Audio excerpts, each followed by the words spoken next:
Okay, but for real this time. Okay, do you wanna not? Okay. Bring that down. Why did a new browser window open? Thank you. All right. Yeah, I don't know what the hell just happened, but the audio is fucked. It required a full computer reboot there. I think we're good now.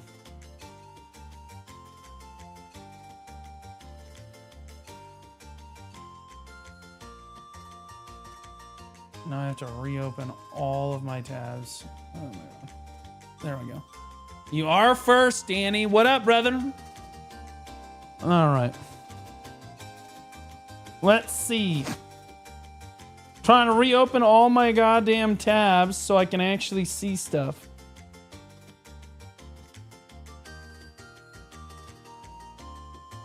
Yeah, we're good.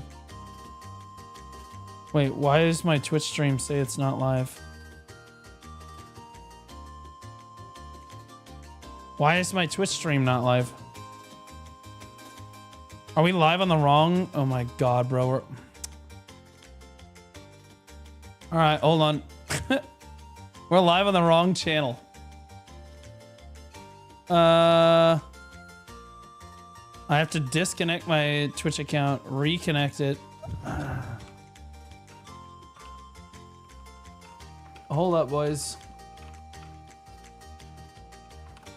OBS has been a disaster today. I don't know what retard monkey coded it, but... Dude, where's my phone now? Okay, well, I can't log in. Okay, well, fuck me. I fucking hate Twitch!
Oh, it's way up here. What the fuck is it doing up there, bro? What the fuck, man? Dude, this is so fucking retarded. Twitch is actually going to fucking give me an aneurysm.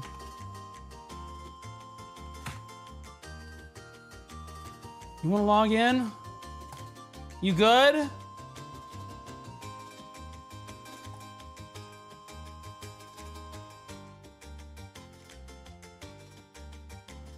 All right. Fuck. Holy fuck, dude. Is it actually live now or is it still fucked? No, it's good. Oh my fucking god, that was annoying. Holy shit. Okay, there we go. YouTube and Kick, I think we're fine. It was the Twitch stream that didn't want to go. Okay.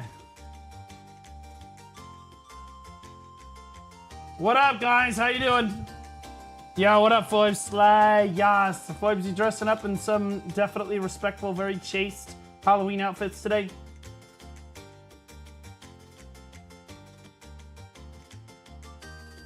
How you doing, Anissa? How you doing, Onesie? Zaki? Part-time streamer, thanks, Onesie. I'm watching Ninja Turtles. No, you're fucking not. That shit's retarded. This is a Magic the Gathering fan that desperately needs to love Ninja Turtles, or he's gonna tank on an entire set.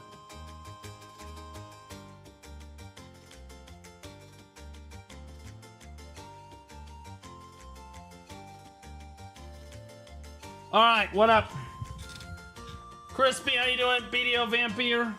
Spec Knight, how we doing? Looks different, new hairstyle. Okay, buddy. All right, chill. Chill. Although my camera is, I went with a different, like, focus mode for my camera, so you guys should be able to see me better, but you still stream? Dude, not funny. I streamed for like 40 hours last week, and then this week, my brother and a few other people came into town, so it's been spending a lot of time with family. Also, Worlds had me up until like 7:30 in the morning this morning, bro. What the fuck? But yeah, no, I've been back on it. Last week I did pretty well. I did like 40 hours last week. This week, I was going to do a full week, and then, you know, family comes in and, you know, you're... Boo! Yeah, you jump scared me earlier. Well, you're welcome. I'm gonna eat a bunch of candy today. That's what I'm gonna do today. What up, Tiny Roses? You gonna start painting Warhammer? Why would I start painting Warhammer? I'm confused. Is there like an inside joke I'm missing here? Why the fuck would I do that?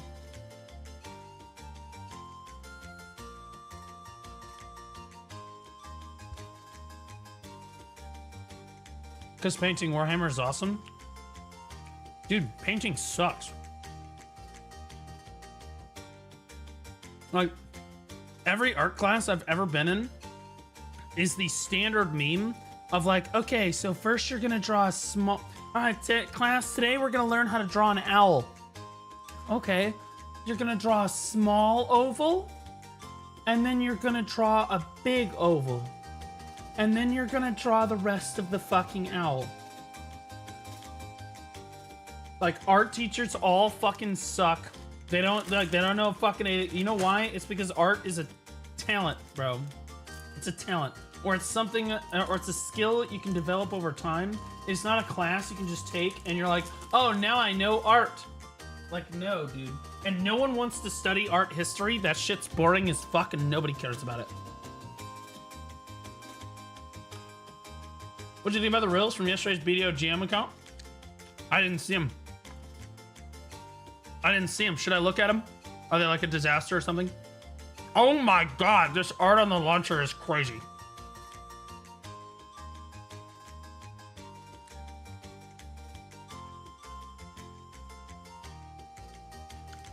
Bro, somebody drew some thick-ass demon chick on the launcher, bro.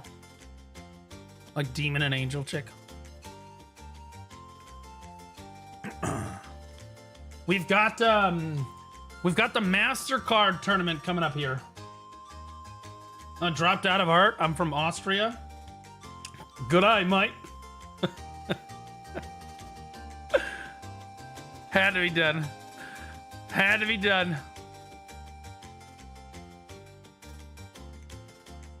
Nice to see you. Seeing you less than a shower lately. That's insane. Well, last week I streamed for 40 hours, but like honestly in October, I streamed like 60 hours total in October. It was a little rough, I'm not gonna lie.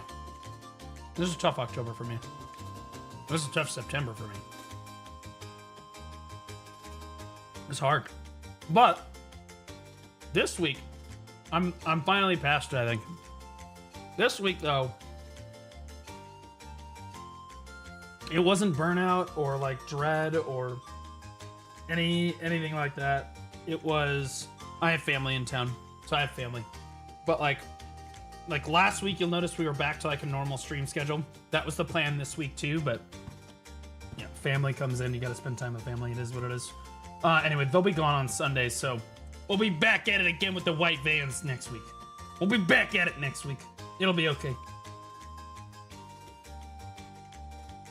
Why like you simple, just grow hair. That made no sense, bro.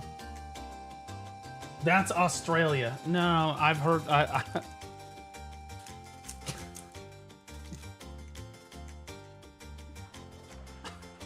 Any thoughts on the New World shit? I'd love to give my take on it today, yeah. I'd love to give my take on it today. Mm-hmm.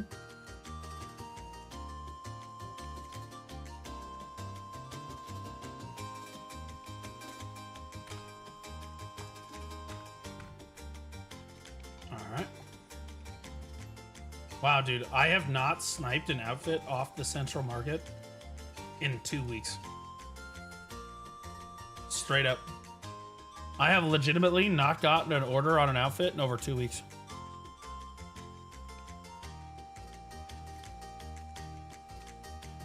Yep. I'm like, bro, is the order down? What's going on here? AOS Arkwin? I don't think AOS is for me, bro. I don't really like it very much. Every time I try to do it, somebody griefs the shit out of me. Like, somebody is either trying to spam the N-word because they think I'm streaming, or they're trying to grieve the shit out of me. And so it kind of uniquely sucks the fun out of it for me. And I also think that AOS would suck the fun out of Black Desert for me. I'm just being honest. It would make it kind of like League, and I would want to kill myself in real life. I actually like if you bring like that really like ranked competitiveness to it, it makes it so toxic. And I'm just such a competitive person.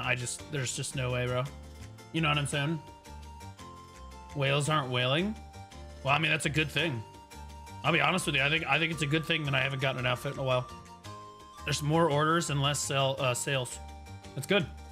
Good. That means people are starting to lock the fuck in, you know? Haven't seen an outfit in forever. Yeah, it's good. People starting to lock the fuck in. No Pearl Foot November, no outfit November. We can snipe outfits off the Central Marketplace. That's fine, but I'm just advocating that we don't spend any pearls in November, which I think is fair, right? I think that's a healthy movement for the game.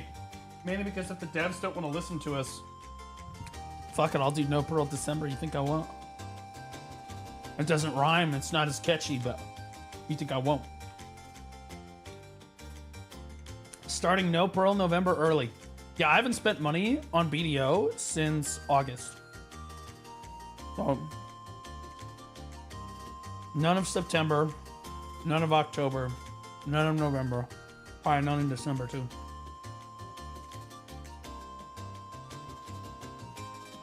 Is what it is. Careful, or you might force them to pull a New World. They can't. Amazon is a multi-trillion-dollar company. If New World isn't making them money, they can just tank the project, and it's fine because they have, like, they have fuck you money elsewhere, right? They're Amazon, right? Pearl Abyss only makes money on Black Desert, so if we do no Pearl November, they can't shut down the server. This is the only way they make money. They legitimately they cannot make money if we don't consistently spend money on the game. This isn't like, you know, like when I spent a fuckload of money like a few months ago, right? Well, that's great and everything, but that's only like 1 month or 2 months. They need people to consistently be spending money on their game, or they legitimately just go bankrupt, right? And so, like, I'm developing like a reward system for them, like they're dogs, like they're literal dogs. When they do something well, I reward them and spend money. And when they don't do things well or don't listen to the community, I just don't spend any money. Like, no, bad dog. Bad dog. Good morning, part-time streamer. All right, buddy, chill out. I'm a returning player on a new account. I could say it's a lot easier than it was in 2018. Anzi, it is so much easier, bro. It's the Central Market, bro. How you feel about that Central Market? It's probably a game changer for you, right? It's probably a complete game changer. You don't have to bid on relic crystal shards anymore, man. I remember. Underscore Alicia just Pepperidge Farm remembers, man. Meow. Virtual girlfriend Alicia. Alicia, you never call, you never text, you never send dick pics anymore in Discord. I don't know what to do with you anymore. Do you even love me? I don't know. Welcome back for 16 months. Appreciate you. Almost at a year and a half. I'm seeing the meme frag on the market is the best. Yeah, well, honestly, that was from the whales. But the only reason that memfrags were on the market, it was because of the rolly boxes, right? and now they've kind of gone back up. See, they were down like 1.8 mil a piece. Now they're coming back up. They're at 2.75 now. And I think that they're holding a little bit steady right here, because I think they came out with like a small rolly box last week. So they're holding a little steady right now. But for the most part, I think memfrags are going to sit around 3 or 4 mil. I have 85,000 of those, and I just haven't sold them because I don't need them. I don't really know what to do with them. Like, I don't know if I should just, like, never use memfrags ever again. What up, Pulo? How you doing, buddy? New World's a great game, but they fuck it up. And now it's just a skeleton crew running it. Oh, lots of devs. Damn. Well, I think New World was not nearly as good of a game. It didn't have nearly the following that BDO did. So I don't think it's really fair to say that it was a successful, like a super successful game. It just never... It never floated. It launched really well, and then people got bored with it because they had no end game, and then they just never really introduced an end game, or like it was just worse than everything else. If you wanted combat, you went to BDO or Lost Ark. If you wanted graphics, you went to any of the other MMOs. To be honest, you wanted tab target, you'd go to. If you wanted raids, you would go to either Lost Ark or WoW, right, or even Guild Wars 2. Final Fantasy was an option. Everything else did it better. Right, everything else did what it did better. And that was the big problem with it. So, what are you gonna do? Dang, your head's blurry today. Is it really? Oh, hold on, I can fix that. There you go. That better? We better? Would our PA ever fix the API outfit scripting? I don't know what the fuck that means. They lost 90% of their player base because of the repetitive stuff for leveling and the insane bugs. Yeah, I heard the like the play loop, like the gameplay loop for New World is just an absolute dog. It's kind of just dog. And like, it's very difficult to consistently play it longer than like a couple weeks, you know what I'm saying? But we'll talk about it. Back to Goonin. What up, Fryanide? Yo, it's my favorite part-time streamer. Holy fuck, guys. Guys, I'm gonna stream so much in November, it's gonna fucking clip it right now. I'm gonna stream so much in November, you guys are gonna shit your pants. Clip it, ship it, send it out. You're all welcome. Clip it, ship it, send it out. And if I don't stream a minimum of 35 hours a week in November, okay, 30 hours a week. 30 hours a week, because there is Thanksgiving. So like I'm thinking it's gonna be like a 40-hour week, 40-hour week, 40-hour week, 20 to 30-hour week because Thanksgiving. So like it should be like 30 to 35 hour average, with the front end of the month, like front to mid end of the month being giga. You know what I'm saying? I'm thinking we could hit like I think we could hit like 150, 160 hours in November, which is crazy because I hit like 30 in October. Fast Etos just resubscribed for 4 months. Best part-time streamer. Thanks, man. I appreciate you guys. I appreciate the support, guys. 4 months fast to eat ass. I will say the burnout and all that stuff, it's gone. This week, the only reason I haven't been streaming like on a normal schedule is because my family's been in town. Like I legitimately, I'm not like missing days because I'm like, fucking, I'm gonna die. And oh my God, I have like this existential dread. No. It's because my family's been in town. So like, we're at least past that. I'm good. We're good now. Do you know who has 2 thumbs and was ragdolling Mr. Rapulus earlier today? This guy. Yeah, this guy watches Scrubs. This guy watches Scrubs. Who has 2 thumbs and doesn't give a crap. Hi, Bob Kelso. 30 hours? You going part-time? 30 hours streaming is a lot of hours streaming in a week. Most full-time streamers do less than 30 hours a week. Like most of the good ones anyway. Like most of them do, if you look at their schedules. There are notable exceptions to this, like Asmon streams a lot more than that. Hassan streams a lot more than that. But in fairness, I would probably stream a lot more too if I was guaranteed to be the top of any category I went to on Twitch, regardless, you know. Like, okay. It's a little different, right? You need some AOS? I have decided that I hate that game mode. Through no fault of my own. I queue up to do that fucking game mode, and it is a fucking disaster. Every time.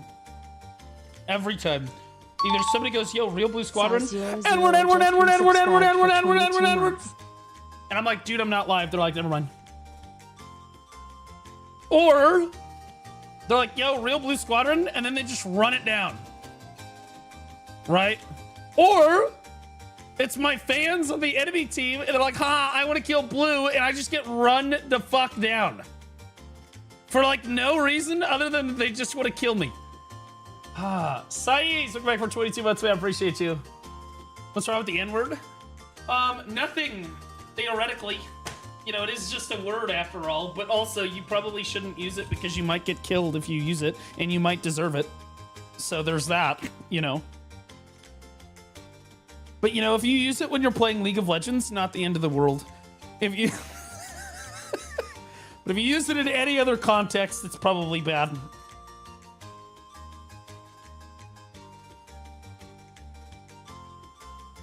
I'm gonna do all about AOS. Okay, all right. We'll think about doing some AOS today. I just want to kill myself in Minecraft if I do AOS. Oh, I have to tell people that I'm live. Yo, the part-time. Yo.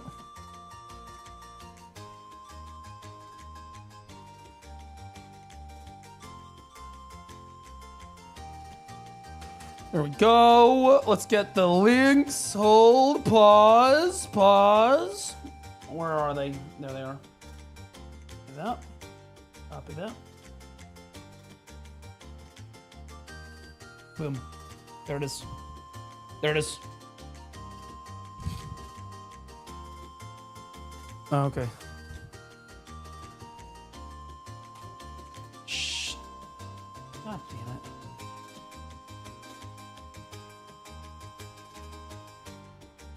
Hold on. You're clear to come tomorrow.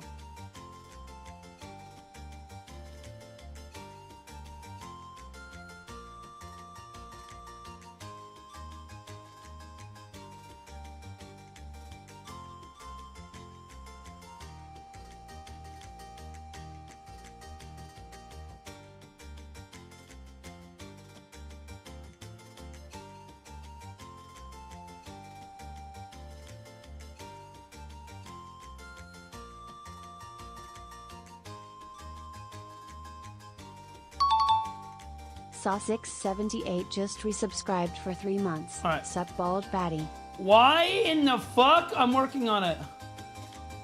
I know, I'm doing it. I know. Who just told me to suck their bald fatty? Who the hell was that? Yo, X's678, do you live in Missouri? Because I would suck your bald fatty. Oh, sup, bald batty. Yeah, same, bro. Welcome back for 3 months, man. Appreciate you. Noctunix, thanks for the Prime sub, man. Appreciate you. Okay. All right, he's back. Yeah, we're back. Now, guys, I want to be clear. I have D&D tomorrow, and then I have on Sunday, I'm going out with the family. There's like a big family event. And then I will be live Monday, Tuesday, instead of being live on Saturday, Sunday. It's like the standard, right? Size00 just gifted 10 subs. Oh my God, Sai's carrying my monthly income this month. My monthly income this month is like $0.00, guys. It's literally insane. Because as it turns out, if you don't do any work, you don't get paid. I mean, how bullshit is that? Sai's, thanks for the 10 gifters, buddy. I appreciate you. Thanks so much, man. Where was my invite to D&D? If you live in Missouri, I would totally invite you to D&D, bro.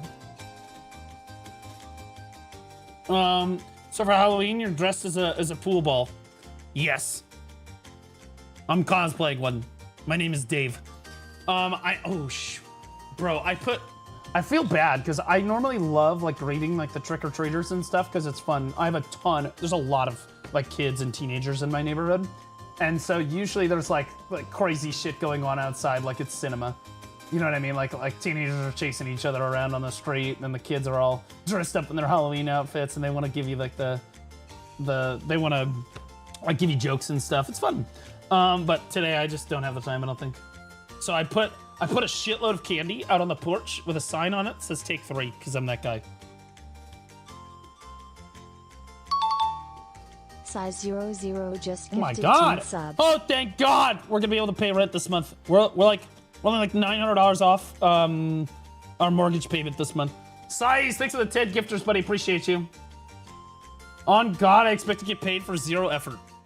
On God, what everybody really wants in their life. Real talk, right? Real shit. The dream job that everybody in their life that they want is not doing anything and getting a paycheck. Doing as little, doesn't matter what it is, doing as little as humanly possible. Want the movie just getting a paycheck resubscribed for 13 months. That's Hey, the dream job. That's the dream job that everybody really wants. That's why I say you should never be a streamer. You should never be a content creator because you actually have to work at this job. Because if you don't work, you don't get paid, right? On the move. Hey, girl. Slay. Yawesome. We have Foibes in the chat, too. She's slaying with you. The gay American dream. True, brother. So true. Yeah, the problem with streaming is that you actually have to work in order to get money, because if you don't work, you get no money. You like $0. So, yeah, we're working on it. We're working on it. Anyway, we have a lot of stuff to cover today, guys. We have to do, we're gonna play as much BDO as we can without griefing ourselves. So about 15 minutes. And then we're gonna be done with BDO for the week. And then we're gonna do reacts. And then _Fox just I gotta cover this for 8 months. Bro, this New World drama. Blue Squad Ball Jam. Well, you guys gotta understand, I can't progress more than if I play more than 15 minutes. We're not getting any further. If I play the game for more than 15 minutes, it's cooked. I run out of shit to do. Now, in fairness, there is more stuff I could do, theoretically. Theoretically.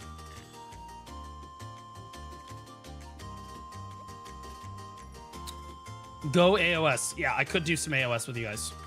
Not with you guys. Fuck that. You guys are terrible at AOS. But I could queue for AOS.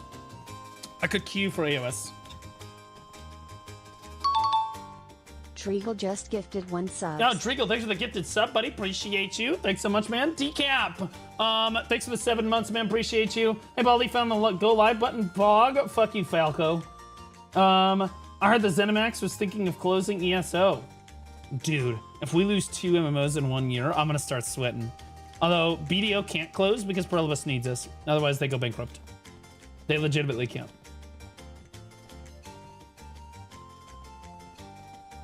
I might be terrible, but still higher than you in AOS. Can't be higher than me if I don't play.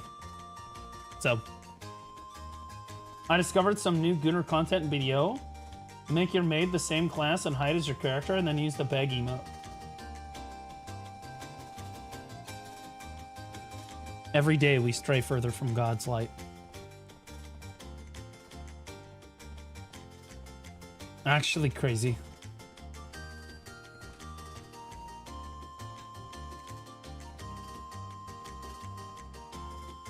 There's no way that ZeniMax is closing ESO 2.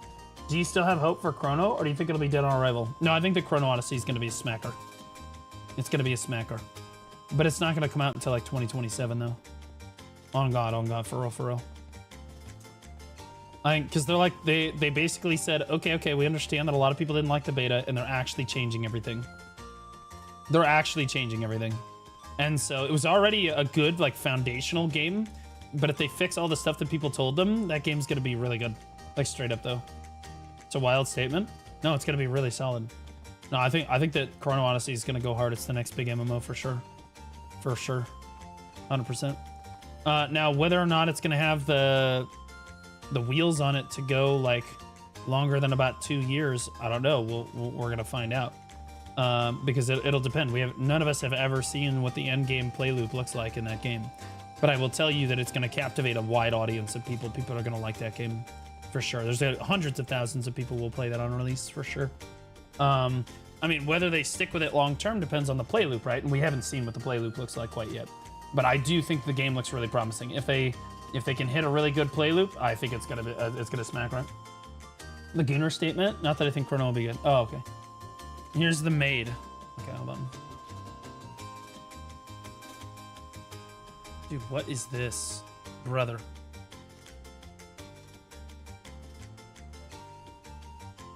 Chrono was fun as fuck. Yeah, I loved it. What up, Altmine? How you doing, buddy? Thank you for all the content, bro. Oh, I've never farmed more than 2 hours a week. I try, man. I at least try to keep the YouTube pumping. Even when I'm slacking on Twitch, I at least try to keep the YouTube pumping. All right, boys. We gotta do our weekly gated dog water, super fun, invigorating content. Let's do it. Hello, motherfucker. Stop ruining my fucking intro!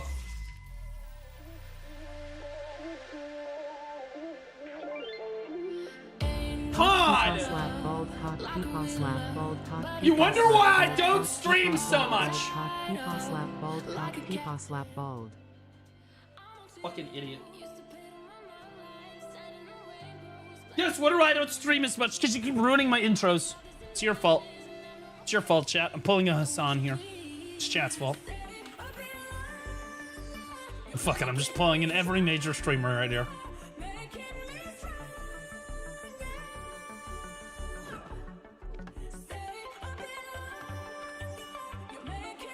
Alright, boys. I gotta do Carson because I haven't done it yet. I gotta do my weekly gated garbage. Hold on. Alright.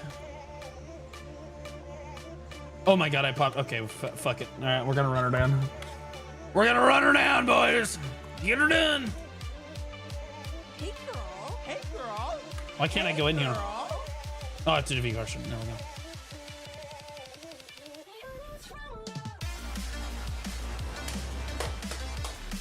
Oh my god! Welcome back, Carson! Armpit lady. Armpit lady. Holy! If anybody does a licka emote, you're dead. I would smash her. If you would not smash her, you're not even gay. You're just asexual. You legitimately, even gay people would have sex with her.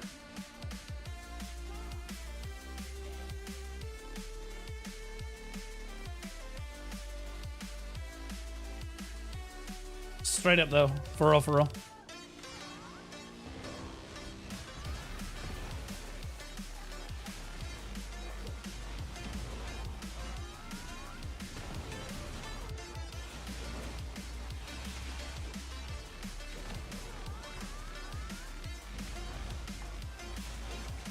All right, and now we move on.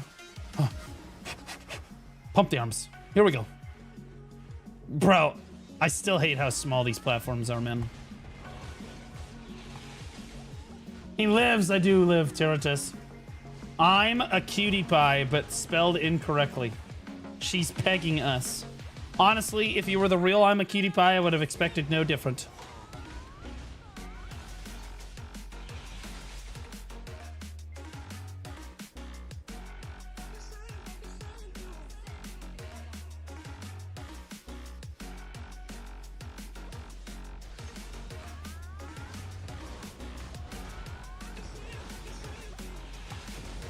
Did everyone get you?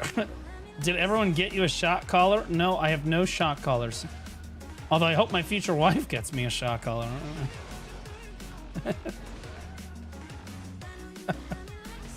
There's guys out there that just want to be treated like Hassan's dog by a woman. Not me though. I don't want to.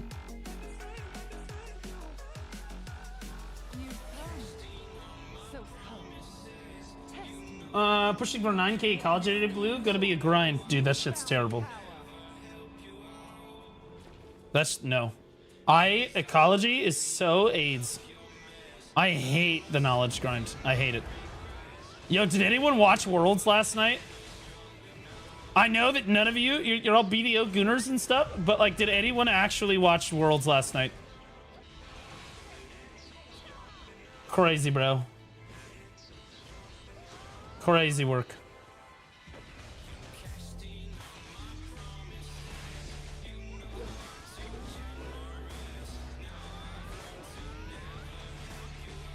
I have a bad feeling about this boss. G2 got smacked? G2 did... G2's been out for like 3 days. Where have you been?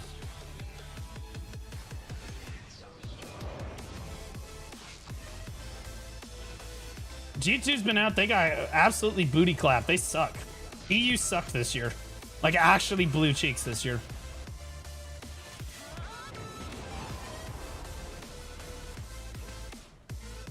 One of the worst performances from EU I have ever seen.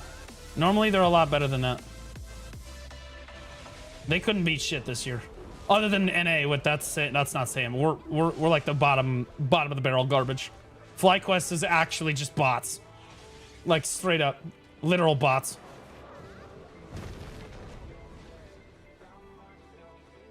Hundred Thieves was just on a victory lap. Didn't give a shit. HLE were again bots. Can I hit her? Can I please hit the woman yet? I have to V that. Can I please start hitting women? Thank you. Jesus. I have simple needs.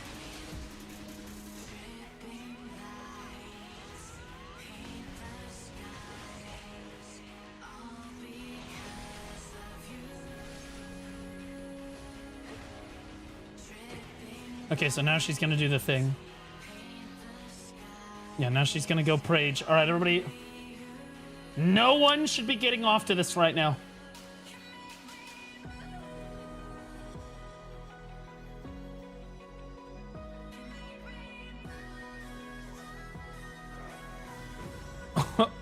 Chill, mommy, chill.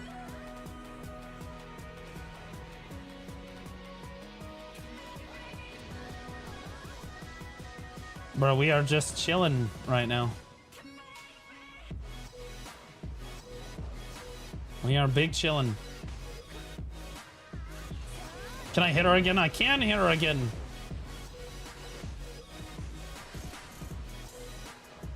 Woo! Oh my god.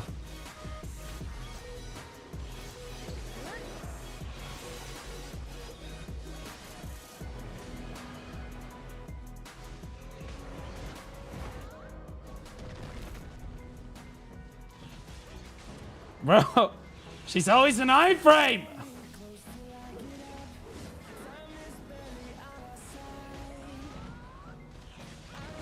Is it bad that I've No! actually been playing Raven 2 for a week since it has more social interactions than BDO? That's bad, bro. No. That's bad, bro. Odin has more social interaction than BDO does too, man. I found myself playing Odin more. That's my biggest deal, is that I feel like no one I know plays BDO anymore. Other than, you know, you guys. But, like, none of my friends play anymore. Sway doesn't play anymore. Note doesn't play anymore. Avran doesn't play anymore. Chaos Mech doesn't play anymore. No one plays anymore. None of my old guild members play anymore. Like, and in fairness, they do play. They're just AFK, right? They're, like, logged into the game, but they're, like, just completely AFK. Like, they do their weekly shit, and then they're done. And then that's it. Like, it's like, holy shit. Some of them don't even do that, but, like, most of them do. And, like, I don't know. It just makes it for a very difficult play experience, you know?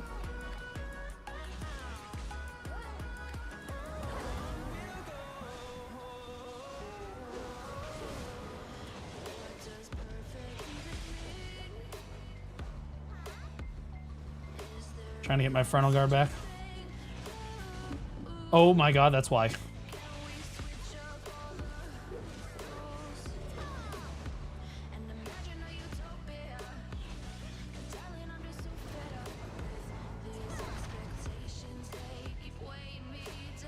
Can't go over there. Oh my god, bro. I never miss with Karshan. Hold on, upskirt, upskirt, upskirt, upskirt. Hold, hold.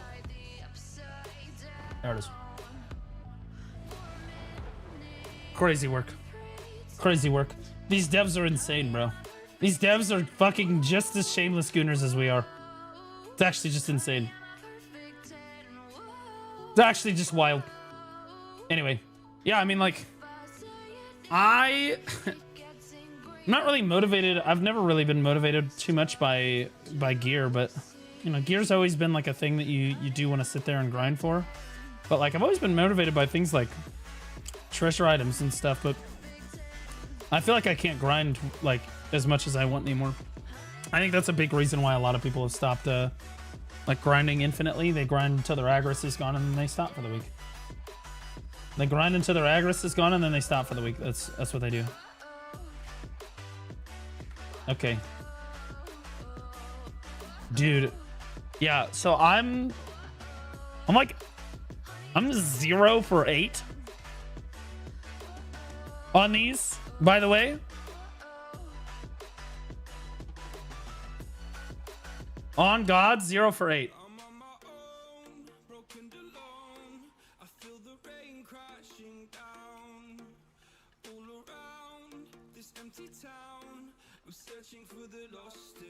Throne is dead.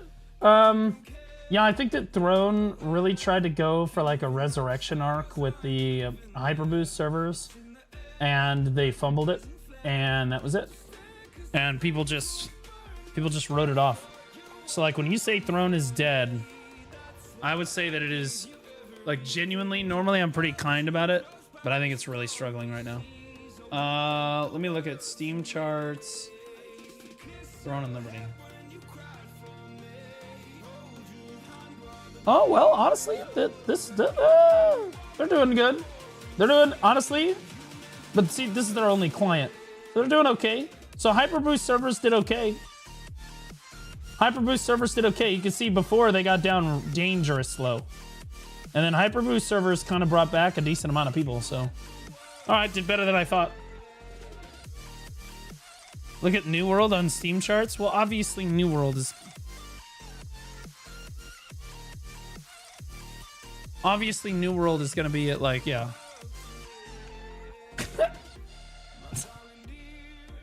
No, we swear we're going to keep logging in, please. Crazy, bro. People logging in for the last time, giving it the final hurrah, bro.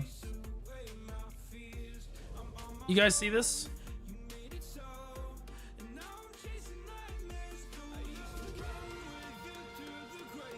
I remember when Blue used to respect women. I always respect women. I don't respect women that aren't fucking real. You realize these two right here?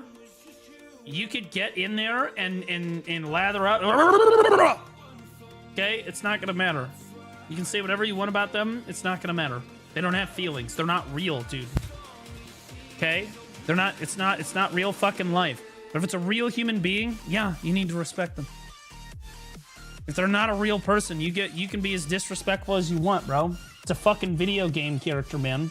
If you are straight up gonna sit there and virtue signal over a video game character, do you ever look at porn? Right? The answer is for everyone on God's planet Earth, yes.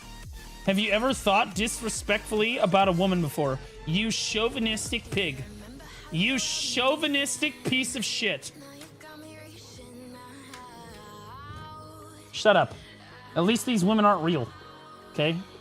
Would you rather us do it to real women? I would rather you just didn't do it at all. Oh, that would be great. Why don't we just get rid of being sexually attracted to anyone? That's really good for the human race. That's really smart. Yeah, why don't we just... I have an idea. How about no one ever just goes to war anymore? What if we just had world peace? And, like, no one ever went hungry? Have we ever considered that before? These are revolutionary ideas. Why don't guys just stop objectifying women? What a concept. Oh my God. Abstinence is the best way to avoid sex. Fuck that. I'm getting in my Dark Knight's ussy. Okay?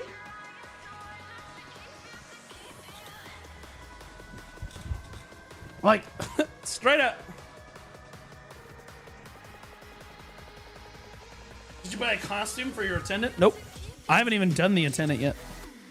I don't even know, like I read the patch notes on it. I didn't even do it. So your DK made. See? I don't have it. I didn't even bother. It's useless, right? Isn't it just like a useless feature, right? It doesn't actually do anything for you, right? I'm not missing anything by not doing it, is my understanding. It's basically just a useless feature. Like...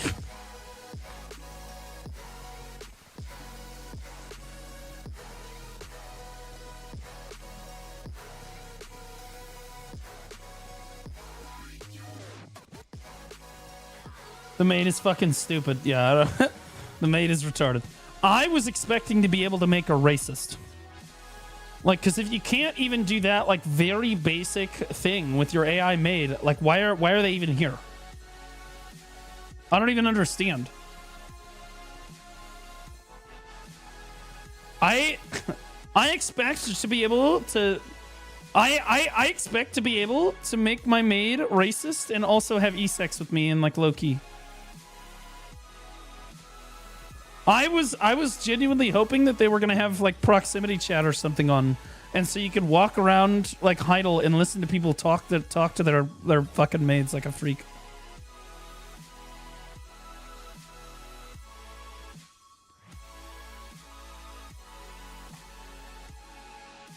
I wish that too. Yeah, I mean, it would have been funny, bro.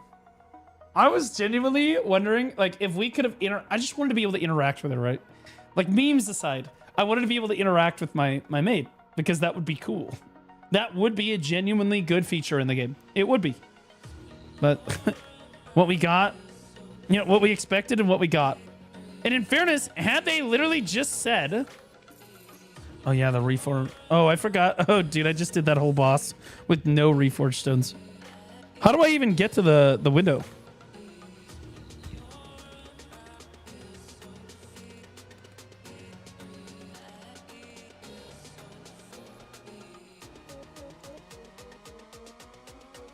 I did the whole boss with no reform stones at all, by the way. Okay, just right click a stone. There we go. Okay, so do I need... So if I put back attack in this one... Worker does not have enough stamina. Why are you... Oh.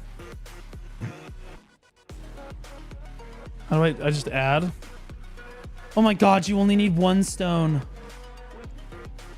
Brother. No way.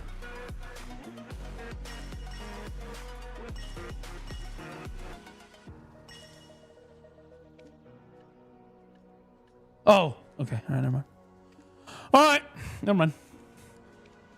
I was worried that it was going to be way too friendly for new players.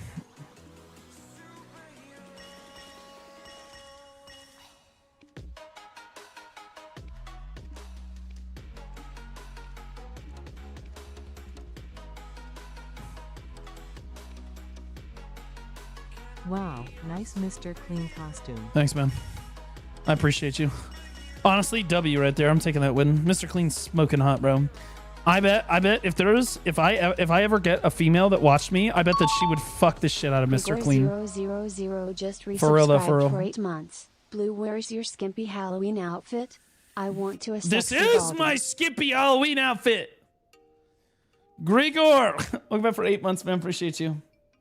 Apply preset? What do you mean?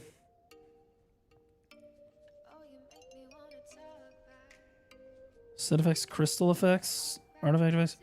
How do I even open the... How do I even open the Reforged menu? How the fuck do I get to this? It's not an enhancement. It's not here. I don't know. This is some phishing shit. Type Reforged in the escape menu. It didn't work. My penis stuck in the VCR. Why? There it goes. Is it not applied? Oh my god, bro. You legitimately... Okay. I don't understand how this made this easier. I genuinely... I don't really know how this made this any easier. I think the only thing you can say is that genuinely you can buy like the Black Spirit Rage recovery now and use that in PvE, right? 100. I'm now stuck with the thought of walking through Heidel with proximity chat on and randomly hearing your voice calling your maid mommy. Dude, can you guys imagine hearing Blue Squadron's voice as you walk through Heidel? Oh, baby, come over here. No, just what do we call them? What do we call them? The little people. What do we call them? Wait, you hear me coaching her like a dog. You hear me coaching. Yeah, good. Terrorist. Good. Good girl. Eat a piece of candy. Good job. Like you. Good. What do we say to the shy? Bad child. What do you do when you see a shy? I hit them. Good. W.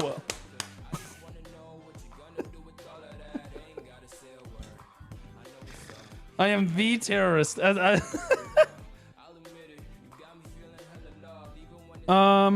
You have to apply preset on all three? What? What do you mean? No, I don't. It's all on one. I genuinely don't understand. Like, I think you could have like a Black Spirit Rage recovery. Like, theoretically, I could have Black Spirit Rage recovery. And I could have, I don't know, not down attack damage. Right? Like DR or something. I guess. Like, that's literally it. Like, I can do back attack, critical hit, AP.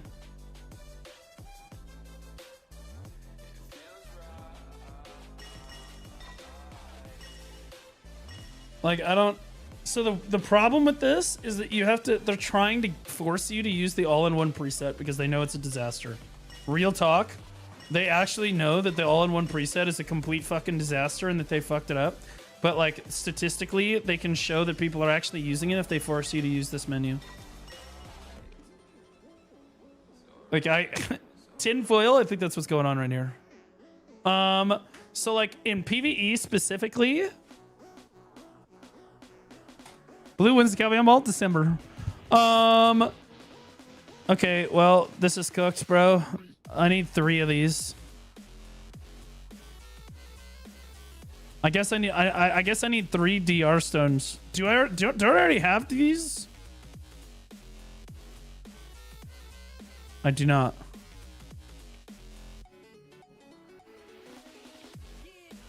Okay, well, I guess I'll just buy 3 of these. What? Okay, there we go. We'll buy 3 of those, and then I bet the Black Spirit Rage recovery. Yeah, we need 3 of these. Sure. Oh, did I get one? Oh, I got 2 of them. Poggers. Yeah, so you just take these, and then this is your PvE setup right here.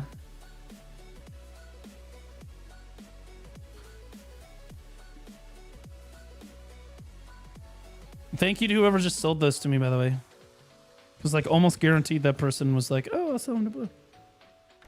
Blue 2 questions. Yeah. First, in Awegu, do you have to jump plus LMB to get Spirit Forge from Ambush? And second, what is the best way to get main and AWAC Sov nowadays? Is it still world bosses? Okay, so the question about Awakening Megu, do you need to jump LMB to get Spirit Forge from Ambush? Technically, no. But it does give it to you. In my experience, it gives it to you for like a little bit longer. So if you just try to Fox Spirit Ambush, by the way, it only gives it to you like when you're off cooldown. So if you jump, and the Awakening Magus can correct me if I'm wrong on that, but my experience with it is that you can spam it all you want, but like I'm pretty sure it only gives you Spirit Forge if you're off cooldown. That being said, if you jump, you need to immediately use the skill or it's going to take you out of Spirit Forge. But if you jump and then press F, you have like a split second longer to get into Spirit Forge. So it should put you in Spirit Forge either way, theoretically. But the problem is people don't queue up their skills, so they'll hit F and there'll be like a fucking nanosecond where they don't cast the skill. Out of Spirit Forge. Out of Spirit Forge immediately. I swear to God, if you jump and then press F, you can go a little bit longer without having to immediately press a button. Right? Pretty sure. Pretty sure that's how it works. People are saying yes, true.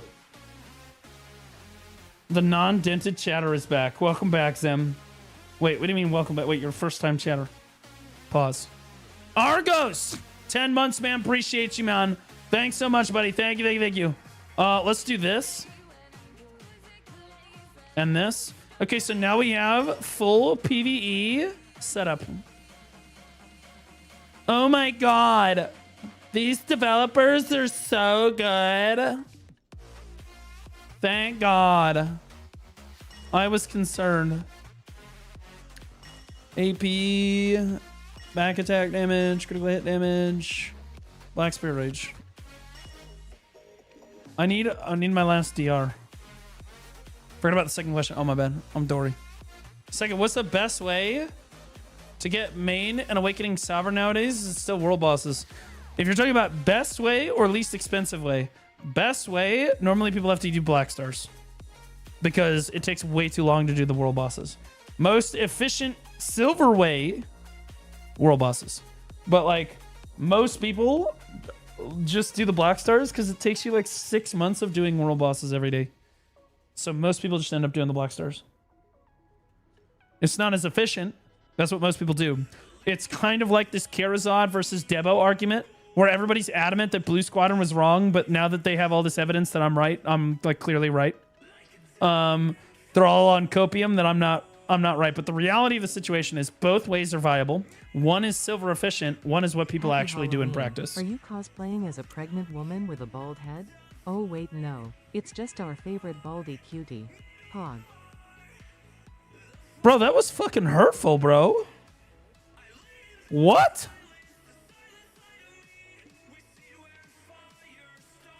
I'll be real. I was watching Cadrill's stream last night, and some of the insults that chat had about his hair, crazy work. Crazy work. Your hairline is split pushing. Nocturne ulted your barber. Insane work. Insane work. I've never seen anything like it. I was like, this is like my chat. My chat does this shit too.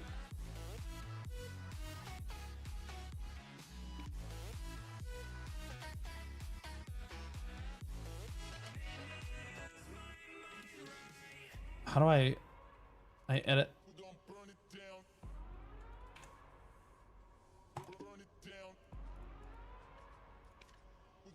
Why did this name not change?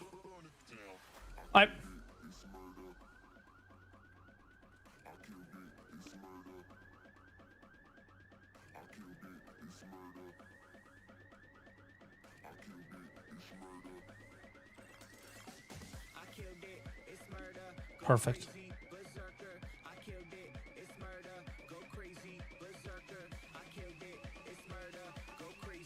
Then it reminds me that I don't have my last DR stone.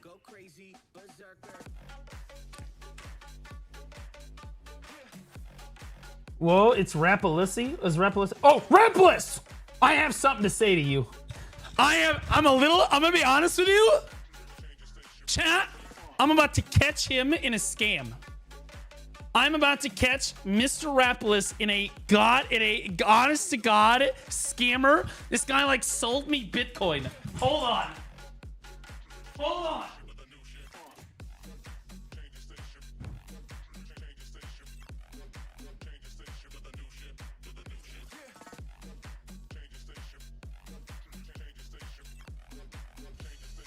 If you need to choose between BDODK and League Evelyn, but the one you don't choose got deleted for the game for everyone, which one do you choose?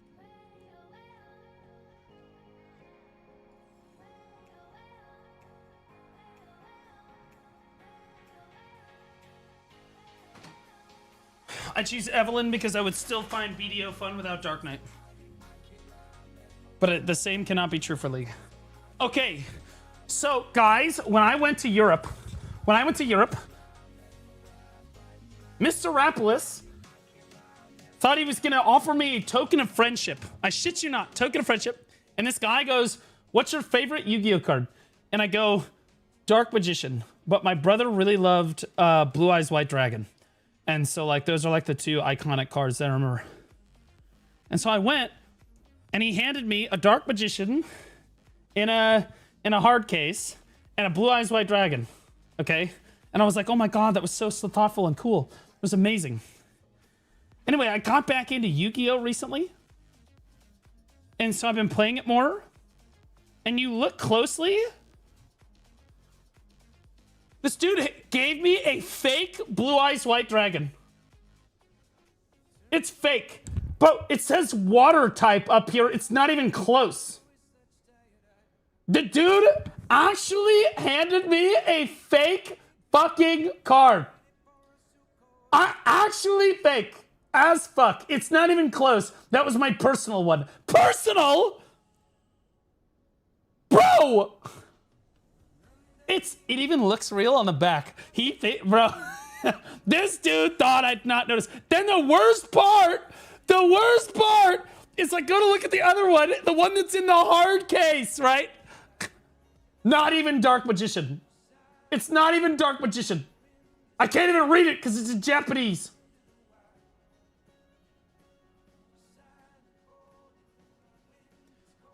Dude.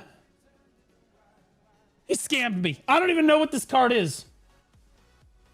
I can hold it still. Okay. Hold on. I'll have it focus on the...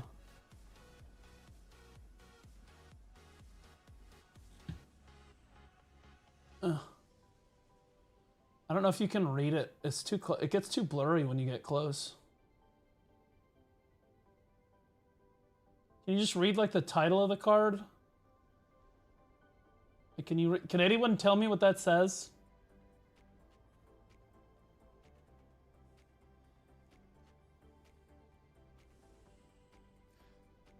Is that even Japanese? It says bald.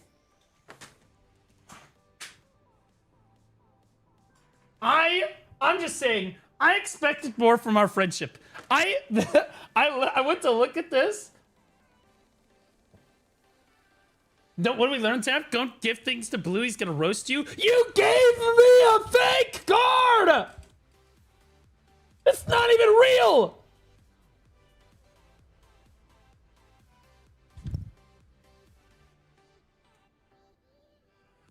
That being said, I still have That's them. a spell card. Something something magic. Can't see the first two word. It's a spell card. It's something. Well, I know it's a spell card. That's obvious. But I don't know what the fuck it says. Like, what is the...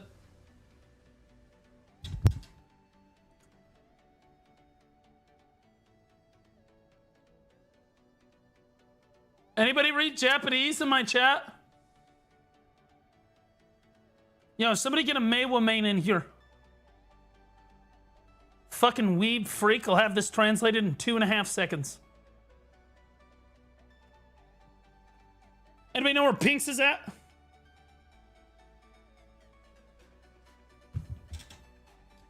Magicalized fusion. Okay, so Shiko Nero on YouTube said it says magicalized fusion. Is anything real? Because you double sleeved it. Bald and fat wizard. You double sleeved it. It's in 2 sleeves. Rebels, this is not a real card. It's double fucking sleeved.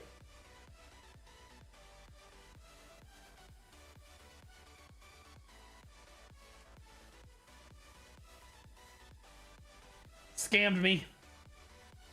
It's alright. I don't know what I expected. Hey, in fairness, I do still have the card because it did mean something to me. It hurt a little bit when I realized none of it was real. Classic Lithuanian people, bro. Classic Lithuanian people.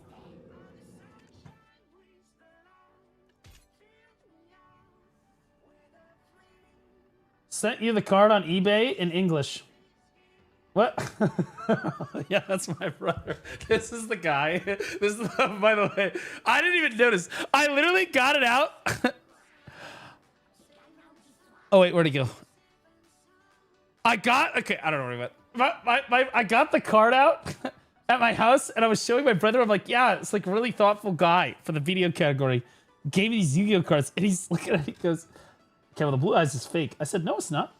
He goes, yeah, it is, bro. It says it's water. And I was like, he's like, it's on the wrong, it's not even the right spot. And I was like, that's scamming son of a bitch. And then I go to look at the other one, and he goes, well, this is a magic card. This is not Dark Magician. And I was like, fucking damn it, Raphaelis. Son of a bitch.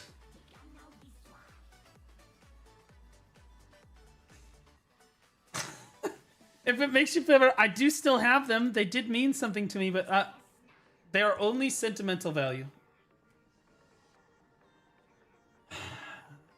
Rapolis idolizing a fake card as a kid. Well, in fairness, Lithuanians. Never mind.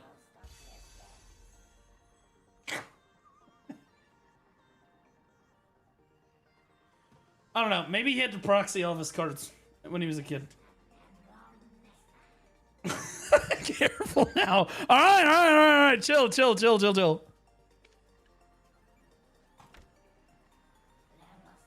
I sent the English one on Discord. Okay, yeah, I've been getting back into, Oh, here it is, yes.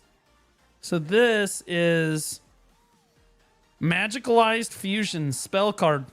Fusion summon one spellcaster fusion monster from your extra deck by banishing fusion materials mentioned on it from your field or graveyard. You can only activate one Magicalized Fusion per turn. Doesn't even say Dark Magician. It literally doesn't. It doesn't even say Dark Magician. And then I rewatched the whole anime, like the first series of the anime, last night. Doesn't even look like Dark Magician. At least he has the hat and the staff. Yeah, I mean, I loved it. It was the thought that counts. I really did appreciate it. But once I realized it was fake, I was like, "What the fuck?" I was like, "What the hell?"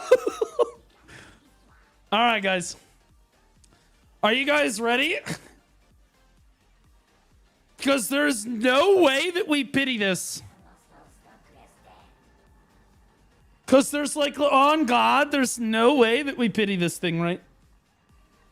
Do you guys want to do predictions? All right. Predictions. Does it pity or not pity? Mods, run a prediction. If it pities, you're cooked. Solidbergs just resubscribed for 16 months. Time Hey, for a this pity many party. months and still you going strong. Keep it up. Going strong. 16 months. Solid Bear, appreciate you, brother. Over a year, or almost a year and a half now, man. I really appreciate all your support, man. Especially these last 2 months where, like, I've been low on content as far as my standards go. Time for a pity party. Fucking asshole kick chatters. Hey, W kick mods, by the way. Have the prediction running before the Twitch mods do, by the way. Literally have the prediction running before my Twitch mods do. Because my Twitch mods are straight up worthless.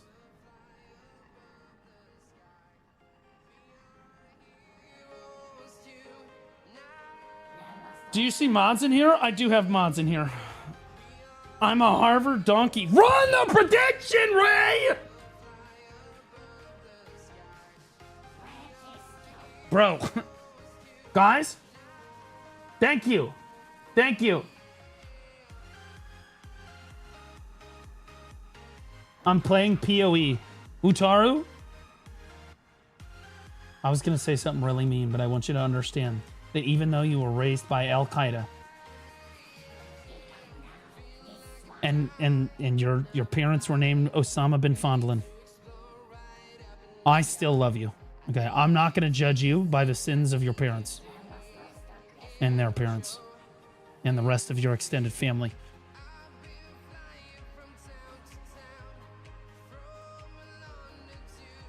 Yeah, the new league. That's why I know. That's why Note is online right now. Note didn't need to go to bed last night so that he could edit the video today. Note was trying to get in bed last night so that he could get up for the PoE league. He goes, I gotta wake up early tomorrow. The PoE league comes out at noon. I'm like, early?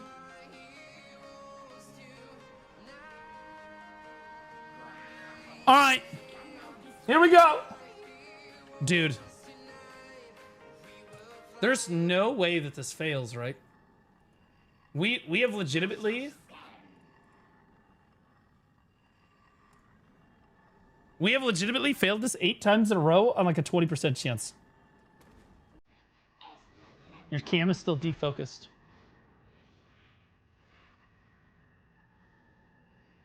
that better? Yeah, I know. T1 clutched it out, baby. I loved it. It was so good. All right, boys. We're back for another week's worth of progression. Lunala_Nightfall just resubscribed for 21 months. Had back from a long stream watching and no playing hiatus giggles cute. Okay, buddy. All right, Lunaria! Welcome back for 21 months, almost 3 years! This is your moment.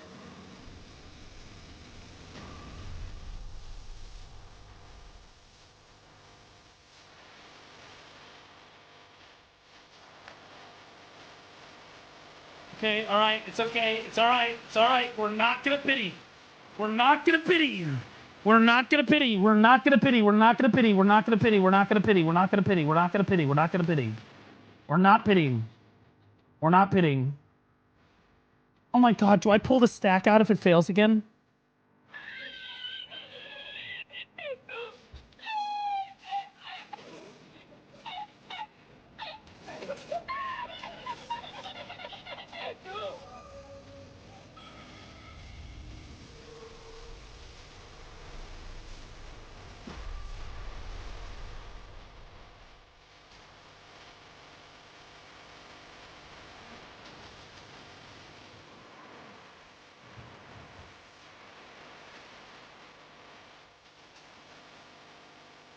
Do I lower the stack?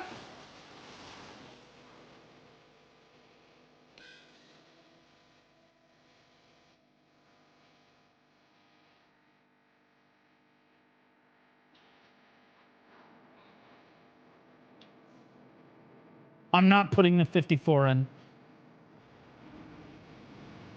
Rapolis scammed me. The world is a lie. Everything sucks. I hate Jay! God!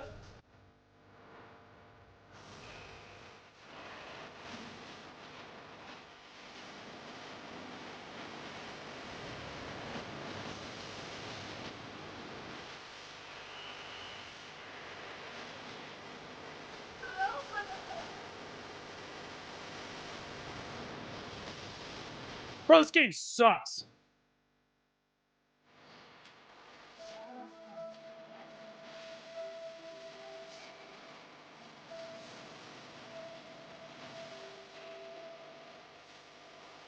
Now you one tap the armor and all the pain goes away.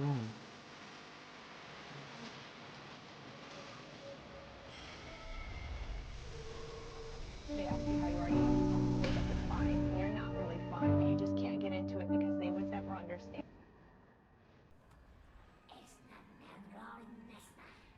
Bro.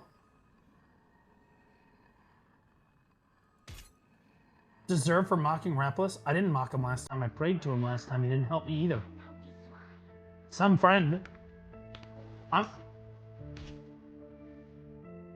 Oh, thank God. You guys realize that pitied at 10 attempts, right? That was 3 weeks. 3 weeks. 3 weeks to get 1 BP. 11. Yeah, 11.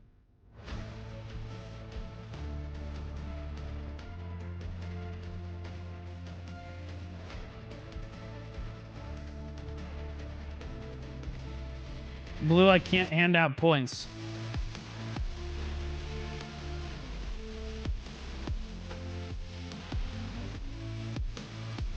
I don't think it's worse after pen. What's the percent chance now?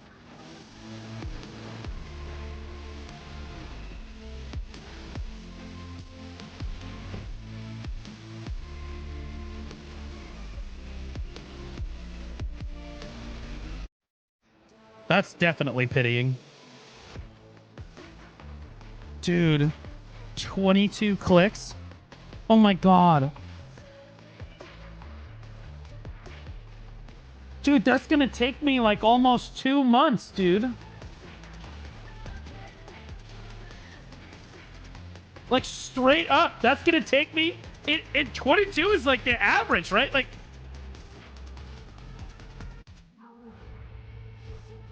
bro.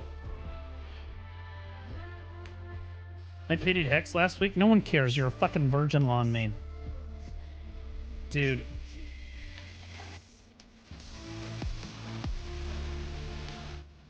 Shut up, League. Fucking dog shit game.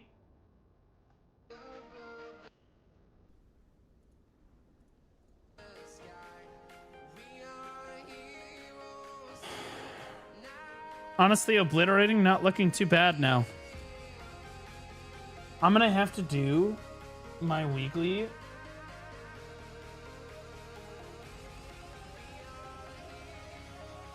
Dude, do you know what I'm facing the reality of? Chat.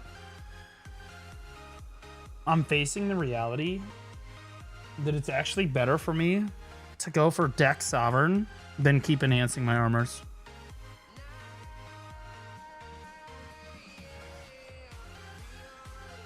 Like, you do the weekly every week and you just stockpile the stones, but don't waste any Quran stones or do anything with it until you have your deck awakening weapon. And then once you have your deck awakening weapon, you can do Coffrus every week, right? Because like that's all that matters. Nothing else in the game matters.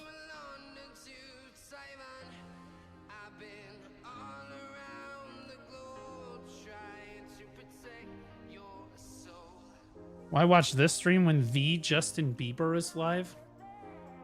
Justin Bieber Twitch live stream.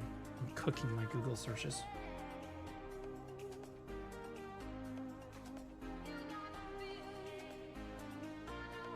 What a riveting stream this is.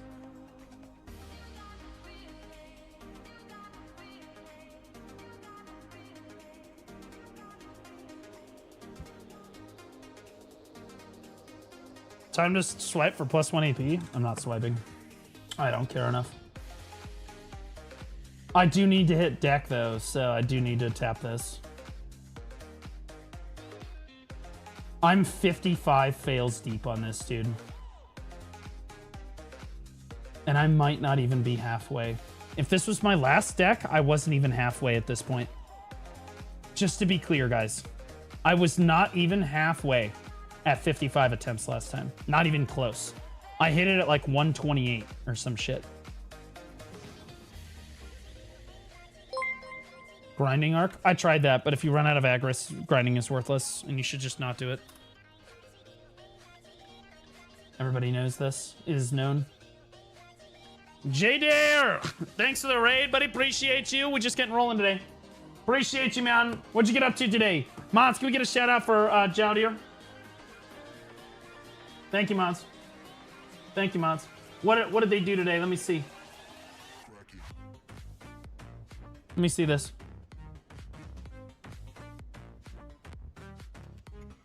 $10 hours ago. You streamed for 10 hours? Jesus Christ, she's making me look bad.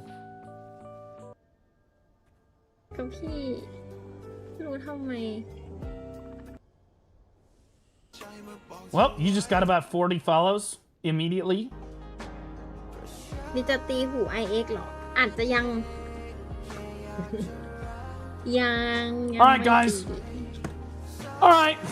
My community's in on it. My community's in on it. Full-time streamer. Look, okay, so she streams more than me. What do you want? So maybe she's got more free time than me. Love you. Thank you. Thanks for the raid. Appreciate you. All right. Guys, my progression for the week in BDO is now done. I do need to grind a little bit, but I can do that tomorrow. Or no. Sunday. Monday. It'll happen Monday. We'll get there Monday. AOS time? Are you fucking crazy? No, we're gonna react to stuff. That's what people want to watch. Guys, do you guys want to watch me react to stuff or do dog shit AOS? Be honest. Be honest with yourselves. Because I feel like chat just wants me to watch react to stuff. Like, it's not even a question. Yeah, look how many people are saying react. Crazy. 1491 just resubscribed for 8 months. How it... Kept. To the uneducated retard, this looks like AOS is much more popular. When you look at this closely, you can see that the only guy spamming AOS, it's the same fucking retard. Like, Jabs, I'm gonna time you out. Stop. It's the same fucking retard every time. But every other, like, the other person, this guy's different at least. But you see, react. AOS, the same guy every time. It's the same guy every time. And ironically enough, because he spammed, we're gonna do reacts. Because if I see one guy spam that hard, I don't do the content. I don't like it when people spam my chat like that. Jabs, don't do that. We got you, Jabs. Well, now chat's just trolling. So like, if you want to get like a legitimate like look at you want to get like a legitimate look at it, you look at like the previous before I said something, right? But you can see that literally, if I pull this up right here, jabs, jabs, jabs, jabs, jabs, jabs. Like when one guy is spamming this month. In fact, I'm gonna be honest with you, Jabs. We're gonna take away. We're gonna time you out for a few minutes here. You gotta relax, brother. You gotta chill out, man. You gotta chill, bro. Okay. You gotta relax, bro. Like it's like 2 or 3 times spamming it is one thing. Spamming it 25 times in a row, I can't encourage people to do that. Okay, for obvious reasons. I can't encourage people to do that. If everybody did that all the time, I literally wouldn't even be able to read chat. Now, trick track. I said trick or treat for a second. All right, let's watch Pistanity first. Guys, I don't think that AOS is fun. I genuinely, maybe I'm in the minority. Is there anyone else with me on this? I don't really like AOS very much. Because it makes the game too competitive. Can your AI maid react for you? No. It makes the game too competitive. I don't like how competitive it makes the game. And maybe it's just different for me because I'm a content creator. But when I join AOS, one of 3 things happens. Either 1, someone's like, wait, Real Blue Squadron? Edward. And then I tell them I'm not live. And they're like, oh, never mind. Or it's Real Blue Squadron, sweet. And then they run it down. Alternatively, the enemy team recognizes me and they just focus me into the ground and it's not a fun experience. It's not a fun experience. All right. Yo, where'd all the mystics go, bro? Did all the mystics like scatter so that their class wouldn't get like nerfed or something? What happened to all the mystics, bro? 1429. Anyway, AOS is just like every time I do it, there is some fucking degenerate trying to ruin the game mode for me. And so generally speaking, the only reason I ever do AOS anymore, oh, there's still a shitload of mystics in the top 100 though. Holy shit. There's at least like 11 mystics in the top 100. The only reason I ever do AOS anymore is if I'm with friends. Like if I'm with like a pre-made and we're doing like, we're just like queuing normals. But like trying to queue like ranked AOS is absolutely fucking cooked because the moment that I queue up, Imyasu just resubscribed for 19 months, almost 20. Hello. Also, Ouse sucks. Yeah, I'm Yazoo. Thanks so much, man. Welcome back for 19 months, man. Appreciate you. React to AOS floor cam, please. I will sub if you do. What do you mean AOS floor cam? Is that like a YouTube channel? I don't like AOS because I suck at PvP. Well, I don't suck at PvP, but I'm also not like a fucking top 100 player, right? Like I'm not gonna be one of these people here, mainly because I'm not gonna spend my entire. You gotta understand. Do you guys have any idea how much these people play AOS? Look at these games played. 113, 104, even 46, 26. Every game of AOS takes like what, 15 minutes, like total, from having to queue up, waiting for queue in the game to post game, right? Like you're looking at like at least 15 minutes of time for 70 games. This guy has already done 17 and a half hours or so of AOS. 10 minutes max. It is not 10 minutes max. When you factor in the queue time, the post game screen, and then everything else that goes into AOS, it's at least 15 minutes. I usually lose in 3 to 4. No. This person has at least done 17 hours of AOS. This is the low end, by the way. 113 and 104. Even if you're doing 10 minutes a match, like you're speed running, like the queue, the game, and the post-game lobby, like you have 3 round matches every time, because you got to understand, some of the matches are going to go like a long 5 rounds, and some of the matches are going to end in 3 rounds, right? But like, it's more often that it's going to end up taking 4-ish rounds, right? Maybe 5 than it is if it's going to take 3. Most of the time, it'll take like 4. And I think that's closer to 15. But let's say it's 10 minutes, right? Let's say it's 10 minutes a match. This guy's speed running. Every single game is 3 rounds, one way or the other, and he's in, up, fixed, out, done. 113 plus 104 is 217 matches of AOS.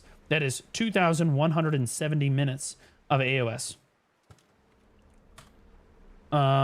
Divided by 60 is 36 fucking hours of AOS since AOS came out, and you know that it's higher than that. You know it's fucking higher than that. This guy is just perma. He is online the moment the queue pops, and then he's done. I'm not doing that. I'm not gonna do that. I'm just not gonna do it. I don't care. Like, I legitimately do not care enough. Like, I don't want to be. I've never been a streamer that cares about like my rank on really any game that I play.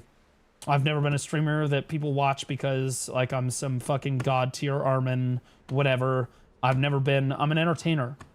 And this is not entertaining. I'll be honest with you, I watch AOS streamers for like 10 minutes and then I'm like, okay, I'm bored.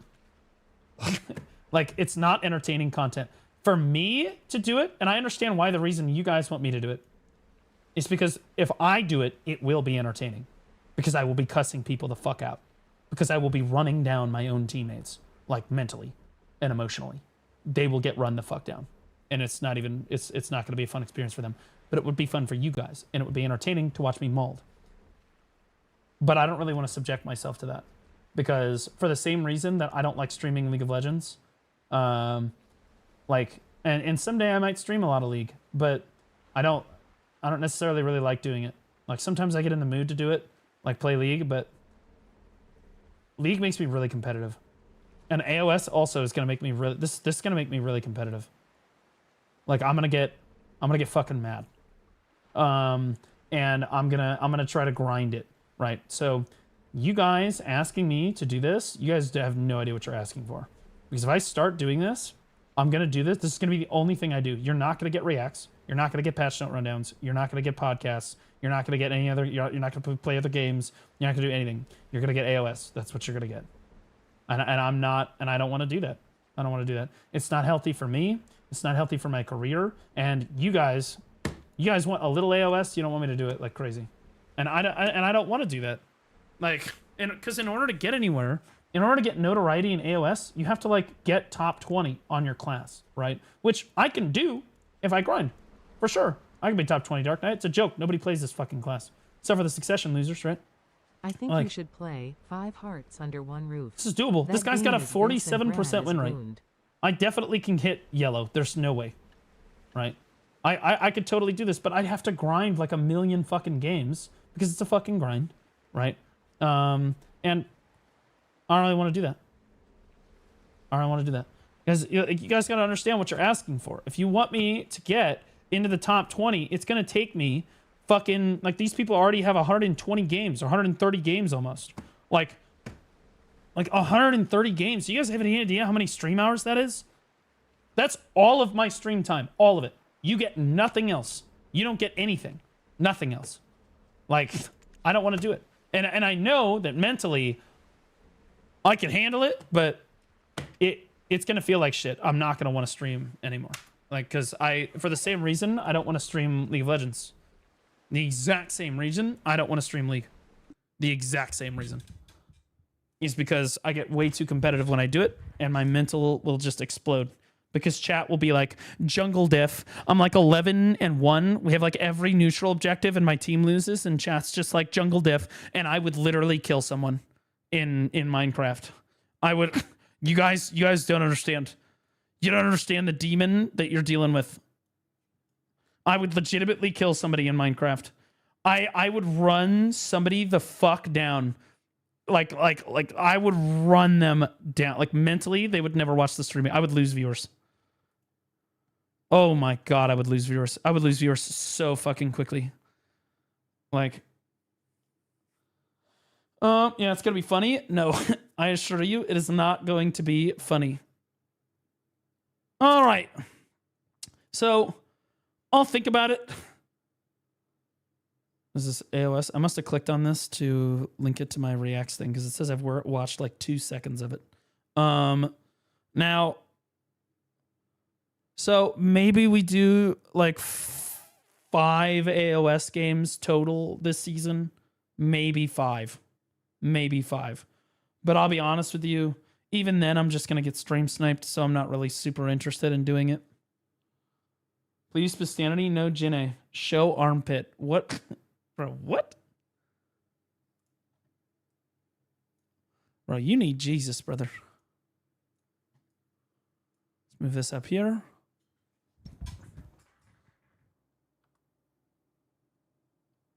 There we go. Do like 5 games daily of AOS. No, dude, because that's like an hour and a half of my time. I don't want to spend an hour and a half. Like, I understand that you guys, like, do you know what I really like if I'm going to do ranked in BDO? Guild League. I really liked Guild League. You know why? Because I got to play with people that I knew. Okay? Like, I got to play with people that I knew, and I got to shot call, which is something that I'm good at. All right? But, like, AOS, there's no shot calling really in AOS, and you don't get to play with people that you know. You're playing with randoms, okay? And it's not fun. It would be like solo queuing League of Legends. Like, what kind of fucking terrorist Al-Qaeda freak is going to queue up for solo queue League of Legends? At most, you're queuing up for duo queue, right? Like, I want to play with other people. Like, I duo queue and I play with my friends. Okay, that's what I do in League. Because I don't want to do it by myself. It's not fun. Okay, I don't want to do it by myself. It's not fun when you're playing League by yourself. The same thing with BDO. BDO, when you do PvP, it's not fun if you're doing it by yourself. And that's just my opinion. And yeah, I understand that other people feel differently, but I don't want to do BDO PvP all on my own. I don't. It's terrible. Okay? I want to do BDO PvP with somebody because that's the fun part of the fucking game. That's how I grew up on BDO. Okay, I grew up in a world, I know this is gonna sound crazy, where large scale PvP was like the thing that you grinded for, and like that's what you were working for every day. So Sir for Wonk me, just PvP resubscribed for is 4 a months. Here you go, my part-time bald streamer. Love you less than 3. for me PvP is like a large scale, like playing with the homies like experience. Like that's the reason that you did large scale PvP is so that you could go out with the homies and go fucking either frag out, or I could, in my case, shot call so that other people could frag out or whatever. Like everybody could contribute to the team one way or another, right? And like I went through that time on DK like a long time ago, like 7 years ago, or like 6 years ago, where I was top fragging in a guild like Legatum, in a competitive PvP guild, and I was doing really well, right? And I didn't really like it as much as what I grew into, which was shot calling and helping like the guild out as a whole, right? Because I like the community aspect of the game, and like none of that is in AOS. There's no friends in AOS. There's no like group or sense of camaraderie in AOS. There's no. It is just like win at all costs. Like don't care about your teammates and move on. Like throw people to the curve. That's just not my play style. That's just not how I do things. I've never liked doing stuff like that. Like I want to play with other people. It's literally just that. When I do PvP, right? In PvE, totally different story. Blue Squadron as commentator for the MasterCard tournament. Well, I'll give you 3 guesses. Chat, why do you think that they didn't invite me to shotcast the MasterCard tournament? I heard a lot of people really wanted me and Armin to do it, which, in fairness, Armin and I would have been cinema. As it is, the Masterclass tournament starts on what, Sunday? You're a brand risk. No, it's because I'm not a BDO partner. I'm not a good boy. I'm not an obedient good boy. So it starts Saturday. Okay, so that's tragic. So I will not be able to shoutcast it Saturday or Sunday. But does the tournament go Monday, Tuesday? Like what days of the week does the tournament run? They invited Armin? Of course they had to invite Armin. Armin is the only one that can even do it. Every other one of their fucking partners is tits on a boar hog worthless when it comes to shoutcasting in an event.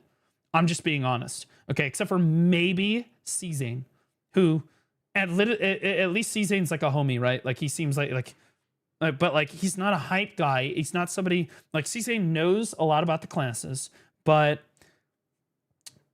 and he's a great analyst, like flavor caster, but they don't have a play-by-play caster, right? So like C-Sane is great, but he's not like a play-by-play caster. They don't have a play-by-play caster. They don't, unless it's me or Armin, right? And they used to love me, right? And I can do both. I can fit both roles, right? But like Armin and I would have been cinema. We would have been great. But I'm not a BDO partner because I'm not a good boy and I don't fucking like literally suck Jae-hee Kim's dick off. So, and I'm not going to, so because I don't fucking care anymore. But like, I think that like Armin was their only option, and I told Armin to negotiate aggressively with them about, and I don't, maybe he did, maybe he didn't, I don't know. But like, I was like, Armin, you're their only option. You need to negotiate aggressively with them, because I'll be honest with you, they pay like literally nothing. They pay less money than I make in like 2 streams to fly out there, do the event, and fly back. A 3-day event. They pay you less money over a 3-day event than I would make in just 2 normal days of streaming. Like literally, these people, like, they don't pay shit, and they need to pay a lot more. And again, this has to go to this goes to, and I've tried to tell the other creators this. Pluribus does not give a fuck about you. They don't care about you. Okay, they care about their bottom line. If they cared about the content creators and they actually valued their time, they would pay them more money to do stuff, right? Or they would incentivize people to do more events, but that's not what they care about. They care about like their brand image, which in fairness, they're a multi-billion-dollar company. Of course they're going to care about their brand image. But like most people don't understand, they care about their brand image and their bottom line. That's it. That's what they care about. And you can't blame them for that. But like most content creators don't even understand, oh, they care so much about me. No, they don't. No, they don't. The CMs are there to deceive you into thinking that Pluribus gives a shit about you as a person or you as a content creator, right? And in fairness, our CM team does a phenomenal job of misleading you into thinking that the brand or the company actually gives a shit about you. The reality of the situation is the moment that you become even remotely detrimental to the company in any way, they will drop you like a fucking rock and they won't even think about it. They will not even think about it.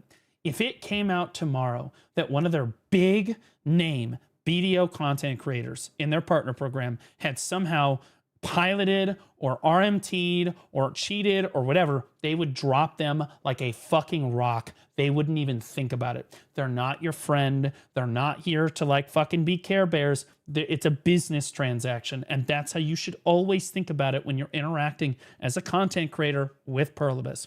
It's a business transaction. It's a professional relationship. Now, I am much more friendly. I love the CMs, but there's no transaction going on here. I just give it to them raw. If they're doing something good, I tell them they're doing a great job. If they're not doing a good job, then I tell them, I just run them the fuck down. Like they're dogs. I don't give a fuck. There's no transaction here going on. I don't expect anything out of them, and they don't expect anything out of me. It's literally just that simple. And so, but like the other content creators are different.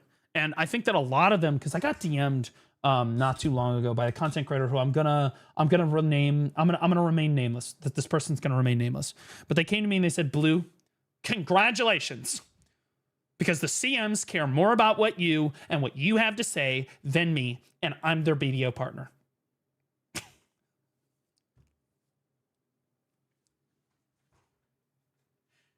He was like, you give me, he goes, you get an immediate response from them. Immediate response. If you say or do anything, they are right there and they answer you and they're responsive to you. And I was like, dude, why do you think that is? It's because it's a transactional relationship, okay? If you if you put more time and effort into your content, had more viewers, had more subs, they would care a lot more about what you had to say. But they don't, because you don't. And that's the reality. It's because they're running a business. That's the reality. That's how it is. Okay? Like, they're running a business. They don't give a fuck about me, just like they don't give a fuck about you, just like they don't give a fuck about Choice. They don't care. What they care about is their brand image. That's the bottom line. The reason that they're DMing you is if their brand image is at risk, they take the situation much more seriously, because they're a fucking $1 billion company, $2 billion company, and that's how it works. Okay? Do you even play the game? Serious question. I would say the last like 2.5 weeks, I have not played a whole lot of the game. But yes, on the whole, yeah, dude, I play the game a lot. And like you can't really say that I don't play the game. Like we all take breaks where we're like, okay, we play BDO like really hard for like a few months and then we take a few weeks off, right? Or we take a month off, or we play BDO. Like I go through phases of like playing the game like a fucking crazy amount. And I would say that my phase of playing the game like this year, like a crazy amount, was like May through like all the way through the end of August. I was like fucking 8 to 10 hours a day fucking going, right? Like actively playing the game. It was insane. And then in September, October, I got like super burned out. And so like I haven't played it like as much recently, but I keep up with stuff. I keep up with my stuff. I do my weeklies. I grind my Agris down every week and I do my stuff. That's how, and would I consider that playing the game? No, I don't think that considered like I don't consider just doing your weekly and grinding your Agris down really playing BDO, because like we all know that takes like 3.5 hours tops. Like that's it. That's not like play. To me, I don't know. Maybe I'm crazy, but like to me, that's not really playing the game. To me, like to me, playing the game is like, I don't know. It's more. It's more, right? I'm 732 gear score right now, but I have a feeling that it's kind of repeating the same thing over and over. I don't know. Well, I mean, welcome to the game. But like, if you feel like you're getting burned out on BDO, my strong recommendation is that you just try something different, right? You want to try something different. So like, if you're getting burnt out on grinding, go life skill, right? Go barter, go build a boat, go craft something, go try some cooking, right? Right now I play multiple classes. That's what was getting me to play, right? You guys remember in like the start of September or start of like May, right? I started on this like arc where I was like tagging a new class and then I would learn it and then I would tag a new class, right? And like I was playing the shitload out of the game, right? Because gear has never like crazy motivated me to play the game. I was always like a crazy gearlet. Now obviously I'm super gear, but the only difference between then and now is money. And like I was never like super motivated for gear back then, and I'm same thing nowadays. It's my motivation to play the game is different. Usually it's like treasure items, or I'm like some ethereal thing. Like usually it was large scale PvP before the last like year and a half or so. And the last like year and a half or so, I've struggled for purpose in the game. Like I've struggled a lot for like why do I love BDO? Because like before it used to be that I was a shot caller, I was a guild lead. Like that was my thing that I did. And now that's gone. And so like I've been the last like year, a little over a year now, I've been like trying to figure out what play loop really helps me. And I had a lot of fun like tagging new classes. I was having a lot of fun like learning and tagging new classes. But eventually I got a little burnt on that because like I started getting really mad at chat, which I know is going to sound crazy, but like there are times when like if I'm getting like really burnt out on BDO or streaming, and usually it's like streaming, like content creation, I will legitimately like I will take somebody and I will run them the fuck down. And I feel bad about like in post, like I'll be thinking about it like right before I go to sleep at night. It keeps me up at night. Like, oh my God, dude, I went way too hard on that guy. Like it. And so when I feel myself getting too angry at like my community for no reason, Super Trunks 26 just resubscribed. I have for to take 4 a break. months. Hi, Mr. Streamamoy, halfway to a baby. Also, screw that Jabs guy and cook him and be a 1v1. I love Jabs. Jabs is phenomenal. I love Jabs. But like he just, we got to chill. He's got to set the example. He's a mod. Super Trunks, welcome back for 4 months, man. Appreciate you. Thanks so much, man. I'd cook him in a VA 1v1. Well, most people would. We're not real. You're just talking to your monitor, Cap. Yeah, exactly. But like, yeah, right. Very funny. But like, in all seriousness, like when I feel myself, and recently you could tell, and chat will know, like for those of you that know, I started playing, I think it was Mystic. Yeah, it was Mystic when it first happened. And I was really enjoying Mystic. And I was playing it off stream and I was having a great time. And then I started playing it on stream. And then like, dude, chat was just getting to me, man. Like like other person, it felt like, was trying to like nitpick my combo, and then like I tried to be reasonable about it, and like I would like change my combo to what they thought was good, and then I'd be like, okay, I'm good, everything's fine. They're like, yeah, this is great, and then I would start grinding again, and then like a whole new group of people would come into chat and be like, yo, this combo sucks, why are you doing this combo? And like it was just constantly nitpicking every little fucking thing that I did, and it just sucked all of the fun out of like learning and having fun with the class. It legitimately vaporized my love of Mystic, and Mystic is one of my very favorite classes in Black Desert.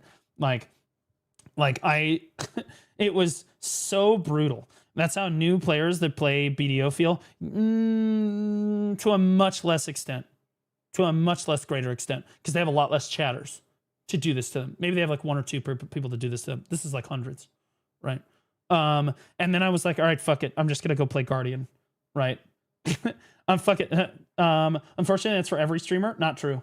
Even Challenger Pro players have that live in chat. Yeah, but see, the difference is that if you, let's say that you're Baus in League of Legends, right? If somebody tries to correct him on Scion, he just calls them a retard because he's obviously the best Scion in the world, and then he moves on, right? It's like when I'm playing DK. You don't see that when I'm playing DK. Nobody in chat is like, actually, Blue, I think that your combo or that this or that you need to dash this way or that way or whatever. Nope, nothing. Because I shut that shit right down, right? But it's when you're specifically playing something new as a streamer. So like it does happen to the pros when they're playing new champions for like League. When they're playing new classes in BDO, like people are just trying to like come up in here. And in fairness, like I know that chat is just trying to help, right? That's usually the people that are just there and they're like trying to like, oh my God, your dog. Oh my God, floor POV. Oh my God, whatever, this, that, the other thing. They're really just excited that you're playing their class and they're trying to help. But the way that it comes across is it is, holy fuck, it is overwhelmingly annoying because you try to learn one thing and then somebody else tries to teach you another thing. And you don't know which way is necessarily the best way yet because you're new to the class, right? So it's your job to figure it out.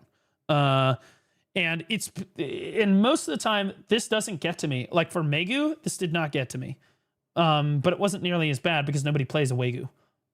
For Deadeye, nobody really knew how to play Deadeye, so like it wasn't really that bad. It was really only bad when I got to the Mystic, and then people just started like coming in, and that's when I noticed it. And then I rolled off the Mystic. I was like, fuck it, I just won't play Mystic then. It's fine. They ruined it for me, but it's fine. And I tagged Guardian, and then the same thing happened on Guardian. I'm thinking, bro, this is the easiest fucking class in the entire game, and I have people literally losing their marbles in my chat because I'm using like Cleansing Flame, like a skill too early. You know what I mean?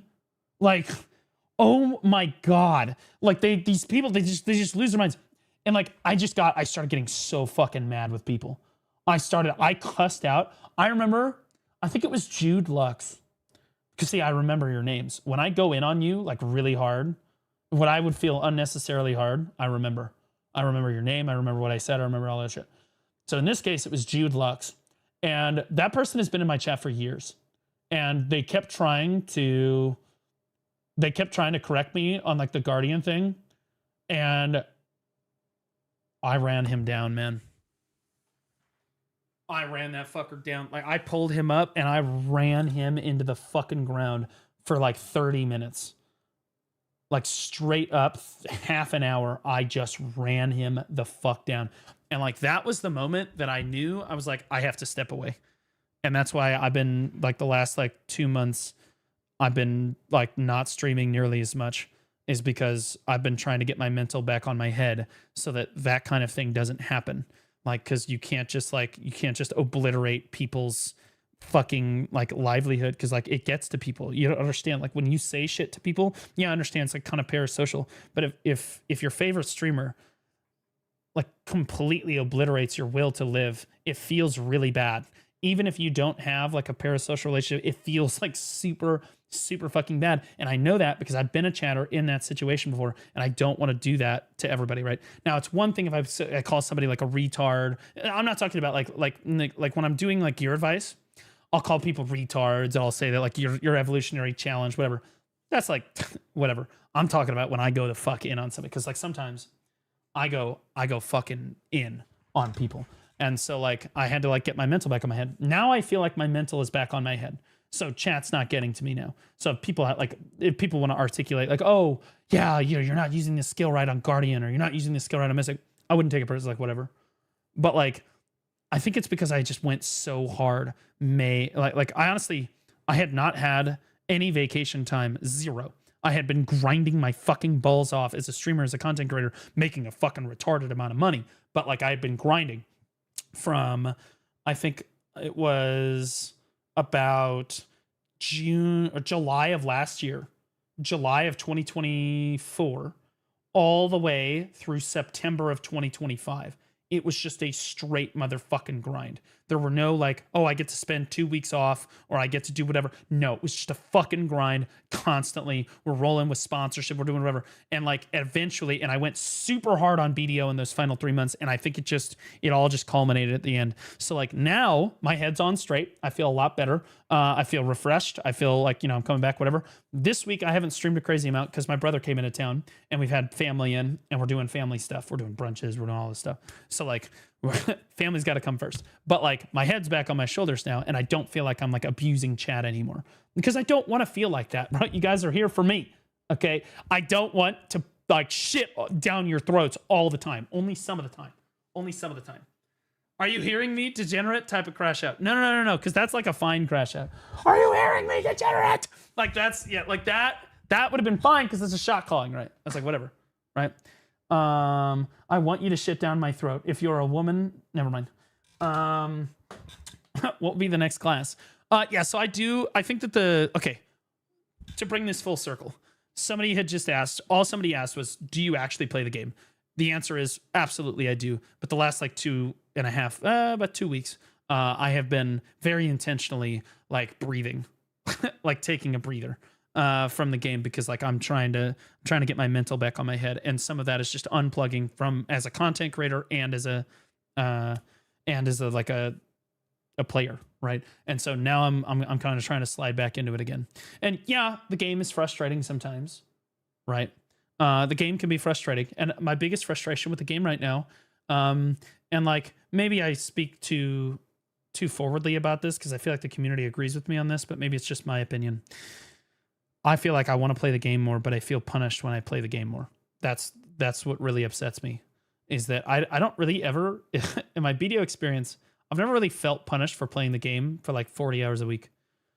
But now I feel punished for playing the game for 40 hours a week. Like if you play more than like 10 hours a week, I feel like you just get punished because you run out of the weekly stuff and you run out of Agris, and then like gathering is worse and grinding is worse and everything is just worse because you ran out of the Agris, or you finish your weekly content, and like everything you do beyond that point is just not as good. And that's okay. It's a good complaint to have about the game that you love, but it's also a bad complaint to have about the game that you love, right?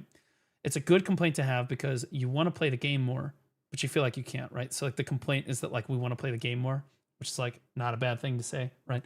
But like also it's not a good thing because if it continues, like if we get to the ball, and they introduce new weekly gated content at the ball, I think it's cooked, right?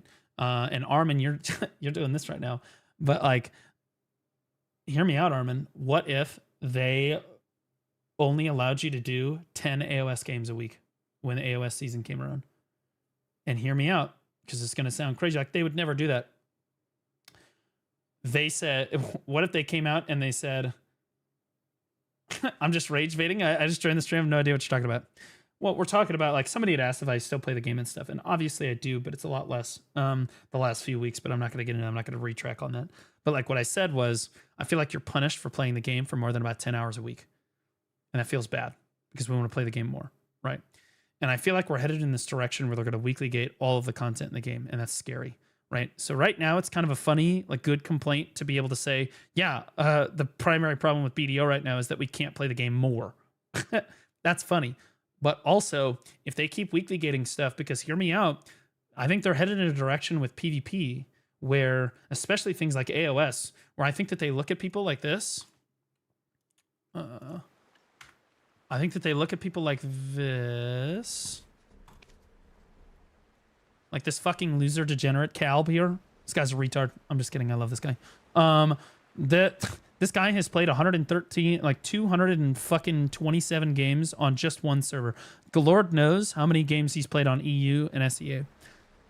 I think that they're heading in a direction with the game where they're going to weekly gate everything, and that includes AOS. So like, hey guys, we felt like people were burning out too hard on AOS, or they were going too hard on AOS, and we didn't really want players to feel like they had to do it all the time, so we're going to gate it at 10 games a week. Not joking. Tell me that's not something that our developers would say. Tell me that's not something that they've said recently. Like, that's Rest what I'm in scared peace, about. New World, I never bought you and never played you, Like, smiley face. I like that would kill people's motivation. That's really scary. It's scary because you can absolutely see it happen. Like you can see the game heading in a direction that like that is actually a possibility. That's not like a troll statement. That's not like, oh, that would never happen, Blue. It's scary because it could be real. That's why it's scary, right? It's like, oh shit, they really could say that because they've said it for other things already, where they're like, well, we didn't really want to feel like we gated people, and they especially say it for PvP. You look at Node Wars, you look at Siege, they shorten like. They're shortening that shit across the board because they feel like it's exhausting players. Look at hardcore servers. Okay, like they gated hardcore servers. They've gated Node Wars is now half the length that it used to be. Like they're cutting down the length of time that you can PvP in the game across the board. You look at AOS. This is like the one thing in the game that people really love their AOS. Now I've already stated the reasons why I don't really like doing AOS very much. I'm a shot caller. I like to play with people. My entire experience of BDO is I want to play with people, and AOS is just randoms and you're just grinding like it's a League of Legends ranked match, and I don't like that. That being said, there are a lot of people who do like that because there's a lot of competitive people that play BDO, right? And I think that like they're probably looking at some of these numbers on these people and they're like, I think that we probably need to limit how frequently people are able to play AOS because it's already happened once, right? That's why ranked queues, the same thing. This is why ranked queues, also Armin 13th. What are you, some kind of loser? Anyway, that's why ranked queues are only open for like, 10 hours a day or 8 hours a day or whatever, right? Ranked queues are literally open for only a certain amount of time in a day because the devs are trying to limit how much time. Like, we don't want people to feel like they have to do AOS all the time. I think they're going to gate it even more. I think they're going to reduce it to 3 or 4 hours a day, and then it's going to come down to 1 or 2 hours a day. And then you're going to be in a situation where you can only do 15 or 20 games of AOS a week because that's all you can fit it in the period. And like, that's only like a manifestation. That's how it would manifest itself in AOS. But like you could also look at it in PvE. I see it manifesting itself in Agris, and I've talked about this like 100 times, so I'm not gonna harp on this too much. But like, you see this manifesting itself in Agris too, where like more and more we're seeing grind zones rely on trash loot for your silver per hour, and if you don't have Agris, you're basically making like 50% of the trash or of the silver per hour that you were making before, and it doesn't feel very good. You're making, maybe it's not 50%, but it's substantial amount less that people are like, they feel like they can't grind without Agris. It's the same thing, right? It's the same thing. And so like you see this manifested in a number of ways in the game, and that's what's really scary about BDO, is that we got a good thing going here, guys. This is a good game. I don't want to end up like New World. Hardcore was only 1 hour a day. Taking care Exactly. of yourself and keeping up with your fitness. I'm doing a lot better now. We know how much you love fitness nuts in your mouth. Okay. All right. I don't even know what I expected. I thought that somebody actually. Okay. I thought that my mental health was on someone's. That's my bad. But yeah, that's what that's what has been kind of on my mind. And like, somebody has said, "Do you play the game?" I'll be honest with you. I don't AFK in BDO anymore. To speak my truth, I don't AFK in the game anymore. I don't see the reason. I don't know, like, I don't even, like, why? Why would I? What, so I can make an extra bill a day? For what? I might as well just go grind for the 3 hours a week, burn my Agris to 0, and then be done. Then save the electricity. That's the problem. Now, I still log in to do shit, right? I still log in to do shit, but I don't AFK anymore. From human to human, I'm glad you're doing better. Thanks, man. I am doing a lot better because again, I just burned out so fucking hard because I didn't. There was no regulation. And you guys remember before I started like taking time off from streaming the last like 2 months, I was like, dude, we were going like 16-hour streams. Do you guys remember this? I was doing like 12 to 16-hour streams. And I would do them back to back to back to back to back. Like I was just running through it. It was crazy. And so what would happen is I was supposed to be off Monday, Tuesday, but I would stream like 5 hours into Monday. And then like I would sleep all day Monday. And so Monday's just gone. It's not really an off day, right? Saving electricity is important. Well, it's more important than AFK fishing, in my opinion, because I don't really have very much more to go in BDO in terms of like gear, right? Like most people AFK fish for the money. Well, I don't really care about the money. Doesn't matter to me. The silver is like whatever. I don't really give a shit anymore. Like I care more about like playing the new class and like learning a new class. That's what I care about, right? Now, yeah, I heard a lot of endgame players also piloting with Pinoys. Is that true? Yeah, 100%. Most of the players in the top like 1 to 3% of their gear score have RMT'd and or piloted. And that is as true for a normal player as it is for a lot of the BDO partners. I'm just being honest. Yeah, they absolutely do. I used to be in these circles. I used to be in like the top end siege guilds like Vertex and Corrupt and Barcode and all them. A lot of the like the big name siege guilds, they have like services. They'll like be like, hey, this guy is really good, and he only charges like $3 an hour or whatever. Like, and they're always constantly trying to undercut each other because the pilots are trying to keep their price below the pay to win margin for BDO. And I actually got reached out to by, I'm not going to say their name and I'm not going to say what guild they're in, but it's somebody that pilots in a major siege guild in North America. And when I made like my birthday stream and I explained to everybody the margin on like what, like I was like, so I can grind for an hour or I can pay $6.50 or $6, right? He was like, dude, you literally lowered the amount of money I have to spend on my pilot. Thanks, man. Appreciate you. That's how prevalent the issue is. Okay. Like legitimately, like it's a serious problem. And like the fact that Perlibus hasn't cracked down on it is crazy to me. Even the BDO partners have done it. Like a lot of them. The content creators that you guys all love so much. A lot of them did it. And it's funny because they all used to be like, Blue's such a gearlet, Blue's some loser, blah, blah, blah. I never cheated. And that's why I didn't have as much gear as everybody else, because I was playing the game. My game knowledge comes from the fact that I have played the game a tremendous amount. Like a fucking retarded amount. Like gathering, cooking, alchemy, fishing, but like doing boat content, large scale PvP, like small, like guild league, like all of this stuff. Like I did a ton, but I could never catch up to these people. I could never catch up to these people. Why? Because I'm not cheating, and they all rest of them cheating. And now they all quiet. None of them want to say nothing now. You know why? Because I just said, fuck you, I have money. So I did it the legal way. I did it the legal way. I did it the reasonable way. I just paid the money and just ran through the gear score. The legal way. The reasonable way, the way I can't get banned, right? The rest of these motherfuckers, they're all RMT and they're cheating. A lot of them. A lot of them. Especially, I would say that if Perlibus banned every single person that had piloted in the last 2 years, I would say that we would probably lose 80% of our top end players. And I might be being generous. 80%. Like you would see entire guilds vaporize overnight. Like, but I'll be honest with you though, Blue Squadron's gonna hit go live and we would be eating good. Chat. We would be eating very, very good. 80% seems high, maybe 40. You're delusional. Again, I've led PvP guilds. I've been in these circles. All right. I know how prevalent the problem is. Okay.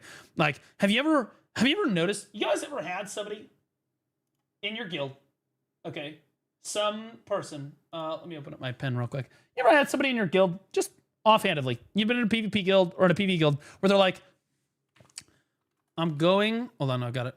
I'm going on my grind arc. Okay.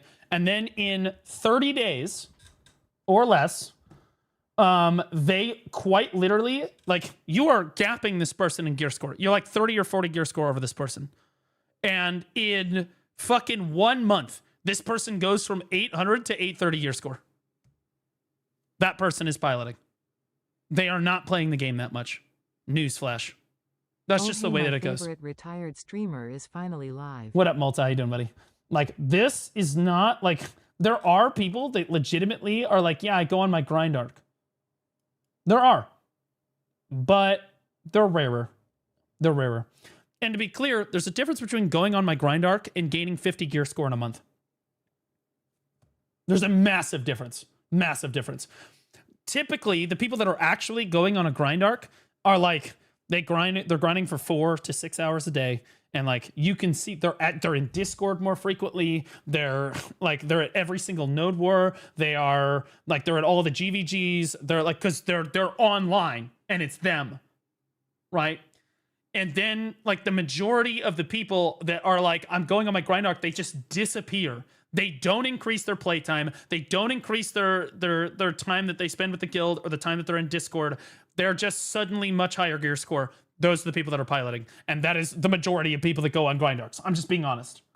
Just one tap everything. Yeah, I mean, I'm just being real.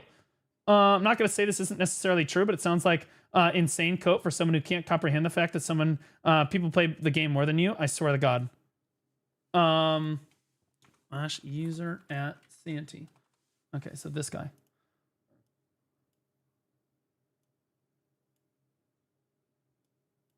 Who said that there's not more people that play the game more than me? I didn't say that there's not people that generally just genuinely just sit there and like grind. There's people like Zethian that do that play the game more than me. Absolutely. They exist. 100%. But there's not up until recently, there weren't like a crazy amount of them, right? Like I would say that the vast majority of players, and those aren't the players I'm talking about, because those people are pretty rare, right? The people that are going to grind 8 hours a day for 2 years, like 2 to 5 to 8 years, right? Those people are pretty rare. And I think that you can agree with me on that, right?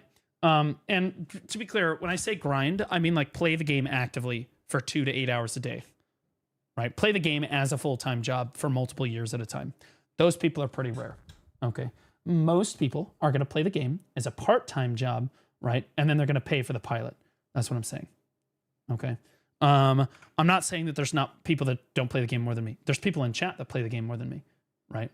There are. Do you have receipts of what?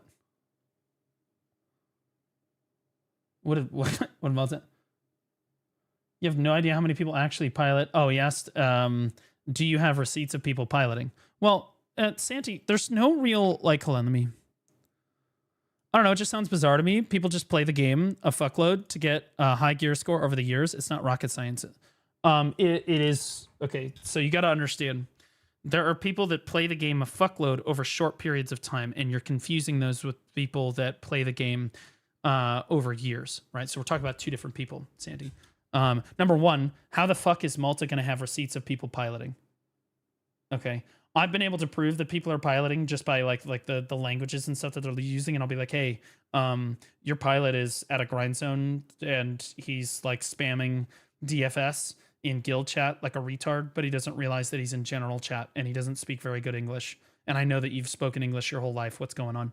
He's like, oh yeah, I just did it one time, blah, blah, blah, kicked him from the guild. Like I've God knows how many times that's fucking happened to me. Okay, so I have seen receipts of this happening, and I've seen people like anybody that's in a Min or Siege guild could tell you that like everything I'm saying is true.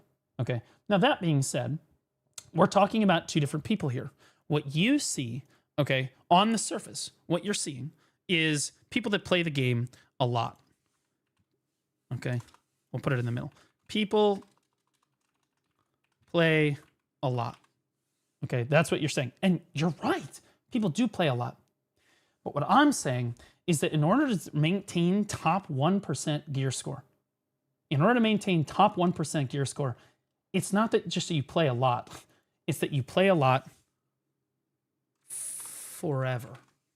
It's the duration at which you play a lot and what you're doing when you play. Okay. So like there are people that play a lot and you recognize that, and that's smart that you see that. You're like, yeah, no, people grind like a lot. It's true. And what people will do, the average player in BDO will do, is they'll come back to the game and they'll play it really actively, like full-time job, 6 to 8 hours a day for 2 or 3 months. 2 or 3 months, they go super fucking hard, and then they completely fall off the boat for 2 or 3 months, and then they come back and they do it again. And they have these like interval periods where they're grinding a fuckload, and then they're not grinding at all. And then they're grinding a fuckload, and then they're not grinding at all, right? That's the reality of most BDO players, okay? And the reality is you don't get to the top 1% gear score and keep yourself there by having this kind of a play schedule. It just doesn't, that's not how it works, right? What you end up with, if you do this right now, you're probably like pen to sept to oct Karazad, right?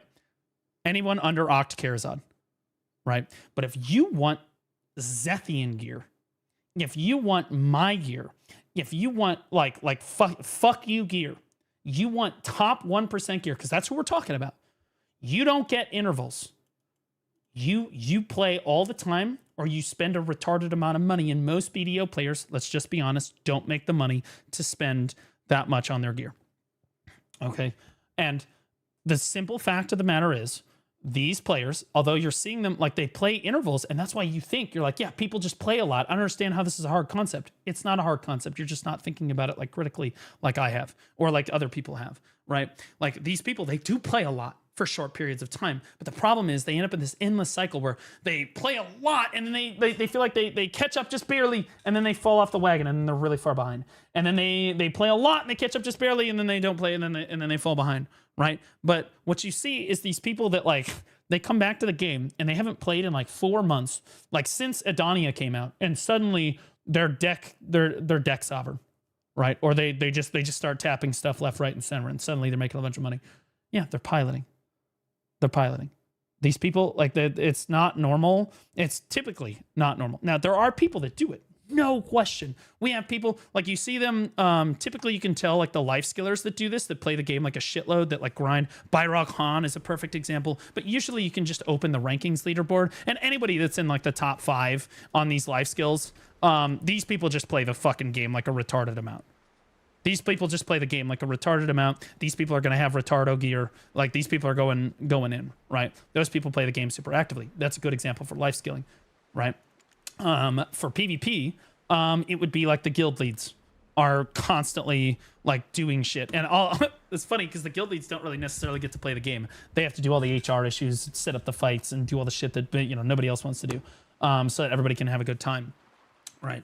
But like my point here, Santi, is that I think that you look at this like differently than I do. It's not that people don't play the game more than me. In fact, a lot of you go through intervals where you do play the game more than I do, right? But then you won't play the game at all, and I will keep playing the game.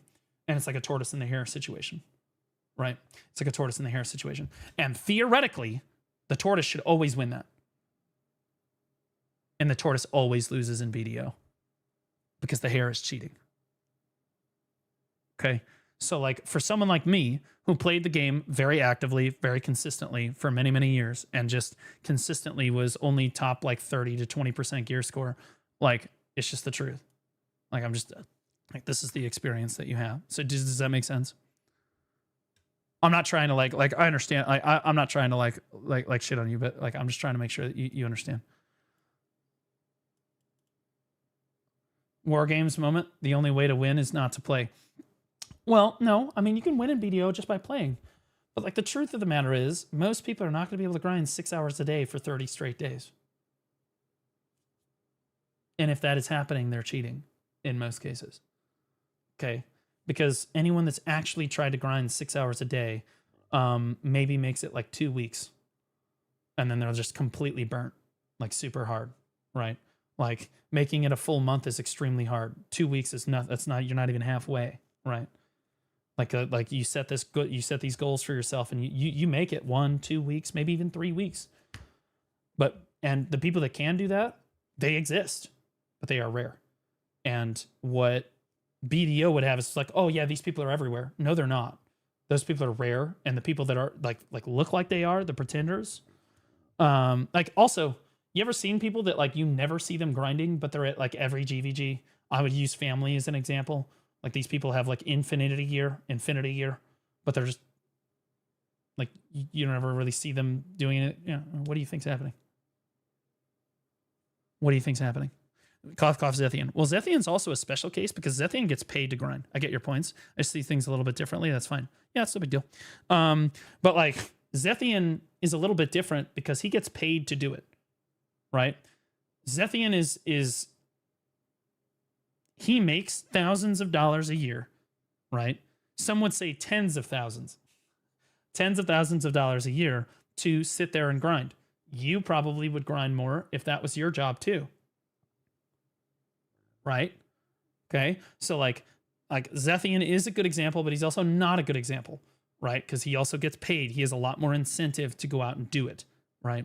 Like the normal people, they sit there and like even if they're unemployed, like they keep up with it for a while. But in my experience, the people that are actually grinding 8 hours a day, man, those people are in Discord. They're more active in guild chat. Like, and that's another thing. It's like the little things that you see, right? Yeah. Are they active in alliance chat? Are they active in guild chat? Are they saying things in Discord, right? Because if you really are playing the game as a full-time job, you will basically like your life inside the game, your life outside the game will start to merge, right? What about Leduc? I don't know anything about Leduc's playing habits. I don't know anything about Leduc's playing habits. I do know that he's a grind fiend. So I don't think that I have never seen evidence. And keep in mind, I have a lot of evidence on a lot of people in BDO. I have a lot of skeletons that I've seen in closets. I've never seen anything that would tell me that Leduc is playing disingenuously. But that doesn't mean that he's not. I've never really investigated him, right? Leduc plays League for fun. I think a lot of people play League for fun. Well, a lot of people, like, they talk about League of Legends, and they're like, and it's probably a lot like me, in that we all hate League. But we don't really hate League. We hate ourselves when we play League. It's not that our teams are terrible. It's not that the game is terrible. It's that we become terrible people when we play the game, and we don't like who we are when we play League of Legends. That's just how it is for me. Like I don't like who I become when I play League. The only time I really ever say gamer words is when I have League of Legends booted up. God is like straight up.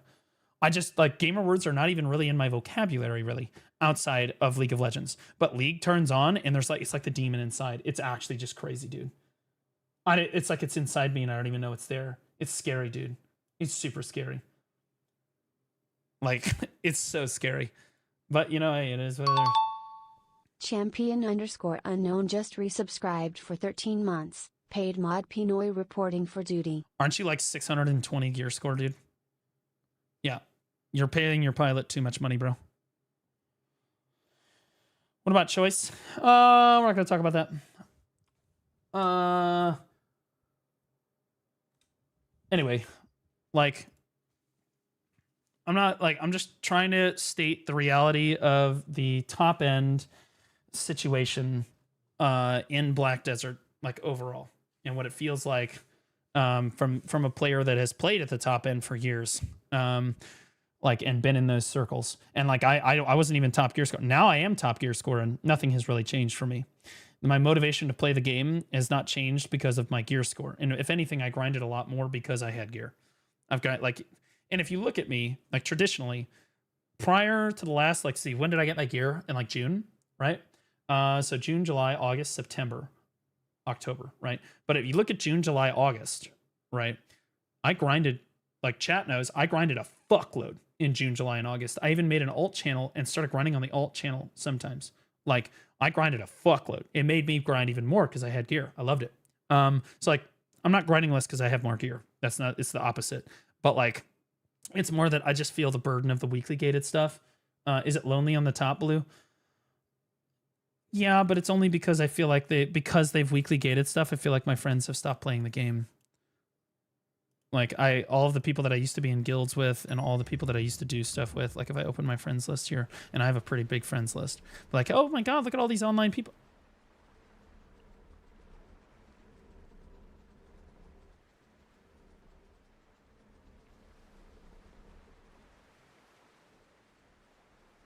Okay. That's my reality. That's my reality. It's sad. And I keep playing because I'll be honest with you, in my BDO history, and everybody that plays BDO knows this, you always have those friends that you just lose because they stopped playing the game and they never came back. And you love playing with them. But they ain't coming back. And you keep playing and you make new friends. That's how it is. But it's hard. Can't have high gear score and friends in the same time. Sure I can. Just pay money for your gear score and then nothing changes. Nothing, like literally, the fact that I have gear only made it easier for me to showcase new content. That's really all it did for me. That's really all it did. And it made it also a lot easier for me to try new classes, which was fun, right? That's why I've been having a lot of fun lately, is that I've been able to play different classes and actually have fun with them. Yeah. Can you give an honest answer on if you think BDO will stay alive in the next 3 to 5 years? 3 to 5 years? Absolutely. I think BDO is going to be fine. In the 3 to 5 year timeline, we're doing just fine, in my opinion. In the 5 to 10 year timeline, different story. Different story. It's going to be, we'll see. There's like no games that I'm really worried about killing BDO. I've never really been worried about games coming in and taking over my will to play BDO. Maybe there's games that I play really actively for like shorter periods of time, like Throne of Liberty or well, like I liked Chrono Odyssey, but that was like what, 2 days. I liked Guild Wars 2. What other games? Crimson Desert, we'll play that for a while. Like the RPG games, like Grand Theft Auto will come out, Path of Exile, WoW Classic, right? But BDO will always be there, right? I'm not really worried. The only thing that I think kills BDO is the developers. That's it. It's the only people that are capable of killing this game, because people are so attached to this game and like what the game stands for and what the game can do for people in their lives. As much as people don't want to say, oh, it's just a video game. No, it's more than a game to so many people. And that's why, again, it's a successful game. It's because it speaks to people in a way that other games can't. I am concerned that weekly gated content is impeding on what makes Black Desert Online. Because it used to be that you would log in and you would just forget about the world and how much your parents hate you, or how much of a disappointment you are, or your $10,000 of credit card debt, or your $20,000 of student loan, or the fact that you couldn't buy a house, or the fact that you're living in a deadbeat apartment, or you have a dead-end job. You would log in and all of that would just fade away, and you could just grind, and you could get into Discord with your friends and you could play the game, right? Or health issues, right? But the problem is when you gate how much time people can actually spend on the game, I do think that it hurts our ability to use that escapism in BZO. And you could say that escapism is unhealthy for you. Maybe you could say that, but I would say that it put me in a position. Maybe I'm an exception to the rule, right? And I am an exception, but like it got me through a lot of hard times, and look where I'm at. Like, BDO, it got me through stuff, right? Basil and BDO, man, right? What if you spend your whole life in BDO? Bro, my life is BDO. I don't know who do you talk to right now? I'm training today. People start talking about EOS. EOS is in like what do you mean by EOS? Aeon 2 gonna save us all? No, dude, it's not. Aeon 2. Okay, I'm just gonna keep it brass tacks with you guys. I don't know if people agree with me on this. Nobody's quitting BDO for Aeon 2. No one. Not a single person. 0 people are quitting Black Desert Online to play Aeon 2. They might take a small break from the game and go AFK more, right? Like we talked about that punctuated equilibrium we talked about before, where people play super actively and then they play less, and then they play super actively and then they play less, right? they'll go through a period of playing less, but Aeon 2 is not going to give them the same thing that BDO does. They're two different games. Aeon 2 will be a great game. It will be, and we're going to play it. But are we going to quit BDO because Aeon 2 fills the same niche? Absolutely fucking not. Okay? Not a chance, not in a million fucking years. The combat in the game just does not measure up. Okay? I'm going to be gooning to Aeon 2. You're going to be gooning to BDO 2. All right? Like, are you going to play BDO a little less when Aeon 2 comes out? Absolutely you will. Does that mean you're going to quit BDO forever? No. Just means that you're going to play the new MMO. That's normal. Right? Now, are people going to stick with Aeon 2 like they stick with BDO for 5 or 6 years? That remains to be seen. Yeah?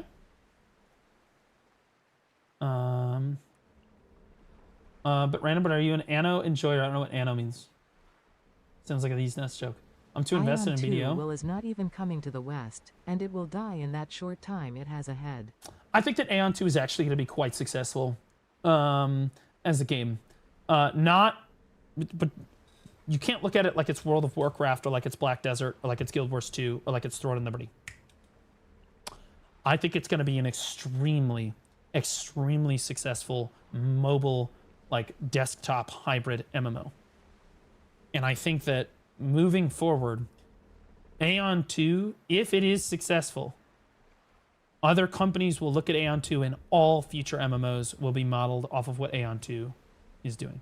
Because we're already seeing that happen. You're seeing that with Odin. You're seeing that with Raven 2. You're seeing that with Aeon. You're seeing it like Albion is another example, right? We're seeing it like you're seeing MMOs move towards a mobile business model. You're seeing them lean more into pay to win. You're seeing them like lean in more to like the autoplay stuff, right?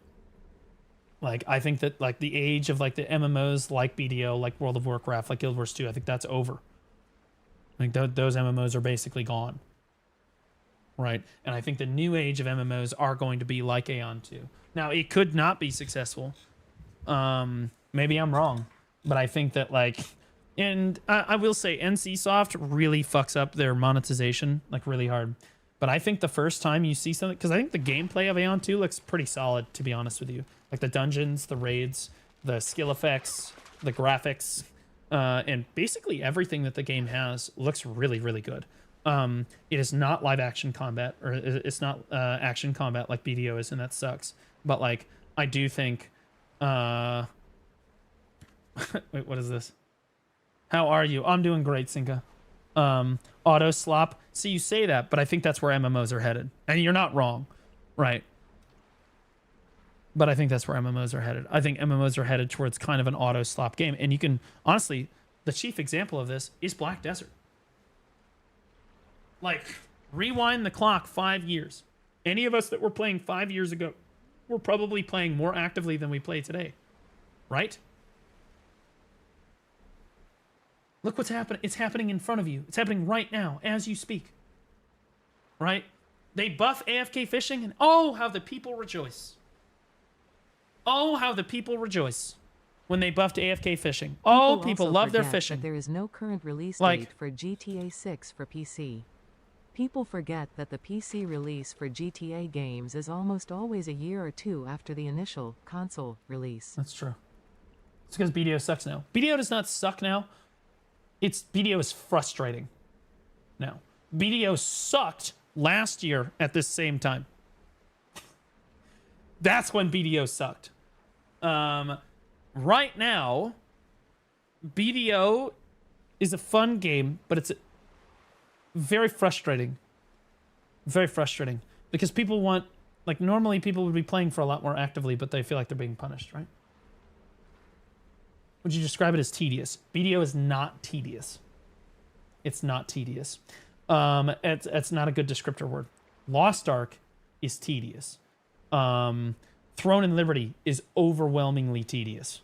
Like, Throne and Liberty, and that's a game that, you know, I've played a lot of. Throne is tedious. That's annoying. That is full weekly gated, daily gated bullshit. BDO, we're trending towards tedious, but it is not tedious yet. Why would you play a frustrating game? Because it's really good. Why do you play League of Legends? Every game in the history of the universe that is worth playing, I have been frustrated with.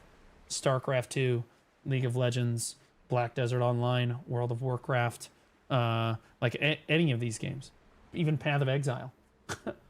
You get frustrated, right? Doesn't mean it's a bad game or it's like, why am I playing it? You just get frustrated, right? Imagine playing League of Legends. Millions. It's the most popular game in the world, so don't really have to imagine, right?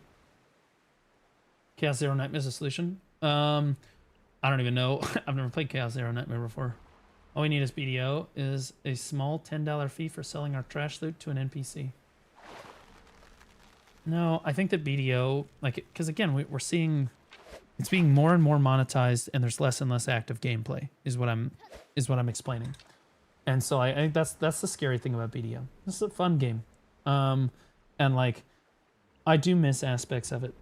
I would be lying if I said it was a better game today than it was 2 years ago. Because it's not. But it's still a good game. It's still my favorite game.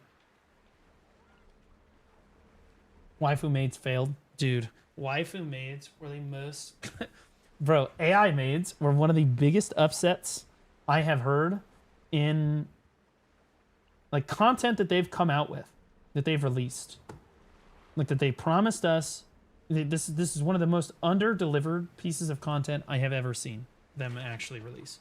Like, normally they just don't release stuff and they stop talking about it. In this case... Torp just resubscribed for 9 months. I do think BDO could do better about not having gigantic jumps in gear cost. New players have gains to make it around 120 bill, but it jumps from there to 200 billion to 600 billion, etc. Love your content, Blue. Thanks for being based. Torp, thanks for the 9 months, man. Welcome back. What are we naming the baby? We'll call it Wrong, because that was a wrong opinion. Respectfully. Brother, the reason that this happens is because you go from making 400 million an hour to making $1 billion an hour to making 4 billion an hour. And this is going to be a hot take, overall, and that's why you see these jumps. Overall, I think the BDO developers actually do, and I know this is going to sound crazy, overall, not all the time, but overall, I think that the BDO devs do an extraordinarily good job of making sure that our content that we grinded thousands of hours for still feels worthwhile even years after the fact. They don't always nail it, but they are pretty damn good about it. And I use as the example, I would use that, like, you look at BDO, you compare it to something like Destiny 2. Destiny 2 is an example of a game that has completely failed because the devs just don't understand how to do power creep correctly. BDO typically does power creep extremely well. They scale their game really, really well, right? Did you react to the D-Jules video? Is there a D-Jules video? I'll definitely react to a D-Jules video. But like, you know, and you don't hear Blue Squadron praising the devs like a crazy amount, but you give them credit where credit's due, right? Now, obviously, a Pen Dandy is not used to, like, it's not worth what it used to be, but like, a Pen Blackstar still holds value today, like it held value 5 years ago. Maybe not exactly the same, but it is still valuable, right? If you log in, you've got a Pen Blackstar, you're like, oh, that's really good. That is actually quality gear, right? Like, and not very many games can say that like 5 years goes by and they still feel like their gear is reasonable, or even remotely relevant. Or energy, contribution. You look at like the side progression stuff, they do a good job. Not as good as Guild Wars 2. Guild Wars 2 has the best side progression of any MMO probably. But, you know, BDO does a pretty solid job of that. D-Jules, BDO. So D-Jules, you're telling me, came out with a video. BDO is lying. Oh boy. All right. Chat. And the best mount system. So fucking true. There's a lot of things that Guild Wars 2 does correctly. I'll tell you what, Guild Wars 3 comes out, I would be a little worried. If Guild Wars 3 comes out, I think that game could absolutely blow the fucking socks off of the MMO genre. I think it would kill I don't think it would necessarily kill BDO, but I think it would kill Guild Wars 2, probably. It would probably kill, obviously, all the New World fans would probably go play it. A lot of the Final Fantasy people would go play it. I think that a lot of the WoW people would go play it. I think that it could go super hard. And I know that Guild Wars 3 is in production. The only thing I'm concerned about is NCSoft being retarded. Okay. So, DJ said the truth about BDO Steam charts. All right. I have very, very extreme thoughts about looking at BDO Steam charts. I've said it many times. You have to look at the trend and less at the number. So many people get bogged down with the number. You're looking at the trend on the graph. But we'll see what he has to say about it. Oh, they're gonna sell another one. AFK fishing is just a pity way for them to retain players, so that the Steam charts don't look like shit. Okay.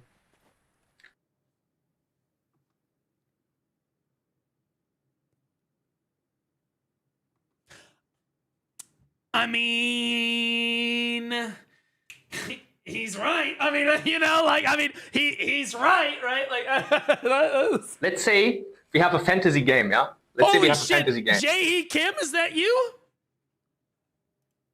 It's called, let's say it's called Old Liberty. And this year,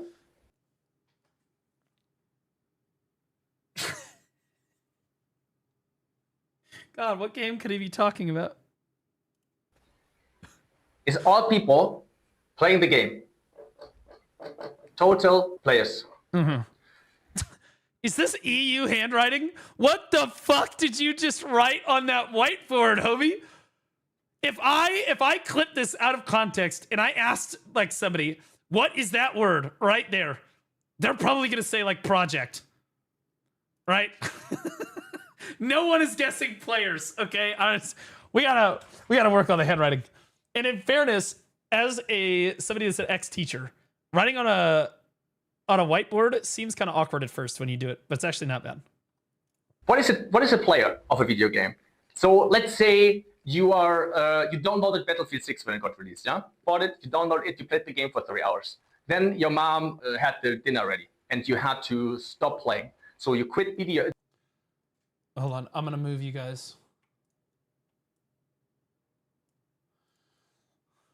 You exited Battlefield 6 because there's no AFK fishing in Battlefield 6, and you went to dinner with your family. Afterwards, your girlfriend convinces you to go to the movies, and you go to the movies. Afterwards, you go have a drink. Girlfriend.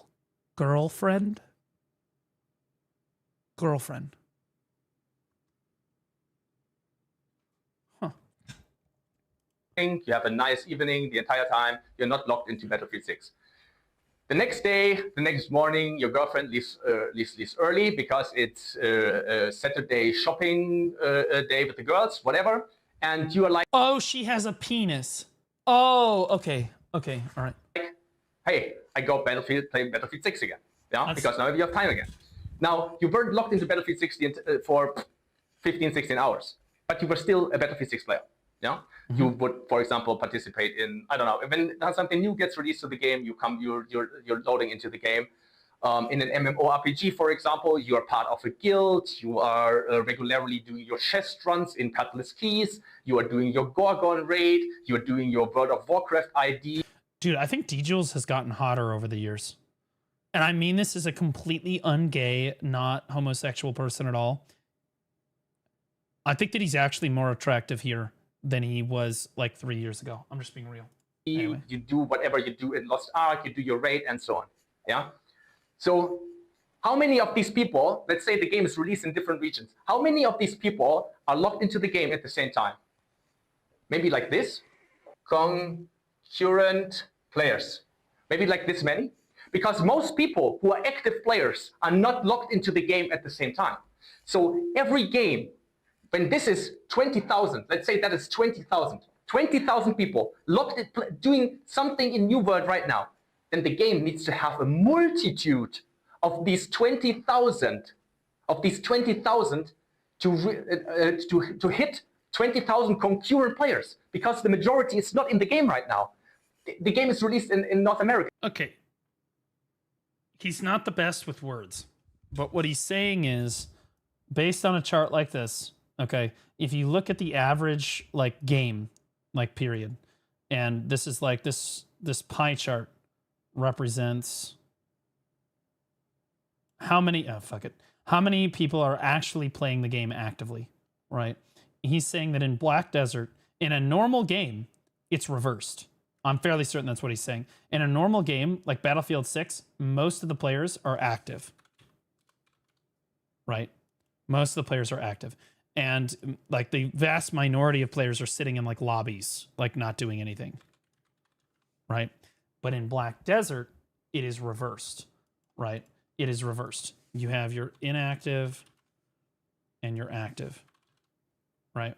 North America is still sleeping, even when we have afternoon in EU. The game is maybe also released in wherever, where it's already in New Zealand, it's already night again. Yeah, like Forky is going to bed soon. And when these people are sleeping, they're not in the game. People are doing something else but play the game because, well, you don't have to play a game for 12 hours a day. You can just play the game for an hour. So a game to hit 20,000 concurrent players needs to have a multitude of this as total players who play the game throughout the day and throughout the week. Okay, I understand what he's saying, and he's right. What he's saying is that this is the 20K active players for a normal game. Right here. This is the total players. Okay, so the full circle represents the total amount of players that actively play Battlefield 6 in a day. Okay, but the pie, the little signet thing right here, okay, the little pie slice, that represents who is logged in at this very moment. Because in Battlefield 6, when you're not actively playing the game, you log out. That doesn't mean you're not a Battlefield 6 player. It just means that you're not online right now. Okay. And so he's saying that if the total graph represents the total amount of players, and Battlefield 6 Steam charts say 20K active players, which I'm sure that's way higher. But let's say, for the sake of argument, it's 20K active players. Or it says it's 20K Happy active. Halloween, Baldy. It says 20K on Steam charts. He's saying that means a wild amount different than what BDO means, right? Because when you look at Battlefield 6 on Steam, if it says 20K active, I don't know. What's Battlefield? What is Battlefield 6 Steam charts? They probably have way more. Yeah. Okay. So just to be clear, they have like 400 and whatever fucking thousand. Okay. But we're just using it for the sake of argument. Okay. We'll say that any game, well, Guild Wars 2 is a good example too, but like we'll use Battlefield 6. Any game like this is going to be like this, where there's a much larger total player base, right? And only a certain amount of that player base is active on Steam at a given time. So when you look at Steam charts, you're looking at the active players. How many people are currently logged in? You're not looking at the total players. You're looking at how many people are actively logged in, okay, in a day, right? But for BDO, it is completely different, and I'm sure that's what he's getting at, is that BDO's Steam charts do not represent what our active players are. It's like, oh, well, there's way more people that play BDO. They're just not logged in right now. No. BDO's Steam charts represent the total players that log in a 24-hour bit. Like that is it. That is all we have. And if we lose those players, it is much more impactful on the game than if Battlefield 6 doesn't have people, right? Yeah, Battlefield 6 is the opposite. Pre-watched? No, that's just what he's explaining right now. He's literally just explaining this to you right now. It's just that he's D-Jules, so it's a little tougher, right? And the important part is that the developers, of course, know this. If you have 20,000 concurrent players, and you have, especially like let's say there's console players and so on, you have in the end, you have way more than 150, 200,000 people who at some point during the week or during every day, but every week at some point play the game. If you know this as a developer, then you are of course creating content for all these people. Yeah, that is the important part. But this factor does not exist in B. This factor, what's the eraser on does not exist in B. The cut is crazy. He didn't even pick it up. The cut. He didn't. That's still up there. So he cut it, which means that he lost it. He threw the eraser across the room or something. Either way, he stopped recording, and he was like, "God damn it!" Threw it across the room. Didn't even put the eraser back. Said, "Fuck it," and we go again. Exist in B, D, Oh, Holy fuck, only that on a beat. very, very smaller scale. In Black Desert Online, you have the amount of concurrent players way closer to the amount of total players. It's not 100%. He's 100% correct. 100%, of course. But the amount of players who are currently logged into the game in Black Desert Online is way, way closer to the amount of people who are playing the game throughout the day and throughout the week. And this is why the game has so many fewer players than all these games like Throne and Liberty. And he's right. He's absolutely, I know that people like to be on copium about this, but like what I have been saying about BDO for the last like 6 months to a year now, I guess 6 months or so, is that this little pie thing. So if we look at the pie chart, now it doesn't represent, I guess that the pie chart represents total players, right? And if this represents inactive players. My concern with BDO over the last like 6 months to a year has not been that the total players of BDO is going to go down. That's not what I've been saying. And if you think that, then you're just an idiot. My concern is that the amount of, because we're going to have to put this at this active players. Okay. My concern is that this little pie chart has become a lot smaller, right? Total players remains roughly the same. Maybe has declined a little bit, but roughly the same, or is up from last year, whatever. I don't really think it's necessarily up from October necessarily. Well, I guess it's honestly October of last year, we were bottoming out at the lowest we've ever had. So honestly, that bar is not fair to look at. But like typically speaking, our total players are not necessarily super declining right now, but I am concerned that our active players and the reason to actively play the game is declining, right? And again, I've made this argument before. When people quit BDO, they don't quit it all at once. They go like, they just get, so this line represents how actively you play the game, right? You start playing the game less and less and less actively. And sooner or later, the amount that you AFK in the game ends up being like fucking 98% of your playtime. And that's when people start letting go of even AFK stuff. And so that was my argument for what's been going on. But he does make a, he's 100% right. And another thing that people don't look at when they look at these Steam charts is they just don't understand how to read a graph. And it's funny because when all the, yeah, see, like this trend is not good.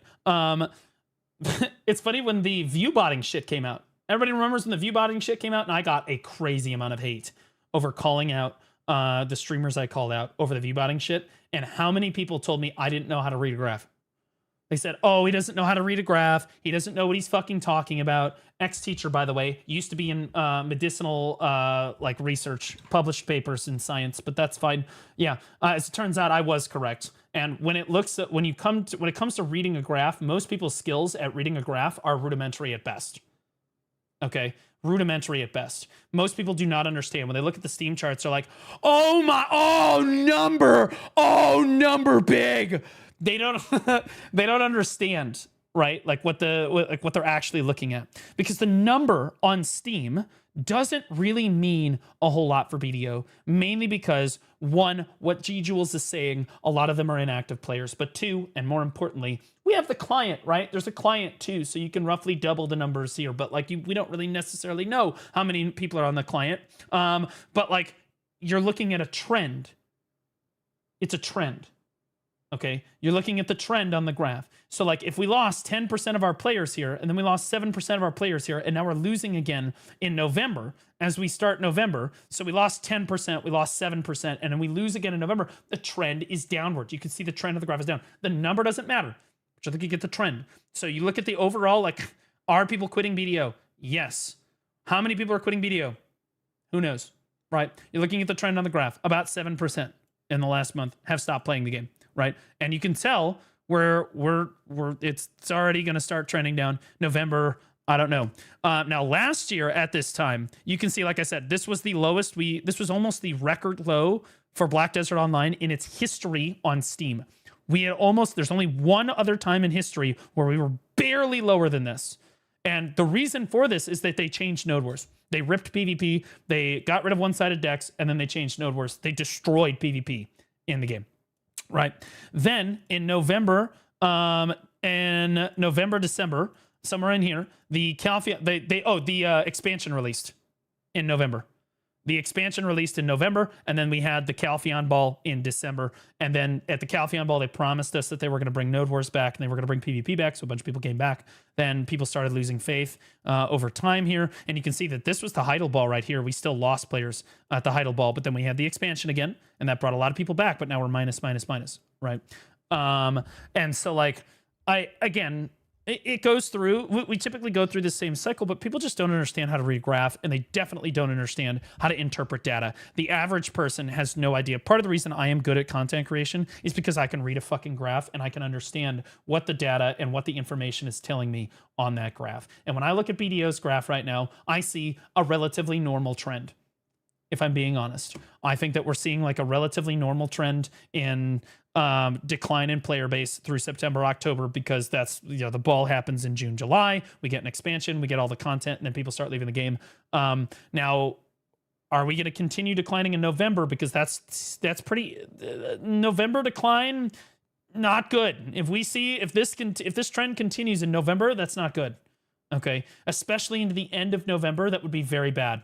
And especially when the Masterclass tournament is going on, which is supposed to generate a tremendous amount of hype for the game. It's our equivalent of Worlds. I know that's like an unfair comparison, but like this tournament only comes around like once every 7 years, right? So it's supposed to generate a tremendous amount of hype for the game. So like if we still see negative players coming to the game, even with AOS coming in and even with the Masterclass tournament coming in and all of that stuff, we're still seeing negative numbers. I would say that that is cause for concern.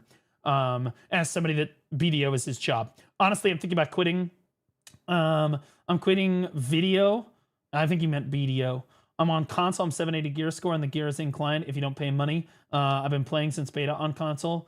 I've been so drained. I've been playing like a vampire survivor. I mean, like, you should never really try to, like, you should never look at BDO and be like, I have to spend money. I will say that the threshold for spending money has decreased dramatically by like 200 to 300% over the last like 3 or 4 years here.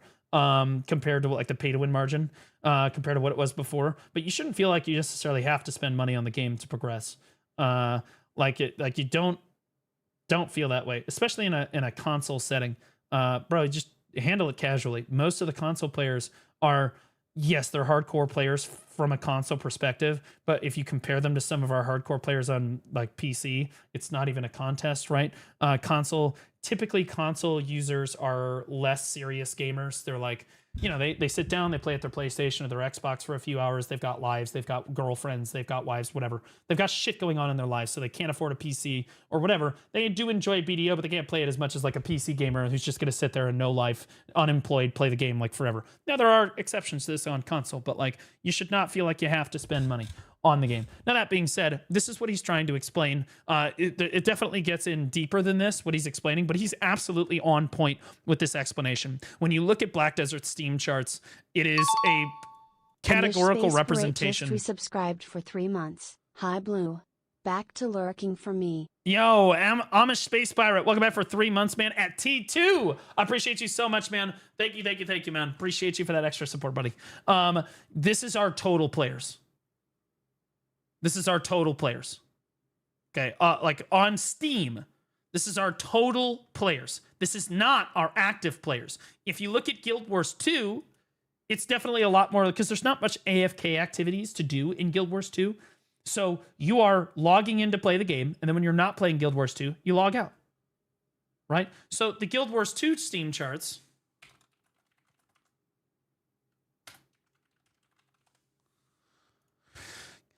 seem a lot lower, but what D-Jules is saying is it's actually a lot closer to like what like BDO's active player base. I would say that BDO probably is even less than this, a little bit less than this on Steam, at least for sure. It might be even half this on Steam, because we also have the client players too. And I would say that there's maybe 5,000 players that are actively playing at any given point in time. But like you look at this, there's probably about the same amount of like total players that are playing Guild Wars 2 right now that are maybe playing BDO. Guild Wars 2 might even be a little bit more popular than BDO. Depends on the time of year. There's also a lot of content creators playing Guild Wars 2 right now, so like that is helping them a little bit, but not a tremendous amount. But like, yeah, this is what he's trying to explain. Most people use the launcher for Guild Wars 2. Yes, and the same can be said for BDO. You're still missing the you've missed the argument. Just whoosh. Didn't even graze your head as it went by. It legitimately didn't even graze your head, right? But that's fine. All these games like New World, because you have so many people just locked into the game permanently. This graph only covers NA, EU, not KR, MENA, or whatever else. Right, but there's a lot. But you've seen the income that BDO makes, right? You've seen the quarterly breakdowns for BDO, and the NA-EU make up at least 60%, of the overall income for the game, which means NA and EU make up the lion's share of the players for the game. And again, you can look at if NA and EU are quitting the game en masse, or the players are declining, you can assume that the same thing is also happening in Korea and Asia, because that is the trend. That's how it works. The Koreans that play this game, King Bonobo 94, appreciate you. Bonobo, appreciate you. Thanks for your Prime sub, buddy. Appreciate you dropping it here. The Koreans that play this game think a lot like we do, a lot like the players in the West. We have a very, very similar mentalities on what we want out of Black Desert. Now, some of it is a little bit different, like culturally, but like on the whole, they didn't want one-sided decks. They didn't want all this other stuff either. They just, and they're not happy with the weekly gated content, right? They're not the ones asking for this crap. It's the devs just giving it to us, right?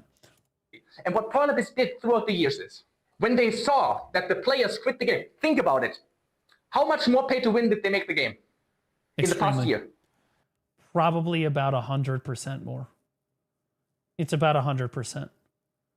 Because 2 years ago, you would have had to spend at least $25 to $30. I would say it was like $25, maybe 20. You could either spend $25 or grind for an hour. And now it's only like $6 if you're buying the rolly boxes, right?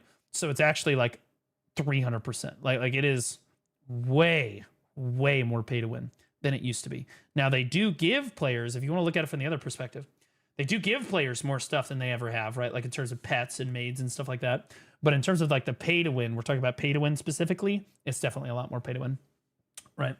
I thought it's because of Korea that play the game is as grindy as it is. No.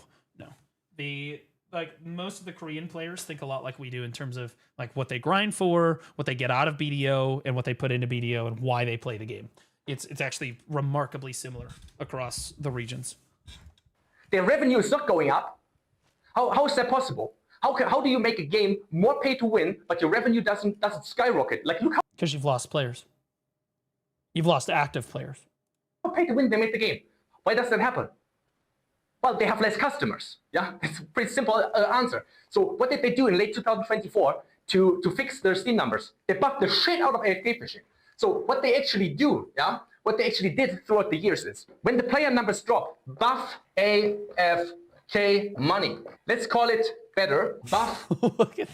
Look at this handwriting. Passive income. What happens if you buff passive income? Passive income is from your workers, from fishing, logging. That's a C, by the way. That's a C. Rewards, all of this stuff. What happens? What happens when you do this? When you buff passive income, you incentivize more of your remaining players to stay locked into the game. If you, let's say a BDO player is, let's say he was not locked into the game for once. He comes home and Battlefield 6 releases, and he bought the game, he pre-downloaded the game, and he wants to play Battlefield 6. When BDO gives him 100k silver per hour in AFK in passive income, do you think this player would bother logging in? Just came back to BDO, can't buy new character slots with loyalty, instantly left because I have to delete my character to try new classes.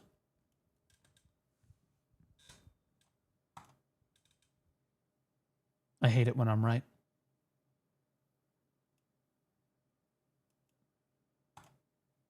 Into BDO before he plays Battlefield 6?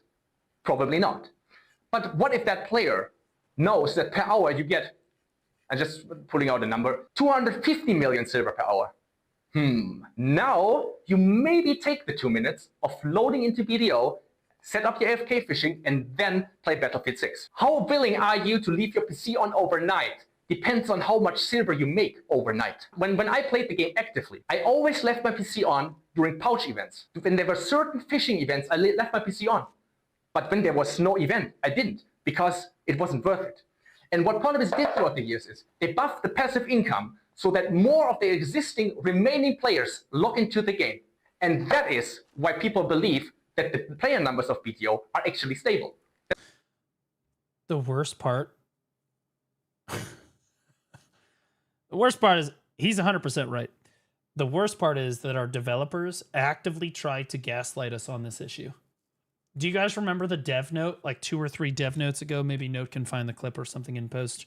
But there's a dev note like 2 or 3 dev notes ago where they literally said, yeah, no, we've noticed that so many adventurers are now enjoying fishing, that we've buffed the fishing content. We're very happy about that. And so we're going to expand on it, and we're going to do all this other stuff because everyone is, oh my gosh, look at this great thing that we've done with fishing.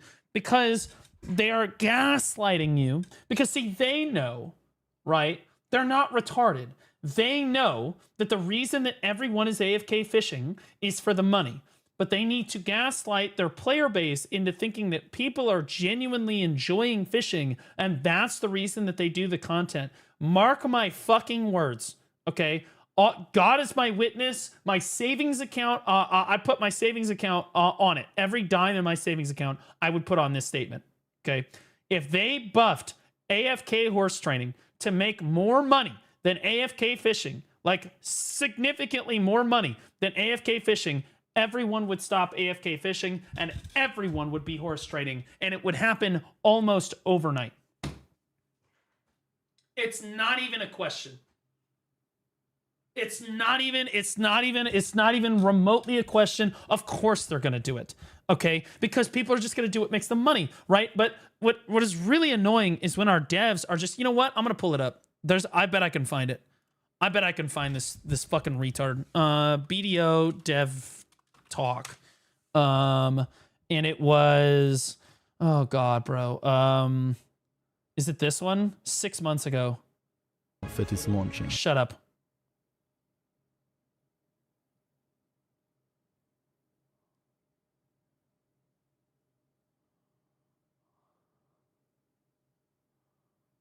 No, it's more recent. Okay, hold on. GM trolls as we go. Oh, okay. This is his reaction to it. Where's just like the... Here, take me to the Black Desert channel because it'd be on this channel. Dev talk. Okay, dev updates. Yeah, this is what we're looking for. Latest updates. This would have been 6 months ago. This is 3 years ago. Dev commentary in June 3 years ago. Oh. Full playlist. Okay. Is it this one? Greetings, adventurer. This is, oh, yes, dude. I think this is it. Hardcore, sir. Oh, God. I should watch this back as like a comedy parody. I should watch this back as a comedy parody. Oh, my God. The loyalties, all in one preset, new outfits. Oh, God. It's too good. It's too good. I don't see it on this video. Maybe it was. Maybe it was the other video.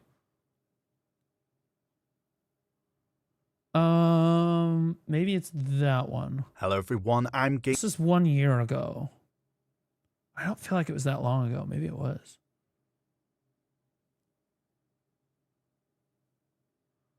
Dose Awakening, new monster zones, equipment items. Yeah, no, it wasn't that. That was the Node War changes. Oh, God, the disaster that was the Node War changes. Even stressful to... This was 6 months ago. This had to be it, and I'm just missing it. UI improvements, furniture buff. I don't remember. Oh, life skill. Here it is.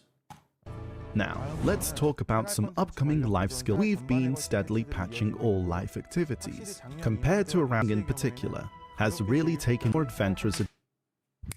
This. Are you guys ready to be gaslit? Are you guys ready to be gaslit? Here we go. Here we go. Here we go. Here we go. Here we go. Here we go. This is the ultimate gaslight. The ultimate gaslight. First of all, look at this guy's face. That's crazy. Activities. Compared to around this time last year, way more adventurers are diving into live content. Now, why could that be, Wansu? Fishing in particular has really taken off thanks to its relaxed and AFK-friendly nature. No! Really? Say it ain't so! We're planning more tweaks to ensure other life skill activities can shine in their own ways. This was 6 months ago, by the way. Tweaks.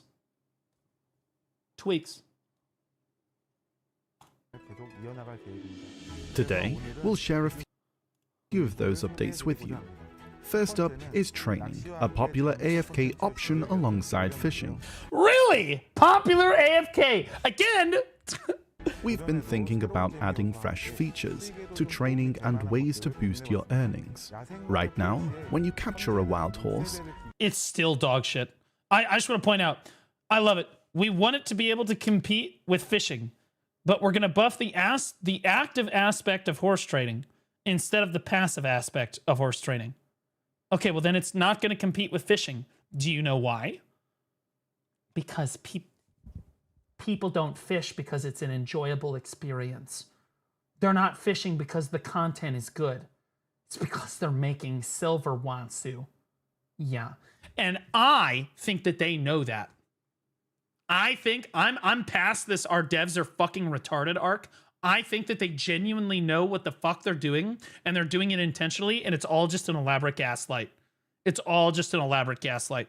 I think they're just trying to gaslight you into thinking that, like, oh, so many adventurers are so interested in fishing. No one fucking gives a shit about fishing. No one cares. The only thing is, how much money am I making? Because if they lower fishing to only be 200 million a night, how many people actually keep fishing? No one. No one. Every time we go back to a developer video, we all die inside. I could go to a random part of any of those dev notes. I could literally, I could go to basically a random part of any of these fucking dev notes and actually just have it be the worst shit. Oh, Mike, here we go. But there's one last thing I'd like to mention. Remember, I mentioned earlier that the materials for crafting the Charizard accessory could be found in certain monster zones. Well, we're preparing new monster zones in the land of the Morning Light. The Morning Light was This was super exciting for us because what we were losing was Dekia Muramok and Dekia Giffen-Raza. And then they're like, okay, we won't do Dekia anymore. And we're like, sweet. So the new monster zones will be group zones, right? Right? Developed as a region of bonus side stories to offer an experience unique from the main continent of the Black Desert. There's already plenty of PvE on the main continent, so we questioned whether we needed to offer the same experience in the Morning Light. Sure. This thought was a major reason behind creating the Black Shrine with a boss battle focus. After the release of the Morning Light, many of you have enjoyed the Black Shrine, but there was still some disappointment over the absence of a new monster zone. Monster zones need more than just item drops. They need memorable monsters and You're right, Wansu. They need trash loot with Agris. Fuck yeah, man. Nailed it, brother. Fucking nailed it. You are totally right. Fuck the drops. We want trash loot. Listen to it one more time. But there was still some disappointment over the absence of a new monster zone. This is clown shit, bro. Monster zones need more than just item drops. They need memorable monsters and settings. The Land of the Morning Light has many beautiful places. Memorable monsters and settings, so we decided to make them all solo tower spots. And by all, we gave you 4 grind zones. Really, 2 of them are the exact same grind zone. It's just sometimes it makes less money than other times, but it counts as 4. It's 4 grind zones. It's important that you believe that. It's 4 grind zones. Also, we really, really like the memorable drops. Memorable. They need to have memorable drops. The memorable drops. Memorable drops. Memorable drops. Memorable drops. Memorable drops. Every single fucking drop is basically exactly the fucking same as the previous fucking drop. Okay? The only difference, really, is the goddamn trash loot, bro. Not all the same. One of them randomly kills you for no reason, lol. True! And sometimes it's not even your fault. It's this dude who's breaking his chair. Places. So we think that's why there are more opinions like this. We agree with this point as well. So we've decided to add more content for you to explore in the morning light. With the release of the Charizard accessories, Dokkaebi Forest and Hong. What? Huh? I'm sorry. I'm sorry. The Go 1 plateau. Let's just go back to this. Oh no, I caught him. Oh no, I caught him. Where's the Go 1 plateau at? Where in the fuck is that? Where in the fuck? We don't even. There's Hongland Bay. Where in the fuck is Go who? What? What the fuck? Go 1 plateau. Yeah. Don't worry. So what we really got above GPG. Okay, hold on. So it's above Golden Pig Cave. So here's Golden Pig Cave. Go 1 plateau, you're saying is.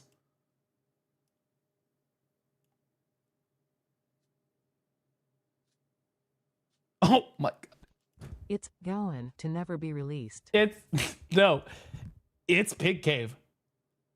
Again. They did not technically lie. They did not technically lie. They said, and I quote, that we were getting Dokkaebi, Hongland Base, Golden Pig Cave, and some fictional fucking place called the Go 1 Plateau, which, you guessed it, is fucking Golden Pig Cave again.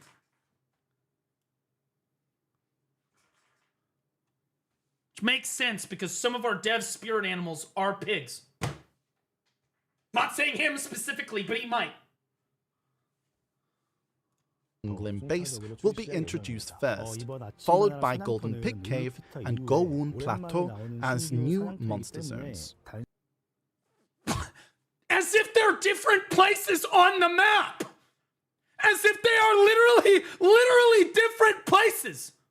What? Dokkaebi Forest and Hongland Base will be introduced first, followed by Golden Pig Cave and Go 1 Plateau as they're exactly the same fucking place. Do you see how a lot of us that have been playing the game for years get really frustrated with this shit? This is why we feel that people are lying to us. Are Muslims allowed to grind in Golden Pig Cave? No, not once. Never. Never. Now, that being said, like, this is the kind of gaslight that we get all the time. Go 1 Plateau is crazy. The funny thing is, when it came out, it wasn't Go 1 Plateau. It was Golden Pig Cave. And then they were like, oh, fuck it. Fortunate Pig Cave. Not so fortunate pigs in a cave. You know what I mean? Like, that's what we got. Like, unbelievable. Absolutely unbelievable. New monster zones. These new monster zones in the morning light. I should just rewatch the dev notes for just endless content. I just honestly, and this would be honestly a fun activity. Are the first since Ulakita, and we're eager to spice things up beyond the usual PvE content. Take the golden...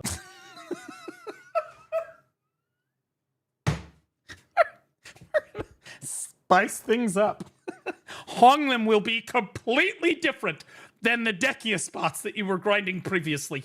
Totally different. And so will Dokkaebi. Very Things. Pig Cave, for instance. At the entrance stands a giant pig statue. As you battle the monsters within this area, the statue gradually fills with gold. Once it reaches its limit, it explodes, showering rewards for you to collect. It's like cracking open a piggy bank. We're developing similar field mechanics. Am I just grinding Pig Cave wrong, or is that was just a lie? Everything that came out of his mouth right there was a complete fucking lie, bro. That add fun without disrupting the combat. Not a lie. Not technically a lie. You do get a little thing. It's not technically a lie. It's a lie. Because he was talking about breaking it open like a piggy bank. Like there's going to be some big thing that you hit. Experience. We're also exploring the addition of other exciting features. Yet, like grinding with other adventurers? I understand that new monster zones might not be entirely welcome right now, especially since last year we focused on tidying up existing content. We believe there's a greater desire for new content. We understand the disappointment adventurers feel, and to address these shortcomings, we'll all work hard on the upcoming updates. Until now, growth goals have been sidelined in favor of expanding content. Along with the item updates introduced today, we're gearing up for content that'll inspire new goals. We haven't been able to talk about this today.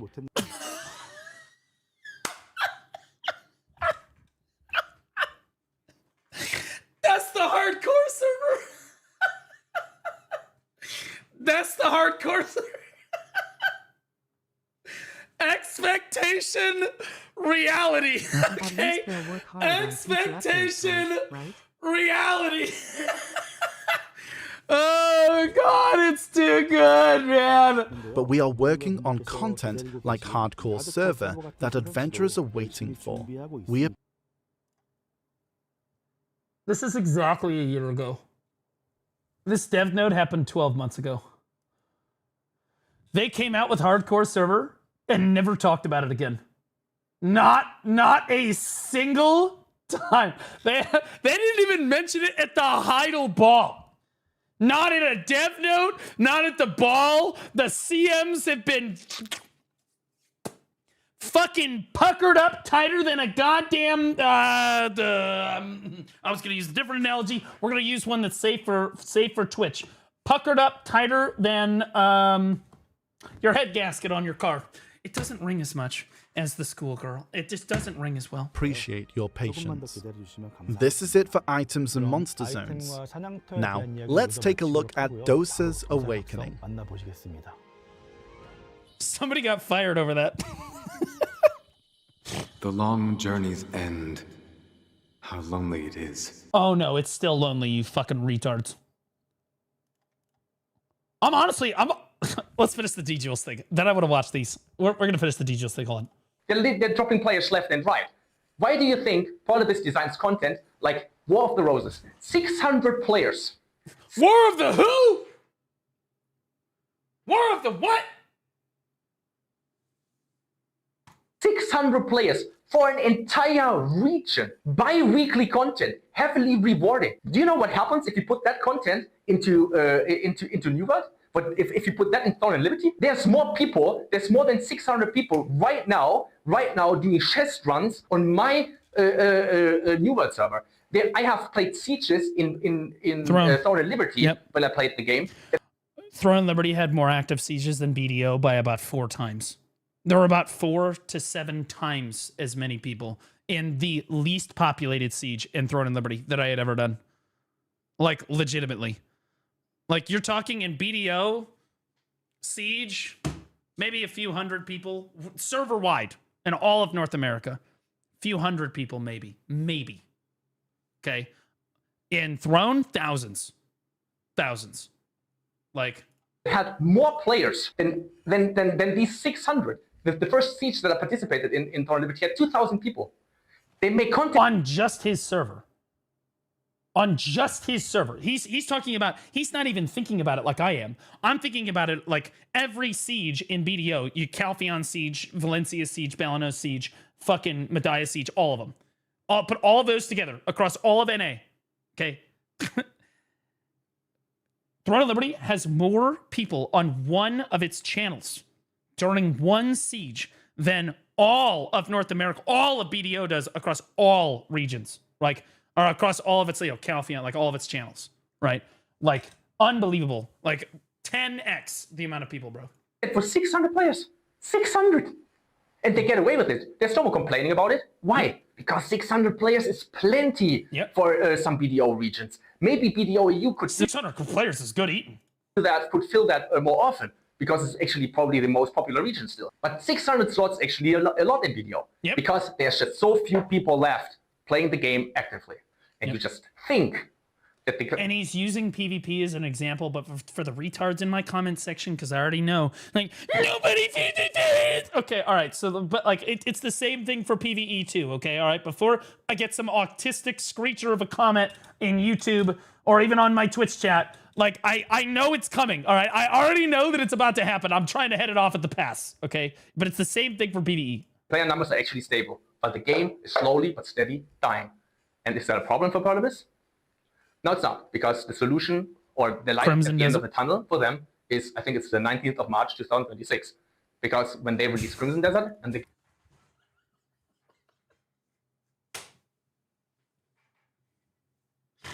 Fuck!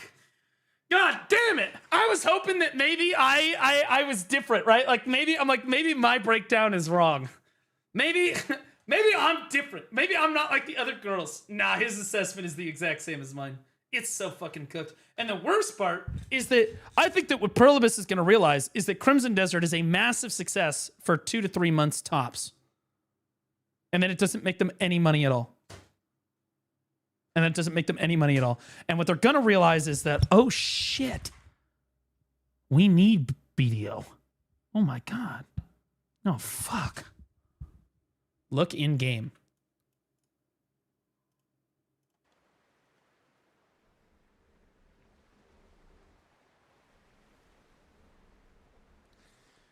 What did they just fucking say? What did they just fucking say? What was that announcement that they just came out with? I just caught the apology. What was the what did they actually say? Where fuck notice. That's what I want. They broke AOS. It's unavailable. Oh, guys. Like I was saying before, I was going to do AOS today. Oh, shit. Oh, well, that's too bad. Well, maybe next time then. Shit. That's too bad. I guess I won't be able to do it today after all. Damn. Shit. So close. I queued for 15 minutes. Honestly, wanted to do it and never load, and it never loaded. Yeah, don't worry though. All the matches take only 10 minutes, like chat said. The game doesn't bomb.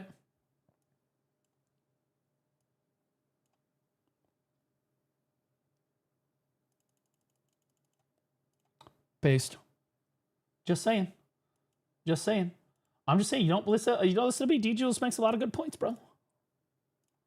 The shareholders will be happy, their revenue will skyrocket, and BDO did what it was supposed to do. It gets them all the way until they release to Crimson Desert. But this...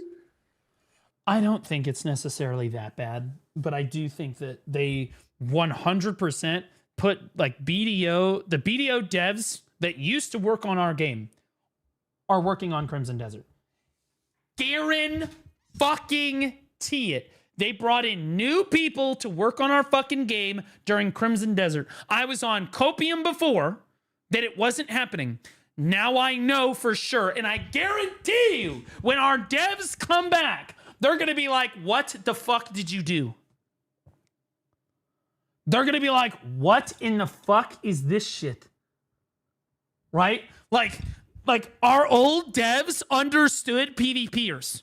They understood PvPers just innately. They understood PvEers. They understood life skillers. They understood their players. Okay? They didn't necessarily listen to us, but they were us. So they understood.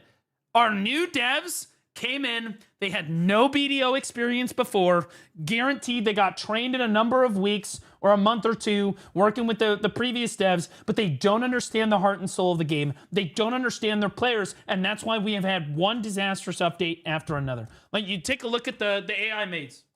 Look at the all-in-one content, the all-in-one preset. Disaster. Edonia, weekly gated bullshit. I bet the devs come back to that, they're like, what in the fuck is this shit, bro? Bro thinks they're coming back. No, I think they're going to come back, but I think that whether they're going to be able to change anything or not remains to be seen. But I think that they will come back because they won't be able to necessarily develop Crimson Desert. Crimson Desert's going to be an ARPG. I'm sorry, an RPG, right? It's not going to be a live service game when it comes out. It just releases and then they're just they're just going to be unemployed? You think they're just going to let those people go? Like, what? You just think they're just let the people that literally built the foundation of our company just let them go. No, they're going to bring them back. If anything, they'll lay off all the fucking losers that have been managing our game here. The question is, are they going to be able to actually change anything or fix what was done to our game previously?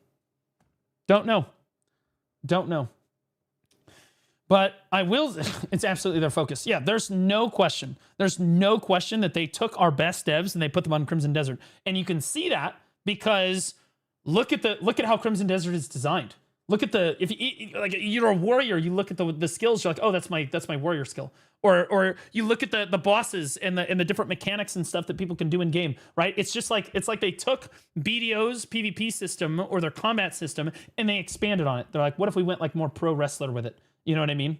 And like they expanded on the stuff that you could do with that system. And that's what we should have been getting in BDO, but we never really could because the client like limits us, right? What if they just keep developing DLC expansions for Crimson Desert? That's possible, right? That is possible, in which case we are certifiably cooked. Now that being said, again, I think that our devs before, we never really had to kick and scream as a community because, like, I'll be honest with you, the devs never really listened to us for the first, like, 8 years that I played the game. For the first, like, 6 years I played the game, the devs didn't listen to us at all. But it didn't really matter because they kept, like, nailing it.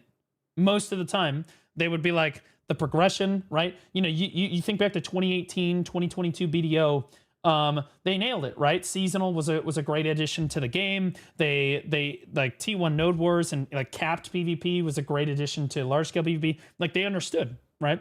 And then like progression and stuff felt really strong, and there was like a lot of diversity in what you could do and whatnot. And you'll notice that back then there were group grind zones too. Everybody else remember? Pepperidge Farm remembers. Back then, group grind zones were a thing. They were absolutely a thing. You think back to Castle Ruins. You think back to Turos. You think back to even Sawsons. You think back and everywhere in between. It wasn't until recently that all of that shit just went away.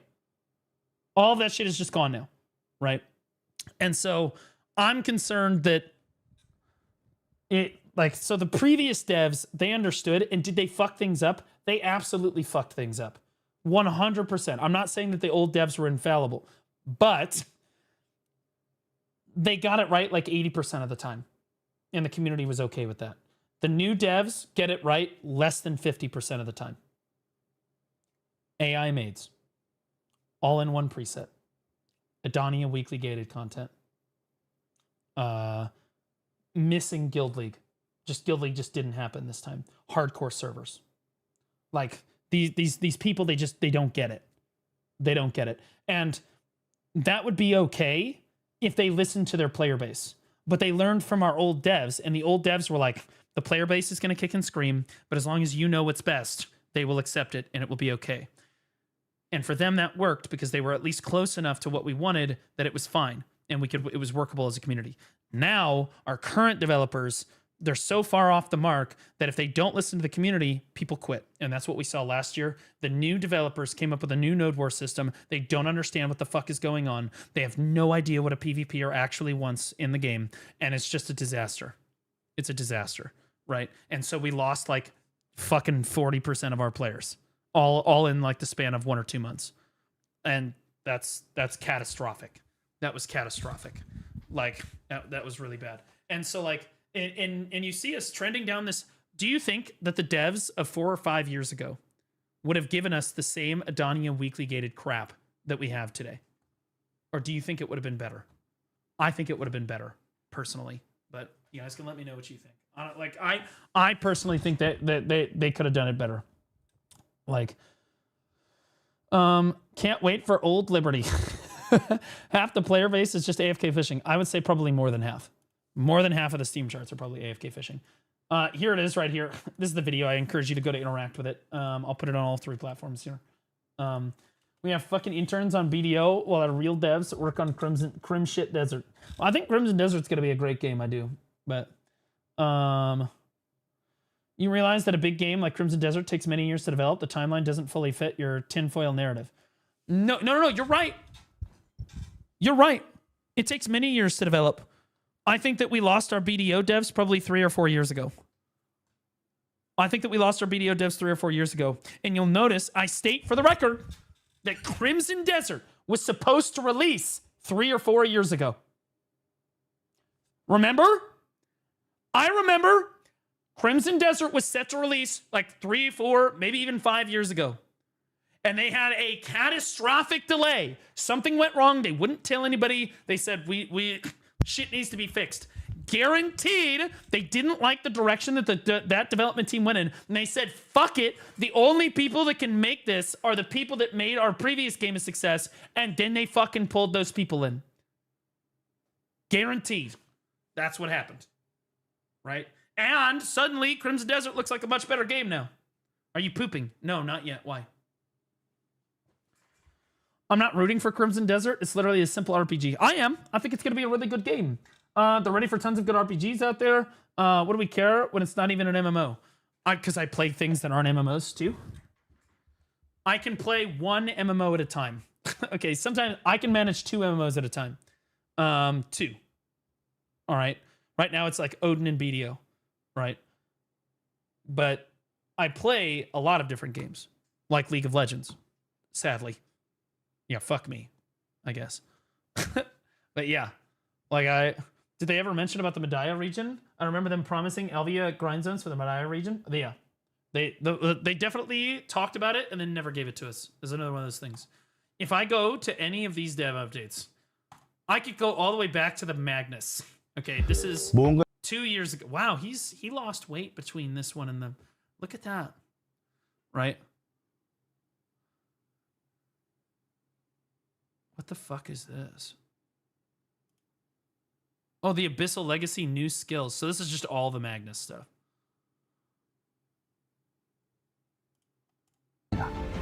네, 모든 기술을 살펴봤는데요. 공통적인 특징이 있다면 전부 커맨드로. Which one is YJ? The wider one? As respectfully as I can say that. 활용이 가능하다는 점입니다. 다만 이 커맨드는 새로운. Okay, it's in Korean. I can't even fucking.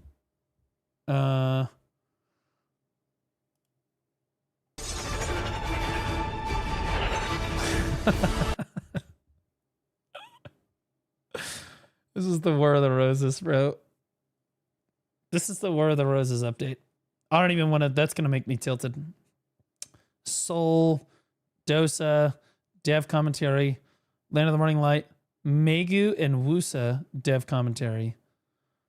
I'm wondering where... Hold on. I'm going to find it. Is it this one? Oh, that's just Deadeye specifically. Greetings, adventure. Oh, God, bro. This is honestly... This is the most recent. This one is from 8 months ago. This is the last time they ever officially mentioned hardcore servers.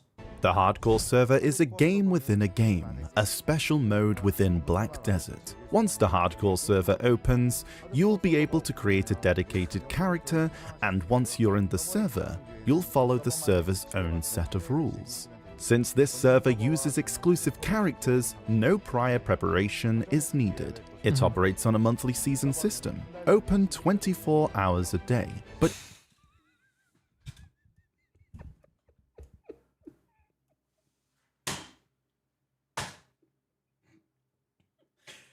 This is the longest month I've ever seen in my fucking life.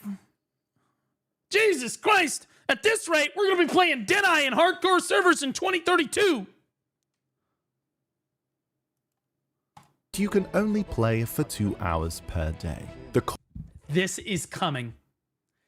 This is coming to AOS. I want to be clear. It's already here for AOS. Think I'm fucking wrong. Think I'm fucking wrong. I guarantee you they reduce AOS playtime to 2 hours daily. Some crazy shit like this. Guaranteed. Fun detected, shut it down. Why though? Because they don't want people burning out on PvP content. Not joking. Their words. Not joking. Core rule is to secure survival. Remember, they reduced... everybody just like, no, it's not going to happen. Node Wars are now only 1 hour compared to 2 hours. Hardcore servers, 2 hours daily. Remember when we used to have... oh God, what was the name of the standalone game that did so well when it was part of BDO and then tanked really hard? I'm blanking on the name of it right now. Shadow Arena. Shadow Arena. Remember Shadow Arena? Was Shadow Arena hourly gated content? No, it was fucking not. You could do it all day. You could do it all day. Didn't matter. Didn't matter. Again, everything they release. Daily, weekly gated bullshit. And you also know, if you don't believe me, look at your PvE content too. Look at Adonia. Look at your horse training. Look at life skilling. Look at Agris. Points. When you... This is like all other Korean MMOs. But it wasn't what BDO, though. BDO was never like this. It wasn't like the other girls. Enter the world, you start somewhere in the Valencian desert, and from there you can defeat monsters or fight other adventurers to earn survival points. However, if you are killed by a monster or another adventurer, you will lose 30% of your survival points. Okay, I just want to point out, this is who is playtesting this game mode. These fucking screen shake on, zoomed in bots. By a monster or another adventurer. Look at this fucking sword. You will lose 30% of your survival points. Managing these points well is key to survival. To exit the hardcore server, you'll need to cash in your points. To do so, simply head to the designated location. Once you cash in, you'll receive substantial rewards based on your points. Is FPS bad in the video? Yep. You can also cash in like through 10. wandering merchants who randomly appear. You can try to avoid other adventurers and find these merchants. Be careful. That, and I mean this sincerely, that was what everybody did. You could just try to avoid other adventurers. Done. Careful. These merchants are located in places swarming with terrifying monsters. The choice. Does China have regulations on playtime? It could be that. No, it wouldn't. They wouldn't regulate our playtime based on China. No. Is yours. I don't know if China does that, but they wouldn't. Even if they do, they wouldn't change the rest of the world. Adventurers. In addition, there will be hardcore server specific daily quests. These quests reward special survival points that are retained even if you die. So during your 2-hour play session, you can choose to play aggressively or opt for the steady play with these quests. Once you cash in, you cannot re-enter the server for that day, and the remaining playtime for the day will be gone. Please keep that in mind. The rules for the hardcore server are as simple as our explanation thus far, but we've added a few elements. Rules for the hardcore server. Number 1, accept daily quest. Number 2, kill mobs for daily quest. Number 3, and this is important, do not, under any circumstances, look at, interact with, fight, or grinds with anyone. No one. No other players. Okay? You log into the hardcore server, accept the daily. Ideally, you run to a location. Ideally, no one else is there because it's dead content, right? You grab the daily. You run to the middle of nowhere and kill mobs until your daily is done. Ideally, you are grinding next to people who also don't want to interact with you. Then you beeline, like fucking as the crow flies, as fast as you can for the exit of the game mode so that you can collect on your daily and never do it again. This is what the unrestrained PvP server is all about.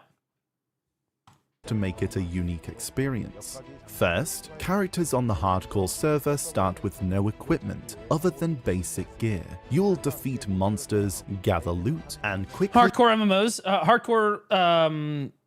play modes and MMOs are so cringe. That's not, I mean, I would generally agree with you. I did have a lot of fun hardcore WoW, but it's not how WoW should have been experienced. That being said, this is not hardcore though. They called it hardcore probably because like that's what WoW has, like hardcore, and they were like, maybe people will think that it's that. Like, no, it's nothing like that. It's literally just, it's a PvP. Like you're supposed to join and do PvP, but really it just, you joined, you killed like 4 packs in PvE, and then you ran to the exit, and then you were done. That's it. That's all you did.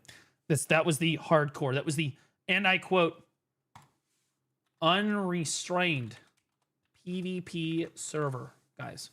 Unrestrained. But don't worry, if you PvP'd somebody and you were too high on points, you actually got punished. Your character. The available playing area. Hey Blue, I watched BDO after watching all your one-tap videos. Much love, RNG carry goat. You're thinking of Rapolis. I don't have any one-tap video. Brother, that was toxic. That was toxic. You're aware. He's gaslighting me. He's fucking gaslighting me. I just pitied my fucking... I literally just pitied my... I pitied my armor today, bro. Is the wrong guy? My bad. That's crazy. Valencian Desert. And as you venture farther, the monsters become stronger. Yeah, However, so it's important that you stay at the easy mobs so that you can get your daily done as quick as possible. Keep defeating monsters to be rewarded with a variety of items that you will immediately lose when somebody interacts with you, giving you the choice between risky or safer playstyles. Additionally, when adventurers gather in the same area or vicinity nearby, the Clash of Fates random event can occur. This event traps everyone under a dark fog, forcing them to fight until only one survives. It's a Everybody remember when Choice got locked in with like a player that he couldn't kill, otherwise he lost like half of his points? Yep. Pepperidge Farm remembers. Fun mechanic. Anyone could have realized that was going to happen. That also discourages teaming up.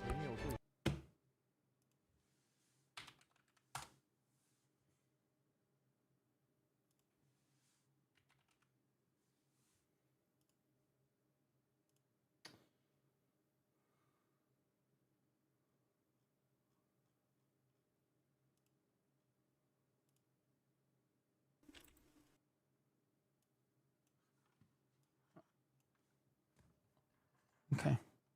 Hold on. One thing at a time. Listen to that one more time.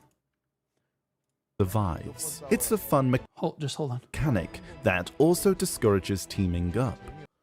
Okay. And go. Okay. No way. Huh.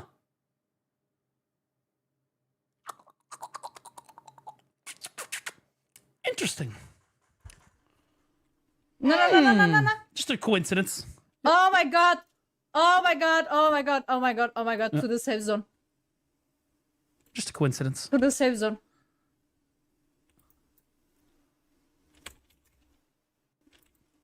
I'm sure it was just a coincidence, guys. I'm sure that it was just a coincidence. Surely. Finally, in terms of characters, since this is a competitive and survival-based solo mode, we felt that having all classes available could be overwhelming at launch. Thus, because we were all pretty excited about this game mode until this sentence right here. Until this, right? Look at this. Look how excited he is to tell us, by the way. Look how excited my boy Wansu is. This is too good. All classes and survival-based solo mode, we felt that having all classes available could be overwhelming at launch. Thus, we decided to design each season on certain themes and limited available classes for each season. For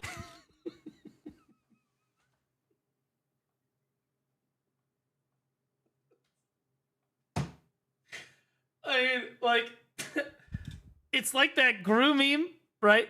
Where he's like, develop unique classes. The unique classes like bait people into playing our game successfully for thousands of hours. Make a game mode that forces them to play other classes. Everyone quits the game.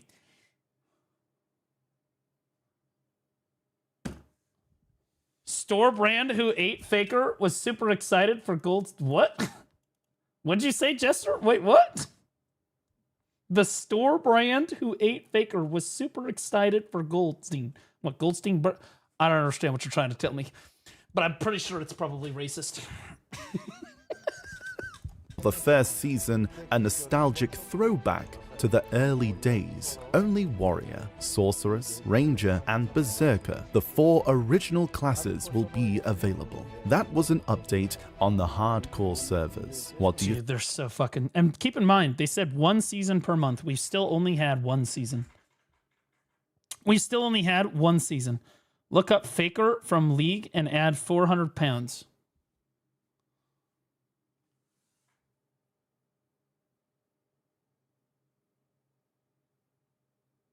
I don't need to.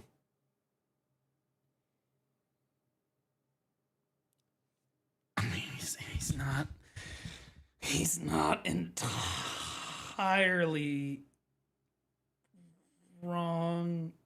I mean, you think, adventurers? I'm sure some of you may be reminded of a Shadow Arena. And you'd be right to think so. I love it. I'm sure some of you remember Shadow Arena. Yes, that's what we wanted. Just reactivate that, please. Reminded of a Shadow Arena. And you'd be right to think so. While the hardcore server has different rules compared to Shadow Arena, the intent... What a fucking disaster this fucking game mode was. They could have just reactivated Shadow Arena, bro. Oh, God. Everybody remember... Oh, this is so good. Here's another nugget. This is good. Don't worry, guys. We're going to rework the loyalty shop, guys. Next is the revamp to the loyalty shop. Huge. We revamped the loyalty. And I'm thinking, when I see this as a veteran player, I'm like, oh, good. They're going to update the loyalty shop. Shadow Arena are actually still in the game files. Not even fucking Of course joking. they are. We Yeah. found them when making BDO Guesser. Not that you've gone through the game files. Or that you would have gone through the game files. Because that would be illegal. Not illegal, but against terms of service. You've never done that. But theoretically, your friend, who you know, did it. And you, yeah. System. When I saw this, I was like, oh, sweet. Update to loyalties. This is a slam dunk win, right? Can't lose. Back in 2020, and it's the system we are currently using. We give out 200 every day and some extra through login rewards. Yeah, and I want you guys to understand that as somebody that is overwhelmingly loyal to Black Desert Online, I want to say that I just log in a lot. Yeah. I just log in really frequently, guys. I'm a loyal player. I'm a loyal player. And by the way, that's the balance after buying all of the shit. While longtime veterans of Black Desert need some place to spend them, newer adventurers may feel limited to the amount available for them compared to the items in the shop.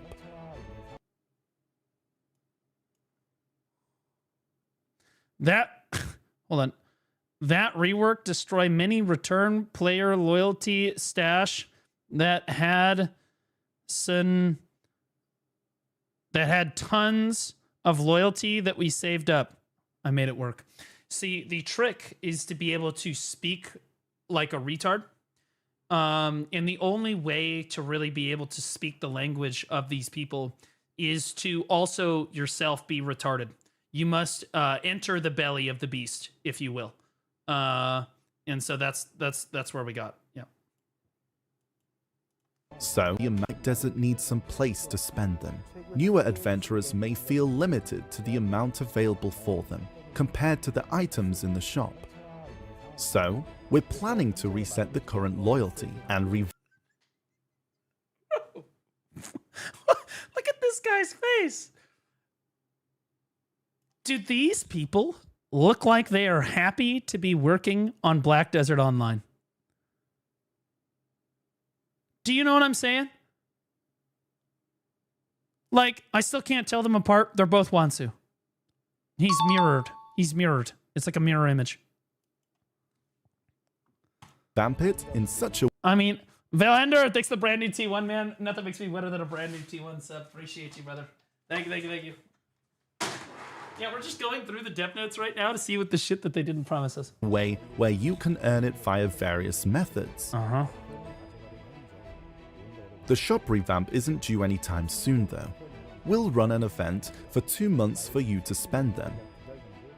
As you can see on the screen, various event items will be available for purchase during this period. Very notably, there are no character selection coupons. And we'll provide more via the Pearl Shop or challenges if you need extra loyalty. After this event to spend them is over, we'll revamp the loyalty shop. Please look forward to the revamp. We did. That was the problem. Again, total fucking disaster, by the way. Oh, here we go. All in one preset. We have 2 goals in mind for this preset. As you can see on the screen, the current preset system is scattered across multiple menus. We want to pull them into a single UI to improve convenience and utility. Yep. Convenience and utility. Second goal is content connectivity. Yep. When you link a preset to a specific content, the preset will be automatically used for the linked content. So that was a lie. So again, we have expectation versus reality. What we thought we were getting was convenience features that allowed us to grind by hitting one button and then begin grinding. What we got was we hit one button extra, and then we have to double check everything EOS that is button down. just did. No EOS for you today, Baldy. Oh, tragic. I was going to play so much AOS. Jester knows. I was totally going to do it. Definitely. For sure. I was going to queue. I was totally going to do it, guys. Sorry. For example, if you connect a preset to the Arena of Solare, in the all-in-one preset menu, the preset will be applied when you enter the Arena of Solare. I don't think that's how it works. I don't think that's how it works. Boys and girls, is that how it works? When you join AOS, is it just automatically running? Because I don't think that's how it works.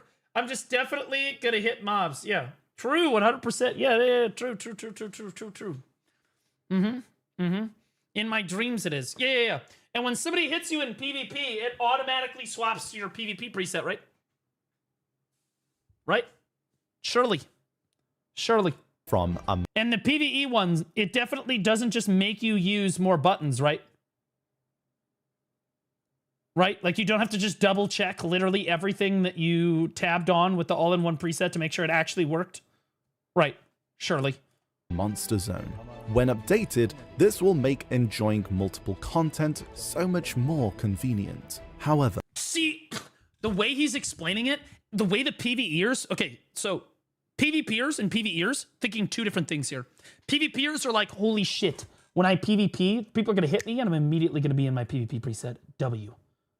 Fucking W, right? Or I can swap to my PvP preset and everything is popped and ready to go. I'm good. And the PvEer is like, oh my fucking God, I'm going to come because all I have to do is hit one button and I can just start grinding.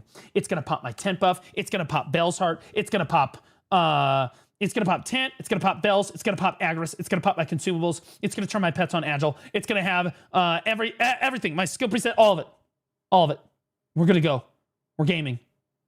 And instead, what we got was a worthless, useless fucking system that they are still like, oh, we're expanding on it with the Reforged stones, which again are completely fucking useless. Like the Reforged like stone rework was like, You just want us to use the all-in-one preset, which no one is going to use it. Enter the Arena of Solare from a monster zone. When updated, this will make enjoying multiple content so much more convenient. However, this is the way they explained it to us. What we got was completely different. It doesn't pop your tent buff. It doesn't pop your villas for you. It doesn't pop your church buff. No vels. Doesn't turn on your agris. Doesn't turn on your consumables. It doesn't do shit. It doesn't even make sure. It doesn't even turn on your loot scroll. Like there's nothing. There's no features in this system that are actually useful, right? Like you still have these moments where you've been grinding for 45 minutes with your tent buff, and you're like, "Fuck, my loot scroll's not on, son of a bitch." Right? Or you're like, I've been grinding for 3 hours and I haven't had my Vels hard on. Fucking cooked, man! That's what we all want gone! Apologize that we do not have a date we can share with you at this time. While working on the connection of the preset, we've discovered a lot more points we need to verify. So many more points. They literally talked about crystals, artifacts, and skill. That's all they have. Crystals, artifacts, and then the skill preset. And then the pets. We would like to take some time and make sure we can deliver a stable update. We are aware that there was no update since we announced it a while back, so many were worried this was dropped. This was 3 years ago. I'm actually kind of excited.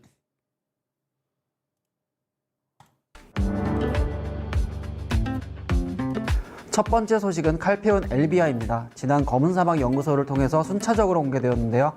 현재 공식 서버 That he's like Faker plus 150. Sitting next to Faker plus 400. 업데이트를 위한 마무리 단계 중입니다. 이번 칼페온 엘비아는 트롤, 루툼, 사우닐, 거인족, 그리고 헥스의 성역까지 5개의 사냥터로 구성이 됩니다. 각 사냥터는 공격력 270.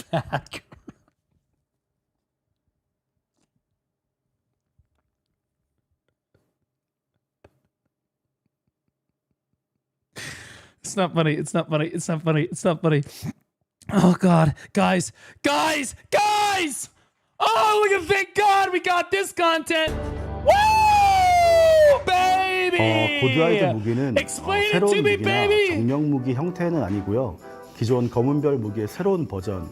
그러니까 It's simply a new version of the pre-existing, so consider it a side grade. Yep. 저희는 That's what we consider 공간별 it. 무기에 대해서 This comes from us 지속적으로 contemplating the 고민을 Pen Black 해왔는데요. Star weapons. 유에서 동으로 성공만 한다면 그 보답은 Oh God, bro.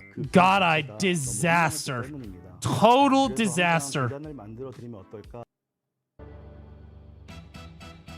이대로 끝내기엔 아쉬워서 6월 8일 업데이트 예정인 내용에 대해서 좀 간략하게 소개해 드리려고 하는데요. 많은 분들이 A long-awaited Arena of Solare preseason will commence. 시작합니다. Okay, so this is the AOS preseason. We actually did get AOS. This is the success story. But again, they spent half this fucking video talking about God-Eye weapons, bro. And then Liliana's tool bag. Which I don't even know why we didn't expand this. 다음으로는 생활을 즐기시는 분들에게 좋은 소식이 될 것 같은데 맥가이버 칼로 부르시는 분들도 꽤 많았던 것 같은데요. Some of you have been calling it Swiss Army Knife. The name we decided on is the Liliana's tool bag. 가방으로 정했습니다.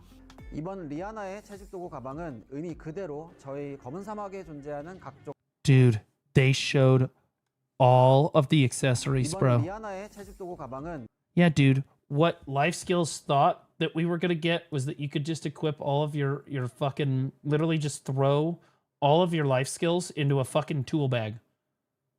Accessories, alchemy stone, chess pieces, fucking tools, all of it. And then you just had your mastery on all characters all the time.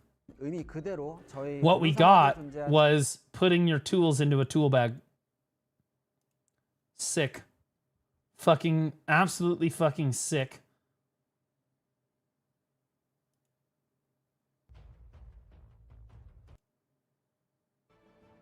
This is you might have a ton of questions, especially about class balance. We are diligently preparing what has been revealed in the global lab.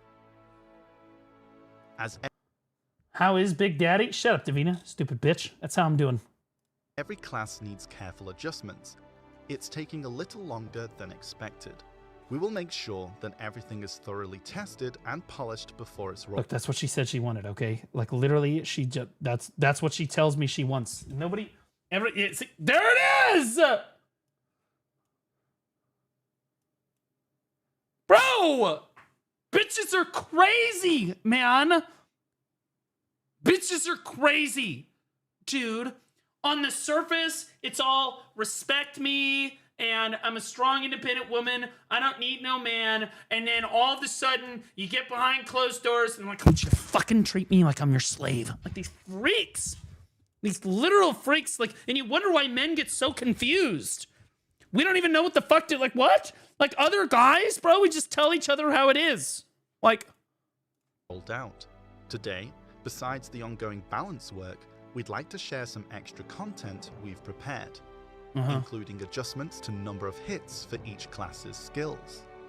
In BDO, this was the most underwhelming update I think we had in a long time. The number of hits for a skill is set based on each class's weapon. We thought this was going to be amazing. This was like whatever. Optimizing the number of hits. Oh, do you guys remember? Do you remember this S tier fucking content right here? Are we ready?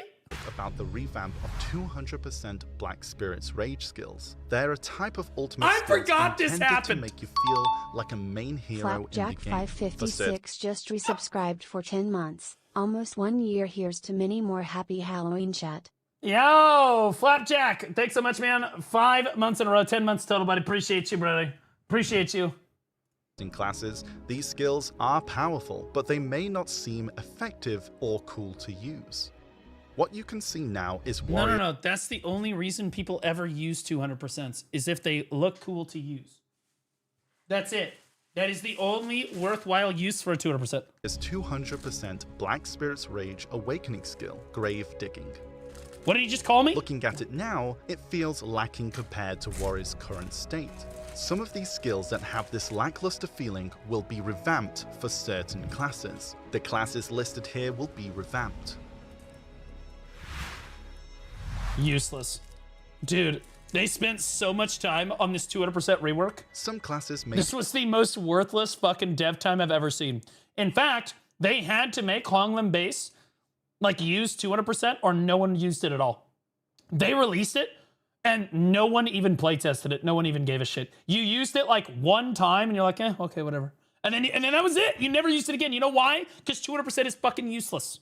Literally fucking useless. Missing from the list. But we've selected the ones we believe need improving first. They will be reviewed again if we determine further adjustments are needed. And now, here's the revamped versions of Warrior's 200% Black Spirit's Rage Awakening skill, Grave Digging. Personally, I think this suits the concept much... Holy shit, it's still worthless. Look how long that took to cast. ...better than before. I hope our warrior adventurers will be satisfied. Let me tell you how useful this is in large-scale PvP. Are you guys ready? The concept much better... Right here, okay? ...than before. I hope... You're dead. Okay, we'll do it one more time because I think people missed it. Hold on. Grave digging. Personally, I think this suits the concept... Okay, so here is you ulting. ...much better than before. I hope... Here is you dead. Okay? That's how fast it happens. Okay? Like... Our warrior adventurers totally fucking cooked, bro. This update should be... Oh my god. Oh my god. Here we go. This is cinema. This is cinema. How long ago? This was 1 year ago. 1 year ago. Are you guys ready for this? Are you guys ready? Accessories. These are iconic items that have been in BDO for a long time. As you can see, by equipping all Tungrat accessories, a set effect will be activated, which substantially increases the max Black Spirit Rage an adventurer can obtain by themselves. Thank God that we spent development time on this fucking garbage. Holy shit. Thank the Lord in heaven. All is saved. Oh, I am so glad that 200% BSR and tongue grad accessories, when Karazad was out, by the way, was the top of our priority list. That means you will be able to easily utilize the 200% Black Spirit's rage skills by yourself. Once the patch has been implemented, tongue grad accessories will undoubtedly provide advantages. I trust this will be welcomed news for adventurers who have been eagerly waiting for this update. To ease concern after this patch, we will be implementing measures to prevent the exploitation of set effects through constant equipping and unequipping of accessories during combat. That was a lie. Sure, some of you are surprised at the sudden mention of a tongue grad accessory set effect, but for some of you, you may have a hunch about one more thing. The reason why we're all surprised is because you just released Karazad at this time. And we're like, well, why the fuck would we build those dog shit earrings? They're not even as good as Debo's, which is what we've been building for the last 2 years. Like, literally. Yes, that's right. The long-awaited Deboreka ring will finally be introduced. True to its name, the Deboreka ring is set to be established as the ultimate accessory in BDO. The enhanced... Okay, so maybe Karazad is not out at this point. It released on, like, the next upcoming patches, though. Because Karazad's been out for like 1.5 years, 2 years. And this video is 1.5 years old. So it's March 2024. So it's, yeah, it's 1.5 years old. So this is designed to be the ultimate ring accessory in BDO for the next 2.5 months. For the next 2 months. Effects are as follows. Preparations are underway to allow you to obtain the Deboreka ring from Arithia's Limbo, which will soon be overhauled. You'll be...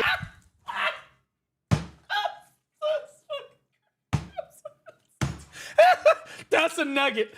That's a little nugget right there. I'll be honest. This is a good nugget. This is a good nugget. This is a good nugget right here. We went from... Hold on, I gotta fix my camera. It sure got overhauled. Overhauled into non-existence. Yep. Dude, so they reworked it and then removed it from the game. In a year. In literally a year. Able to obtain a new exclusive item from Monster Zones requiring stats, AP and DP of 720 or higher. Yep. Once obtained, you can use the item to enter the overhauled Arithia's Limbo, where you'll have the opportunity to acquire Deboreka ring and other highly valuable items. As of now, it will be the only location where it can be found. However, as mentioned during the last year's Calthian Ball, work is in location where it can be found. However, highly valuable items. As of now, it will be the only location where it can be found. However, as valuable items. As of now, it will be the only location where it can be found.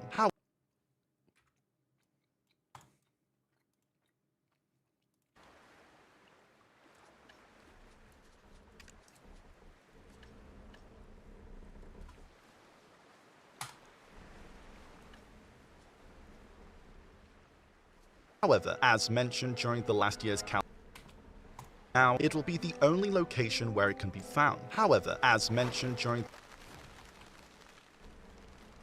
As of now, it will be the only location where it can be found. However, as mentioned during the last... Yeah.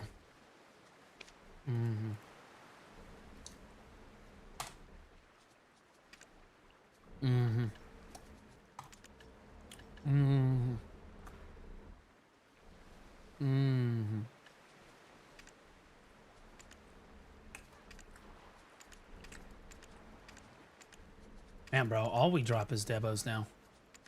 Everything is dog shit. Everything that we drop is literally Debos now. BIS PvE crystals? Yeah, those are minned out on the marketplace. Last year's Calthian Ball, work is in progress to make Deboreka accessories obtainable through a variety of challenge-type content and not just monster zones. This content plan... Obtainable. Yep. is also progressing well, and as soon as the development is complete, we'll share the news through the global lab. My heart is always racing with anticipation each time a new item is introduced. Yet, we've been cautious not to diminish the value of existing items by flooding the game with new ones. Yeah, it's very important that we don't devalue things like the God-eyed weapon that we just talked about, or tongue rat accessories. It's very important that those feel like those have value, you know, into the long term. Very, very important that all of those things, we don't want things to feel like they have less value, right? We want people to feel like their drops matter, right? We want people to feel like their drops matter at the end of the day, and that they feel like they can grind for some really, really cool accessories, and that their gear definitely is worthwhile. We wouldn't want to devalue any of our other accessories in the game at all. That would be rough if we did that. It would be bad for adventurers. It would be bad.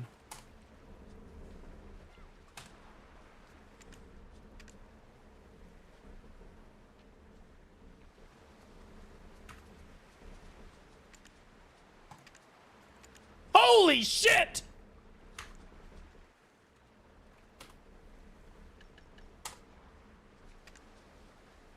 Yeah, we wouldn't want to devalue any of this stuff.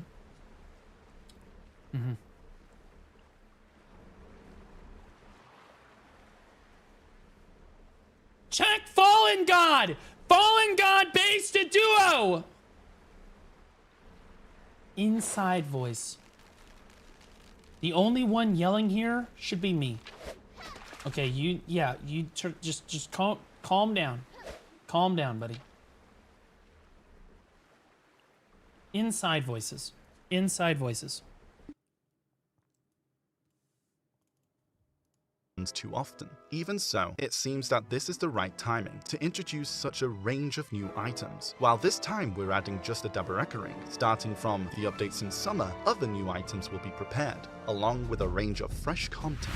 Next up is the status of the quality of life and the simplification of content and items. We know many of you enjoy life skills and have been awaiting the integration of life skill levels. We're developing a feature for adventurers to customize the color of their Blackstar weapons effect based on preference. It may seem like a minor addition, but we know some love cohesiveness when it comes to— Thank fucking God that we got this, because this is the thing that people were most excited about. This was the thing that people were most excited about, because it's the drip, bro. It's the drip. They wanted that fucking drip so bad, bro. They wanted that drip so bad. Expectation, reality. Color. We hope that it appeals to adventurers who wish to express their individual style. As of now, we're working on offering 5 to 8 different effect colors. I hope that you'll be able— Guys, they're still working on it. to have fun with it. Changes are also coming to the music album. You can press Ctrl to select all notes, click a bar to select all notes off the bar, load instruments from another— Holy fuck, we spent like 2 minutes talking about fucking music.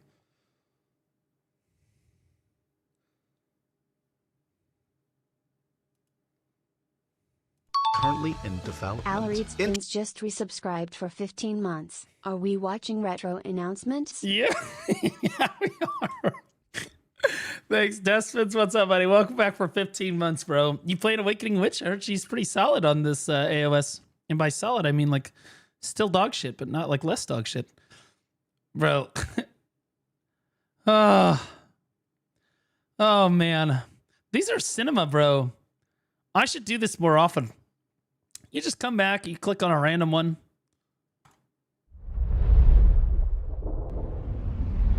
This one's all about Deadeye. I honestly want to know how devs decide on what to release. It's such a mess. Release an update to change it again in 2 months. So much wasted. These can shine in. Like they don't. Well, the problem is they don't ever talk to the player base, so they don't ask us if we want certain things. They just do shit, thinking that we want it, right? Like, we think you guys want a new Node War system, So they give us a new Node Wars system, right? And then after they deliver it to us, they don't listen to any feedback on it, and they say, okay, job's done. And then they move on. Good work, team. They only pick out the positive feedback, and they just walk away. They write off all negative feedback as people that are cynics about the game, or people that don't know what they're talking about, or it's kind of like that really fucking pretentious WoW developer.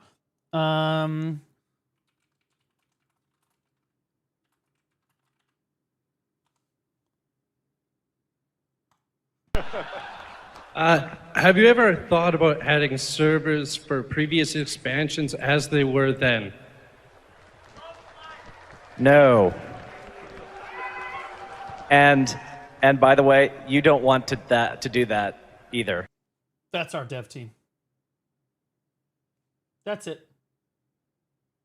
We tell them what we want, and they say, no, you don't want that. You want this. Even if they do agree with us and they're like, oh, that's a good idea. That's a good idea. We should do that. They take what we asked for. So there's our original idea. It's like a game of fucking telephone with these people. We say, hey, can we get reworked Node Wars? And they said, oh, yeah, this is a good idea. Let's just do this. Yep. And then okay, sure. And then bam. Okay. There's like what we wanted, which was, this, and then what we got, which is unintelligibly different than what we asked for. Like, they just have to change shit for they can't just give us what we want, even when they agree with us. And most times they don't. They're just like, no, you can't have that. Like this fucking retard. You think you do, but you don't. Remember when you had to, spam cities and say, need a tank, need a tank, need a tank during the Burning Crusade days? You don't remember that. Because now you just push a button that says go to the dungeon. You don't want to do that. You don't want to do that. Okay. All right. Yeah. WoW Classic had more players than retail WoW did when it released. Fucking retard. Fucking retard. I honestly get terrified whenever they say, we know you enjoy. Yeah. Because every single time that they have said so, it has more often than not turned into a catastrophic failure. Yep. Every time. We know time. you enjoy PvP. We know you enjoy grinding. We know you enjoy group content. Yep. That's it. Single time. Yep. The words, we know you enjoy, have been immortalized in my mind as the day something will be butchered. Fuck, is he right? They made him the CEO. That guy? Are you kidding me? That guy who said that for WoW, he's the CEO of Blizzard now? You're joking. The fucking retard? No way. He was the CEO? Holy shit. The dude is literally gloried for doing everything that was wrong with WoW. Well, don't make stupid fucking retarded statements that the community can literally shit on you for years about. I'll be honest with you. Dev notes and stuff are good. Just don't over deliver and don't over.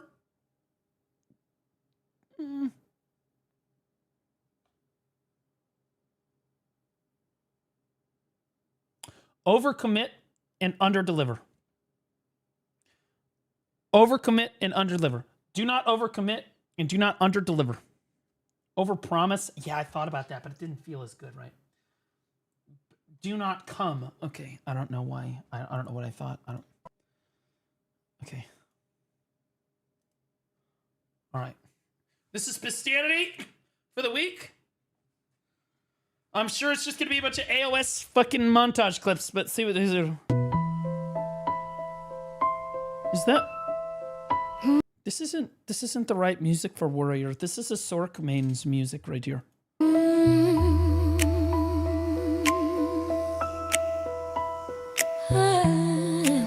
Yeah, fucking Warrior is fine, by the way.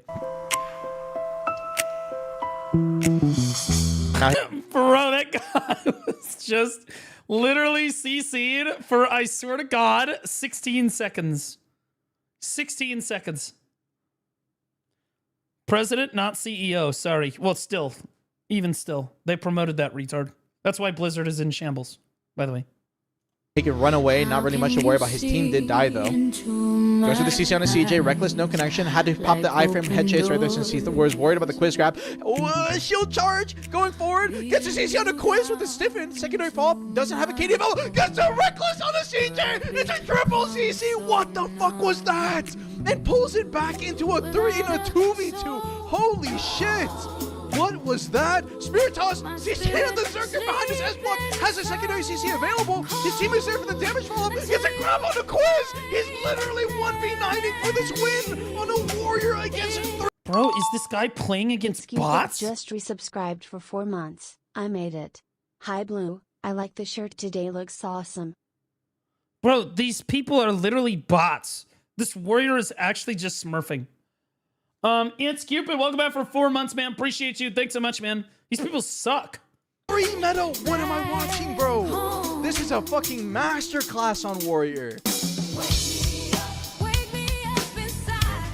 Oh, thank God, it's our only fucking good Awakening Valkyrie in North America. Puppy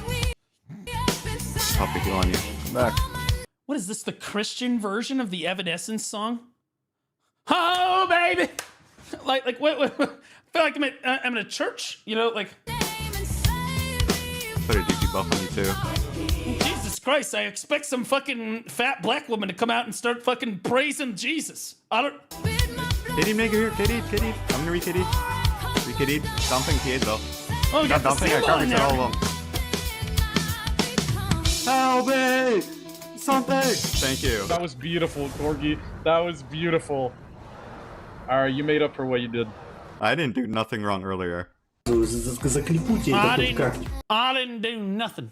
I didn't do nothing wrong. Поехали, смотрите.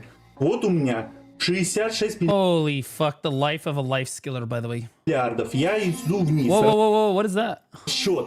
Смотрите, заказываю расчет. Сверху появится... Was that a pen falling? Was that obliterating? I can't read. It's строчка, что расчет произведен. А 66 лярдов вообще никуда не прибавилось, не убавилось, ничего. Нету денег. Вот это закрепуйте, пожалуйста, и дайте мне эту ссылку. Я вас очень... There are words happening. And I think what he's trying to say is that the Pearlbreast devs can be absolutely the biggest retards ever. And also, I think he just bought a pen falling god. Прошу.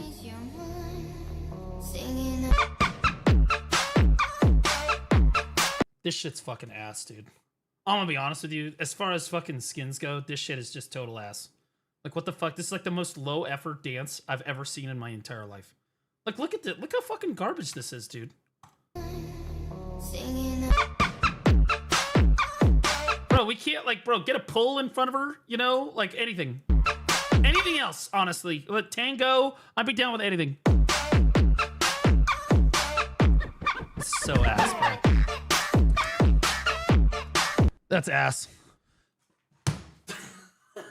Okay, never mind. That's fucking insane. I am nothing if not consistent.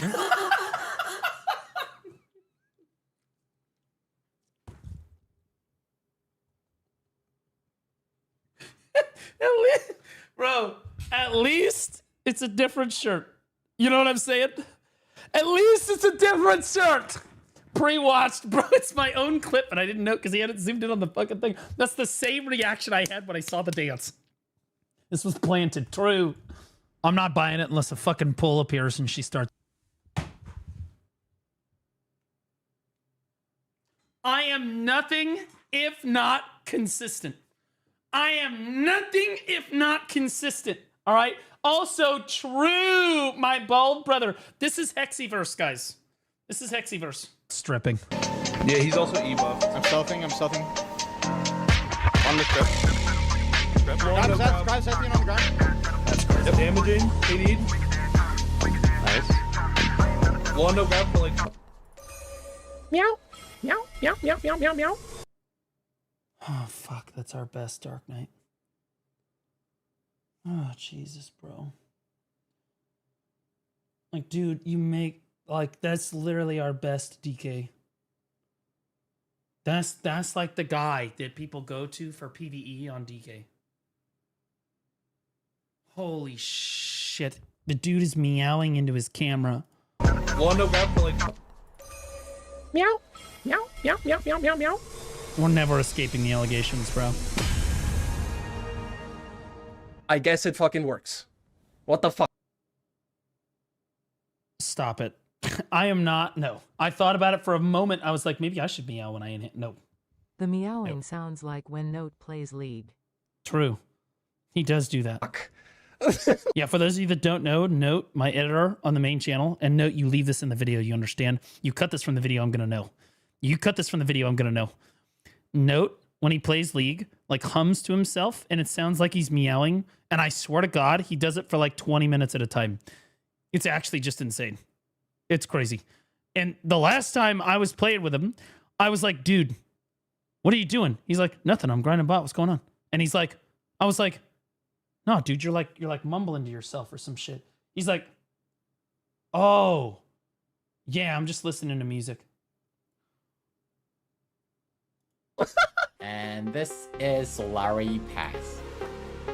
You have to win. If you win, you get like 5 points. So you have to win like 12 times in a row to get all the items. What kind of music? Note listens to a lot of shit, and I won't disclose like all this stuff. He loves Logic, though. I could say he's a big fan of Logic. I think he's a Taylor Swift fan. Big fan. I was gonna go down. I'll run him down, but it's all right. It's all right. No, I'll stop. You can still get the point even if you lose, but you actually he jams out to Justin Bieber like a bitch. Have to play Solare to get all the revert. Sorry. Alles gut. Das ist das, keine Ahnung, das ist bei mir so drin, ja. Hä? Der dann? Der hat ehrlich, der ist unterm Boden. Der ist unterm Boden. Oh, somebody's under the rock. What? Under the ground, Junge. There are no bugs in AOS, guys. No bugs. Slay, did you girl boss too close to the sun? Shut the fuck up. I love T-Swift. Fuck you. All right. Like, I also, you know what? I'm just going to say it. I think Miley Cyrus has some absolute certified bangers too. All right. Don't hate me. Don't hate me. But she does. Okay. Yo, see you again. See you again. Certified banger. Certified banger. You can't listen to Miley Cyrus's See You Again and not absolutely get a hard on. Okay? Blue does like virtual women, so you're his type. You used the wrong your, dumbass. Zol, learn to type. Jesus Christ. Make a life for myself.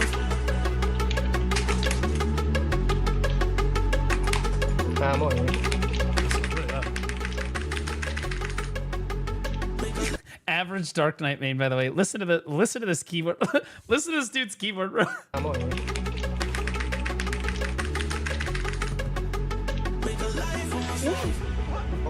Ai, vai, mano, eu prometo que vai fazer uma montagem ao vivo. He's sweating. Vai.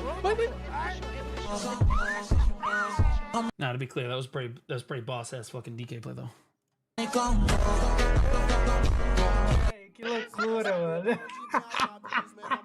Bro, he smurfed.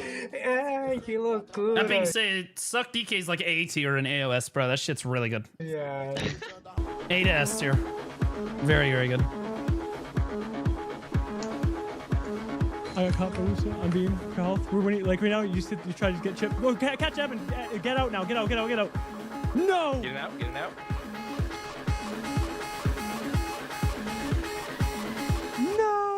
We're winning. Actually, we're winning. Oh my god. Shit. We won. Oh my god. We actually won. Yeah. I was like, They won the 2v3 on HP. They have. There's only 2 people on their team alive. One person died because he's terrible. But these guys had less HP. Beat Yasuni, Hero Play, and Dabin because they're absolute dogs. I dropped some. Oh my Got god, bro. I like Yasuni. I also like Dabin. I loved him. Hero Play is kind of a bitch. But you know what? It's only when he's playing ninjas. And he's playing Dosa this time. So you know what? I'd suck his dick. This dog shit. Wouldn't be gay either. Infinite iframe. Damage and ran. You know, I said I might just fucking die soon. Hey, that's my boy! Wait, this is... Oh my god, dude. I used to play with this dude. This guy was one of my core members in Dismantled a long time ago. This is one of my best players in Dismantled. And then he played with me in Reforged, I think, a little bit too. Odd Having was a G. And this is exactly what I pictured. I'd never seen him before. I've never seen him IRL. That is exactly what I expect Odd Having to look like IRL. Like now, I grip one, go all in on him. I got clawed by a Zerker across the fucking world, man. I'm grabbed here. I'm probably dead. Bro, he's locked in. He's locked in. Oh, he fucked it up. I'm 1 HP. We have 30 seconds.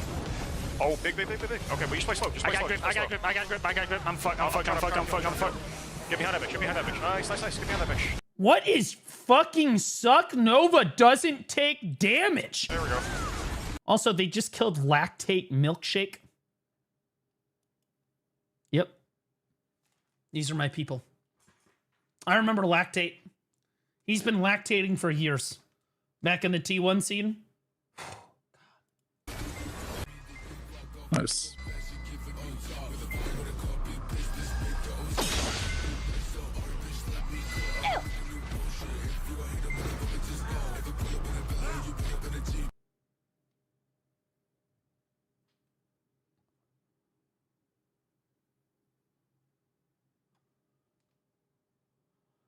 Oh my god.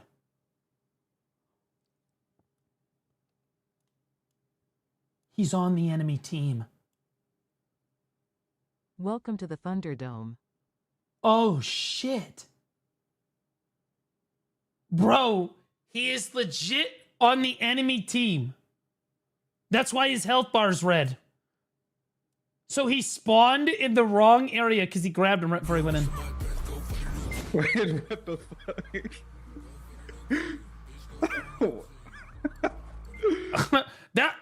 And then he just ran out. The lawn said, wait, this isn't right.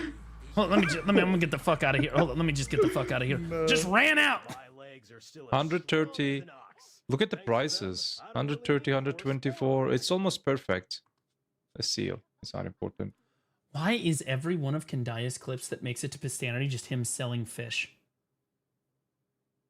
Is this all he does now, or what the fuck is the deal with this? Because, like, I swear to God, he only ever makes it to Pistanity for... Again, it's always him selling fish. Are you guys ready to just take some clips? Never mind. That's the reason. Chat, clip this. At least his chat clips shit when he wants them to clip shit. I can make S tier fucking content all week, and the only thing that gets clipped is me dick windmilling in front of the camera or something. Like, you guys won't clip anything that I want you to clip. It's always some fucking gay shit, same shirt, fucking make him look like a clown bullshit. Well, let's just bargain. It's perfect. It's perfect. 6.5 billion in one night. It approximately 13 hours, 13, 14 hours. Bullshit. Do you like it? The power of Megalo. Down smash, please. Oh my god, we got the down smash. Big. That looked entertaining and fun. That looked like an interactive system right there. That looked really fun. Like it? There's nothing wrong with Succession Berserker, and there definitely hasn't been multiple clips of this happening. The power of Megalo. This looks good. Down smash, please. Oh my god, we got the down smash. Down smashes just shouldn't be a thing. Big. He says I hate grabs. Yep. This is not the time for me to say that he also has 2 grabs because he technically only has 1. That is true. You cannot play Striker and be like, God, I hate grabs. God. It's bullshit. God, grabs are such bullshit. Every fucking one of your matchups is ungrab him, drop my leg on them. Like, shut the fuck up, uneducated bitch. Jesus fucking Christ. On the evolutionary tree, we, as human beings, are here. You branched early here and then didn't quite make it down. You're not quite as progressed. Fucking apes. Full SA class. Yep. The only way to CC him is with grabs. Oh, Correct. Shit. Correct. Suckzerker is exactly the same thing. Pizza. Although Suckzerker does have to use a frontal guard every once in a while. Mostly only SA. Shuffle those seeds. Who will be facing who? Find out next time on the main... No, okay, it's fine. Find out now. Okay. Who will be with who? Who the fuck are all of these people? What server is this? Is this for EU? Who? Was Casito on the list? Who's that Casito guy? Really? Oh, Only shit. the goat. My candy's almost out on the porch. I put out a bunch of candy for the kiddos. It's almost all gone now. Let me peep it. Looks okay. I should go through the signups for at least NA and tell you guys who I think is going to win. We should have like pick'ems for... we should have pick'ems for the masterclass tournament. Would have gotten any candy from trick-or-treating? I wish I could. Bro, I haven't gotten any candy from trick-or-treating? That's because you're like 35 years old, you fucking weirdo. Why is Goldstein playing Awakening Ranger? Has he forsaken his warrior roots? Has he given up? Also, his haircut looks way better. He looks so handsome with this haircut. Oh my god, why'd you feel so slow? I'm 25. You're 25 in trick-or-treating. You didn't help your fucking case, dipshit. You bald fuck. You're 25 trick-or-treating with 8-year-olds. See a problem? Anyway. Had to be. Wash this now, wash this now. I don't remember how to reset it. Maybe. No, it's dying. He just dumpstered that guy. Kill him. Finally, it is chronable. Oh, true. I need to chron all my horse gear. You get 495 crones. Crones. Easy crones now. Easy Time crones, to guys. P-twin with a new horse equipment. Don't do that. coupon. Don't do that. That's fucking stupid. Look at them. Look at those Arsha weapons. No Pearl November, guys. We're on it. 4 hours until you can't spend pearls for the next 30 days. 31 days. 30 days. 30 days. You ready, chat? You ready for it to move? Wait. Look at it. Look at it. Look at it. Wait for it. Wait for it. Wait for it. Oh my god, did you see it? Did you see it? Did you see it? Is he looking at his weapon? Is he looking at the Arsha weapon? Okay, some of the Arsha weapons look absolutely so sick, and then some of them are just dog. Some of these are just dog. So the Arsha weapons move on their own, guys. Wait for it. I have a Oh my god, did you see it? No Did you see fear, it? no Did you see favor. it? Did you see it? Did you see it? Did you see it? Holy shit. Holy shit. It moved Yo. by itself. It moved. Crazy. Sorry, I blinked. Yeah, shit's dog. Absolutely dog. It moved, Schizo. It's not Schizo. It actually did move. Does anyone care about Kendaya getting a Migaloo when there's 200 people on the server? That was toxic. Guys, how many of you are from Mina right now? All of my Mina homies, type M in chat right now.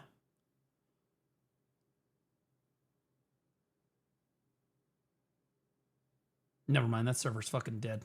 These are dog shit. They're either dead or retarded. Yeah.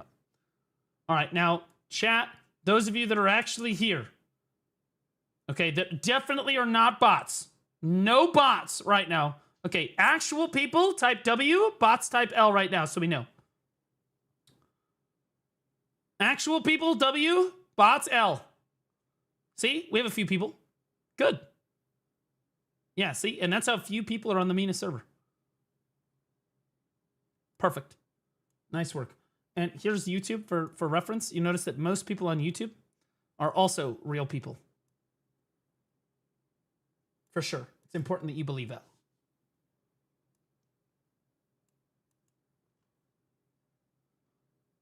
Why are you flexing your viewers? I'm not flexing my viewers. I'm farming engagement. They're very different. If I was flexing my viewers, I would just do this.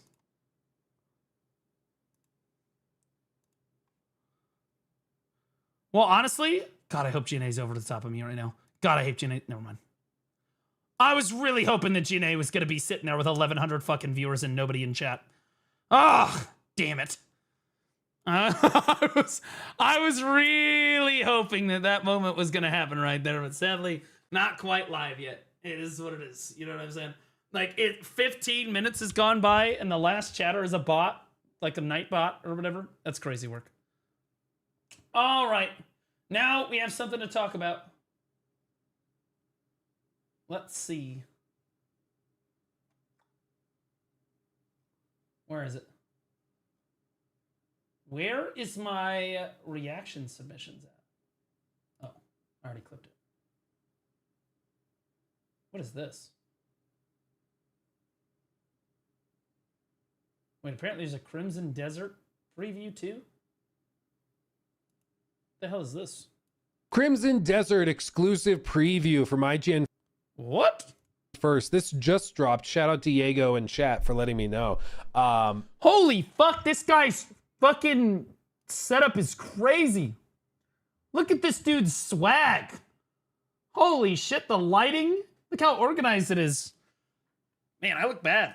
He makes me look bad, bro. Just dropped. He makes me look bad. Okay, that's not what I wanted to watch though. What the fuck is this? Oh. Hey guys. Blue Sky 900. This is the Awakening Wizard. Okay. Well, I kind of wanted to talk about the complete fucking disaster. This shit. All right, let's talk about this for like 2 seconds. Let's talk about this. I'll give my take on it. An update on New World. I'm like a couple days behind on this. As New World recognizes its 4th anniversary since launching on PC, we reflect on an incredible journey shaped by our dedicated player community. Your feedback and passion have been instrumental in evolving Aeternum into the world it is today. And our team Slickvic_GCC just gifted 1 subs. Is deeply grateful. First of all, thanks for the gifted subs, SlickZZ. Appreciate you, brother. Is deeply grateful for this shared adventure. After 4 years of steady content updates and major new console release, we've reached a point at which where it is no longer sustainable continue supporting the game with new content updates. The recently launched Season 10 and Night Haven update will serve as the final content release for New World on PC and consoles. It is only after much consideration that we've reached this decision.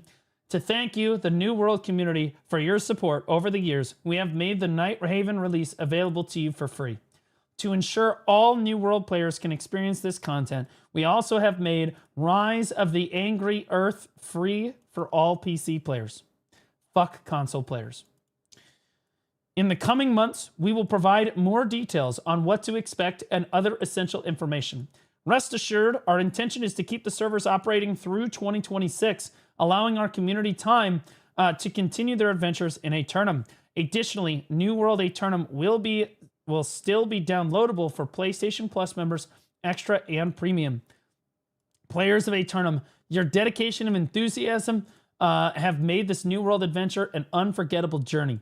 We're deeply grateful for every moment you've spent helping build this extraordinary world alongside us. It has been an honor to share Aeternum with you. Thank you for helping make this game something truly special. Okay, so now we know to be clear, New World servers are not shutting down yet. They are just no longer receiving new content updates. They have only guaranteed that the servers are going to make it through 2026. And actually, they haven't even guaranteed that. They said our intention is to keep the servers operating through 2026. So it's possible the servers will go out offline in 2027, potentially. So all of the money that you spent on that game is absolutely in the tank. If we look at the Steam charts for this game, it's a little deceptive. Everybody said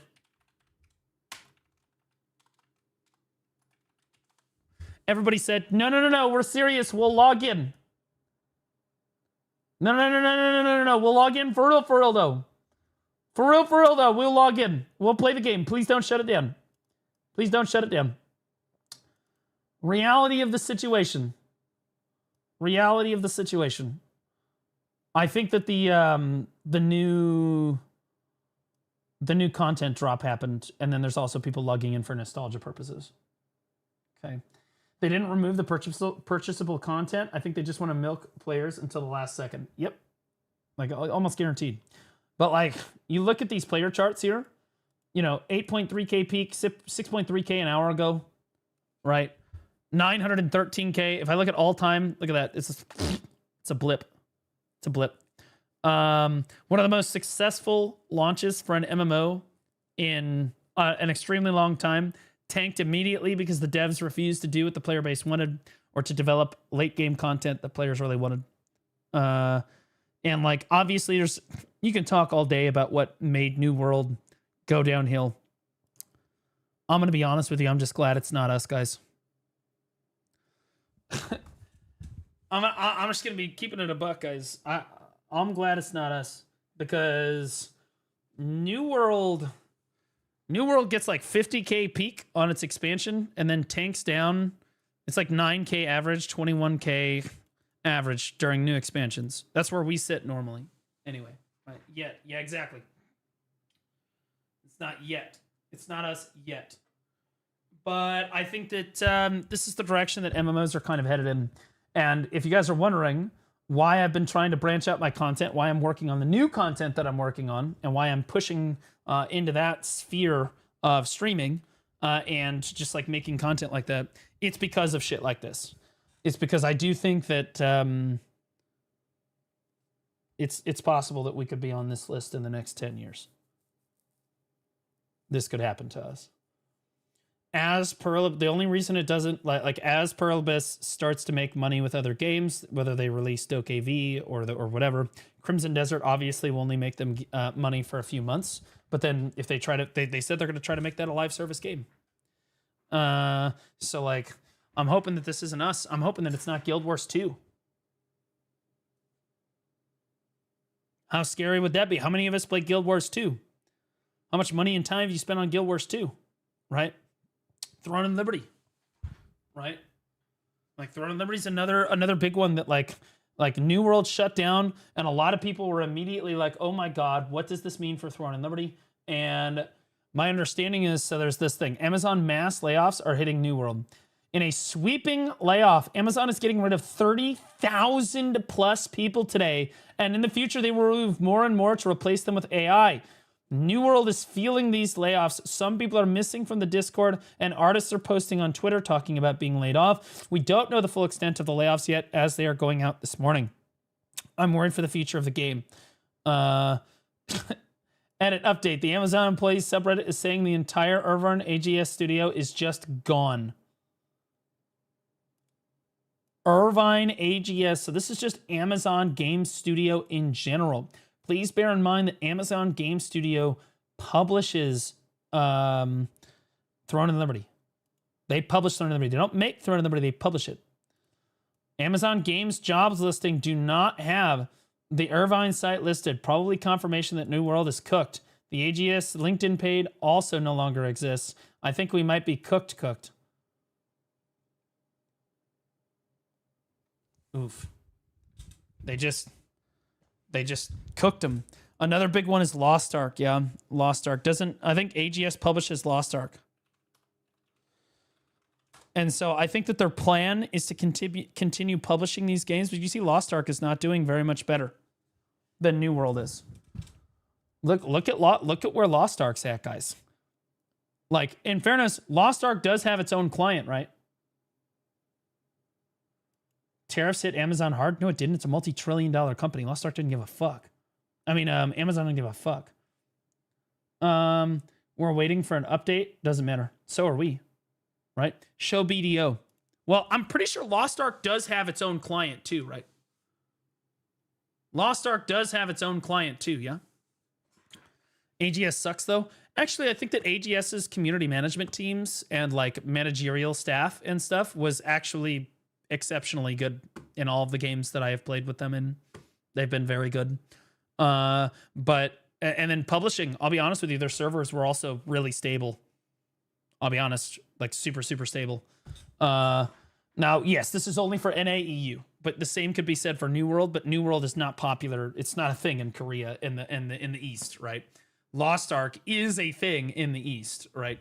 But like I think they have their own client too. I think Lost Ark, if I go to Lost Ark download,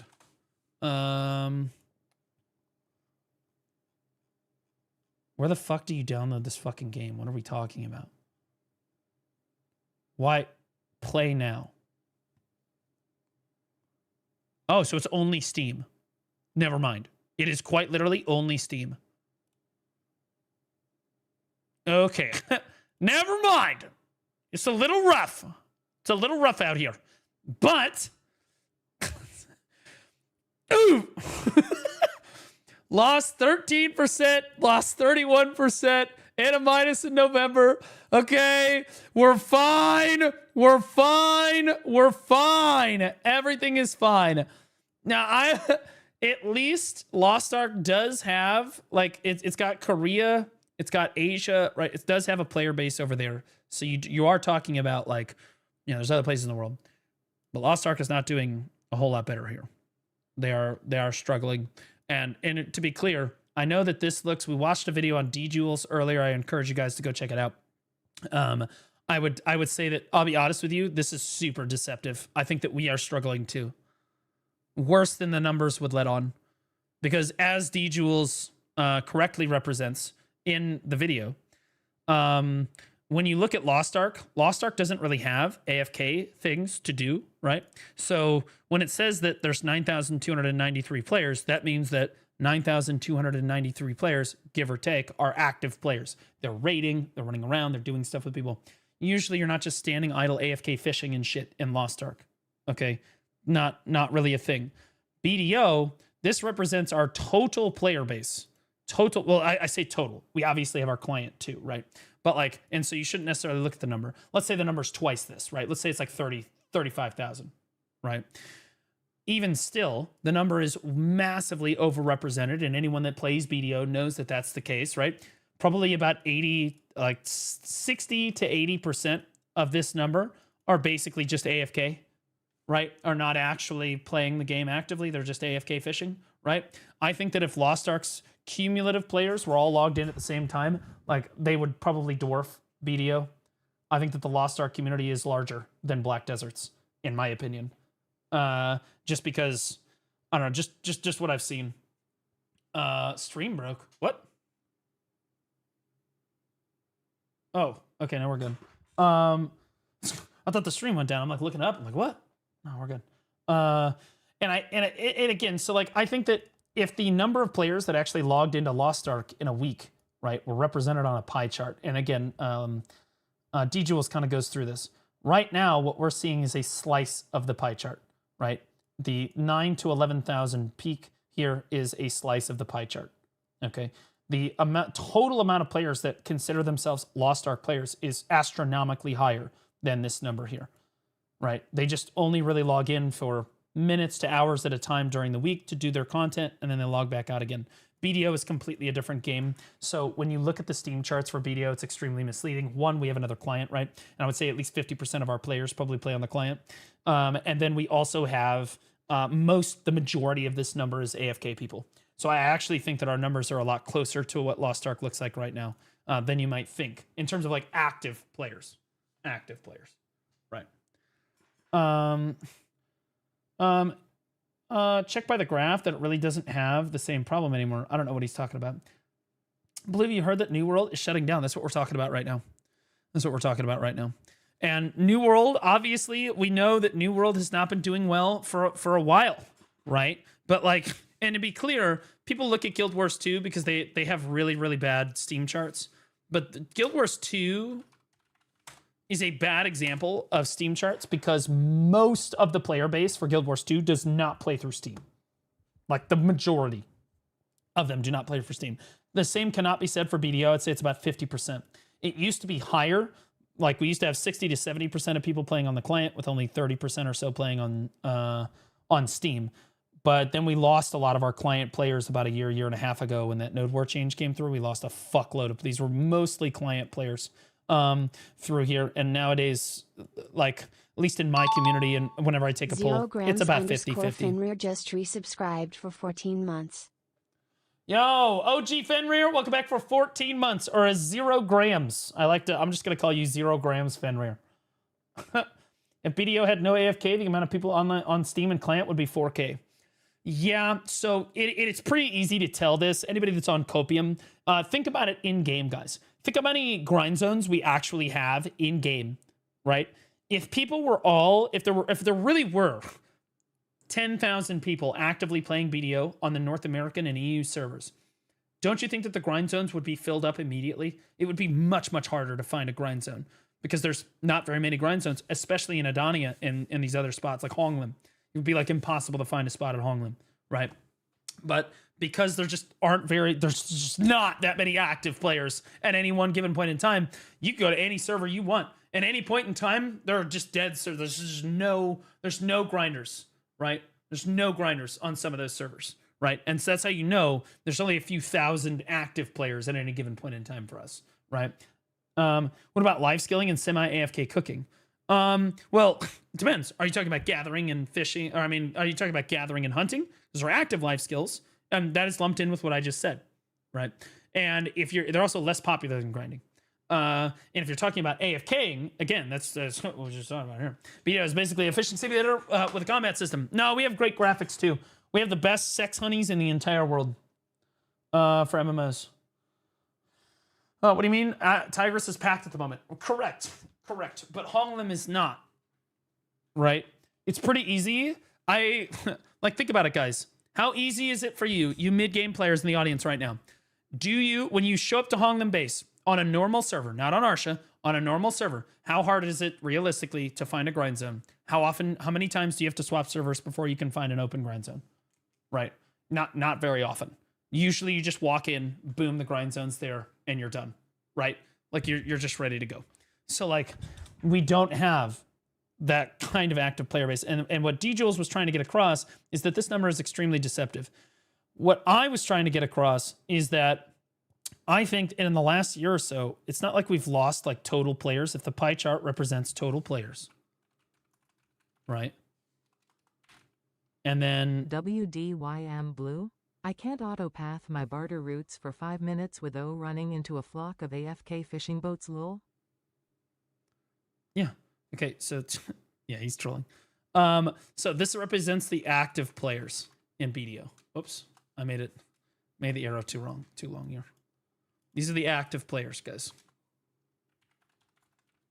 Okay? And then these are the inactive players here in this bigger section. All right. And my concern with the BDO player base is that we took the amount of active players and we cut it in half. So now instead of having this many, we've got this many, right? And that's what I fear that we've done in the last year. So although our total players don't look like crazy concerning, it is concerning to someone like me who sees a lot less activity going on in the game, a lot less players like actively playing the game. So although they log in, they AFK fish, they're not as invested, right? And so it's really scary to see New World get shut down. Obviously, we are a much more successful MMO than New World. But like you've got to be looking at this as an MMO player. You're looking at this. This is an objective L for all of us. We're like, oh shit, that is scary. That is scary. And I know what a lot of you are thinking. Oh my God, the New World players will come play BDO. No, they fucking won't. No, they fucking won't. Are we kidding me? I saw this post on Reddit. Some dude, BDO subreddit. Let's see if I can find it. Some New World guy literally went on the BDO subreddit, was like, hey, I was thinking about trying this. And our community was like, no, don't! Run! Run! You're dog shit! Like, now, to be clear, here, is it possible to play classes of this game for action bar only? God, I wonder if that's a New World player. Total Noob just signed up. Yeah, see, so we are getting some new players from New World, but I'll tell you what, I don't think that they stick. Most of them probably don't stick because New World hits kind of a different audience. We do hit, like, if they were a life skiller in New World, they're going to like BDO way more, in my opinion. If they were a life skiller in New World, I think that they're going to love BDO. But if they're like somebody that like the New World was a lot about like dungeons and stuff, bro. We don't have any of that, man. We don't have any of that. I saw 2 posts, one about party content, which the response was fair. BDO is not for that. Yeah, exactly. That's the one I was talking about. He was like, yeah, no. Despite mass Amazon Games layoffs, it says the Lost Ark Studio is turning our eye toward the future with plans into 2026. Yeah, because PC games is definitely a fucking credible. As we all know, gaming news and gaming like news outlets are definitely the most trustworthy sources of information on the internet. As Amazon Games winds down New World development, Lost Ark reassures players that it's working on December content in 2026 roadmap. Well, I want to be clear. It's different. New World is created and published by Amazon Games, and it was not making Amazon money. Amazon is a multi-trillion-dollar company. If it's not making money or not serving them a purpose, they're just going to cut it. Obviously. They're just going to cut it. All right? Like, it just makes sense. Twitch does not make Amazon money, but you have to think critically. Why would Amazon own a company that doesn't make them money? Trigal just resubscribed for 3 months. Keep at it, Blue. It's because they own a social media platform. They literally can control the narrative on things. When you own a social media platform, you get to control what people say. Ad revenue. No, they lose money on Twitch. They lose a lot of money on Twitch, but you get to control. It's about control. They can control narratives. They can control public image on their company. They can control everything. They can control things. It's the same thing with Elon Musk owning Twitter, right? He tries to say he's about free speech and stuff, but at the end of the day, Elon Musk wants to own Twitter for the same reason that Amazon wants to own Twitch. You can control the narrative. That's how it works. That's how it works. What is this? Is this it? New World Refugee here is BDO mostly solo-oriented experience. I'm looking for a game where I can consistently play with friends and progress. Shit. Damn. Without feeling like I'm hindering my progress because the solo activities are way more rewarding. Can BDO offer me that? Daddy Blue Balls. This is Mommy's Calcium Cannon Milky's signing off now. I've gotten done watching you for the day. You'll make sure to not play with myself as you said yourself for the month November unless you allow me to. Oh, what did you say? Oh yeah, I am a good girl. Now I am going to send you nudes for the rest of the night and imagine what life must be under our desk. Every day we stray further from God's light.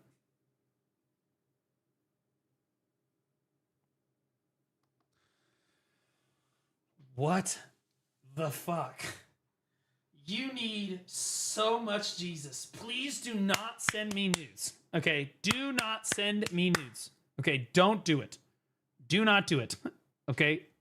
So many women send me fucking nudes. I don't want any more nudes. Okay? I will just go look at porn. All right? No more.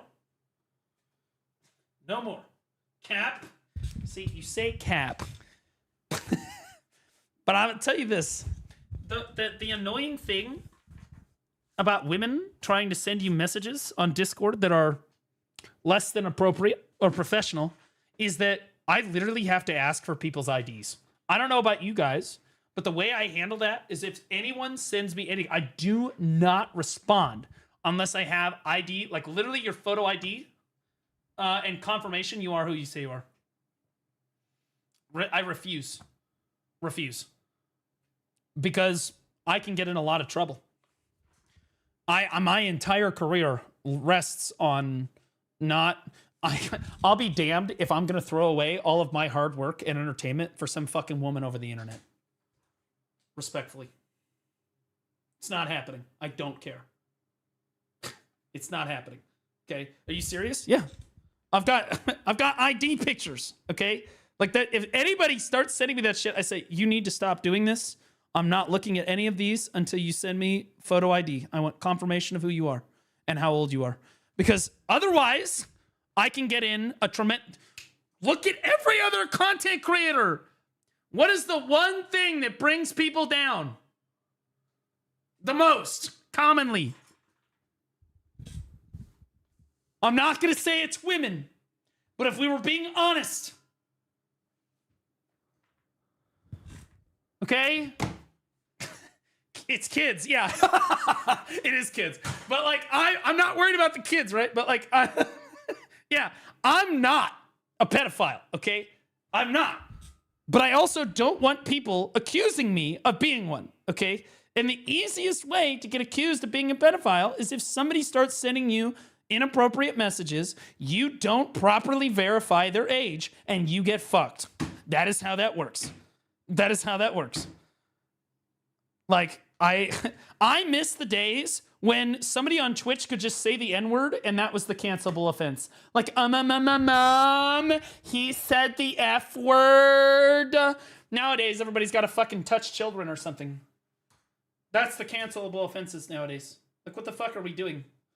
Like, what does the world come to? So I am extremely careful when people start sending me messages. It's not to say that, like, I can't, like, interact with women on Discord or over the internet. I would love to meet somebody in the BDO community who I love and care about and cherish. That would be amazing. But there is a vetting process, a very severe vetting process to make sure you are not here to fuck me in all the wrong ways. I don't want to end up like certain other people. It's literally just that simple. Can I send you shy photos? Absolutely not. No, I will block you. Like Dr. Disrespect. Yeah.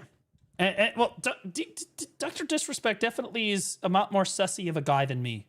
Okay? Like, when it comes down to brass tacks, I am very confident that when I go to sleep at night, I have never done anything in my life that is cancelable. I've never been arrested or convicted of felony or even a misdemeanor in my life. I've never been involved. You can't get in a scandal with women if you don't get involved with women. I look at very normal porn of adult women, usually anime girls, on the internet. So like, there's nothing wrong with that. Like, that is it. I don't do anything that is fucking cancelable. Literally nothing.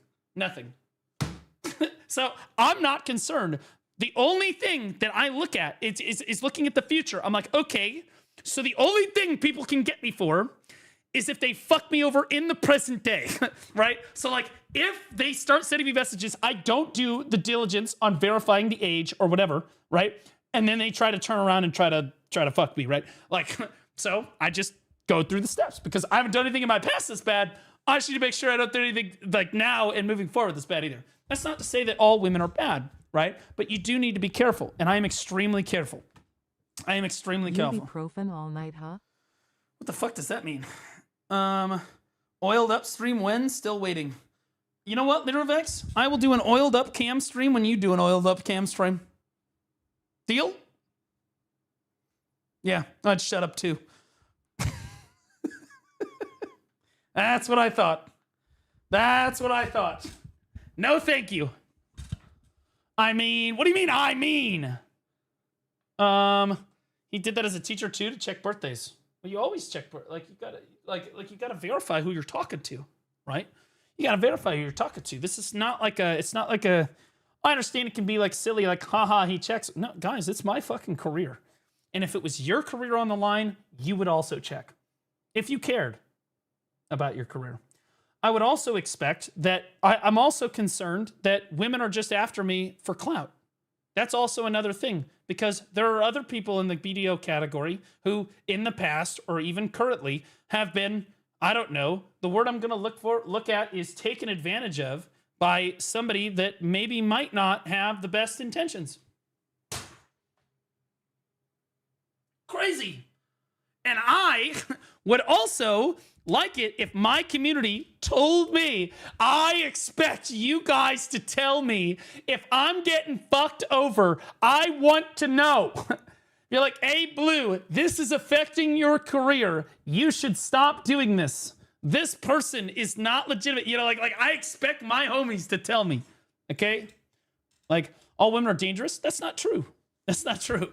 Women can be dangerous, though. Men can be dangerous, too. Right? Men can be even more dangerous than women can in different ways.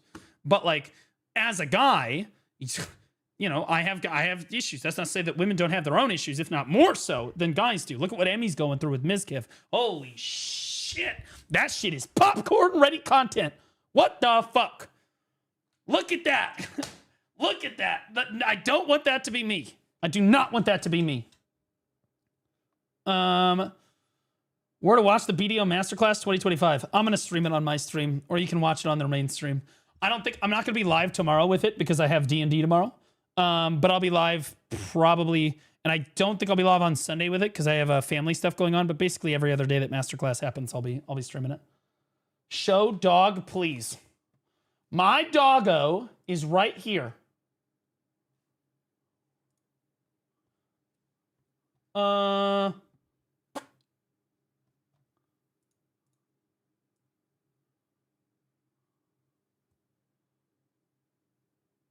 He's sleeping. He's sleeping. But yeah, I'm not gonna get crazy about it, but I am understandably careful about when people message me, right? Number one, do you have a penis? That is the number one overarching concern. Do you have a penis, right? And number two, are you here to fuck me and not in the fun way? Big PP, very massive. Well, I didn't say it was necessarily a deal breaker, but it is something that I want to be aware of. Does that computer open or is it just sealed shut? What, the laptop on my bed? Oh, that's not the laptop that I look at porn on. The laptop that I look at porn on is in my... I have two different laptops. I have like my old laptop that's like 10 years old. It's my MacBook Pro. That's the one that looks at all the porn and has like the hard drive of horse porn. And then the one that's sitting on the bed is usually like my editing laptop. That's the one I watch like League and stuff with, and I sit in Discord with the homies on.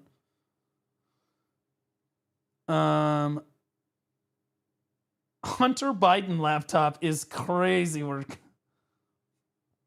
Crazy work. The homework laptop, yep. Would you date a trans girl with a penis, but she fully passes? No. And the reason is I want kids someday. I would never date somebody without the... I would never date somebody that... I don't want to lead them on. I want to have kids. Okay? And they can't have kids with me, biologically. So there's nothing I can do about it. I just want kids. It's literally just that simple. I want kids. I've always wanted kids. I want kids. I just say no because they have a dick. Well, the dick, I'm not getting into that. But again, it's really biologically, I want kids. Yeah, you'd be surprised. Some of them Korean-looking motherfuckers from like Thailand. Oh, Jesus Christ. You could expand a triple and bring someone. Okay, chill out. What if she's trans, but she had a penis transplant? If she can have kids with me, it's doable. If she cannot have kids with me, it's not doable. It's that simple. Would you accept adoption? No. No. I would do adoption if I had my own first, like, 2 biological kids. I would definitely adopt, no problems. But I am not only going to adopt. I want my kids, and then we can have my kids, which are the adopted kids, right? Like, it's a biological thing. Your kids probably. That's toxic. Are you kidding me right now? Are you kidding me right now? We're trying to have a serious conversation.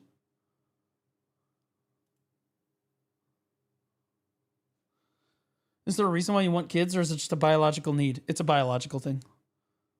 I want to... You gotta understand, I studied biology. I majored in bio. I've published papers, like many, many scientific papers in biology. From a biological standpoint... You look at it differently than like normal lay people. Every single person in the history of my family's lineage for thousands of years has managed to find a woman and reproduce, or find a man and reproduce. Thousands of years. Thousands of years. And you're telling me that I am going to be the one that fails in that duty is crazy fucking work. I mean, there's like having your parents be disappointed with you, and then there's like the existential dread that fucking people died in war so that they could continue their family line, like fighting for like the ones that they care about, and their kids made it through, you know, only to have some fucking retard sitting behind a fucking computer not have the gall to go and find somebody to go to procreate with, and couldn't make the job happen. Like, holy fuck, dude. That is absolutely crazy. Just for you to goon to hentai. So fucking true, brother. God damn, bro. This morning that was Zenless Zone 0. What's it going to be tomorrow? Oh my god. Goddamn replicators. There's thousands of people needed just to create you. Exactly. Well, maybe hundreds. Nothing wrong with not wanting kids. There's nothing wrong with, everybody's got their preference. But the woman that I date needs to be able to have children and want to have children. If she does not want to have children, she is an automatic no, no matter how hot she is. I don't care. Because people don't change their mind about this shit. The most retarded shit that I ever see is when people like start dating somebody and they're like, oh, they'll change their mind. They'll change their mind. Because they're like delusional that this person will come around on this issue. You're never going to get people to come around on this issue. Okay? Unless you force them to do something that they don't want to do. And I'm not going to do that. It's just that simple. As soon as you turn into a cat femboy blue, you'll always have a chance. Yeah, I'm trying. You know, that's why I work out. That's why I diet. And I'll find, I'm confident that I will find a woman someday. You know, hopefully she enjoys the same hobbies that I do. That would be ideal. Right? But like, it's tough to find somebody that's not like, okay, how do I say this? Both has a penis, or does not have a penis, and would not capsize a normal size rowboat under her own weight. Okay, so they're, you know, like, you know what I'm trying to say? You know what I'm saying? Like, so like, no, you can't be, right. No penis and not fat. And in fairness, that's it. That's the only real standard that I've got. You would think that I've got some crazy big standards. That's why I'm not dating anybody. No, not fat, doesn't have a penis. All right, let's give it a roll. It's not hard. Like, she doesn't need to even make money. She can be a loser deadbeat that lives with her parents or that like works at a grocery store. In fact, I would prefer that. Okay? Like, I'll be honest with you. She can be the most loser, fucking degenerate shit, like garbage, like doesn't, like dead end job, whatever. I don't care. As long as she cares about me and is genuinely into me, okay, and cares about like literally who I am and supporting me and supports me, I'm not going to care. I'm legitimately just not going to care because that, at the end of the day, is all men really want. That's it. We at our primal level, we would just really like to have a woman that when we come home or when we finish working for the day is there to support us, even if we had a really bad day or things are going really poorly or life is just really hard. She's just there to support us. That's it. That's all we want. Also, she can't be fat. But sometimes she can be. But that's it. Is she a DK? Shouldn't have to be. That's it. What about bald? I don't give a fuck what her hair is. I'll be honest, I'd fuck a bald chick. I don't give a shit. Like, I'd date a bald chick. Think I care? Give a fuck. If she's hot, I'm not going to care. Is she fat? If she's bald and 300 pounds, I'm out. Okay, because then she's just a circle. A bitch is basically fucking like a moon. Fucking cue ball looking bitch. Roll her down the stairs. No, I'm not dealing with that. But like, I really don't care. Like, everybody's always like, oh, I want to date a redhead, or she has to have seen Star Wars, or she has to do this, or she has to be into that. Nope. Not fat, doesn't have a penis, cares about me for the right reasons. That's it. The rest I can work with. I'll make it work. Now, more to the point. And I want to be clear, I think I'm not in the minority on this. I think that the majority of men in my generation are exactly what I just explained right there. I think that we are just down so bad. We are down so bad as a generation. And I'm not talking about like sexually. I'm talking about like emotionally. Like, we are down tremendous. We really, our standards could not possibly be lower for what we're looking for in women. And we're still single. It's rough. All I care about is a good family. Yep. Well, those are the foundations of a good family, right? Imagine caring about human numbers like Elon Musk. Oh boy. And a DK main maybe. I don't even care if she mains shy. I'm going to be honest with you. I would still date her, even if she played shy. And I know that's going to come as a shock to people, but I would date a shy main, mainly because, and I mean this sincerely, I can fix her. That's it. That's it, bro. My wife actually couldn't cook until I married her. She learned. Now she makes homemade bread every weekend. He didn't say that he eats it. He just said she makes it. This is so great, honey. Oh, what great bread. Tasty. What if she view botted? What if she played shy and view botted? If I found out that my girlfriend was view botting, I would be like, okay, well, your options here are to stop, or I'm just breaking up with you. And it's the reason is twofold. And that sounds selfish. It's like, oh my God, how could you do that? But the reality of the situation is the underlying, like, you look at it on the surface, maybe you look at it like that. But if you look at it like how I look at it and how I assess the situation, it's clearly like, if you're a view botting streamer, you clearly don't give a fuck about anyone but yourself, right? It's what it says about you as like a person, right? You don't give a shit. You will get ahead at all costs, and you don't give a fuck what it does to anyone, right? No matter what you say or what you do, your actions speak louder than your words on this. And like, it would be one thing if, you find out, you tell her to stop, she stops. It's like, okay, sure. Right? She shouldn't have been doing it in the first place, though. And it would give me pause. I'll be honest, it would give me pause. It would.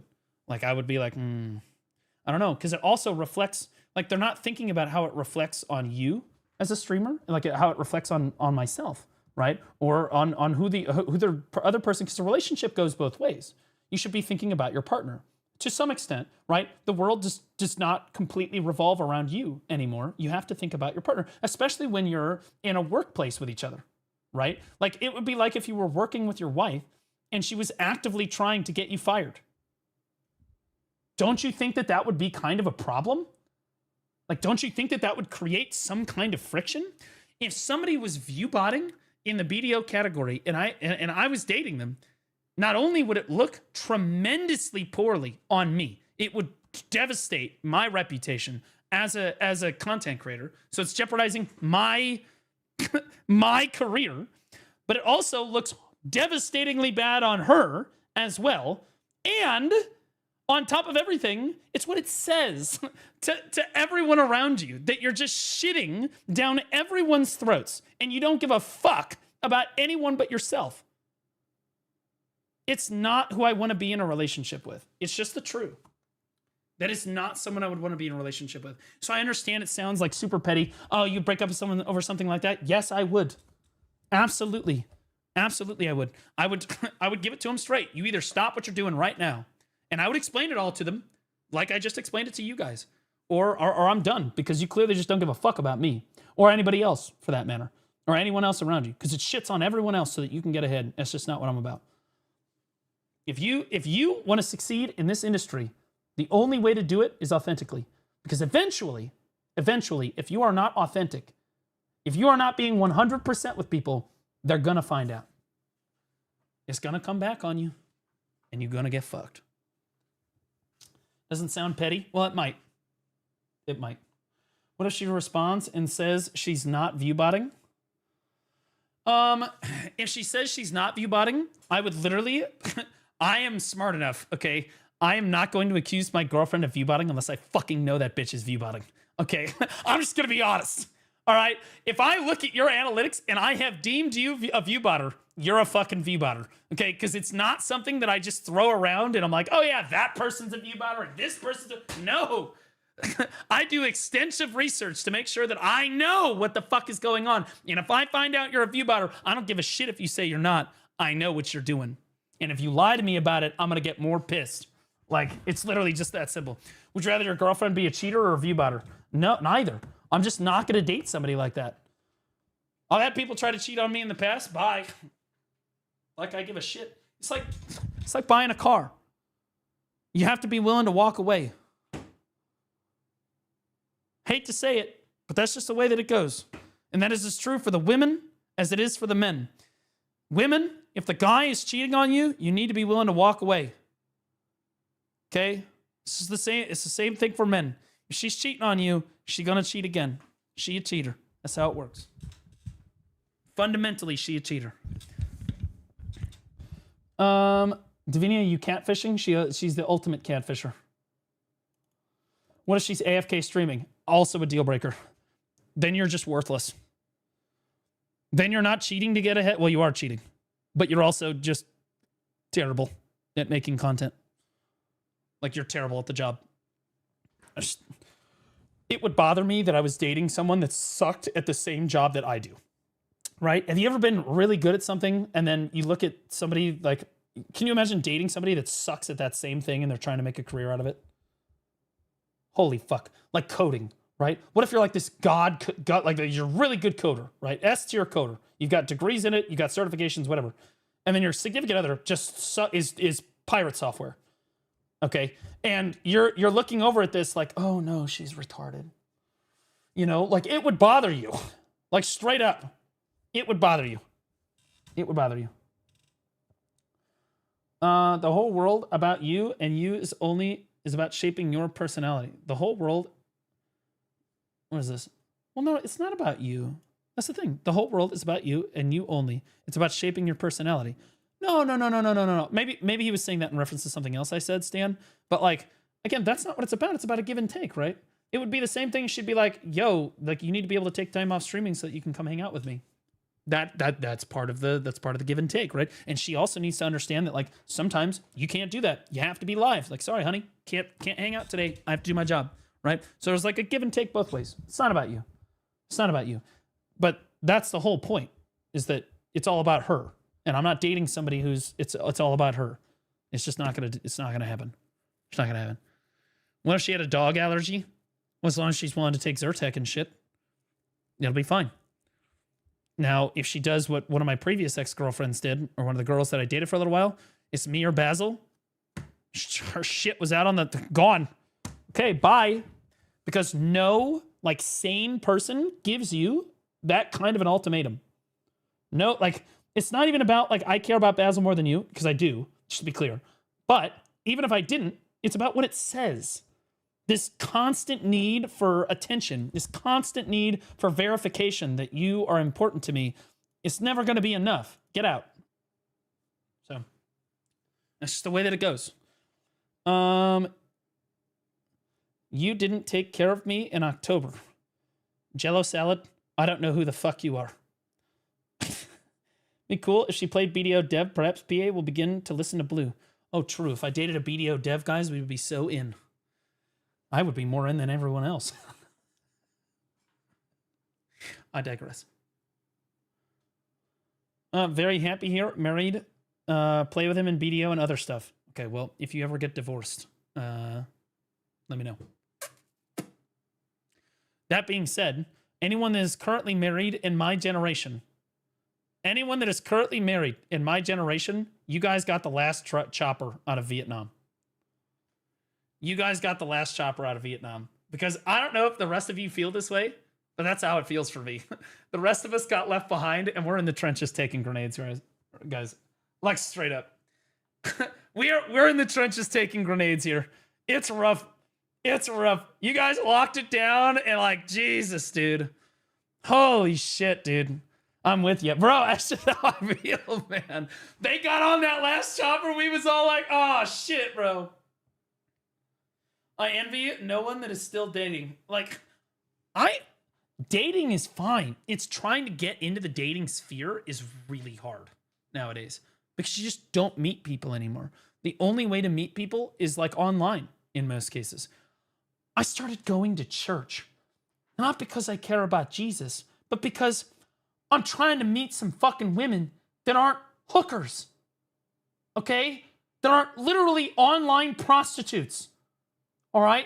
Like, and that's apparently where I have to go. Like, straight up. I feel like the women that I typically talk to on a regular basis are more slutty than women than I would meet at Hooters. Like, I don't get it, bro. So I started, and so I've also, Monday nights, part of the reason I don't like streaming Monday nights is because there's a dance class, a ballroom dancing class up the street from me. And I was like, fuck it. Bitches love dancing. Do you love dancing? Bitches love dancing. Straight up. Because you gotta find somebody. You gotta get out there, bro. That's just how it be, bro. You gotta fish where the fish are at. You gotta fish where the fish are at. That's where it goes, bro. Don't call them bitches. Fuck you, bitch. You can't handle being called a bitch? What, you some kind of bitch, bitch? Bitch, bitch, bitch, bitch, bitch, bitch, bitch. Bitches. Bitch. You got a problem with it? Nobody cares. Nobody cares. I want a woman who gives me as much shit as chat gives me. But that actually cares about me, not like chat. Right? I want to be able to joke with her. I want to be able to like throw her some shade and have her sling it right back at me. That's what I want. Okay? And if she can't handle me going, oh, shut up, bitch. You know, and to be clear, I probably wouldn't call her a bitch. Happy Halloween, everyone. But I call everybody a bitch.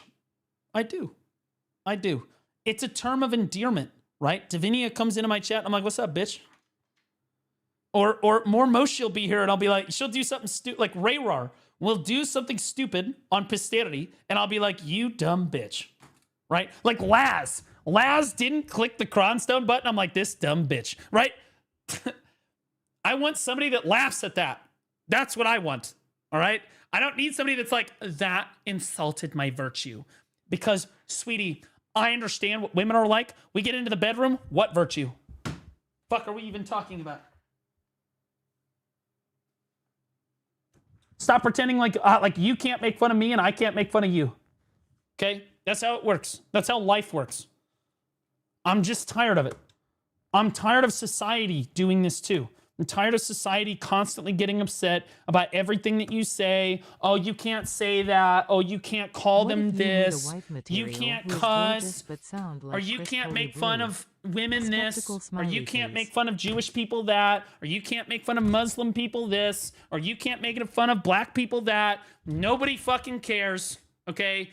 We used to live in a world where you could just make fun of fucking everything and everybody would just laugh and move on with their fucking lives. You made fun of white people, you make fun of black people, you make fun of, like, black people make fun of black people, white people make fun of white people make fun of black people make fun of white people. And it was fine, right? Women make fun of men make fun of women, and everything was fine. Nowadays, if you're like, nowadays, you say some shit, it's immediately people are like, I can't believe he would ever say such an egregious thing.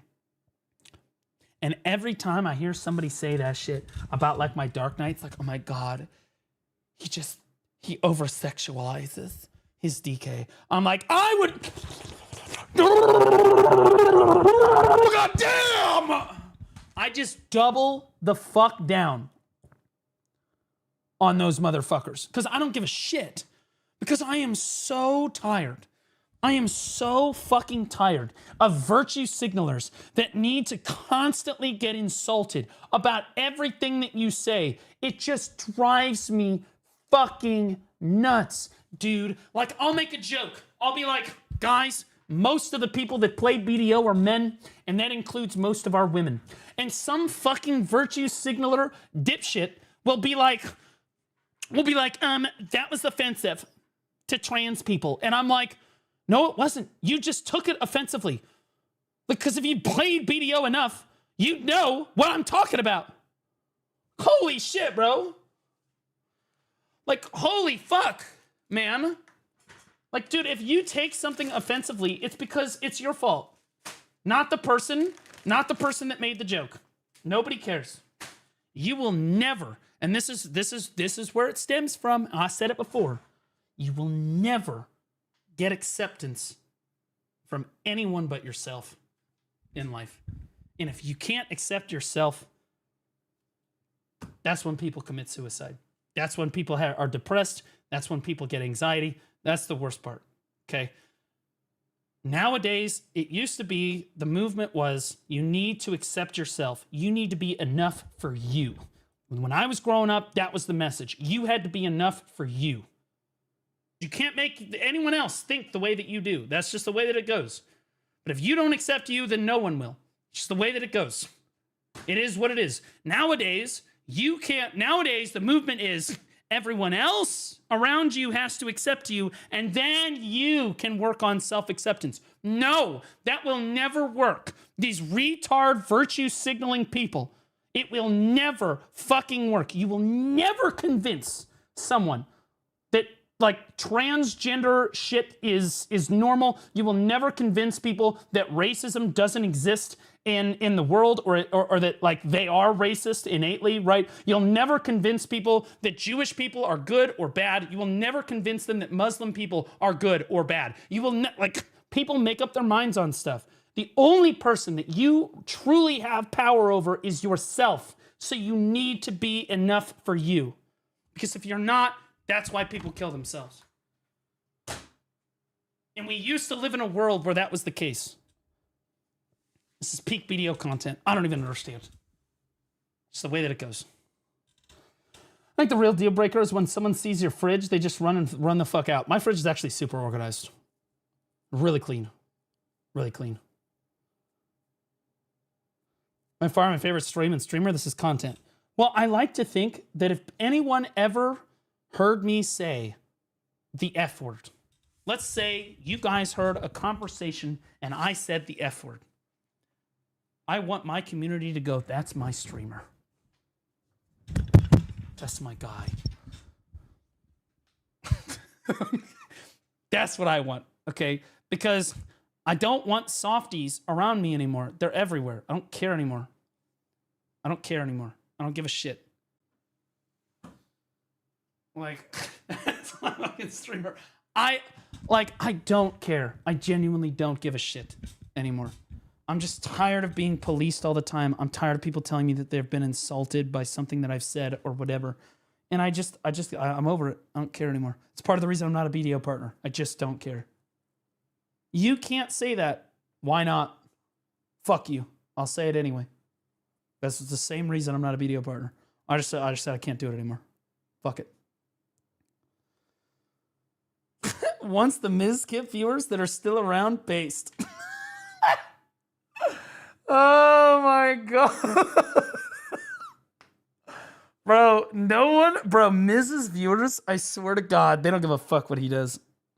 It could come out tomorrow that he strangled a litter of kittens, and those fuckers would be like, W acceptance, W apology, W honesty.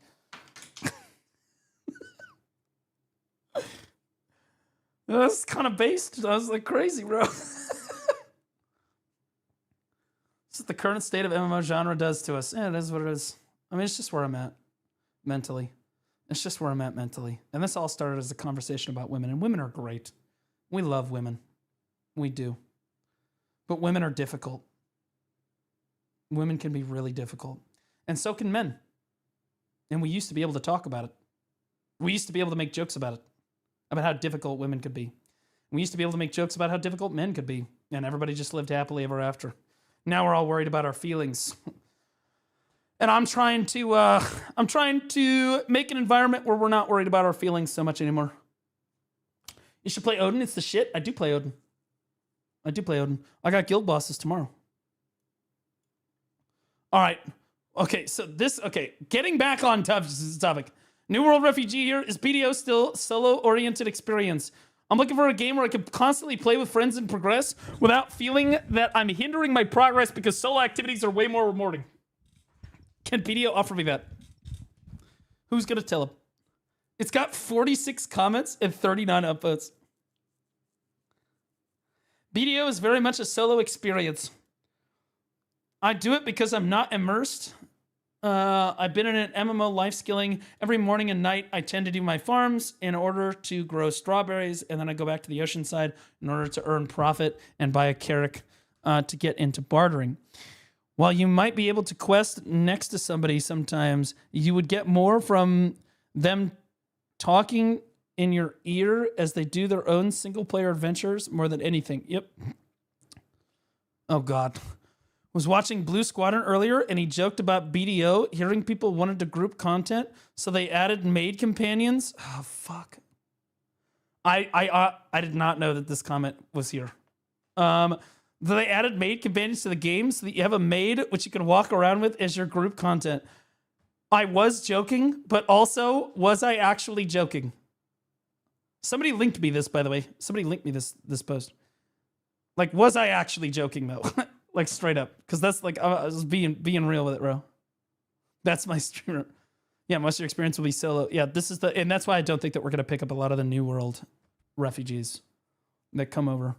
I think that maybe we'll get some, but it's not going to be a meaningful amount of people, right? It's just the way that it is. That's how they see it, yeah.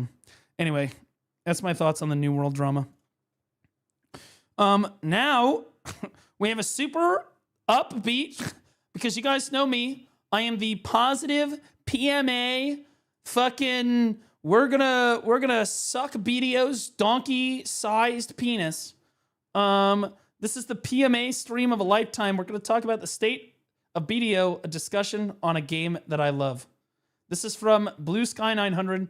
This guy is an Awakening Wizard main, so you know he's a top in the bedroom. This video is going to be a bit different from my usual uploads. You can tell because, well, first of all, it's me here. Usually I don't have my model or my face cam on. I was about to say, normally he doesn't stream with anything. Videos, but this video is going to be a bit different. It's not going to be a guide. It's going to be a little bit more informational and kind of like a video essay. VTube avatar, Instabottom, not necessarily true. I've seen some VTubers and met them in real life. They would be tops, for sure. A lot of guys, they RP as bottoms, but the reality of the situation is the moment they hit the bedroom, they're absolutely on top. And this comes about because of... We just want a girl that could potentially take the reins. You know what I'm saying? Recently Choice, you know who Choice is. He's one of the patchy dinosaur? It might be the head.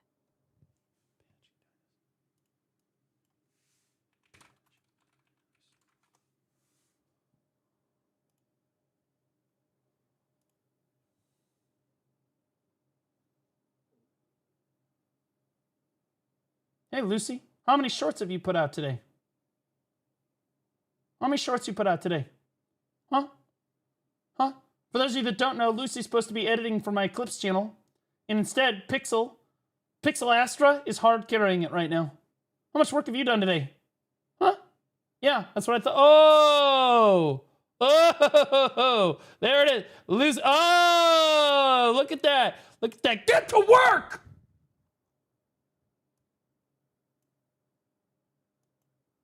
Look at this motherfucker. Look, there she, look. The carry. I'm just saying. The carry. All right? They're both editing for the Clips channel, and I say both. Lucy put out like one really good short, and then just hasn't done anything. Come on, Lucy. Come on, Lucy. Pixel, though, she's been kind of cooking. All right. I've been dealing with IRL stuff. Oh, yeah, but you come in here. You got enough time to come in here and give me shit, though. You got... but you got enough time to come in here and give me shit, though. Bro, she be cooking. 1.2, 2.1, 3.3, 1.5. I don't understand why this didn't hit harder. I'll be honest with you. Are you ready? I present to you the AI-made preview. We are right on the precipice of greatness. Bro, how great would this have been? How fucking great would this... I want you to imagine your character talking to you like that. Yep. Okay. And tell me... and tell me it is not over. It's cooked. It's absolutely... It is so fucking... It would be so cooked. AI mates could have been so much better. I'm just being honest. They could have been so much better. Biggest. All right, now let's listen to the femboy. Video streamers and content creators in the game and in the scene, and him and some of the other larger content creators. Who's he talking about? Informational and kind of like a video essay. And this comes about because of recently Choice. If you know who Choice is, he's one of the biggest video streamers and content creators. What did Choice say? In the game and in the scene, and him and some of the other larger content creators made a podcast in which they discussed the state. Draken Hunter just resubscribed for 25 months. Woo, 2 years and 1 month. 25 years, Draken. Welcome back, buddy. Appreciate you. It's my boy Chief Dragon. Thanks, buddy. Over 2 years. Look at you. Of Black Desert, and these videos aren't anything new. People have done them in the past. Normally, when these kinds of things are made, I would just let them have their conversation, keep to myself, maybe listen to it, see what my opinions on it would be, and just kind of like, you know, just see what goes on. But after doing some thinking this time around, I realized that me not really saying anything is the equivalent of letting them speak for me. Thank you. Jesus Christ, dude. This is what I'm encouraging people to do now. Is I'm encouraging people to make videos, even in my community. Even if you don't have a YouTube, you don't have a Twitch, you don't want to show your face, no problem. Just put your character on the screen and just start talking. Okay? If you have an opinion on something, let it be heard. You have people in this community, mainly me, who are willing to platform your ideas and your thoughts on the game, good or bad. Okay? You can make those videos. You can even leave them unlisted. Put them in my Discord. I'll react to them. I will platform your idea. I will platform your thoughts on the game. That is how it works. Okay? I'm glad that he saw Choice's video and had the same reaction. Because if you just sit there idle, nothing gets done. When it comes to how the game could be improved, I would like your input on this. Yeah, we can go over that next. Because I'm not letting my honestly, I was thinking about doing that a little bit closer to the ball, like next month. Be known. So the only thing the devs or anyone else has to go off of is from what they've said. So this time around, I'm not just going to be a spectator. I'm going to try. It's really sad that he and everyone in the community thinks that Pearl Abyss really only listens to people if they're content creators. Because that is true.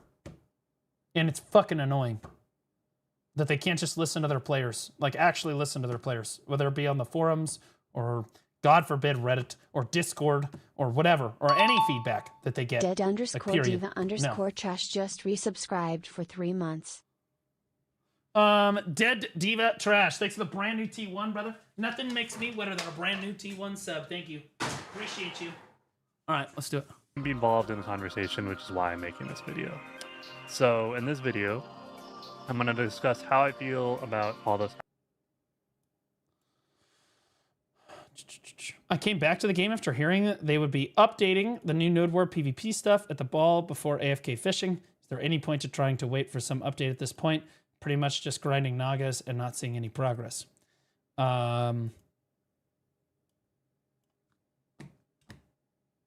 I tell him the truth?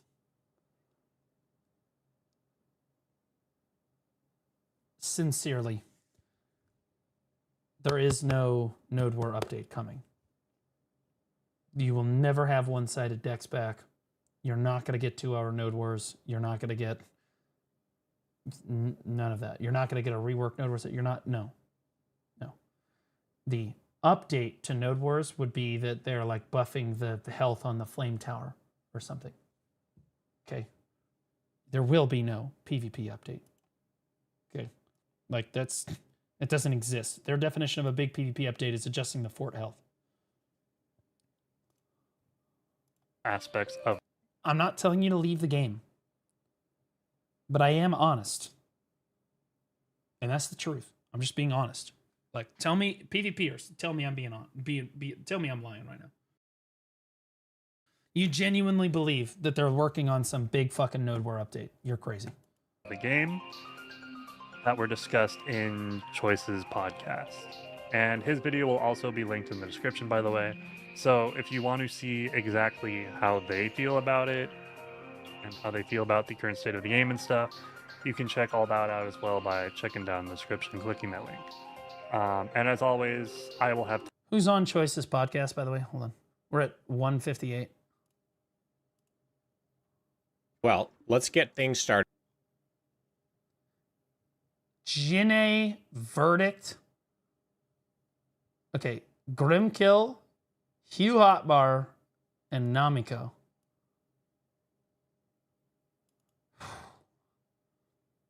So it's just Choice talking about the state of the game for 3 hours. I'd listen to it. Oh wait, where did it go? Oh shit. I just closed the video. Shit. Here it is. Hey guys. If you want to see exactly into it. The first thing I wanted to talk about is the new region, Adania, and the state of PvE after its release. So, in my opinion, overall, Adania is a good expansion, the strongest part of which is probably the storyline, even though that's hard to believe. That's not good. That's not good. When the strongest part of the BDO expansion is the storyline, brother, that's rough, because that storyline was not like it was better than the other storylines, but bro, that's the bar. That's crazy. I think that the Adania expansion was everything on the Adania expansion was really solid, with the exception of what killed it for everybody. And they always do this. Really solid content, and then they weekly gated it, right? So they weekly gated it. They killed the whole fucking expansion for a lot of people, right? But like the terrain, the atmosphere, the design of the different spots, and the bosses, the boss fights feel unique and fun, right? All that stuff is fun. It's all weekly gated, so it's fucked. It's all fucked, right? But like, I think that the expansion on the whole, if you take out the weekly gated part, is one of the best expansions we've had in BDO in fucking many years. In many, many years. Blue, are you gay? No. No, Mom, I'm not gay. Like, I get, bro, I don't, like, you asked me at dinner the other night, and now, again, it's just it's like, oh, I'll just pretend I'm a viewer. Like, the story in this expansion is the best, most well-written one I've experienced so far since I started playing BDO. So, if there's one thing I think the expansion did right, it's the story. This guy's racist. I'll be honest with you. I made jokes about the main story being super racist. It actually is crazy racist, bro. You send the black people in first. All of them die. And then you go in and kill everything, right? That's what you do. And then again, and that's for Nymphomir. And then you get to the final boss, and like there's like 4 people standing in the room. She freezes the black guy and turns him to stone and kills him. It's crazy. It's actually just insane. Then you go to the grind zone, and it's Nagas. Okay? None of which can actually swim, despite the fact that there's water everywhere.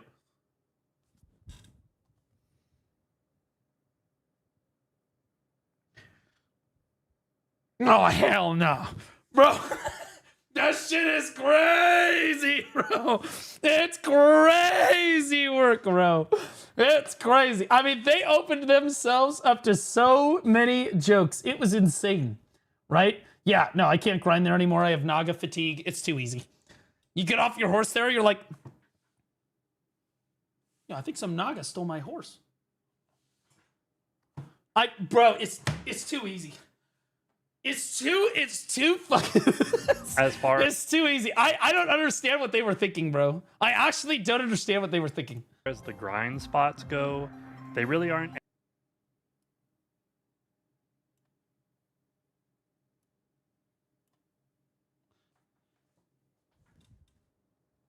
The day that I can find a woman that doesn't have a fucking penis on any platform.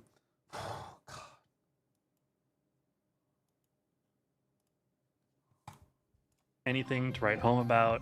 It's just more of the standard grind spots we've experienced with slightly different mechanics. Yeah, the grind spots, I think the theming on the grind spots is very, very good. You're looking at like, you look at Aetherion, you look at the Zephyros, you look at Tenebrum. The theming, like the atmosphere of the castle and stuff, very, very cool. But the fact that they're all tower spots with the same basic like AFK mechanic at the end is really, really underwhelming and leaves a lot to be desired. I do still think the spots are enjoyable. I'm not saying the new spots aren't fun, but no, they're not fun. Aren't anything to write home. They're not. They're nothing new about. They're not uninspired fun or exciting enough to get to the point where it's like I'm blown away by their design. Has anyone seen this Sage literally just doing laughs in Velia? And I don't mean to call a homie out, but like enough to get to the point where it's like I'm blown away by their. This is this dude's like third lap. I've been watching this motherfucker make. All right, he been doing the same lap. He talking to someone in Discord and he just running laps. Like it's an Olympic swimming pool or something. I do that all the time. They're groundbreaking. They're unbelievable, right? See on auto loop? No, he's using skills. They are what they are. They're kind of what we can expect from grind spots. It is what it is. And again, this at its core isn't a bad thing. As like I said, they aren't. It is a bad thing. Enjoyable, but them not being anything exciting and truly new does put a bit of a damper on the expansion for some players, which is understandable. In the podcast, they mentioned tower spots being too common and just overdone. But I feel like realistically at this point in the game, so many different grind spots exist that the question really becomes, can they really make anything else that is unique enough to feel fresh? That's not a fair argument, in my opinion. Because, how many... Okay, so if you're 850 gear score, name a grind zone that you can grind at that isn't a tower spot, that isn't going to grief you. There isn't one. There's not one. The closest grind zone that you have is Tungrad Ruins. And it griefs you when you compare it to Zephyros, right? The closest grind zone you've got, you compare it to Tenebrum, it's not even close, right? And so like, and I think that Darkseeker's Retreat, Darkseeker's is not so there's Tungrad where you grind in a circle, right? With a bunch of mobs. And I think that is the most fun grinding, in my opinion. Then you have Darkseeker's Retreat, where you're taking 2 to 3 packs of mobs, and you're kind of just going back and forth, or most people just take 2 packs of mobs, and they just run back and forth to those packs of mobs, right? And then there's just tower spots, where you just stand in the middle of the tower and just farm the same spot for hours, right? In my opinion, I like the Tungrad the most, but sometimes I want to be, it'd be nice to be able to grind the tower spots. I think that that's reasonable. Sometimes I'm feeling lazy. But the current problem with the innovation is that there is no ability to grind anything but this one. There's nothing. Nymphomere is kind of pack to pack. No. Nymphomere is like Darkseeker's Retreat.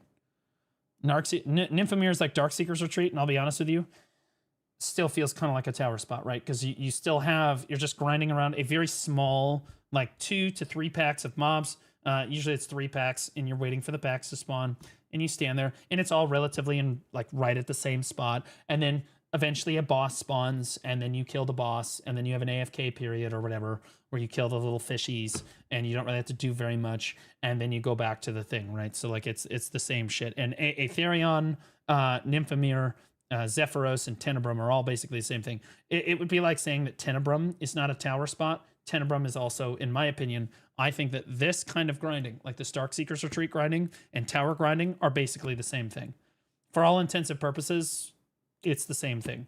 You cannot accelerate or decelerate your grind based on your pack-to-pack movement. You can't like adjust your rotation and stuff, right? It's just, you're just standing there rotating around a big boss that eventually spawns, then it dies, and then you just, you kill the boss, and then you wait AFK while the mobs die for you, and then you do the same thing again. And it's extremely uninspired, and we've seen it since Darkseeker's Retreat, basically, and Dekia was the first place that we actually saw this. And the most discouraging part as a player is that we told them we didn't want any more Dekia spots, and they were like, so they gave us every Dekia spot in the game except for the group ones, and then decided not to give us the group grind zones, and then gave us more tower spots with Land of the Morning Light grind zones. And then when we came to Adania, it's even more tower spots with Adania. And there's just no variety in grind zones. It's not any different than it was before. Like, it's always just tower spots. They refuse to allow us to, like, bro, Tenebrum Castle, like the Karshan, could have been a group grind zone. Everybody picks on Elvia. Everybody picks a zone, right? And then you have the dude in the middle, and everybody kills, the mobs keep spawning at them, and everybody kills mobs at their tower, right? And then at the end, the boss comes down, and then everybody comes together to kill the boss. It would have been really easy. And then on the normal server where it's not Elvia, you could have just had it be like it is now. But they just refused to do that. And that, and in fairness, that legitimately would have been like, people would have been like, oh my God, this is an innovative grind zone. It would have worked. We would have taken it. It would have been fine. But instead, we got basically the same grind zones every single time. And I don't think it's a fair argument to be like, well, nothing would be new at this point. It's not about things being new. It's about having the option to do it as a high-end player, or even as a mid-end player, or even as a low-end player, right? Low-end players in BDO have an option. They can go to Desert Nagas and get like the pack-to-pack experience, or they can go to a spot like Miramok Ruins and they can get the tower experience. Alternatively, they can go to Giffen Raz and get a group party grind zone experience, right? You move into the mid game, and your options narrow.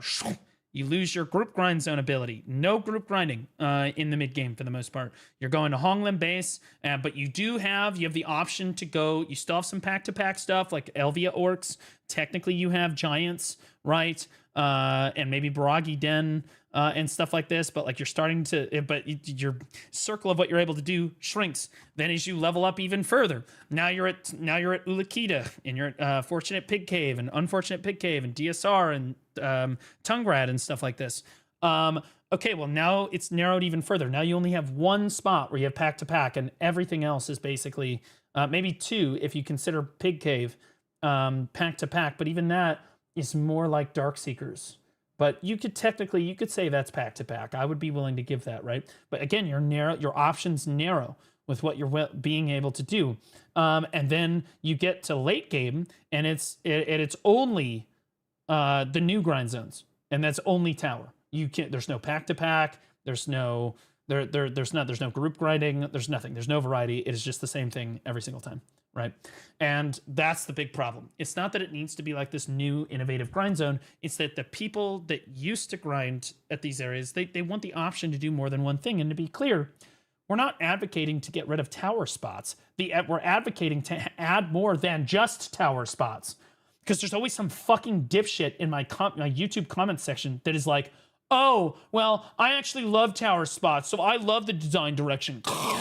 And they miss the entire fucking point of the argument, where like the world doesn't revolve around them, and like other players would like an option. And to be clear, they will also want an option to do anything different at some point. They would like to shake it up somehow, and they won't be able to, and then they'll understand everyone else's argument. I mean, yeah, they could go back to pack-to-pack spots, but Tungrad Ruins is kind of fun, pack-to-pack with the mechanics, yeah. I think the reason they got away from Tungrad Ruins as a spot is because there's too much diversity in how much silver per hour you make based on your class, and they don't want to balance it. But like, I would argue that we used to have enough pack-to-pack grind zones where like there was a grind zone for every class. Whereas like if you're a witch, you go here. If you're a Lan, you go there. If you're a Zerker, you can go here, right? And there were options. Nowadays, they don't want to have to balance it. And like the cool thing was the skill expression of going from this pack to this pack and understanding that like sometimes if you skip that pack, you can go to this pack and it's actually faster, right? So like you used to be able to like map out your grind and like min-max your rotation and then get like really good at it. And then like you would work on like, because the mobs are standing in different positions sometimes, so you have to like hop to different areas and stuff. And like it was fun, right? It's not fun all the time. Sometimes you just want to sit there at a tower spot and go, I'm gonna use God Infinawaya. You know, like sometimes that's what you want to do, but other times that's not what you want to do, and we don't have the option right now, right? So yeah. At the end of the day, that's just the same old, just being brought back. It'll feel fresh for a little bit, but then, you know, people will get sick of it eventually. There is one area, however, when it comes to grind zones, that has remained largely untouched, and that is group grind spots. This has been a hot topic recently, even before the podcast that Choice made, and it's something that I also wish PA would make more of. There was a recommendation in the podcast for a scalable system that increases the difficulty of spots based on how many players are currently in combat there, up until a cap of a full party, for example. And while this is simple and is a decent idea, I feel like this, at the end of the day, will be extremely boring and underwhelming. This is basically the bad way of increasing difficulty in games.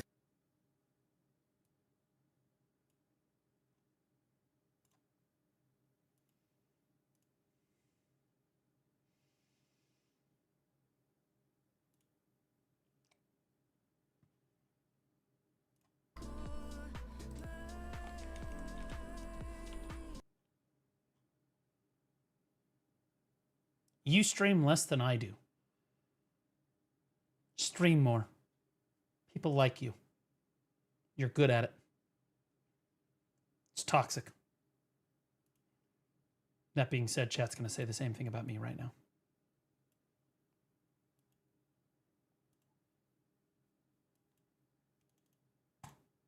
By bloating and I hurt my wrist. And how does that what do you want me to say? How does that make you feel?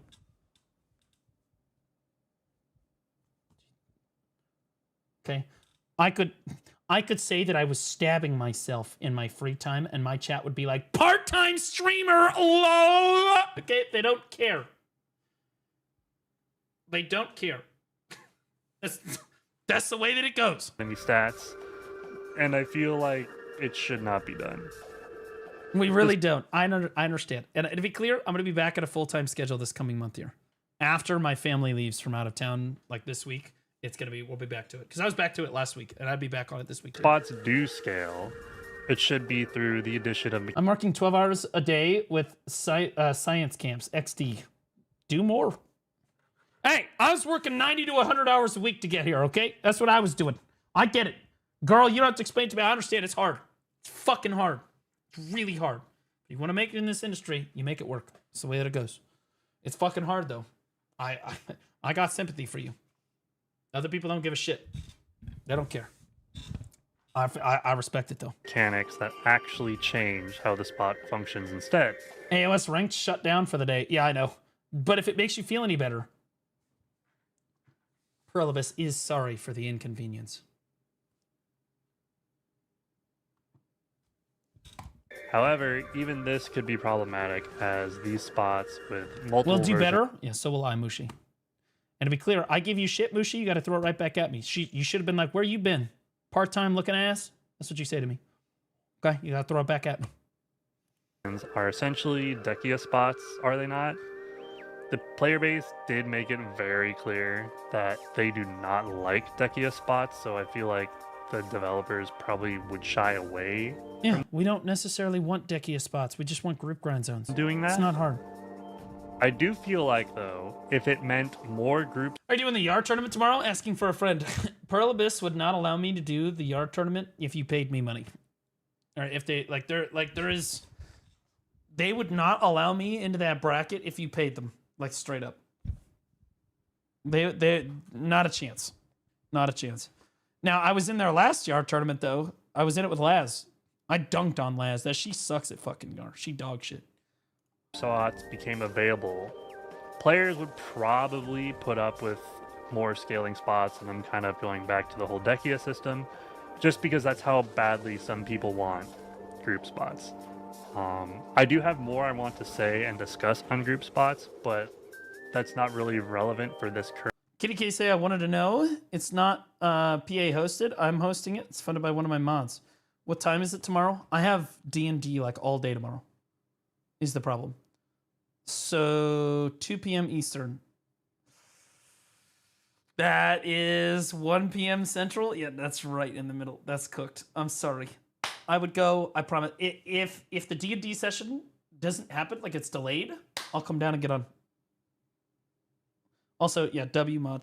Current section of the video, so just keep watching, and later on. Yeah, is there a sign up or do people show up? Give them the details in chat right now. People show up for that.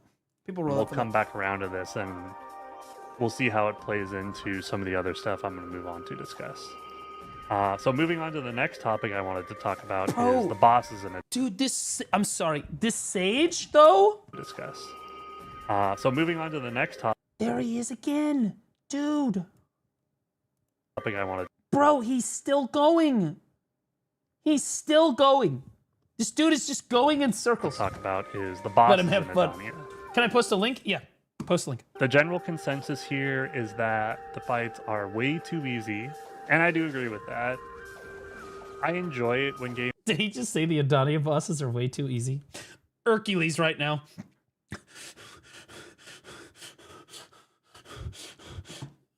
Hercules dressed up as Nymphomere for Halloween. Because that bitch scares the shit out of him.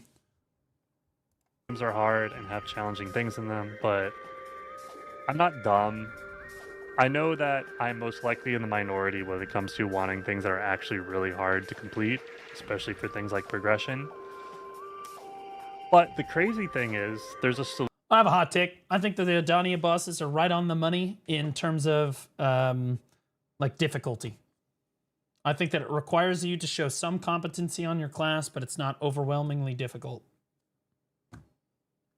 And I think they kind of nailed that, in my opinion. He could be right. You gotta voice your opinion on that, but like... Solution that makes everyone happy, and it's a problem that was already solved back in Land of the Morning Light with the Calamity system. It's weekly homework, it shouldn't be tough. I don't think anyone really disliked how the difficulty system worked in Land of the Morning Light, so I'm truly shocked and surprised that the new bosses didn't have any type of scaling difficulties. Like, we had a good system, it made everyone happy, the sweats could get their challenge, and the players who just want rewards could get what they wanted. Why?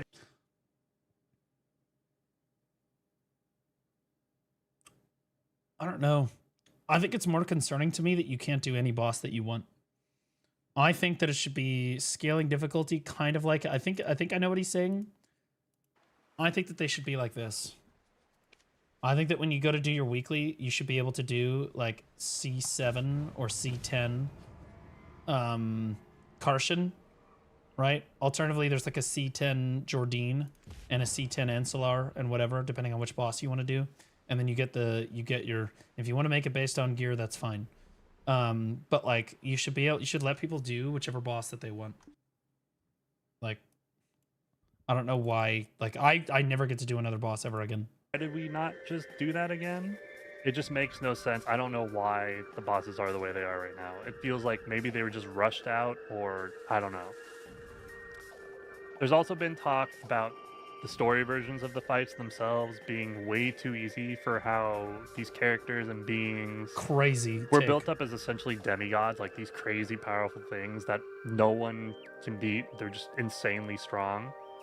And while I do think it would be cool for even the story fights to have some kind of challenge to them, In I'm an Evelyn enjoyer, okay? I don't like Briar because of her feet. It's disgusting. She is hot, though. the long run, I do think this is just a bad idea, as most players don't care for that in this game, and they just want to experience the story, or in the more likely case, just spam R. A difficulty option before the fight could work. That would make the fight be in the form of the calamity difficulties instead of the story difficulty. But I feel like unless there is some reward for actively opting into a harder version of the story fight, what's the point of it out of just the satisfaction of, hey, I did it? So maybe they could add a unique title or something to flex which version of the story you did. Could be a nice option for players to show the achievement you made by completing that fight in a more difficult way. And this next point does contain potential story spoilers when it comes to the boss fights.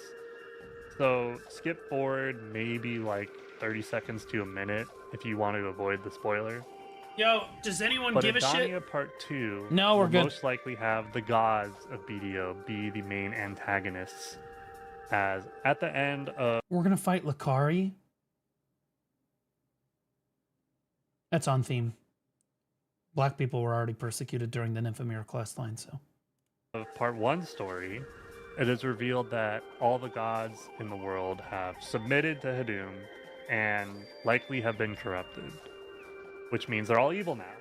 And this plays into the whole we are the god slaying king aspect of the story, which was very prevalent in the Part 1 expansion. So I didn't get any of that. Anybody? I have no idea what the fuck he's even talking about. Sure. hope Sure. that if we Yeah, do end yeah, up fighting yeah, we're gonna fight actual gods. Yeah. that they do make them extremely challenging and not as much of a letdown as the current bosses are. The state of grind zones and boss fights is one thing, but at the end of the day, it is why we do them and what motivates you, Jay. us to do them that matters. I'm of course talking about getting better gear. In my opinion, gear progression in BDO is only getting worse, and with the release of Adania, the gear progression is probably the worst it has ever been. The first and biggest offender to me is time-gated progression. While time-gating progression was not introduced with Adania, it's nothing new, it's never been this extreme.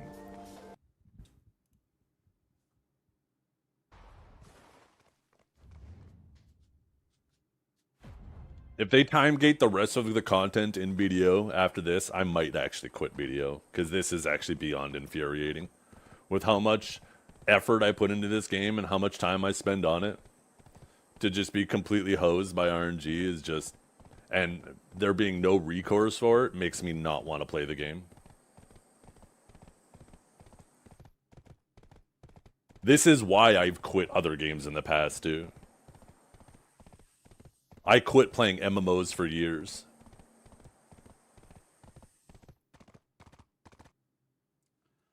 Yep. Just because every time I say that it's unfun, some fucking retard in my comments section has to be like, haha, idiot spends thousands of dollars and then complains that there's nothing to do. Okay, what's Zethian's excuse then, retard? Come on, retard. Come on. What's Zethian's excuse then? Because he didn't spend any money. Fucking idiots. Time gating started back in Land of the Morning Light, and we never really saw any increase or desire to go back to time gating after it was released. We had multiple updates and expansions where time gating just wasn't a thing. Clearly I was wrong though, as they took time gating to the extreme with Adania. Yep. At least in Land of the Morning Light, you would get a pretty decent amount of taps per week. You maybe get like 36 taps a week if you did all the bosses. But with Adania, the most you can get is 5 taps a week. And that is only for players approaching the gear cap. Literally. The vast majority of the players... At the gear cap. Players currently at the gear cap for the game. Like, you cannot get... Your accessories can't get any stronger, your weapons can't get any more stronger, and your armor is weakly gated. So you are literally at the gear cap just doing the weekly gated armor content. That's who that's for. Base will be getting around 1 to 3 taps a week, which really feels bad. Time gating in BDO, in my opinion, completely goes against the philosophy of what the game originally had when it came to gearing. Exactly. BDO has always allowed you to Yep. grind for what you want for as long as you want. How quickly you progress was completely based on how much time you put into the game. This is one of the reasons I have yet to quit the game, as it did not devolve into do your dailies and your weeklies and then log off. Yeah, there's that clip of Choice on Pistanity, and Choice is like, chat, if you're not just doing your weekly gated content in BDO, like your Pit of Undying, your weekly gated shit for Adonia, your T10 weekly, and like all that, you listed off all the fucking things, then you're just wasting your fucking time. I mean, he wasn't wrong, you know, like. You could always have something to do in the game no matter what. That is one of the major things that sets BDO apart from other games. It is not a theme park MMO. Stop trying to make it one, man. The players that enjoy those games Very are well not said. your target audience. Oh wait, no, The very other well thing that said. is a main complaint with gear progression for me is that endgame players feel like there's nothing to grind for. Something that can't be sold should not be time gated. It should be rare. I completely agree. Also, this guy, I'm approving your message. I never said it, but the devs are approved. Stamp of approval. You've come to the right stream. And in Adonia, there are endgame items, right? You get your 1,000 end times, you get your heralds, and then you're done. That's it. Those are your endgame. That's your endgame grind. And now this sounds like a grind in any other MMO, right? Company adds item, player completes item, and the cycle continues, right? It's just a gear treadmill. The problem isn't that there are no new items to go for. It's that chase items in BDO no longer exist. In the current state of the game, the only... Some idiot will be like, treasure items! Real chase item is not even an item, it's an enhancement level. Specifically, trying to go from knob to deck items is what I'm talking about.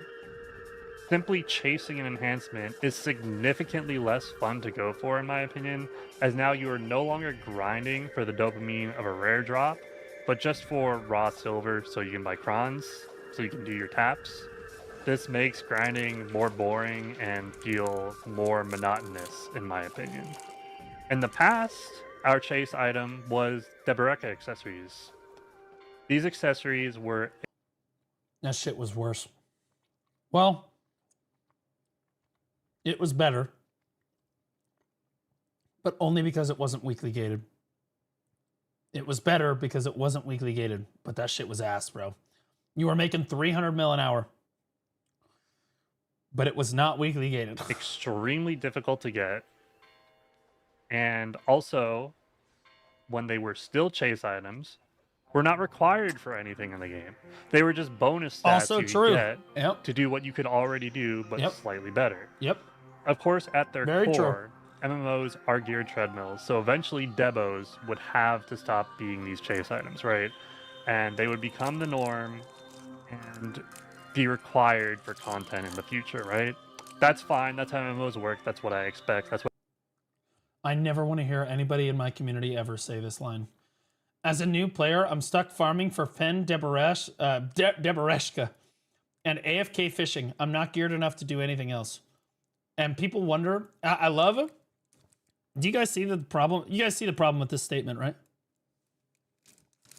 And people wonder why I advocate for new players to do Karazhan. And people wonder why I tell people to do Karazhan. And it's funny because people like Lunai will tell me that I'm going to get a bunch of people to quit the game. People are going to, thousands of people are going to quit the game because Blue recommends this other way. No, it's your way. Your way. Your way gets people to quit the game. See, because now we have a new player that feels like they can't do fucking anything but try to grind for a pen debo and AFK fish. And they feel like they can't do anything else. That's what gets people to quit the game. Like, you can do it. It is technically silver efficient. But let me give you an example of something else that's silver efficient that people never do. Because on paper, it seems like a great idea. but in practice, nobody ever does it in BDO, right? On paper, the pen debos for Nuv Karazad is technically better, right? Because it's silver efficient. Do you know something else that's silver efficient, but people never do? And you'll notice all the new players, they all go Karazad anyway. They at least get to pen Karazad. At least they get to pen Karazad, and then they could go grind for pen debos. And that's an acceptable route. That's fair. But if you're sitting on pen Ogre with pen Crescents and you're grinding for pen debos, that's fucking retarded. You're griefing yourself. Hard griefing. But like, again, having to transition to Karazads early is better. In the same way, Sovereign is exactly the same thing. What is the best way to get your main or Awakening Sovereign weapon? What is the most silver efficient way, chat, to get your main or Awakening Sovereign weapon? What's the most silver efficient way? MasterCard. Well, that is fair. The 6-month grind. That's right. The bosses doing the world bosses for 6 straight fucking months. Right? Like 6 months of bosses in Land of the Morning Light is technically the most cost efficient way to get your gear. Yet nobody does it. Yet no one really does that. Why? Because on paper, it's silver efficient. But when you actually go to practice it, people just get the pen debos and they get the pen black stars and they trade them in. Right? Right. At least for one of them. At least for one of them. Now, if you're really smart, what you do is if you're an Awakening class, you buy the double black star for your Awakening and get the Sovereign really quick. And then your main hand, you do the 6-month thing. But most people are just going to buy the black stars. Right? Like, that's just how it is. That's just how it is. Maybe you do a little of column A and little of column B. But the pen debo route is exactly the same thing. It's exactly the same thing. On paper, yeah, it's more efficient. But in practice, nobody does it. And I state as evidence. It's funny that all of these people that were like, remember, Lunai's video and a bunch of other people gave me such a hard time because they said that you should be going for double Jatina, Ochre Rings, and all this other shit. And then you just stay on that and you grind on that until you get your Karazad, right? Or until you get your pen debos. And these same people are now like, well, now you want to go pen Karazad until pen, or now you want to go Karazad until pen and then go pen debo. Okay, so Blue Squadron's way. No. This is still our way. The people who will realistically do the most silver efficient progression, Boss 4 Sov, pen debos, are people who are big into life skills and won't really use the gear anyway. So my way. It's always my way. Okay? Like, you can bitch, whine, and moan about how Blue Squadron's wrong and all this shit, but like, I've done it. I've done the grind before. I know what it's like to be one of these players. Okay?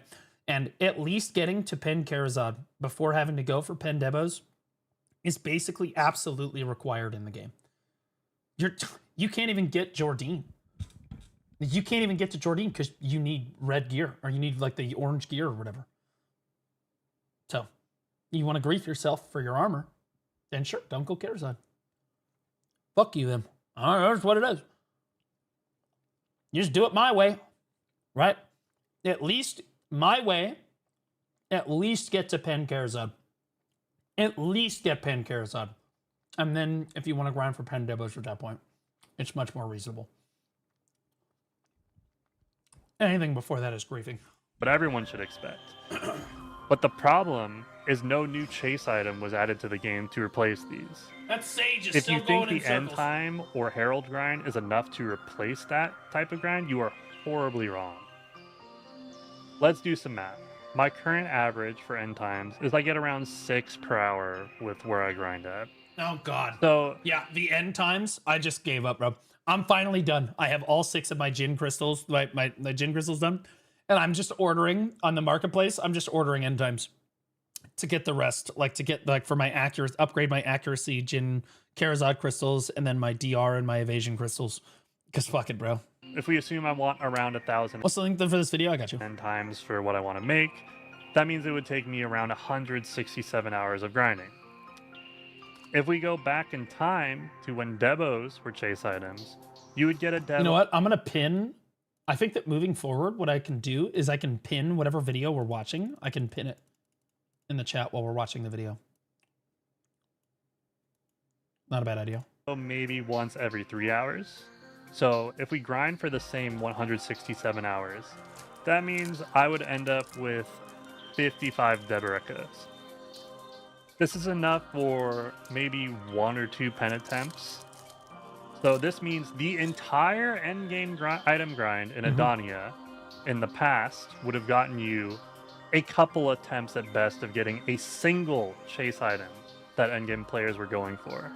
Sure. That means with average luck, a single pen debo getting that chase item would take around 5 times longer than the entire endgame grind in Adania. Now imagine that, but there's 6 Deberekas I was about to say, now imagine that, but there's 6 of them. you could go for. Crazy work. That is an insanely long grind. Yep. And I know that So sounds cooked, bro. horrible. People don't always want to do that long grind. It's a very small It's a very small minority of people that actively are. Guys, some kids are at the door. They're out of chocolate. I have to go give them more food. Hold on. I have to give them more candy. Hold up.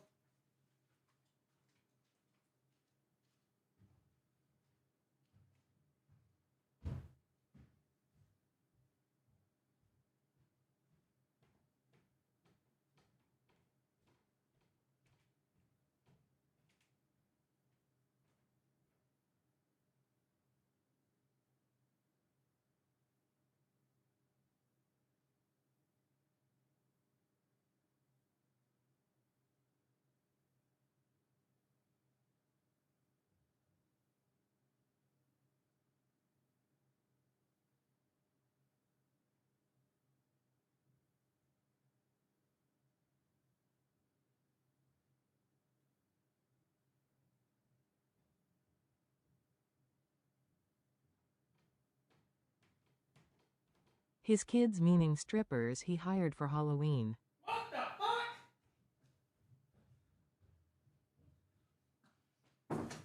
No, dude. By kids, I mean fucking kids, bro. I live in like a really nice, like, suburban neighborhood, you freak. Like, there's kids that, you know, like, they go trick-or-treating and stuff. Normally, I like taking Halloween off, because then I can, because honestly, what kids really like at Halloween around here is, like, telling jokes and stuff. And they also like, you know, they like the interaction of handing them the candy and stuff. I don't know, it's weird. But, like, and it's fun. Right, my neighbors are all out too. Like, my neighbors are all out. We all talk. We have a good time. They're all standing out there talking right now. I'm not out there with them because I'm working. And there's stuff that I can do. It is what it is, right? It is what it is. Doing those kinds of grinds. Megamind giving out candy. Fuck you, Megamind's goated. You have to remember, debos were not required or needed for anything. They were just these extra, super difficult, crazy rare, and difficult items to go for. Adding these chase items to the game again is something I... Kids are weird. Now adults are scared of me with the trick-or-treating age. Well, that's fine too. That's why I left the candy just sitting on the porch. And there's a sign on it that says, Happy Halloween, take 3. That's it. That's it. really hope they do, because it is something that... White gated racist community. I have some black people in my neighborhood. Okay. There are some, yeah, for sure. Game players need. Your hardcore endgame player base wants those kinds of things to go for, and just not adding them. Anyone else? Oh no, Hispanic people can't live here. That's crazy. Takes I kid. Away from the dopamine they used to go for when they grinded. And to summarize my opinion here, what is currently wrong with gear progression is it is becoming too focused on time gating, and there's just no true endgame items to grind for. An enhancement level feels a lot less satisfying than grinding for an item. So I really hope they change how they do that in the future. I am so happy that not a single child has knocked on my door in 20+ years for candy. Nor have I ever seen children knocking on doors for candy.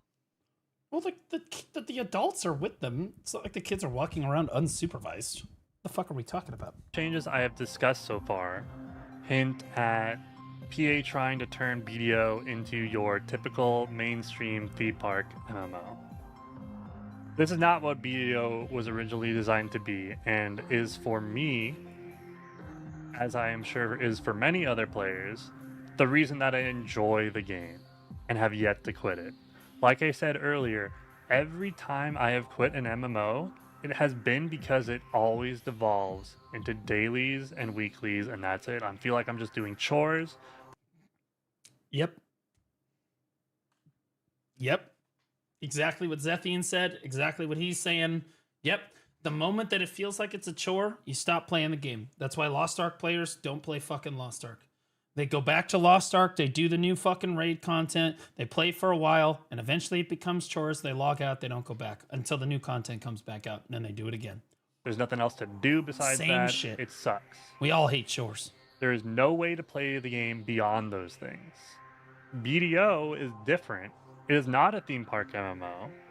It is a sandbox MMO. It's supposed to be. BDO has been moving away from this ever since they killed open world PvP with the guild deck system changing, removing the ability to declare war on anyone whenever you want.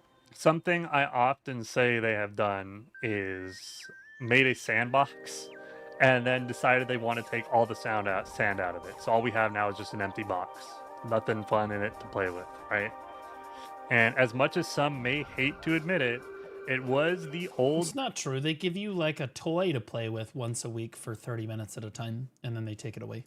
State of PvP before the war deck changes that really made the sandbox be, well, a sandbox.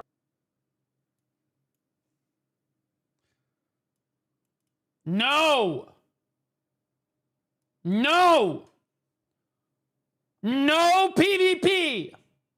No! None! No! Stop asking! No! Pearl Abyss has already apologized. Okay? They have apologized profusely. The fact that you keep asking is so toxic to them.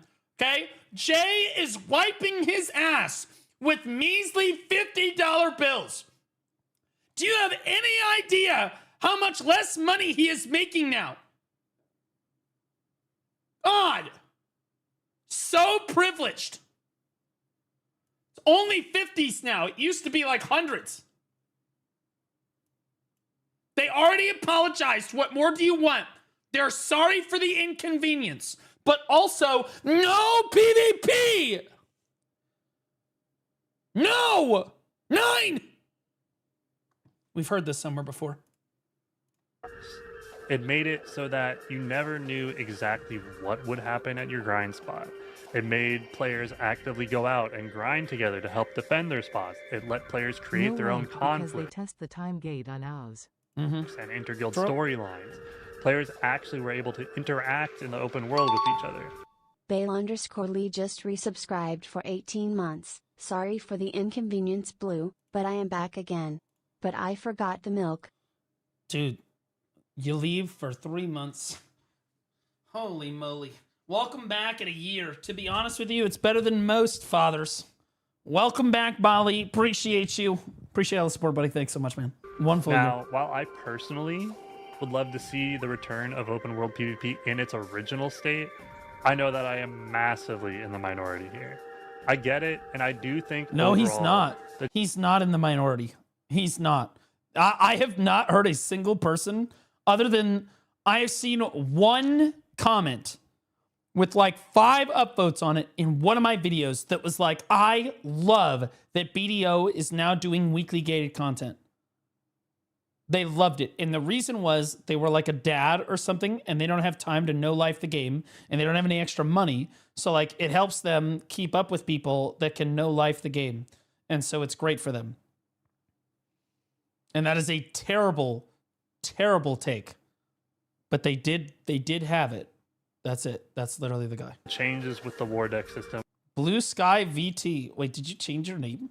Is this you? Why? You did change your name. What? But you didn't change your name on YouTube? What are you, fucking retarded?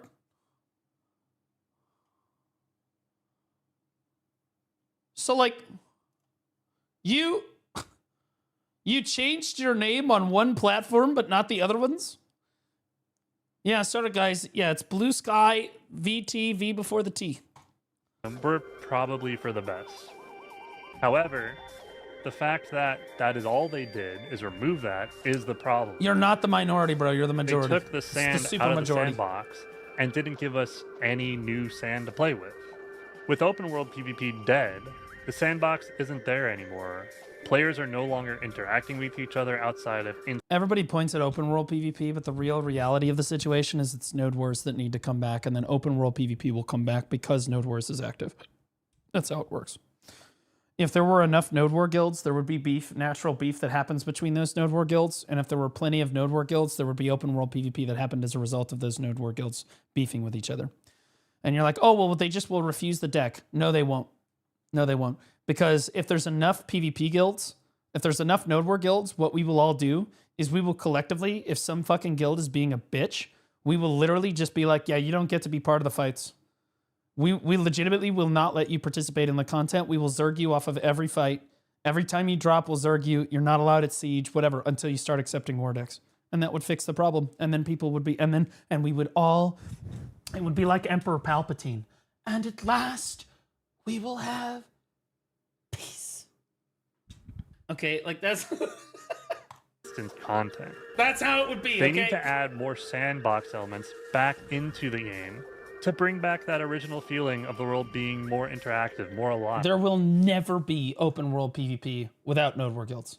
It does not matter. You cannot input what is going on in this. What do you guys see this? I can't believe it took me this long to notice this. Stop this. Enhance. Pause. Enhance. Bring that in.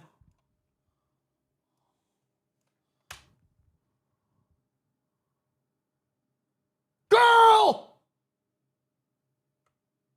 Anyway, there must first be Node War guilds. And then there can be open world PvP. If there are no Node War guilds, there will be no open world PvP. It doesn't matter how good the open world PvP is. It could be the best system in the world. Nobody will do it. Because there's no one to compete for. One thing that they tried out. What did I tell you? You fucking retard. What did I tell you? I said no more Coomer emotes. Jesus Christ, people come into my chat, they think they fucking clicked on Pornhub. No more Coomer emotes. I told you no more or I will delete all of them. You understand? No more. Okay, I'm gonna delete, I'm gonna, for every one you add, I'm gonna remove 3. Do you understand? At this point, I will remove 3 echidna emotes for every fucking Coomer emote that you add at this point. I mean, we ran it down into straight for like 5 hours just because we weren't bitches and everyone else dodged them. Exactly. Yeah. We figured out. Out, for example, was the abandoned monastery grind zone, where eventually... Yeah, you must send the new lewd emotes directly to my DMs in 720p. Hello? Hello? Hello? It must be in 720p or it's not even worth it. You understand? I have to approve it. The entire channel would get a notification of the boss at the spot spawning, which actively gave players a reason to go there and interact with each other to try to get the kill on that boss, get the credit for it, and get the items it drops. Another one is Murlowax Labyrinth, which had players work together in a grind spot. I thought Murlowax to spawn was great. A boss that they would then defeat together. It was a very popular we may grind have zone. Lost the PvP sandbox, but why can't we replace it with a PvE one instead? This goes back to what I was saying earlier, where I mentioned I have some more I wanted to talk on group grind spots, and this is exactly what I mean. Let's make the group grind spots more of a sandbox. I have an examples for you. So that Sage is coming back around. Hold on, guys. Which is one of the new grind zones. If you don't know, that spot consists of 6 totems around a central large totem. Okay? Imagine if each player would grind at only one totem in what a rotation now consists of. And after a fixed period of time that a totem is active, a boss would spawn at the large central totem. The difficulty and drop rates of this boss would... Oh, dude, no, it's too small. Orbit is too small for this thing, but yeah, it's literally the same thing I suggested at Nymphomere. It's the same thing I suggested at Nymphomere. Nymphomere is better for this because it's more spread out grind zone. Be based on how many mobs were killed, or maybe Which how game many is this times friend? a mechanic Asking was for a friend. successful at one of the central totem or Bro! the surrounding totems. The boss kill would not be about increasing the trash loot too much, but be about getting the rare drops to drop with as high a chance as possible. You could then have other players roll up to the grind spot, see you grinding one of the totems, and then join in at one of the other totems that no one's at. This would then mean you have 2 players grinding at totems in the spot, which increases how many mobs were killed or how many mechanics were successful between the boss Sage just went by. spawns. And this makes the boss scale further because more was done in between the spawns. And when the boss scales up, not only does it get more health, maybe more damage, maybe some new mechanics, it would also get higher drop rates. So you would get better items and be more likely to get good items from the boss. Players, if this kind of spot was created, would be working together in a sandbox style grind spot to achieve a common goal of amping up the boss as much as possible for the best drops for the whole group. On top of that, we could take this one step further even. What if every time a boss dies in the rotations throughout the entire grind zone, it adds to a counter, and eventually, after enough bosses are killed, it spawns a world boss version of Enslar herself. So you have... That's crazy talk. That's insane. We're really just asking for group grind zones. We're running on Windows Vista here, so you're kind of dreaming. individual groups of players working to spawn and fight a boss, which all together work together to spawn a massive raid boss for everyone in the entire zone to participate in for some crazy reward potentially. This large boss would have, of course, two Is he stupid? No, why would he be stupid? Guys, stop it. I love how everyone is experimenting with emotes in chat like they're discovering them for the first time now. Now we've got Nikkei Poggies being discovered. This guy's like a kid in a bath. This dude's like, oh shit, look at that fucking grab emote is crazy. Can y'all just chill out? Also, the caught emote is nuts, by the way. Yeah, that one is crazy. That one can stay. Okay, probably take a lot of effort. By far, this is the craziest one, by the way. By far, the most wild one. Literally, that one probably needs to be deleted. I'll be honest with you. I don't know. There's like a demon inside me that, I don't know. That one's probably got to go, though. To spawn, but That's I feel it crazy would be work. an awesome thing to see. I'm going to take all those emotes away, and I'm going to replace them with some fucking Zoomer, fucking Ta, and for real, and fucking every variation of it in the entire world. Could you stop? I will ban you.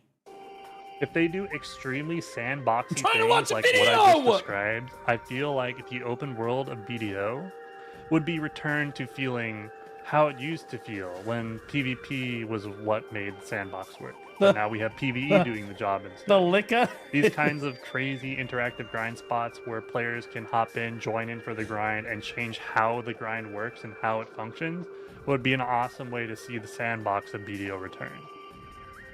And also, I'm just saying, imagine if PvP was also a thing in the open world on top of this crazy PvE sandbox stuff. It could be kind of fun. But that just about covers everything I wanted to say when it comes to PvE. So now we will move on to some PvP topics. First off is the current largest complaint in the PvP scene, which is that players are overly tanky and people are fed up with the air quotes rock meta. I'm almost tired of saying it. I'm going to be honest with you. I feel like a broken record. I feel like I always talk about how people are just way too tanky in PvP. And it's just obscene. Like Berserker and Striker and Hash and all these classes are just way too tanky. And like all the devs will say about it is that we're aware of the tanky meta and we're looking into it. How many times have they told us that they're looking into it? We're aware and we're looking into it. I'm tired of it. It's been like 6 months. We've been looking into it for 6 fucking months. Nothing. We've had no changes. Like, nothing. Personally, I like the tanky meta. It's an unpopular opinion, I know. A lot of people disagree with me. But my problem with the one-shot... They did nerf DR? No, they fucking didn't. They mildly nerfed crystals that people really didn't use crazy amount. Like, the bitterness crystals need to be only PvE crystals. Only monster damage reduction. I don't understand why they allow those to be used in PvP. Meta that existed before. It's absolutely just wild. Comes from the fact that I play Awakening Wizard, which is one of the most immobile classes in the game. And a squishier meta, it makes classes like Awakened Caster, Suck Nova, Guardian, and so on, basically all the slow classes, not fun to play at all. This is because if you play perfectly on those classes in a squishy meta Good news is you and are never the have only any BDO gaps streamer with active chatters. That's not true. There are plenty of BDO streamers with active chatters. There's only one, in fact, that I am currently aware of that doesn't have active chatters, and they shall remain nameless. All right, now we're going to finish this video. Don't get CC'd at all, you will usually just die to classes that can outmaneuver you while you're standing up, and you're not ever getting CC'd. In my opinion, all right, chat, in BDO... chat, we're going to do a new exercise. No one say anything for the next 10 minutes. Okay? You all accuse me of yapping constantly. No one is allowed to say anything for the next 10 minutes, and that includes the wide diva ass. Do you understand? No, that means no wide diva ass, no fucking poggy milf curse, no, holy shit, echidna ending, no licka, fuck, you need Jesus. There's no, that's fucking crazy. That's insane. None of this, no more. We're gonna shut up 10 minutes. 10 minutes, no one says a word. Do you understand? Man, I need 70. Come on, chat, you're already failing. Chat, you're already failing. Stop it. Nope. Well, we can't have good girl be the last thing. All right, everybody spam W. Everybody spam W right now. All my bots, go ahead and spam W. I paid good money for these. And then when I tell you to stop, everybody stops. Okay? I say stop. Nothing else for the next 10 minutes. Okay? Okay, 5, 4, 3, 2, 1. Okay, stop. Stop.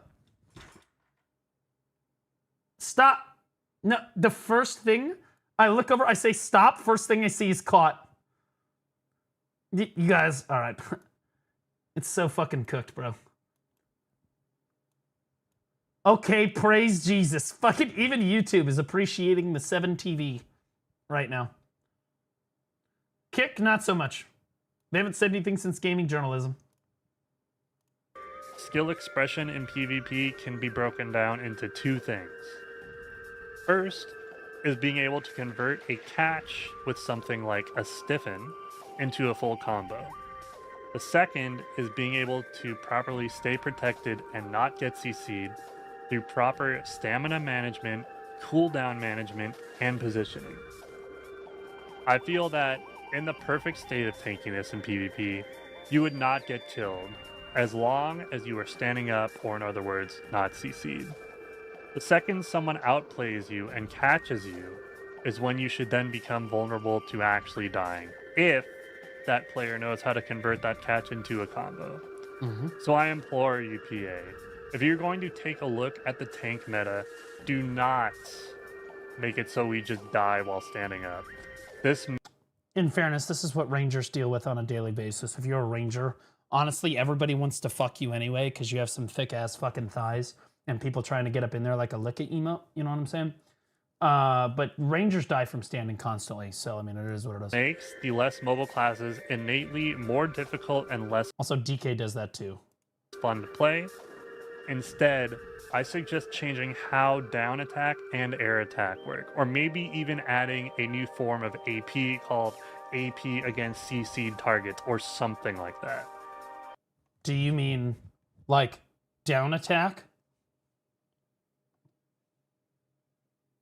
Come on, man. Just think it through, bro. You just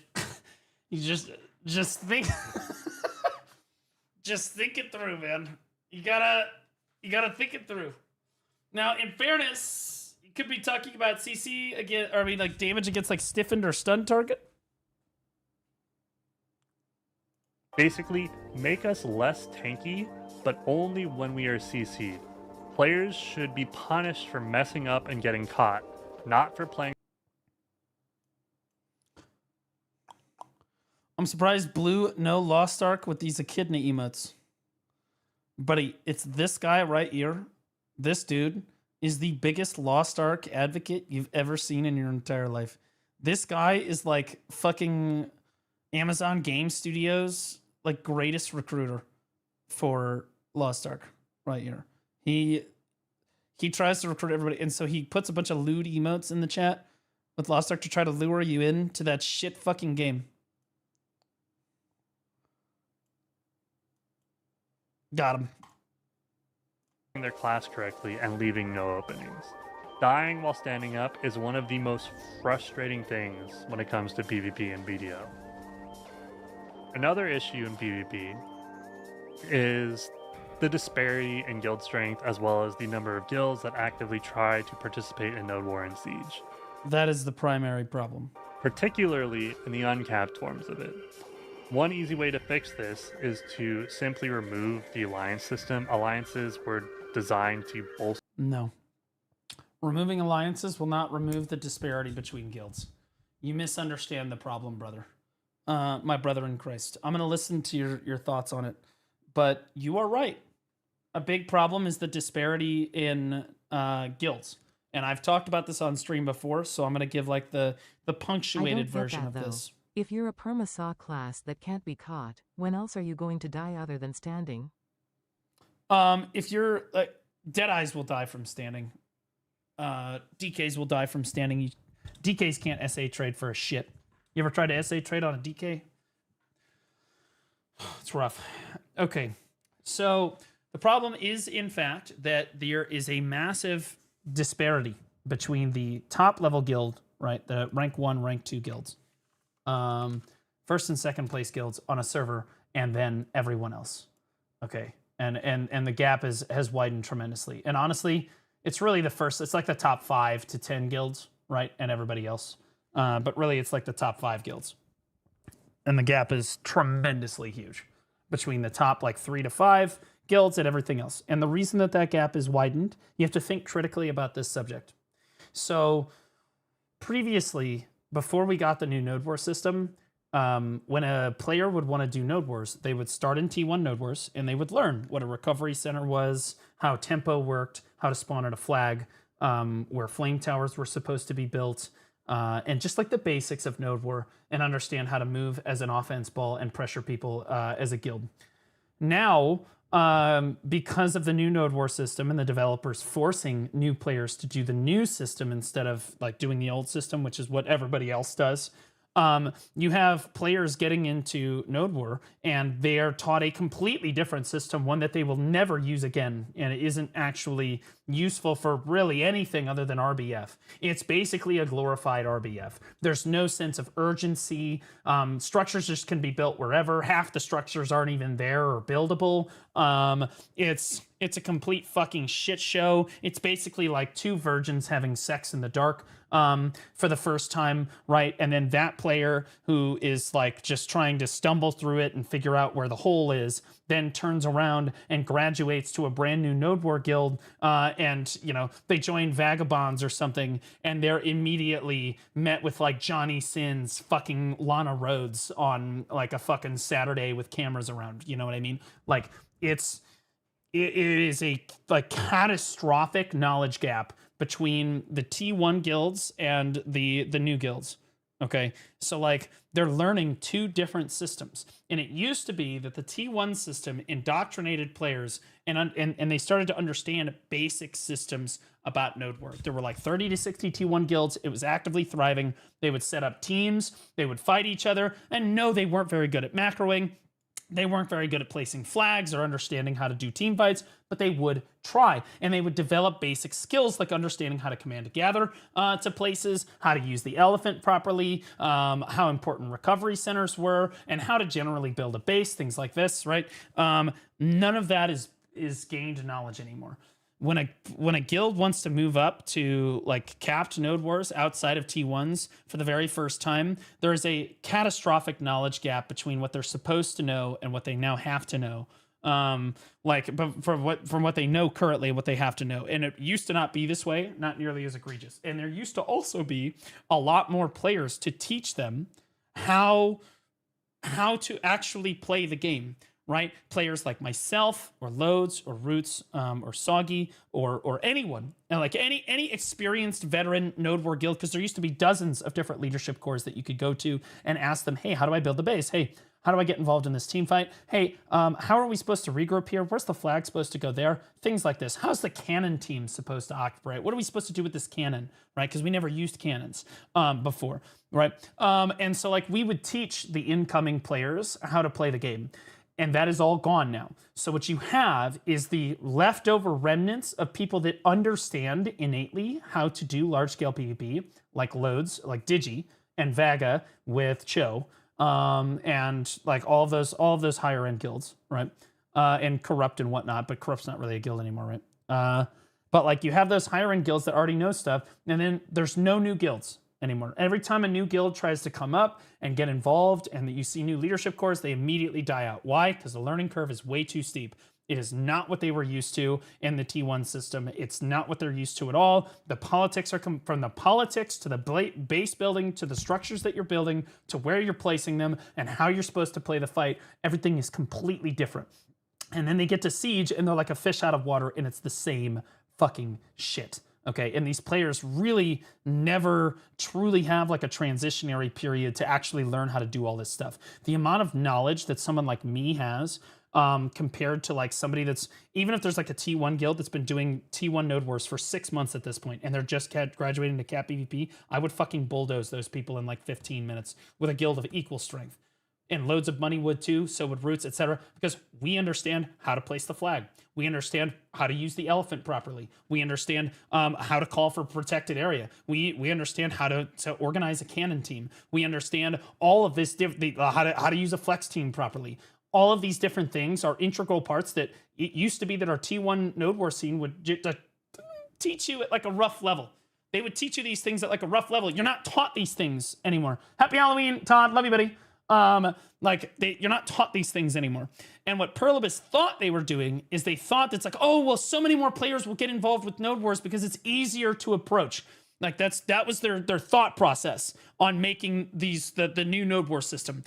And it backfired really hard because they didn't want to change Siege, but they changed the new node war system. So none of the new players, as of like a year and a half ago, have any idea how to properly play the game from a macro standpoint, from a team fight standpoint. They're all fucking worthless. And I hate to say it, they don't know what the fuck is going on. The shot callers, the leadership cores, etc. Right? Because all of the people that were supposed to be there to teach them the new system, they've all given up. And moved on with their lives, or they're just like, they just don't fucking care anymore. They've given up. They've left the game, whatever. All those people are gone now. And now the transition between T1 node wars and everything else is catastrophically difficult. And I feel bad like saying this out loud because the dev's solution to this is going to be to say, fuck it, we're going to nerf Siege to make it simpler. That's not what people want. People like the old node war system because it's complicated. Okay, because at its heart, and I've said this many times before, you're dealing with men. You are dealing with men, okay? You're not dealing with femboy pussies. You're not dealing with Care Bears. You're not dealing with fucking anime waifu dipshits, okay? You're dealing with men who want to compete with one another to see who is the better man or men, Okay, that's what ranked AOS is all about. That's what like guild wars are all about. Who are the better men? Who are better at the game than other people, and expressing the fact that you are better at the game than they are, that you know more about the game than they are, that you know life the game more than they do. That is what is quintessentially important to Node Wars, and trying to simplify that to a point that the devs have tried to do here with this new Node Wars system, where you have no competition. There's no competition. It's just RBF. If you last hit it, it's all RNG. Everybody's just here to have fun. We are not here to have fun. We're here to teabag these fucking femboy F words until they submit to how much better we are as men, okay? That's what we are here to do, okay? That is what Node Wars are, okay? That's the way that it is. But men want to assert dominance over other men. That is what Node Wars is about. And making it complex, like the old Node Wars system was, helps them do that, right? It also helps people be, well, if they're not as mechanically gifted, they can place the flag, or they can be a cannoneer, or they can play defense, or they can drive the Ellie, or whatever. Okay? That's just the way that it is. Okay? There was a place for everybody, and you as a team were supposed to outplay the enemy team. That is gone now. None of that is there. Okay? As PvPers, we want to be able to teabag our enemies. We want to be able to shit on them. The best part of a really good 1v1, of like an ego 1v1 where like Cho is fighting Digi, the best part wasn't even the fight. The best part was the Discord chat after. You'd go into toxic cesspool like you just...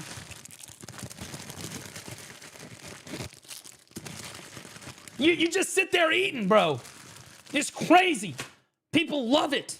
People love it. It's being able to compete with the against other people. That's what we're here for. And when you take the competitiveness out of Node Wars, you essentially strip it of what men find it interesting for, right? In a game that is inherently not very competitive, but has competitive combat, this is the one game mode where they can really express like being competitive as a player. They can show everyone that they're really fucking good at killing other players. Okay? That was what Node Wars was about. Nowadays, if you get like 100 kills in a constructed nowhere or in the new Node Wars system, who fucking even cares? Anyone can do it. It's just an RBF. No one gives a shit. It's dog shit. It's worthless, right? But back in the day, you dropped 100 kills in a team fight, like, god damn, that guy's a fucking alpha. You know what I mean? It was completely different. Completely different. PvP requires trash talk. It requires a certain amount of toxicity, but like, yeah, no, I'm not saying that people need to be calling each other the N-word, okay? Necessarily. But like, if they don't call each other the N-word, do we really know if they're serious about the PvP, right? Like, that's just how it is, okay? Men get really competitive around other men. It's a dominance thing. It's always been that way. It's always been that way. You can spectate from a distance. Yeah, you can. So like, that's why, again, the learning gap between what PA is forcing new players to do and what like new players think Node Wars is. They start to get the hang of Node Wars. They're like, okay, I understand how to do this new format, right? Like this little fucking stick RBF thing. And then they get to the old system where they graduate and that's where everybody actually plays. And they're like, welcome to the fucking Thunderdome, pussy. Like, that's how it is. That's why you don't see new guilds coming up. That's why the PvP scene is slowly dying away. It's slowly dying away. It's because new players can't really get into Node Wars like they used to. And it used to be that we used to strongly encourage new players. Like, hey, I want to get involved in T1 Node Wars. How can I do that? Oh, you can join this T1 guild. No, there's none of that anymore. It's gone. It's like, it's entirely focused on gear progression and making sure you're PvEing correctly and getting gear and whatnot so you can continue to get more gear.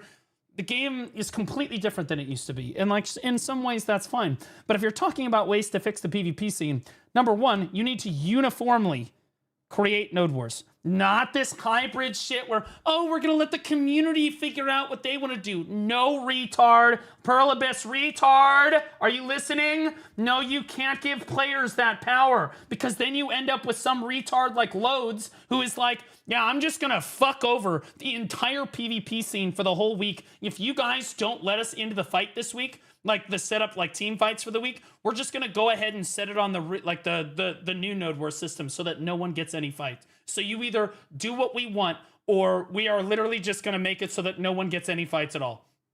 Okay?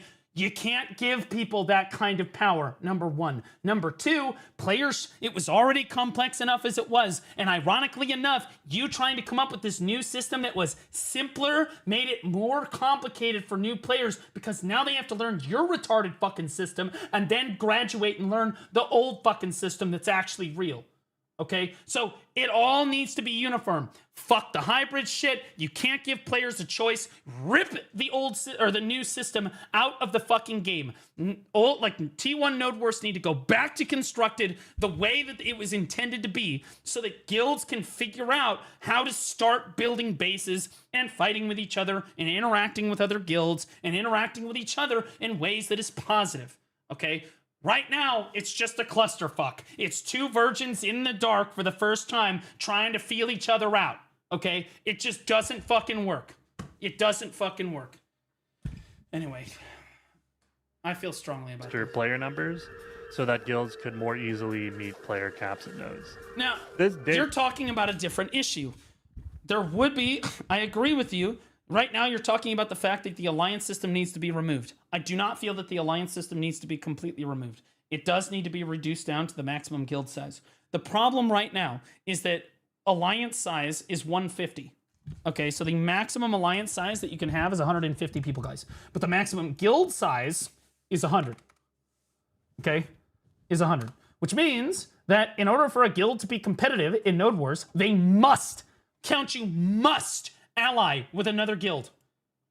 Okay? First, they have to be big and strong themselves. They have to get 60, 70 people, at least, right? Then they have to find another guild of equal strength, and they have to get along and ally so that they can competitively pull numbers like everyone else.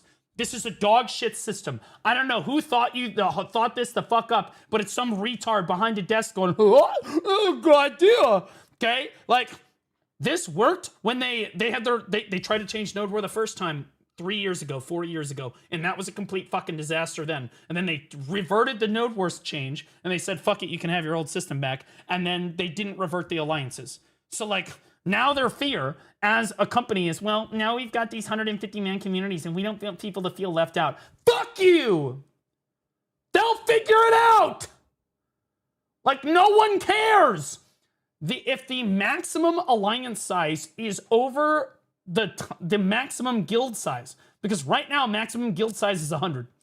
If the maximum alliance size is also 100, this is healthy. Why? Because the guilds that typically need an alliance are newer guilds. Maybe they only have 30, 40 people together in a guild, and they can take another 30 or 40 people and be competitive, right? Like, that makes it work. But it does not encourage guilds to continually get strong on their own, because no matter what, they will always need another guild. They will always need another guild. TNL dropped alliance size and everyone praised the devs for it.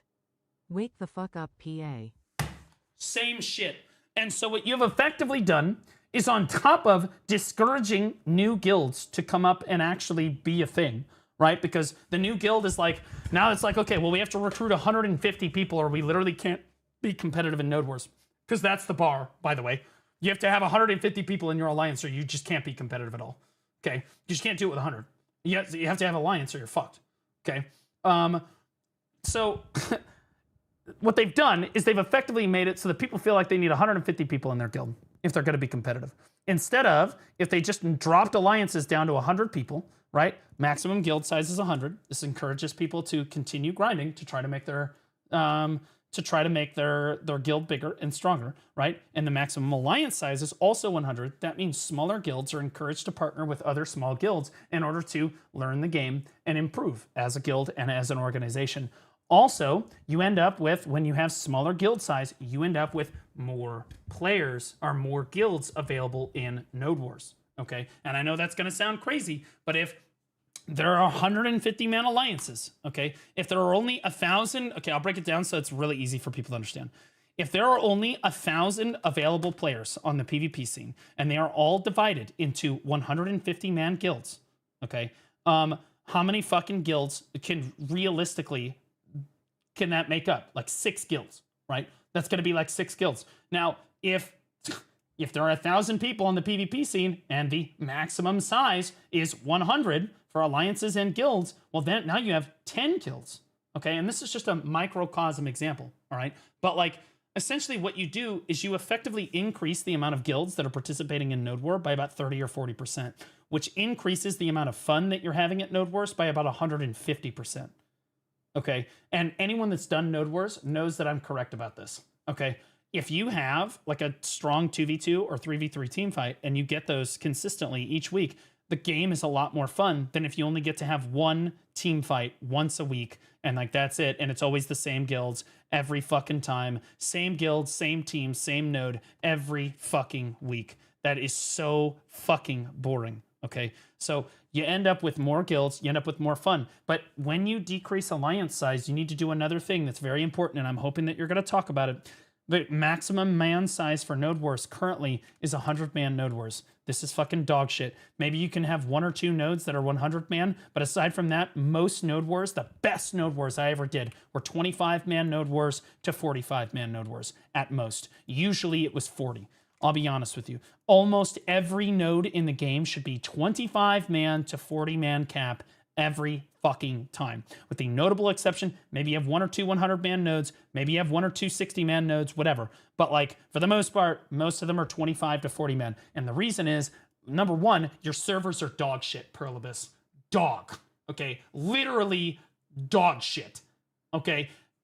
Having 100-man node wars is not feasible with even 2 guilds because your servers shit themselves, okay? The servers will run better if you have smaller man caps on the Node Wars, and it will be more fun because it's a more personable experience for these players, okay? Every player that has done Node Wars for a really long time will tell you the exact same thing. Their most fun Node Wars during the week are 25 to 40-man Node Wars. It's literally just that simple. Then, on the weekend, they do Siege, and that's a 100-man Siege. Because then Siege is actually competitive, and the reason is, how many people can you bring to Siege?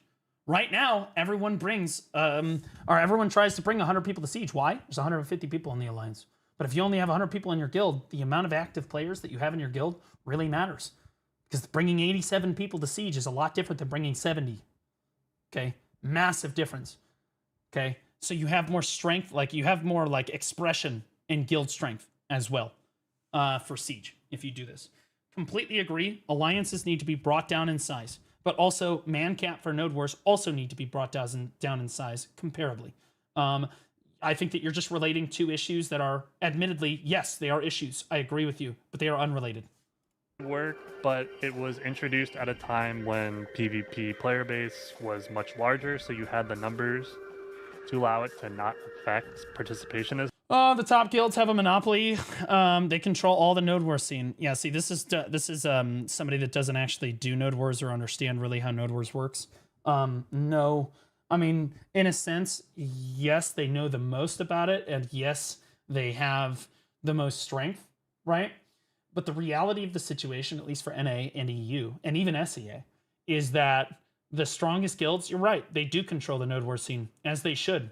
Because they're the ones that get to set up the fights, and they make sure, and they typically, at least on NA and EU, and I'm fairly certain on SEA as well, on the Asia server, they work in the weaker guilds. So if a new guild comes in and says, hey, this is about our strength, can we participate in this Node War with you guys? They'll say, okay, yeah, absolutely, we can get you in. For sure. Right? This isn't some fucking, like, this isn't, like, I understand that people like to think of this as some shaky bay monopoly, because that fucking retard constantly is like, oh my god, they have these politics scripted fights, and oh, it's just the top-end guilds controlling everything. That's some fucking retard that's never actually done it a day in his life. Okay, he has no idea what the fuck's going on. The reality of the situation is, the reason that people do politics on the Node War scene is so that the new guilds can participate. The veteran guilds, literally, instead of making it, because what you're framing it as is as, oh, well, guilds 1, 2, and 3 are all on the same team and they just shit on everybody else. And in Korea, that might be the case sometimes, right? But in the rest of the world, what guilds 1, 2, and 3 do is they say, okay, well, we'll put guilds 1, 4, and 5 on the same team with each other, and then we'll put guilds 2, 3, and 6 on the same team with each other. That way, guilds 5 and 6 in terms of strength, because let's say guild 1 is the strongest, guild 2 is the second strongest, and so on.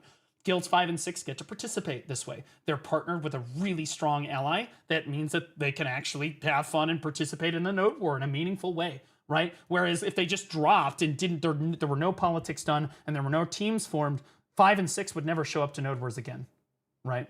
Yeah, except 2 and 3 are like 5,000% stronger than 4 and 5. Yes. So one of the problems he's talking about here is that the gap between 1, 2, and 3 are to 4, and even 1 and 2 to 3 are just catastrophically big. And that's the biggest problem. That's not the biggest problem. That is one of the big problems. And again, I spoke about that earlier, so I'm not going to rehash that. But that is a problem, sure. But they do their best to try to balance teams to the best of their ability, and you can't fault them for it, right? Much. In the current state of the game, this is not the case. We currently have a It's not the strong guilds controlling it. It's the strong guilds that are the ones actively trying to communicate. Exactly. They're the ones. I've seen strong guilds reach out to these weak guilds. Hey, do you want to fight on Wednesday? We can get you in this fight. much smaller amount of guilds that are actually trying to participate in wars and not just placing for participation credit.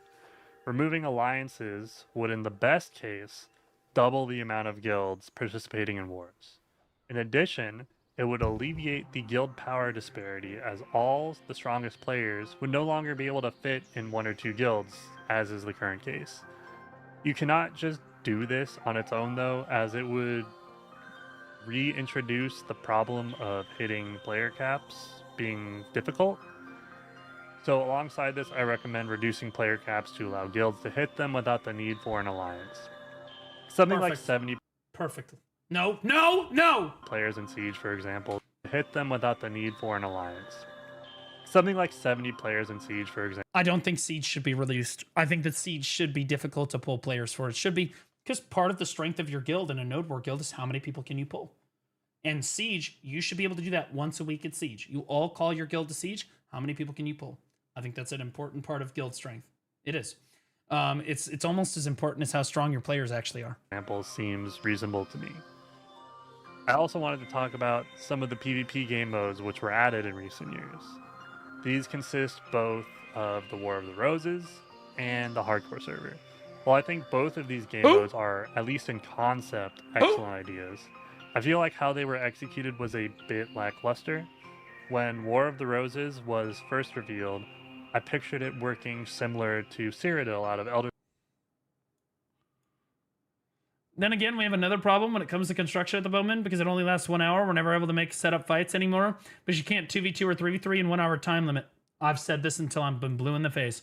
The spawn timer is how short spawn timer is for the most of these node war times on EU. Almost every setup fight, 2v2, 3v3 ends with a wheel decide win or spin, because we cannot get a good fight in time. Exactly. And so again, morons that don't understand node wars will tell you, oh, node wars being an hour, 2 hours is fatiguing. That's how you know. That's like the fucking, like the dog whistle for some fucking retard that never node wars and doesn't understand.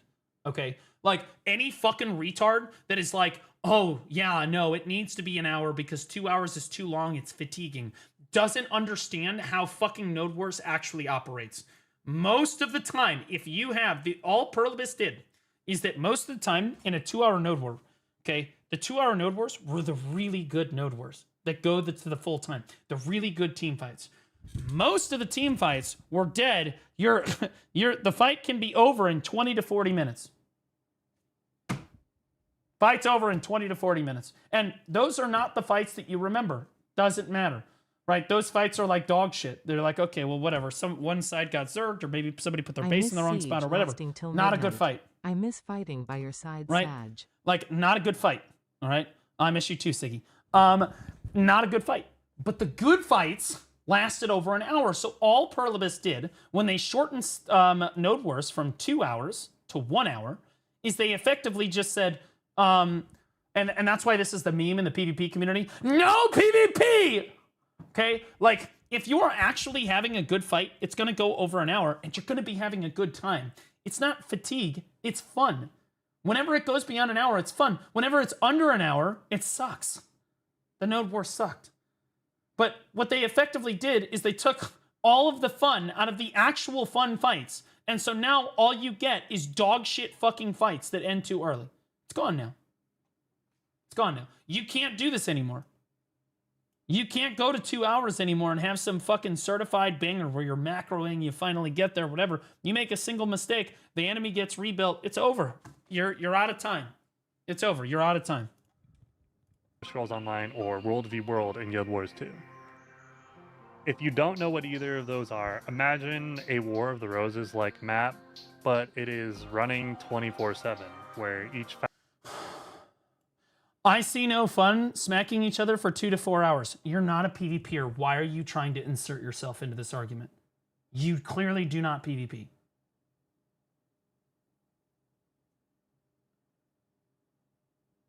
Like you're a PvEer commenting on PvP matters. Why are you trying to insert yourself here? Like I don't understand. Like why? What? I don't see the fun in smacking each other for 2 to 4 hours. Really. Go watch one of my old Siege VODs from like 2 or 3 years ago. Stan. I do Node War at times. No, you fucking don't, retard. Okay? I'm going to be clear. Maybe you do in either A, shitty Node War guilds, or B, you give it a half-assed effort. Go watch some of my Siege VODs from years ago. Go on. Go watch some of my old clips and stuff and tell me you're not having a phenomenal time. Because some of the best sieges, some of the best Node Wars I ever had went to completion. Okay?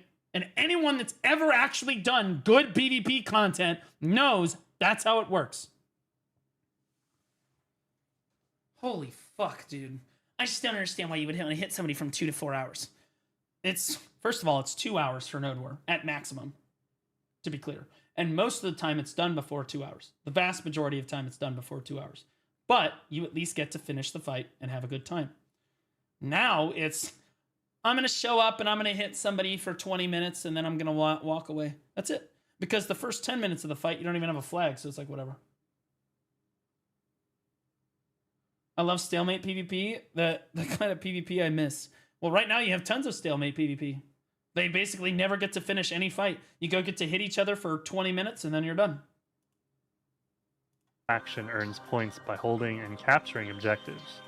And the faction with the most points... The Node War scene is cooked complete monopoly. Are you the guy that was saying... Are you the guy? Yeah, you're the guy that's saying the top guilds have a monopoly, like they control all the Node War scene. What server are you on, Stan? I'm curious. Stan, what server are you on? Are you NA, EU, SEA? What are you? You're NA. Okay, so you have no idea what... You're Shaky Bay, then. You don't actually have any idea what's going on. You have no fucking concept. You don't know who Johnny 5 is, or Roots, or Loads, or Corrupt. He's rage baiting. Yeah, no, this guy's trolling. He's fucking trolling.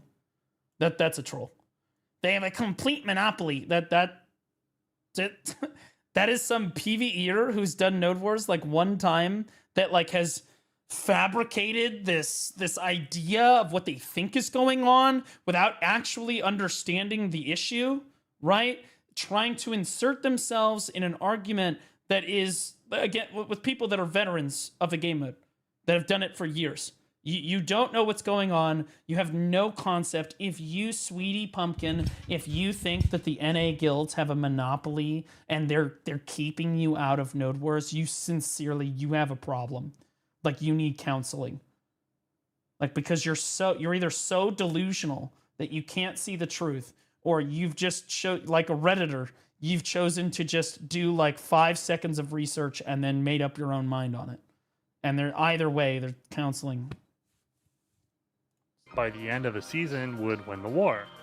This is how I feel War of the Roses should have been implemented. Not this short fight that, in all honesty, has all... Digital and others control everything, including Tax Wagon. Tax Wagon. You mean tax cart? Tax Wagon. Tax Wagon. He's here. You said Shaky's name and he appeared. Yeah, I know. Somebody fucking, I'm sure DM'd him. Some fucking simp DM'd him here. You're a floor POV shot caller who rooted for guild changes and then switched up later for views. Retard. Hey, I'm curious. Who's better, you or Neptunes? Chat. Who's a better PvPer? Shaky Bay or Neptunes? Because the way I remember it, Shaky Bay was the floor POV getting dumped on. The way that I remember, it is that Shaky got absolutely dumpster fucked. And if I remember correctly, Shaky, not only did you try to pin it on me like some retard, you then fell off the face of the earth. Brother, where you been? Crazy how that ego came all the way down to earth. How all at once you realized that the copium that you had been living on for years, that you were some god tier Musa and that you were better than everyone and Neptune's was dog shit and you had been farming everyone, wasn't actually real. And check his all of it, message in chat. All of it was a fraud. All of it was a fraud. Okay? How quickly you realized, and you just stopped. You said, I'm out. Can't do it anymore. And then you blamed me. Like I somehow forced you into the situation. Like I somehow forced you into it. You joined the arena and lost fair and square. Then you tried to blame me like some kind of freak. Are you deflecting my statement? Oh, I'm a floor POV shot caller. True. 100%. But I did shot call for the second best guild in North America. And the third best. And the fourth best. And the fifth best. For years. So, floor POV shot caller, still know more about it than you. Are you deflecting on my statement? Doesn't change the fact that you've been floor POV every single node war. Yeah, true, because I'm shot calling. Every shot caller is floor POV. Don't you understand that, Shaky? That's the shot caller's job. The shot caller's job is not to be good, it's to make sure that everybody has a good time. And I do that. And I do a very good job of it. Or I did when I shot called. Then you yell at randoms in your guild, and then it dies because you tried to pin responsibility on a cancer patient. Oh, this is good. Oh, this is good. You definitely know about this for sure. You definitely know about this. Let me tell you something. Okay? Let me tell you something. Let's say that somebody that has cancer fucks your wife and then shoots your kid in the head. Do you not get to respond to that because they have cancer? No. See, because the reality of the situation is that it doesn't matter if you have cancer. If you are a piece of shit human being to another fucking human being, you get a response. You get a response. That's the truth. Nobody gives a shit if you have cancer. Okay, if you're a piece of shit, that's how it works. VC, please. I'm going to be honest with you. I don't have anything really... Like, after the way Shaky treated me the last time I did his call or whatever, I let him come onto my platform. I let him have a voice. And I was nothing but reasonable to Shaky for years. Okay? And we talked reasonably about things. And then he tried to blame me for the whole thing and then started talking shit in all of these comment sections on all these different videos about how shitty, like shitty I am and all this crazy shit. And it's all because he lost to Neptune's fair and square in a straight up 1v1. And he can't handle the fact that he's just not as good at the game as Neptune's is.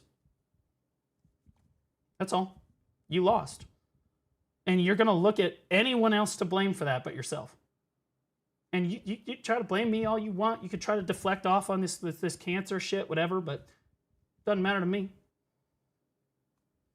Deflect all you want. I got facts. I got facts, bro. Nep kind of carpet. He put you in the dirt. Now, unless you want to do a rerun, which I'm more than happy to advertise if you want to run it back and do it again, you're more than happy to do it again, but something tells me you're not going to do that. Okay? Something tells me you're not going to do that. Okay? It is what it is. Now, absolutely agree with you, by the way. I am a floor POV every single node war, 100%. However, my guild had more fun than the other guilds at Node War and Siege. No debate. I am not an astoundingly good player in Black Desert. No debate there. But I am really good at having other people, at making other people have fun.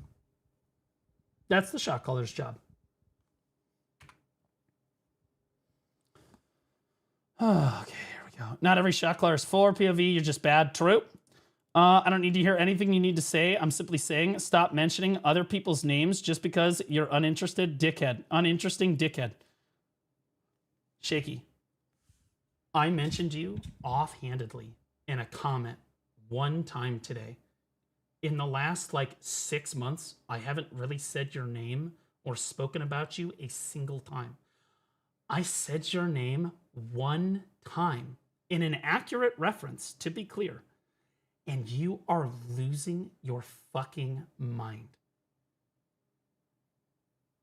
Okay. You are absolutely losing your fucking mind. You come in going absolutely apeshit about everything. Bro, you're clearly upset about it. You've been upset about it for 6 months. And the reason why you don't make content anymore, you know it, I know it, everybody knows it, because you lost in front of Nip. You feel like your ego's been hurt and you're trying to live under a rock. And that's fine, brother. But the simple fact of the matter is, when the Node War scene talks about Shaky Bay's guild, you didn't have a Node War guild. You didn't. Your guild was not actually a Node War guild. You were a snipe guild. You didn't fight people. You didn't try to do setup fights. You sniped nodes. And so, and what you would do is you went, and on behalf of the Node War scene, I'm just going to tell you this straight up. You would go make these fucking shit videos about how every other guild, like Family or Digital or Cho Nation or Corrupt or any of them are like, oh, they're like trying to spin narratives, or they're doing politics, and they only do scripted fights. I just don't do scripted shit. You spun this narrative that the PvP scene was like this maniacal fucking Nazi Germany where we wouldn't let new guilds come onto the scene, and where like the top end guilds were like fucking controlling everything and wouldn't let the new guilds do anything. And like they only wanted their scripted fights where they could hand stuff off. And the reality of the situation is, to any player that actually did Node Wars, it was quite the opposite. In fact, the scripted fights that you talk about are really team fights where we were specifically trying to include the new guilds so that they could participate with the stronger guilds in Node War and still have a chance at winning. That was simply why we were doing politics, but you didn't want to say all that because it wouldn't fit your narrative for why your guild sucks. And your guild sucked is because, the reason your guild sucked is because, quite frankly, everyone that's constantly around you ends up hating you. Case in fucking point, Nyashi. Neptunes. Hunter Blue. Any of them. They hate you more than anything. And in fairness, you could look back on my BDO history and say the same thing for some of my ex-guildmates. That's fair. But my guilds at least did Node Wars and Siege. You didn't even really bother to try. You didn't try to get involved in the team fights. You didn't try to get involved or see what was going on, or really try to set up fights and build bases or include new guilds in anything. The reason that you dropped on nodes was so that you could try to get free money, and you were hoping that no one else was there so that you could call your guild a Node War guild without actually having to fight anything or teach a new player a damn thing about the game. Reality. Check. BDO drama? We're so back.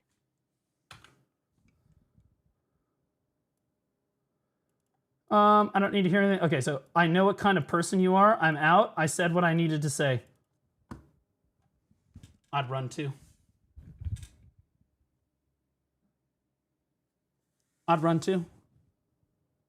It's all good. I'm not the one that's clearly pressed about it. I mentioned Shaky offhandedly because it was a good reference. Because somebody was trying to say that the top end guilds in North America were all trying to control everything. Right? The reality of the situation is, does that happen very occasionally when they change like the node war type to another node war type to punish everybody? Yeah, sometimes that happens. But the vast majority of times, you look at somebody like Johnny 5, right?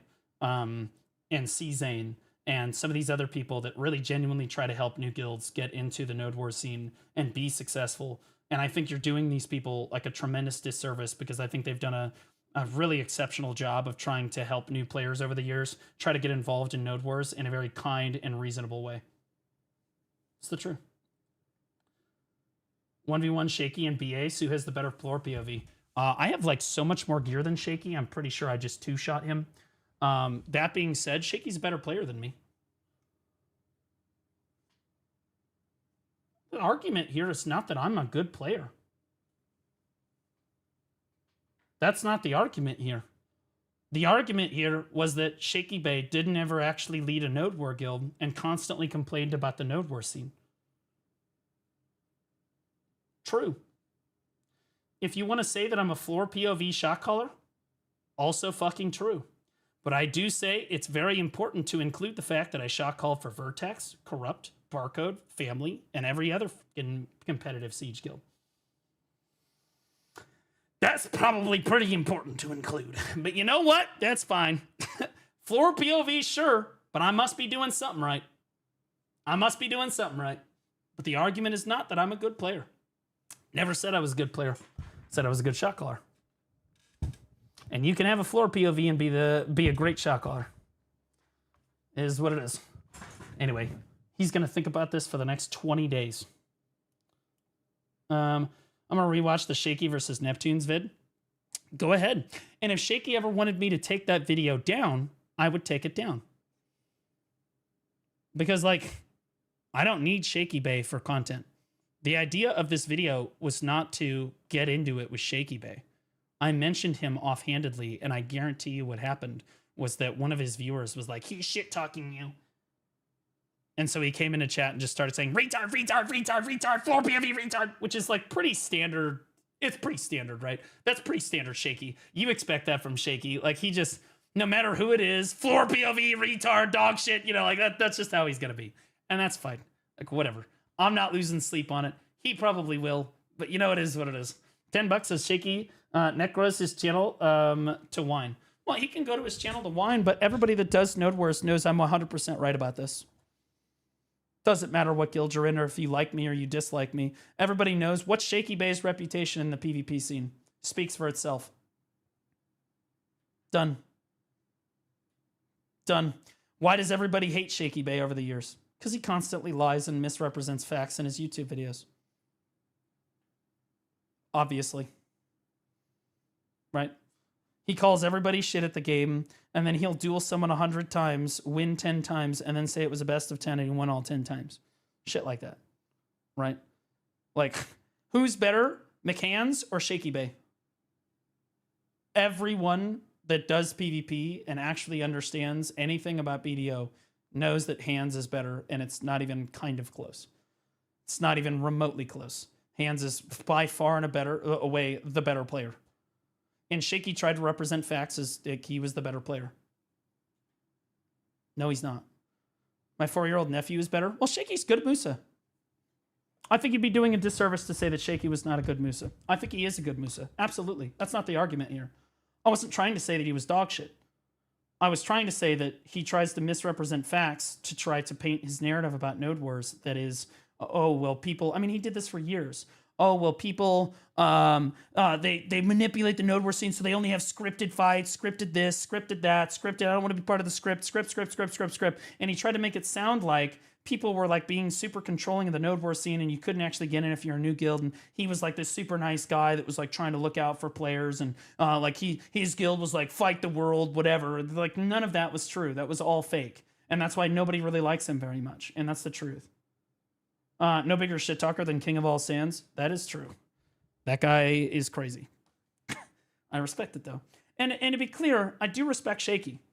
Game respect game. He makes solid content that people watch 100%. It's a very different kind of content than what I make. But he has a lot of haters. I have a lot of haters too. Right? I have a lot of haters too. And they always say the same things.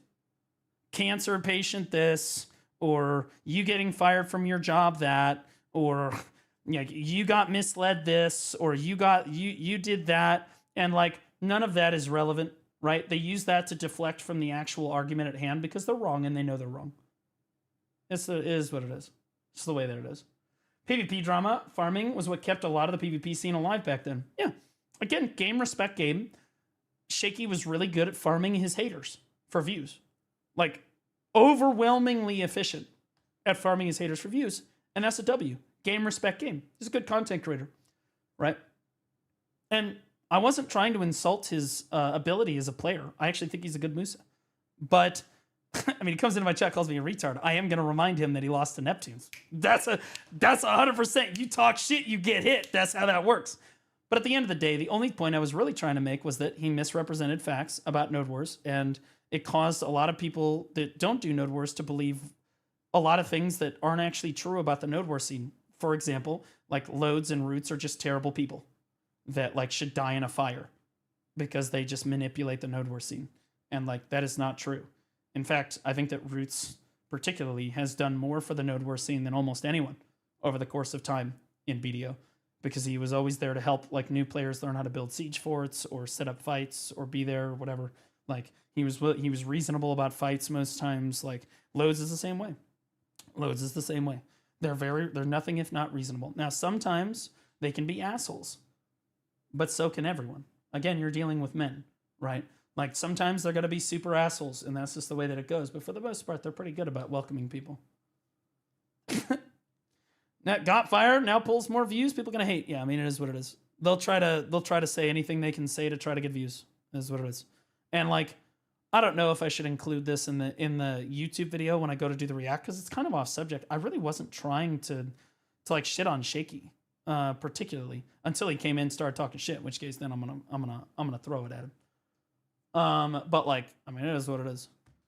Maybe I should include it. Maybe I shouldn't. I don't know. I really want to keep the focus on my boy here. That could be its own videos by itself almost.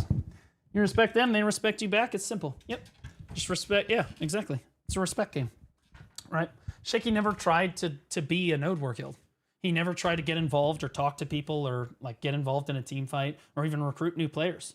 He recruited his merry band of like guys, and eventually those guys all ended up hating him, which does happen. Like I said, a lot of people that hate me that were in a guild with me, so I get that. But also, he never tried to recruit new people or show new players how to really play the game in his guild and try to bring them to a Node War. He's never really called a siege like this. He's never really like been in a team fight like this before. He just tries to snipe nodes and then brings like 5 or 6 people, and if people come, well, then he can't do anything and they die. That's the way that it went. I know, because I used to kill this fort all the time. As much of a floor POV shot caller as I was, dismantled shit all over Shaky Bay's guild. God knows how many times in Node Wars. You know why? Because they weren't really a Node War guild. They were a snipe guild. Nobody cared. T1 guilds pulled more people than he did. Right? Remove top guilds, for example, and Node War scene would strive. No, because if you remove the top guilds, then there's no one to teach the new guilds how to play, right? A win is a win, right? Still waiting around to hear his name, apparently, hence the reputation. Oh, he's still listening, and that's fine. I'm aware he's still listening. And again, I didn't feel like I was really being crazy disrespectful before. I mentioned him offhandedly because it was like it was in context, it was on brand, right? And then I moved on. And then he came in, started running his mouth. So that is what it is.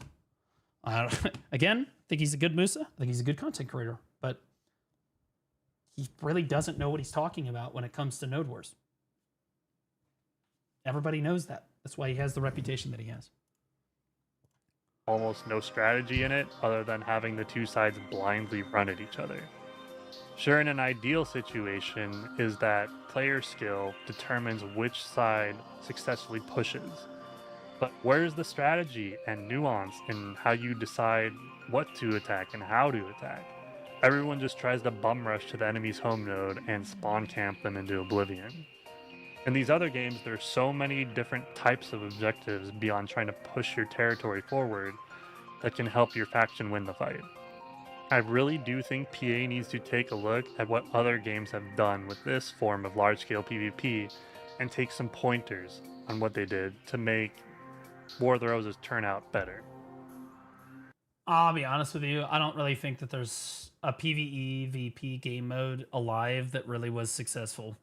You know, you look across the road at like Destiny's Gambit, kind of a disaster, right? You look at even Throne and Liberty. Honestly, Throne and Liberty was the only success story where you had like the world bosses or whatever, and even they removed that even too, right? So like it's kind of dumb. What's better at content creating, Hercules or Shaky Bay? I think that Shaky's a I think Shaky's a better YouTuber. I think that Hercules is a better streamer.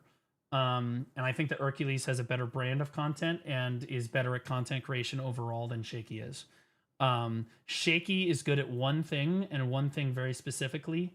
He's good at editing YouTube videos. Well, two things. Editing YouTube videos and farming haters. That's the thing that he's good at. And in fairness, that does make for solid content, but it doesn't make for a solid content creator career.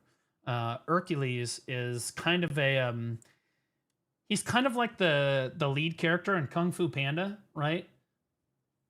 Like he's like the dolting, oh my god, doesn't really know anything about stuff, but is kind of stumbling through it and it's funny kind of guy.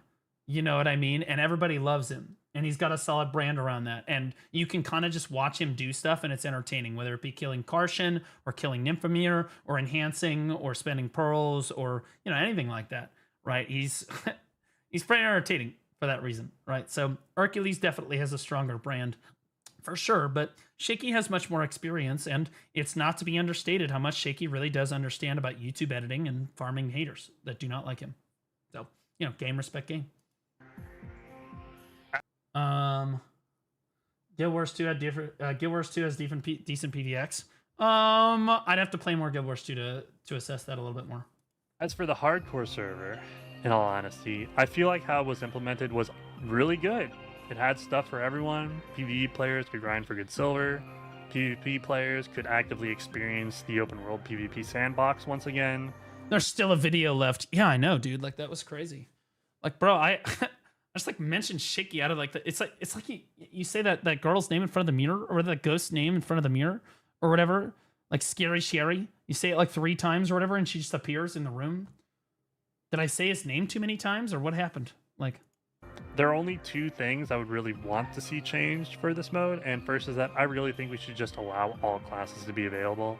I'll start up the Iron Man soon again here this coming week. Probably. Why are we making what was advertised as a Bloody Mary? That's the one. Bit of game mode with a leaderboard, mind you, that specifically puts players at a disadvantage if they happen to not know how to play any of the classes available in the current season. Oh my god, is he talking about hardcore servers? Wait, what? Box once again. There are only 2 things I would really want to see changed for this mode, and first is that I really think we should be. As for the hardcore server, yeah, he's talking about hardcore the open servers. world What? PvP sandbox once again. There are only 2 things I would really want to see changed for this mode, and first is that I really think we should just allow all classes to be available. Why are we making what was advertised as a competitive game mode with a leaderboard, mind you, that specifically puts players at a disadvantage if they happen to not know how to play any of the classes available in the current season? That was just a bad idea, and if hardcore comes back, I hope to see that changed. The second, I think that really there's only a few things that need to change with hardcore server to make it a viable game mode. 1, remove it. 2, open up Shadow Arena. 3, profit. Thoughts? I mean, like that's it. That's all it is. Okay? I think like straight up though, like realistically speaking, they allow all classes to be played on the hardcore server. And then the daily on the hardcore server can be worth a shitload of gold, or silver, but it needs to allow players to fight each other. You need to encourage player interaction. Second thing I would want changed is much smaller, and it's just remove the buffs you get from killing mobs. No matter how much you nerf them, it just ruins the supposed competitive nature of the content you created. How long is this video? I feel like it's been 2 hours. That's only because I just argued with Shaky for a while. If you have to keep the buffs, make them specifically give you monster AP and monster damage reduction instead of player damage. I think getting a nice bonus where you can kill mobs a little faster once in a while is nice, but making them you completely unbeatable in PvP just makes it anti-fun. They just shouldn't be a thing. And one last thing I would love to see from P8 in terms of PvP is to just bring back the open world PvP sandbox. You don't have to do this by reverting the guild deck changes. As much as I would love for that to happen, I honestly think doing that is a bad idea. But why can't we have some way for guilds to opt in to open world PvP? For example, once upon a time, in a previous ball, PA talked about something called guild tags. Obviously, what's up with the sponsor? We'll do the sponsor here in a soon, TM. They have scrapped this idea because of how long ago this was. But this idea allowed you to tag or specialize your guild in a specific form of content like PvP, PvE, or life skilling. Based on your specialization, your guild would gain access to unique... Yeah, they promised us guild tags forever ago. That's kind of what he's hinting at here, guys. Where you could just like classify your guild as like PvP, PvE, or PvX or whatever. And like what he's implying is that PvP guilds should be automatically able to deck both guilds. Like you should be able to deck automatically. And I'll be honest with you, we don't even need to go that far. We really just need to fix node wars. Node wars get fixed. A bunch of node war guilds end up like being on the PvP scene. The open world scene will fix itself. Like the problem will fix itself. Passes. And there's no use in fixing open world PvP until node wars are fixed, because no one's going to use it anyway until node wars are fixed. The members that would help them in those forms of content. What if PvP tag? What if the PvP...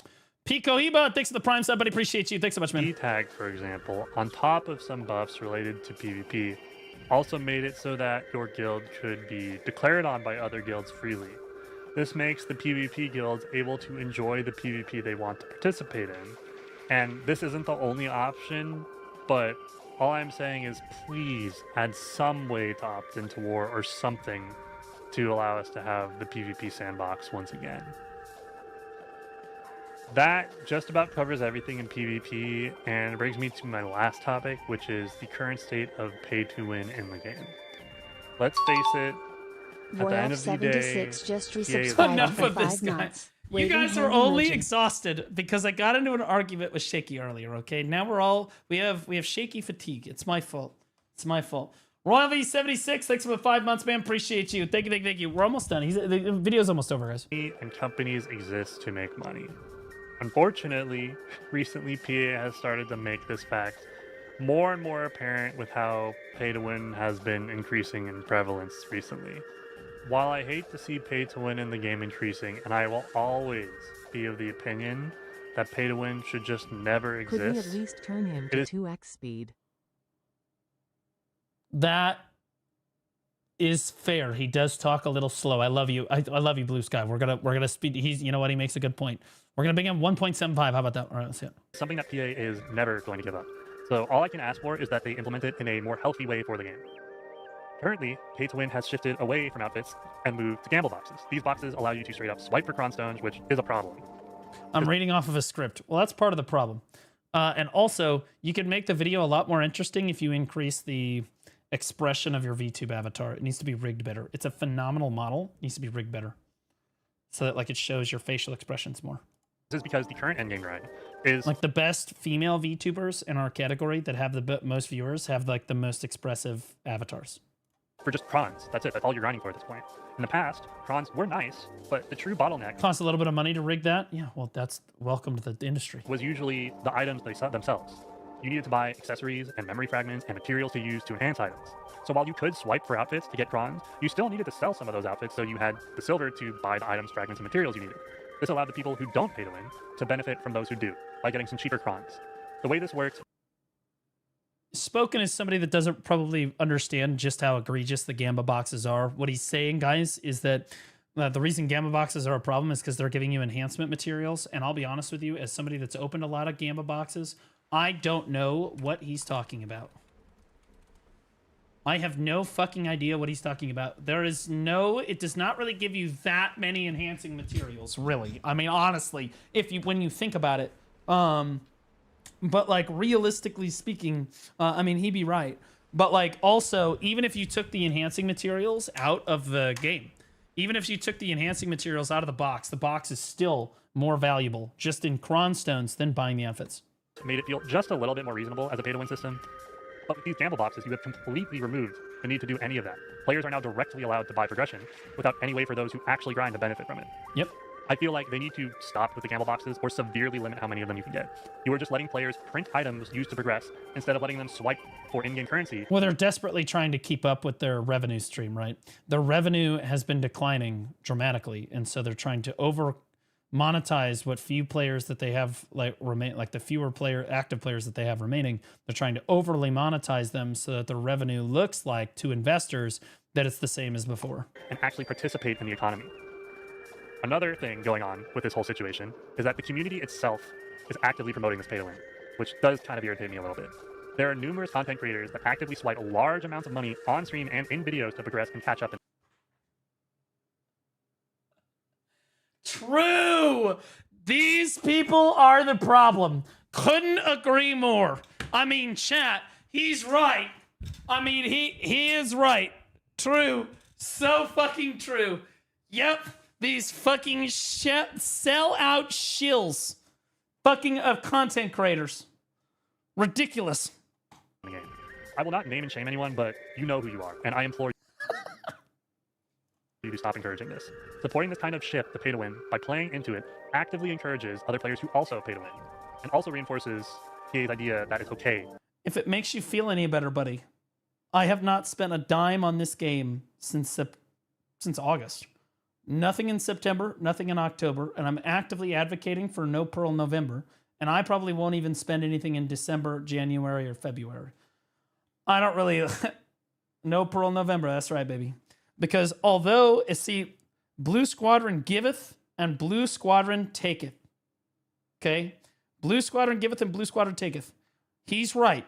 When I spend a shitload of money on the game, it definitely encourages other people to spend more money on the game. True. But what happens when Blue says, guys, I'm no longer spending a dime on this game until they fix shit? Blue Squadron giveth and Blue Squadron taketh. See, in my mind, it's me trying to reward them for doing good things, like giving the old Node War system back or whatever. And then punishing them when they do bad things. So in a crazy way, I can cost Pearl Abyss millions of dollars. By just not spending any money, right? But I also do want the game that I love to be successful. So there are times when I do feel like spending money is not necessarily a bad thing, both for me and my content, and for the community, right? Because people should not necessarily feel bad that they spend money on BDO, right? However, when they push the game in a really bad direction, like they have with Adonia here, with the weekly gated stuff, as we've continually seen over the last 3 months or so here now,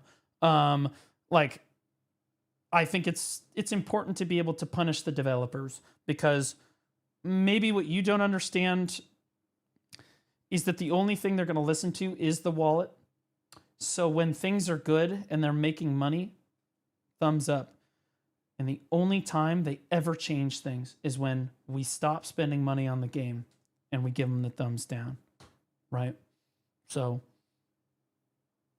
I send a pretty clear message, I feel like. And you're right. It did encourage people to spend money on the game. True. Right? But, again, those content creators giveth and those content creators taketh. You know, maybe he's not just talking about me, but the reason I'm focusing on me is he's clearly I'm a part of the problem here. Right? But it is my job. So part of it was like, okay, I want to be able to do all the content. And another part of it is like, okay, well, you reward them for when things are going well and things are good. And then when things are not good and they're not listening to the community, for example, like group grind zone changes, Agris, weekly gated content, etc., you punish. And you can punish a lot harder than you can give in this case. Part of the reason I was removed from the partner program is because I punished them too hard. They just lost a tremendous amount of money on me just absolutely shitting on them for the Node War system change like a year and a half ago now. Let's not forget who went to bat for the community on that one. And again, who took the consequences for that too. My spending protest lasts until the next 1+1 box. That's crazy work. I didn't even buy the last 1+1 box, to be clear. I told you guys, I haven't spent a dime. And I have zero intentions on spending a dime until, and again, I have things that I could buy. I could go for my next 2 deck weapons. That's a lot of money. I could drop 5 or 6 grand on it. Nope. Nope. My pearls have sat at 129 for the last like 3, it'll go on 4 months here. Okay. You giveth, you taketh, right? And that's how you should see it when I do stuff like that. Not to say you're not wrong, though. Me spending money did encourage other people to spend money. Do I feel bad about that? No. No. Does me not spending money also encourage, because see, you can also, it's a double-edged sword, right? I'm damned if I do and damned if I don't here. If I spend money, I get criticism from people like you and the rest of the community for supporting Pearl Abyss and, oh my god, it's a shit game, whatever. And then if I don't spend money, people accuse me of killing the game because no one wants to spend money because Blue's advocating for no Pearl November, right? Like, oh my god, he's killing the game, he's doing so much damage to the game, blah, blah, blah, blah, blah, right? I can't win. All I can do is just do what my heart tells me to do. That's it. That's it. Just do what I think is right. Step and tells them that this is something that they can do. This will just make pay to win more and more ridiculous and may eventually kill the game if it gets extreme enough. Please. It's not, you got to understand what's making pay to win more and more ridiculous. I'm going to use myself because like I'm obviously the egregious factor here that he's like referring to, and he doesn't want to call me out because he doesn't want to get like the hate, and I get that, to be clear, but I'm going to call myself out. He's very specifically for sure talking about me here. The Gamba boxes were a far greater problem. They were already a super bad problem before I spent the money. So I am not the cause, and neither are the other content creators, are not the cause of this widespread increase in Gamba boxes. Instead, you need to look deeper. This problem has been basically making itself more and more known in the community over the last 2 to 3 years now. Why is that increasing? Well, the active player base is declining, right? But Pearl Abyss wants to show investors that they are still making money. So as the player base declines, they monetize the game more and more so that they can milk as much money as they can out of the few active players that are still remaining. So regardless of whether or not I or other people end up spending money, because he could be talking about other people too, this was already a thing. And whether I spend the money or not, the Gamba boxes were already in the game. We're already going to get them. It's not like I did to dictate. I don't have that. I don't have that kind of influence, and neither does anyone else, for that matter. Neither do all of the content creators put together. If we were all pushing Gamma boxes, it still would not have that much influence to tell PA's marketing team to do one thing or another. You just can't force people to spend money on a game. You can, however, again, strongly advocate for people not to spend money on the game, and that is much easier for people to do. It is much easier for a content creator to tell people to stop spending money on the game and to actively practice that and show that than it is to spend money and then, like, so how many people do you think spent money on the game as a result of me spending money, right? Few hundred, thousand, right? I'd say probably over 50,000 people have seen the multiple videos that I put out, right? Right? Maybe you could say thousands.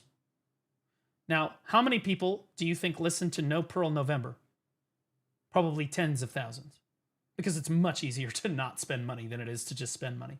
In fact, a lot of players are already like poor and they're like, well, I wasn't going to spend money anyway, but yeah, baby, No Pearl November. Everybody's with me now. Woo!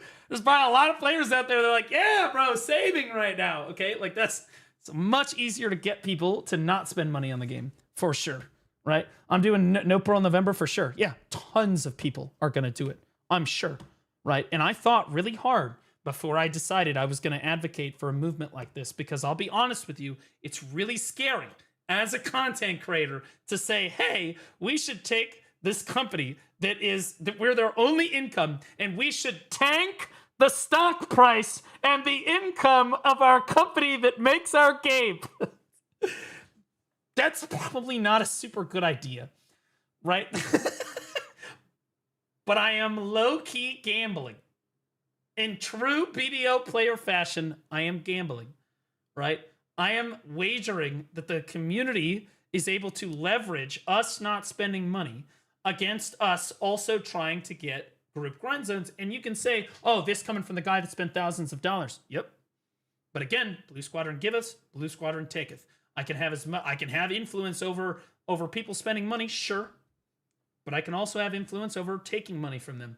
And would you say that I'll be honest with you, I've made Pearl Abyss more money than any other player on this planet in the last 2.5 years. And the reason is my YouTube videos introduce people to the game. They get people to play the game more.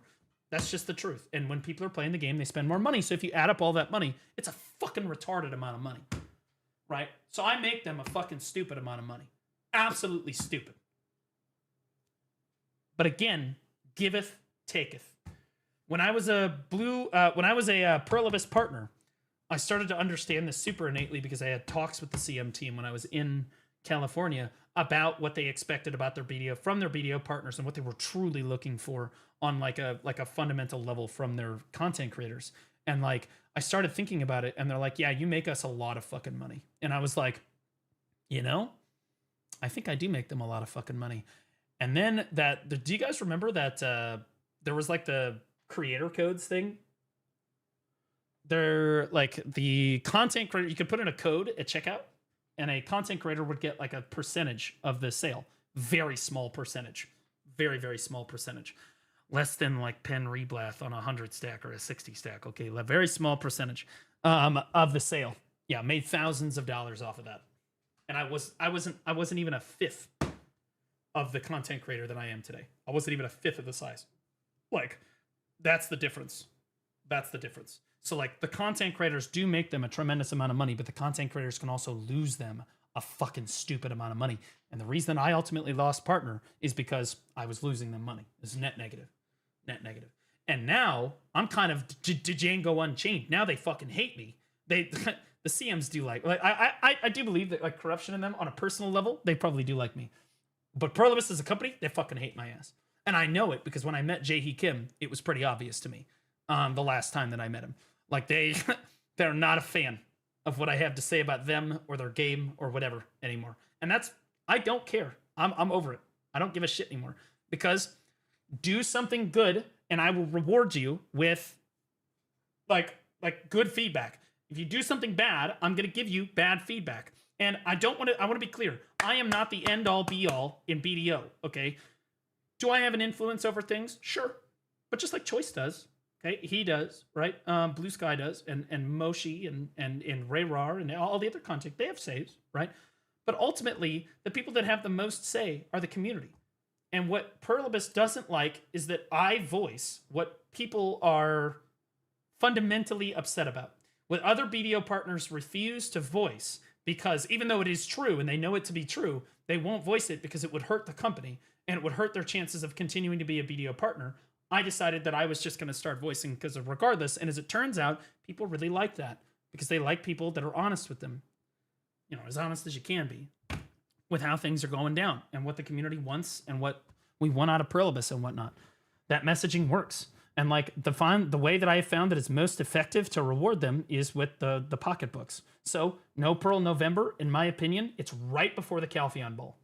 It's right before the Calpheon Bowl. So if we're going to get change, it's in November. If we can really make an impact on their income, especially coming into the holiday season here in November, you bet your ass they're going to be talking at the Calpheon Ball. Suddenly there's going to be some fucking, we're going to talk about group grind zones. We're going to talk about this. We're going to talk about that. Right? And no, if we do get there, no, it is not a result of me and only me. It is a result of Moshi making a video about group grind zones. It's a result of Blue Sky making a video talking about his thoughts on the game. It's a result of Choice making a podcast talking about his thoughts on the game. It's about you guys voicing yourselves in comment sections, in Twitch chats, in forum posts, in Discord, support tickets, all of that. It is a combination of the entire community collectively coming together and saying, fuck you, we want changes. We love this game. Please give us the changes that we want. That's what we want to see. Okay. And I think that personally, right now, I think that right now the community has never been more united on an issue in my history in the game. I have never seen everyone unanimously come out on the same side of things. Remember Node Wars? Node Wars, fuck, it was a war zone. PvEers were like, fuck you, you've been hunting us, fuck your PvP, fuck your decks, fuck everything. Like, they didn't give a shit. And then the PvPers were like, this is a disaster, change it, oh my god, we need help. Like, it was pandemonium. And the scene was all over the place. This is almost unanimous. And stream lagging hard, that's only for you, brother. This is almost unanimous. I have not seen a content creator, a community, or like comments, forum posts, discords, worldwide, unanimous. People do not want weekly gated content in their game, and people want group content. Those are the two really big things. No more weekly gated shit. In fact, take this shit out of the fucking game now. And two, or B, I think I said one. So two, group content. We would like some group grind zones. It's not that hard. It's not that hard. So like, I think that we have a unique opportunity here, so I'm trying to spearhead it. And I know it can be hypocritical to say no Pearl November when I spent a fucking bunch of money in June and July. True. But again, that helped them for those months, right? For like 2 months, W's. And then they've been taking L's, right? L after L after L. So where do you think the bottom line actually is at the end of the day? Put a needle on the graph and tell me where their bottom line is. Consider what you're supporting if you play into the shit that is happening. In summary, pay to win is increasing, and it is increasing in a way that is unhealthy for the game. This is something we as consumers need to make known. That's what I tried to point out to people when I did it for the first time. I was like, this is retarded. And hope that they change it. All of this pay to win happening brings up the topic of where is all this extra money going. And while I do want to keep the information of this video strictly BDO related, we do know that PA has 3 other games they are working on in addition to BDO. That means BDO is single-handedly having to help fund production of 4 different projects. It doesn't take a genius to realize that this is not sustainable. And I hope that when these products are completed, maybe BDO will ease up on the pay to win, but one can only hope though. And that just about covers everything I wanted to touch on in this video, guys. In conclusion, fair criticisms. BDO is a game I truly love and enjoy. I know a lot of this video was extremely critical of things currently going on in the game and focused mainly on the negatives. So you may think, wow, he hates this game right now, but I promise you that can be further from the truth. Just contacted me to tell you that as a reminder, we spent a whole 5 minutes making group content, Dekiolans 2, and are going back to making solo content for the next 2 years. It would be less funny if that wasn't actually exactly what was said. Literally said that in a dev note. I really didn't like it and didn't care about it and didn't want to play it. I wouldn't even bother making this video or trying to suggest how I feel they can improve it. No, it's good. For the moment, I still find the game fun and I have no plans to stop playing it. And I hope that this video helped further the conversation started by Choices Podcast and that it helped some people understand what is going on with the game right now. BDO is a game I truly want to see succeed, and I hope they try to make changes for the better. As I said at the start, everything in this video is just how I see things, and you shouldn't let me speak for you. So I encourage you to make what you want for the game known. Post a comment, post on Reddit, post on the forums, post in the Discord, and if you agree with any of my opinions, let them Maybe not Reddit. Reddit's fucking useless. know. If we as a community make our wants known, eventually they will hear it. And that's all we can really do. Oh no, they've heard it. It's just not loud enough. No. And it's like, oh, that's all we can do. No, sweetie. You don't understand how this works. I've drawn this diagram before. Okay, players give feedback to the community management team, which then gives feedback to our dev team in Korea. All right. The only time we can actually get change is because see, you need to understand, these people are worthless.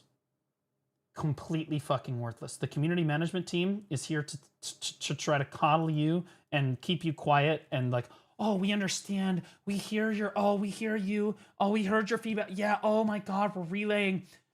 But I assure you that they are fucking worthless. And I'm sorry to say it because they're great people.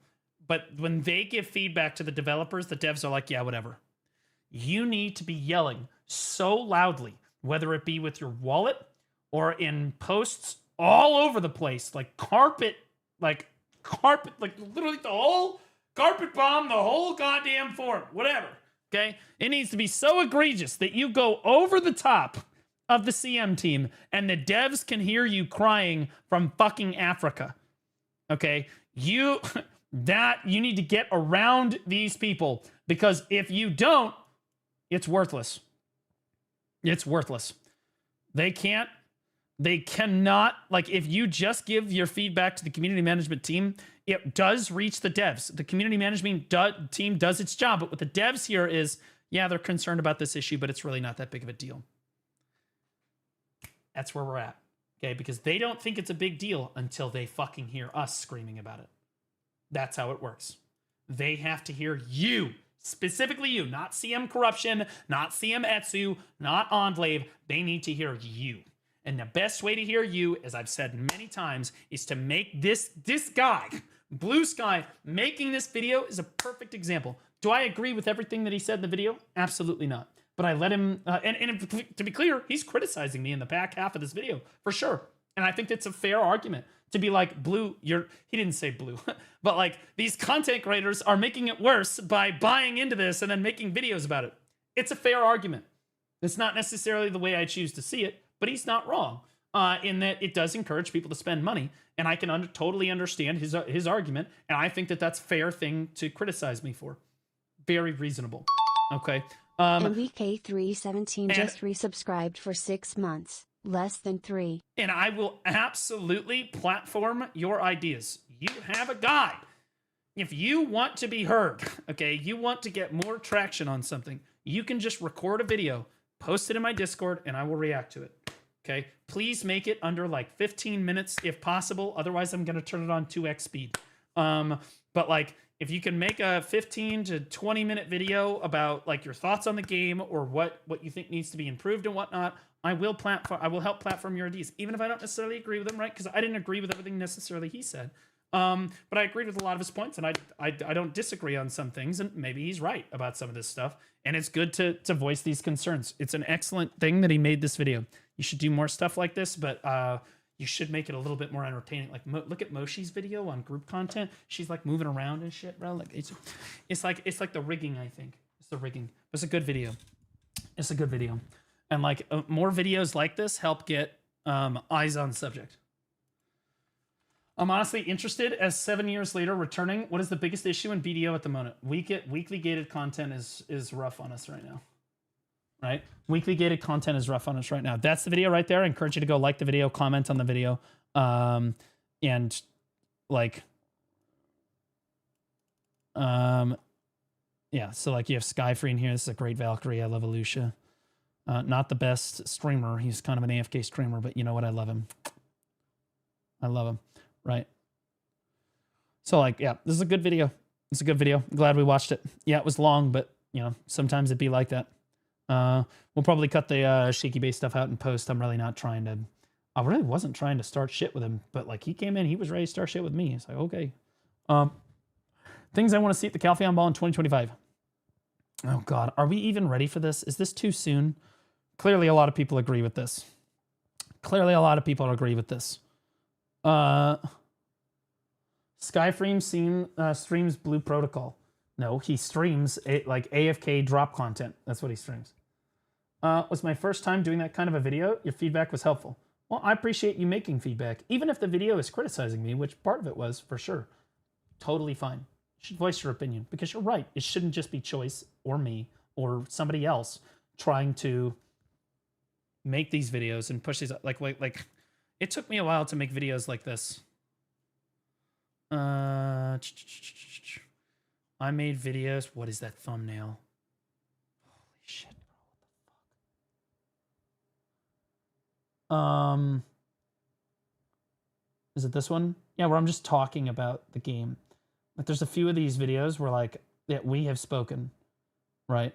So like I just sit here and I ramble about the game for like 40 fucking minutes. And you can see that's got 16K views. This is a scary video to make as a content creator. I do think it's kind of like the because you don't know how the community is going to react, and you don't want to doom too hard because, you know, it's a game. You want to see the game succeed.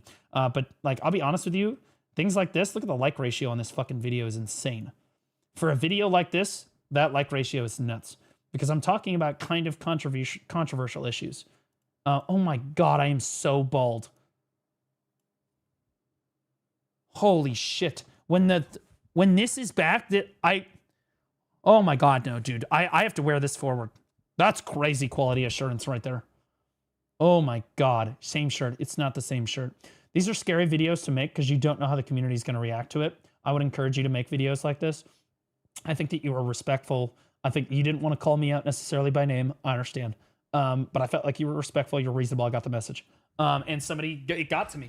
The video, it did not pop up in my feed, which is sad. But like, it did get to me, which is a big deal. It's a 99% like ratio. Holy shit. And your video has 100% like ratio as far as I can tell. Right. So that was really good. Now, okay. I would encourage, again, when you have issues, you have a content creator, guys, or multiple content creators that are willing to help voice your concerns about the game. Even if I don't necessarily agree with you, I will at least try to platform your idea about it. Unless it's absolutely out of this, like, complete dog. Like, it's going to do detrimental things to the community. I do try to give people the benefit of the doubt on stuff. So that's what I'm encouraging people to do moving forward. Is just record a short video, right? And then I can just react to it and we can talk about the issues, right? Hopefully you guys never lose BDO. We've been so harsh on New World and now it's gone. Obviously not because we're harsh on it, but yeah. Holy shit. This is one of New World's like guys. Yeah, bro, this is one of New World's like dudes.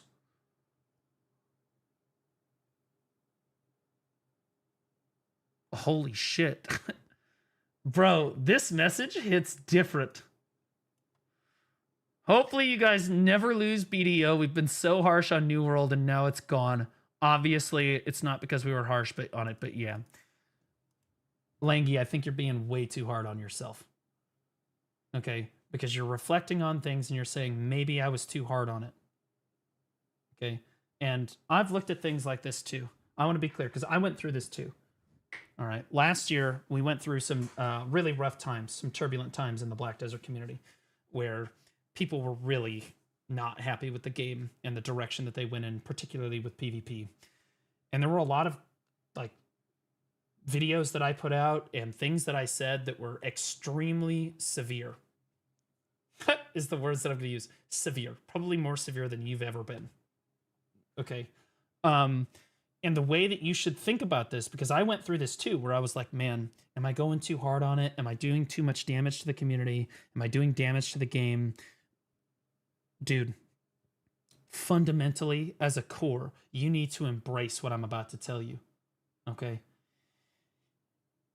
If AGS makes bad changes to their game and you don't say anything about it, you get a bad game. Okay? If AGS makes good changes to their game and you don't reward them for it, you get a bad game. Okay? But most importantly, you must speak up. Okay? If you don't speak up, that's why New World dies. You should not see this as a, oh, like, we spoke too loud and it killed the game, or our criticisms were too hard and it killed the game. No, it's quite the opposite. Had you been louder and you had people that were more passionate about it, maybe it could have been saved. It's possible. Okay? And it's not, doesn't necessarily rest on your shoulders. Rest on the dev's shoulders. Okay? Because they're the only ones that can make or break a game. Period dot. Just period dot. They're the only ones that can do this. They're the only ones that can make changes. All right? But as a content creator, you end up being a figurehead for the community in one way or another. You're the one that helps advocate for change. So whether you like it or not, if the community gets upset about something, like in this case, the weekly gated content, regardless of how you feel about it, you try to voice those concerns. Because all you can do is try to push that feedback as hard as you can, and that is what I do. The reason why people like me in BDO, there's a number of reasons. I'm entertaining, whatever. But a big reason is I go to bat for the community. Hard. And if BDO were to die tomorrow, I would sleep like a baby. Maybe not completely because I might be homeless, but it wouldn't be my fault. because I would be able to sleep at night knowing that I did everything I could to try to keep my game afloat. Because I love BDO and I don't want to see it die. And the reason that I yell and I scream and I criticize the devs and I get angry at people and I get angry at Perlibis is not because I hate the game. It's because I love the game. It's kind of like when you're in a relationship with somebody. The relationship's really not truly over until you stop arguing. Because then people just don't care anymore. And that's when the game really dies. But when people are arguing, like me, the game still lives. Yeah? It's because he's passionate. I am the most passionate. Right? Can I sleep with you? If you don't have a penis, it's a solid maybe. No penis, and can you capsize? Could you capsize a normal-sized rowboat on your own, under your own weight? This sounds like the perfect time to plug your Patreon. Oh, right. Yeah, I don't have a Patreon right now. Soon, TM. Soon, TM. But yeah, brother. and I promise you, Langy, we tried that. It was just doomed all along. Years of mismanagement. Yeah. So it's not your fault, right? We have the same problem in BDO. That's why I go in on them motherfuckers hard. Because if they even just listen to like one thing, whether it be one comment, because you never know what's going to make the difference. It's very rarely my voice that makes the difference. It's chat. These people right here. And my YouTube comment section, those people make the difference. Those are the people that Perlibis is listening to more than me, more than you, more than Choice, more than anyone. Okay? They look at the comment section, they see what people are saying about their game, they look at the upvotes, they look at the downvotes, and they make their decision. Okay? And like, that's what you want to do. You want to try to present the argument. No one's going to go to bat for BDO more than I am. And I'm sure that you went to bat for them. And like, you will remember Goodbye New World. Thank you for changing my life. Yeah, bro, welcome to BDO, bro. Come on in. You thought you had an abusive relationship in New World with your developers. Whoa, boy! Welcome. We'll show you what abusive looks like. Okay.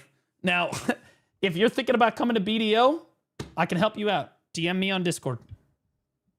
I could throw you raids. I could try to promote you. I could give you shout outs and stuff. I don't know what you're thinking about doing as a content creator. I know it can be difficult to transition. I can help with stuff. If you're not coming to BDO, you can also DM me and I can try to help you out. You know, whether it be throwing anybody or like even Guild Wars 2 or even just chatting content or whatever, just let me know. I'm considering BDO, but there's a few other options I'm looking at as well. What are the other options? Hold up, boys. I'm gonna fuck right now. Show me the other options. What are they? Yo, Nep. Please tell me you were here earlier for the absolute thrashing of a lifetime. Your dick's gonna get erect. You need to watch my VOD, brother. Guild Wars 2 in this new game coming out in 2 weeks called Where Winds Meet. Yeah, okay, so we have what the fuck is Where Winds Meet? Okay, I can tell you right now, our women are way hotter in BDO. Okay, I'm gonna sell you BDO right now. I'm gonna sell you BDO right now. This is not, don't look at this. Look away. Hold up. Let me get the rod out of the water. Okay, all right, we're gonna stand up. Hold up, I'm gonna sell it to them, guys. We're gonna look up Where Winds Meet here in a second. Crazy gameplay. Fuck you, I've been reacting to stuff like 3 hours. Of course I'm gonna fish. Blue, get chat to pull up. We've been pulling up. I'll be honest, I can't get chat to do shit. Chat gets me to do stuff. That's what people don't understand about being a content creator in my position. You guys tell me what you want, and then I try to voice what people are talking. It's very rare when I'm like, yeah, I'm gonna try to push like this idea that no one else has brought to me, right? Like one of those examples would have been the Agris thing. I was like, okay, so I feel like Agris is a serious problem, and I had only heard that from like one chatter, but the more I thought about it, the more I was like, okay, bet. Okay, so again, does Guild Wars? This is not okay. It's not even. Like, what are we even talking about, bro? This is Guild Wars who? Okay? Like, you don't even know what happened, okay? Okay, what's her name? All right? That's just the way that it goes, all right? We'd be better. And honestly, she's not even repaired right now. She not... And also, our skill effects are way, way cooler. Okay, I'm just being honest. Okay? Spacebar Jump just resubscribed. Just for being 3 months. honest. I did try BDO 4 months ago for like 30 hours. I liked it, but running the content with my chat, BDO did not seem to be that game. Yeah, I mean, that's fair. But like, in fairness, you didn't have the backing of other content creators. Our community is very welcoming of new content creators.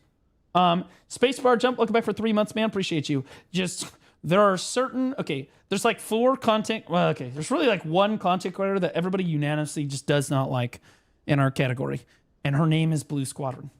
So stay away from her. Because she's got view bots all over her. I'm trying to, she's got view bots all over the plate. You'll know, okay? You'll know. I would not go anywhere near that. But aside from that, everybody's very welcoming. Everybody's very welcoming. Yeah, I was much smaller too. I've been streaming for 8 months. BDO is a phenomenal category to develop in if you're wanting to be a full-time content creator. I started in BDO. I got big in BDO. And I could tell you right now, this community has changed my life. And I'm not saying that just to suck chat's dick. Like, I would never, I don't think I ever would have made it in a League of Legends category. I don't think I ever would have made it in just really other categories in general on the scale that I did. You know what I mean?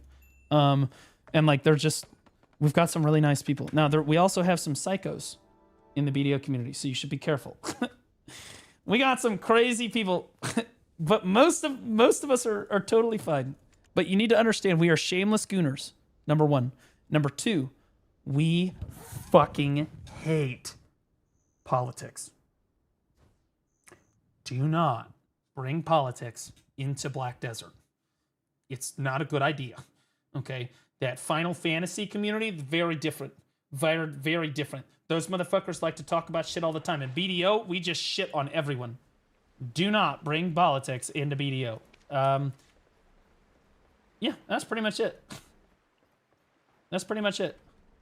You'll pretty much be good to go beyond there. You can always reach out to me. I throw you raids and stuff, whatever. That's not true. I'm far from a gooner. Utaro, you are the ultimate gooner. Do I need to pull up your VTube avatar, brother? Like, what are we talking about? Chill out, brother. All right.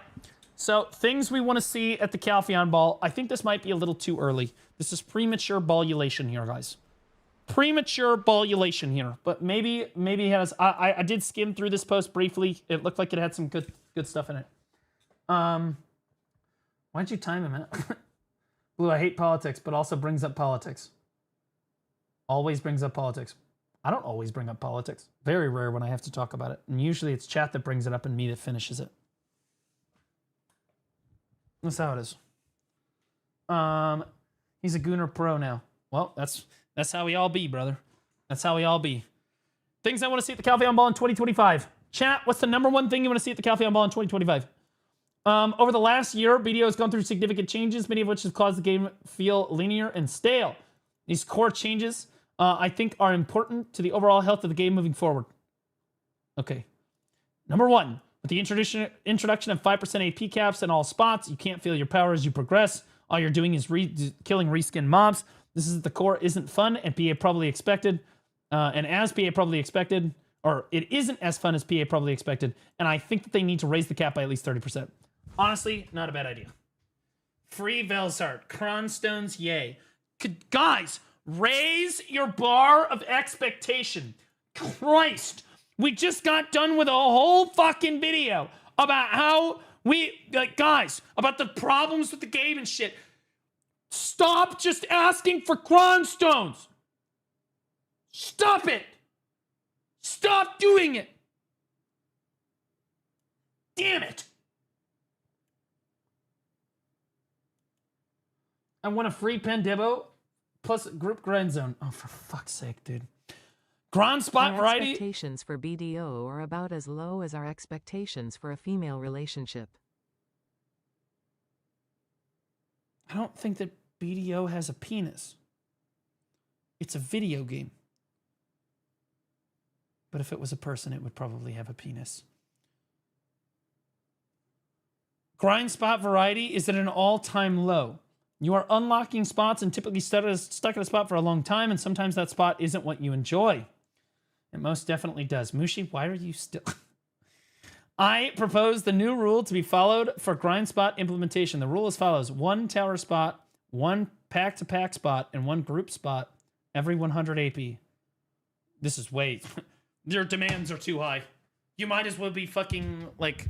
You might as well be Al-Qaeda trying to negotiate with Donald Trump here. It's just never going to happen, brother. That's wild. It's just not like they're just not going to negotiate. You sound like a terrorist. It's too much. It's too much. I completely agree with you, but this is, oh my God, that's radical. Right now, as an early game player, you have such little access to group grinds. Honestly, I think group player, like early game players, have more access to group grinding than end game players. Am I wrong? Miramok and Upper Gyphon. Boom. There you go.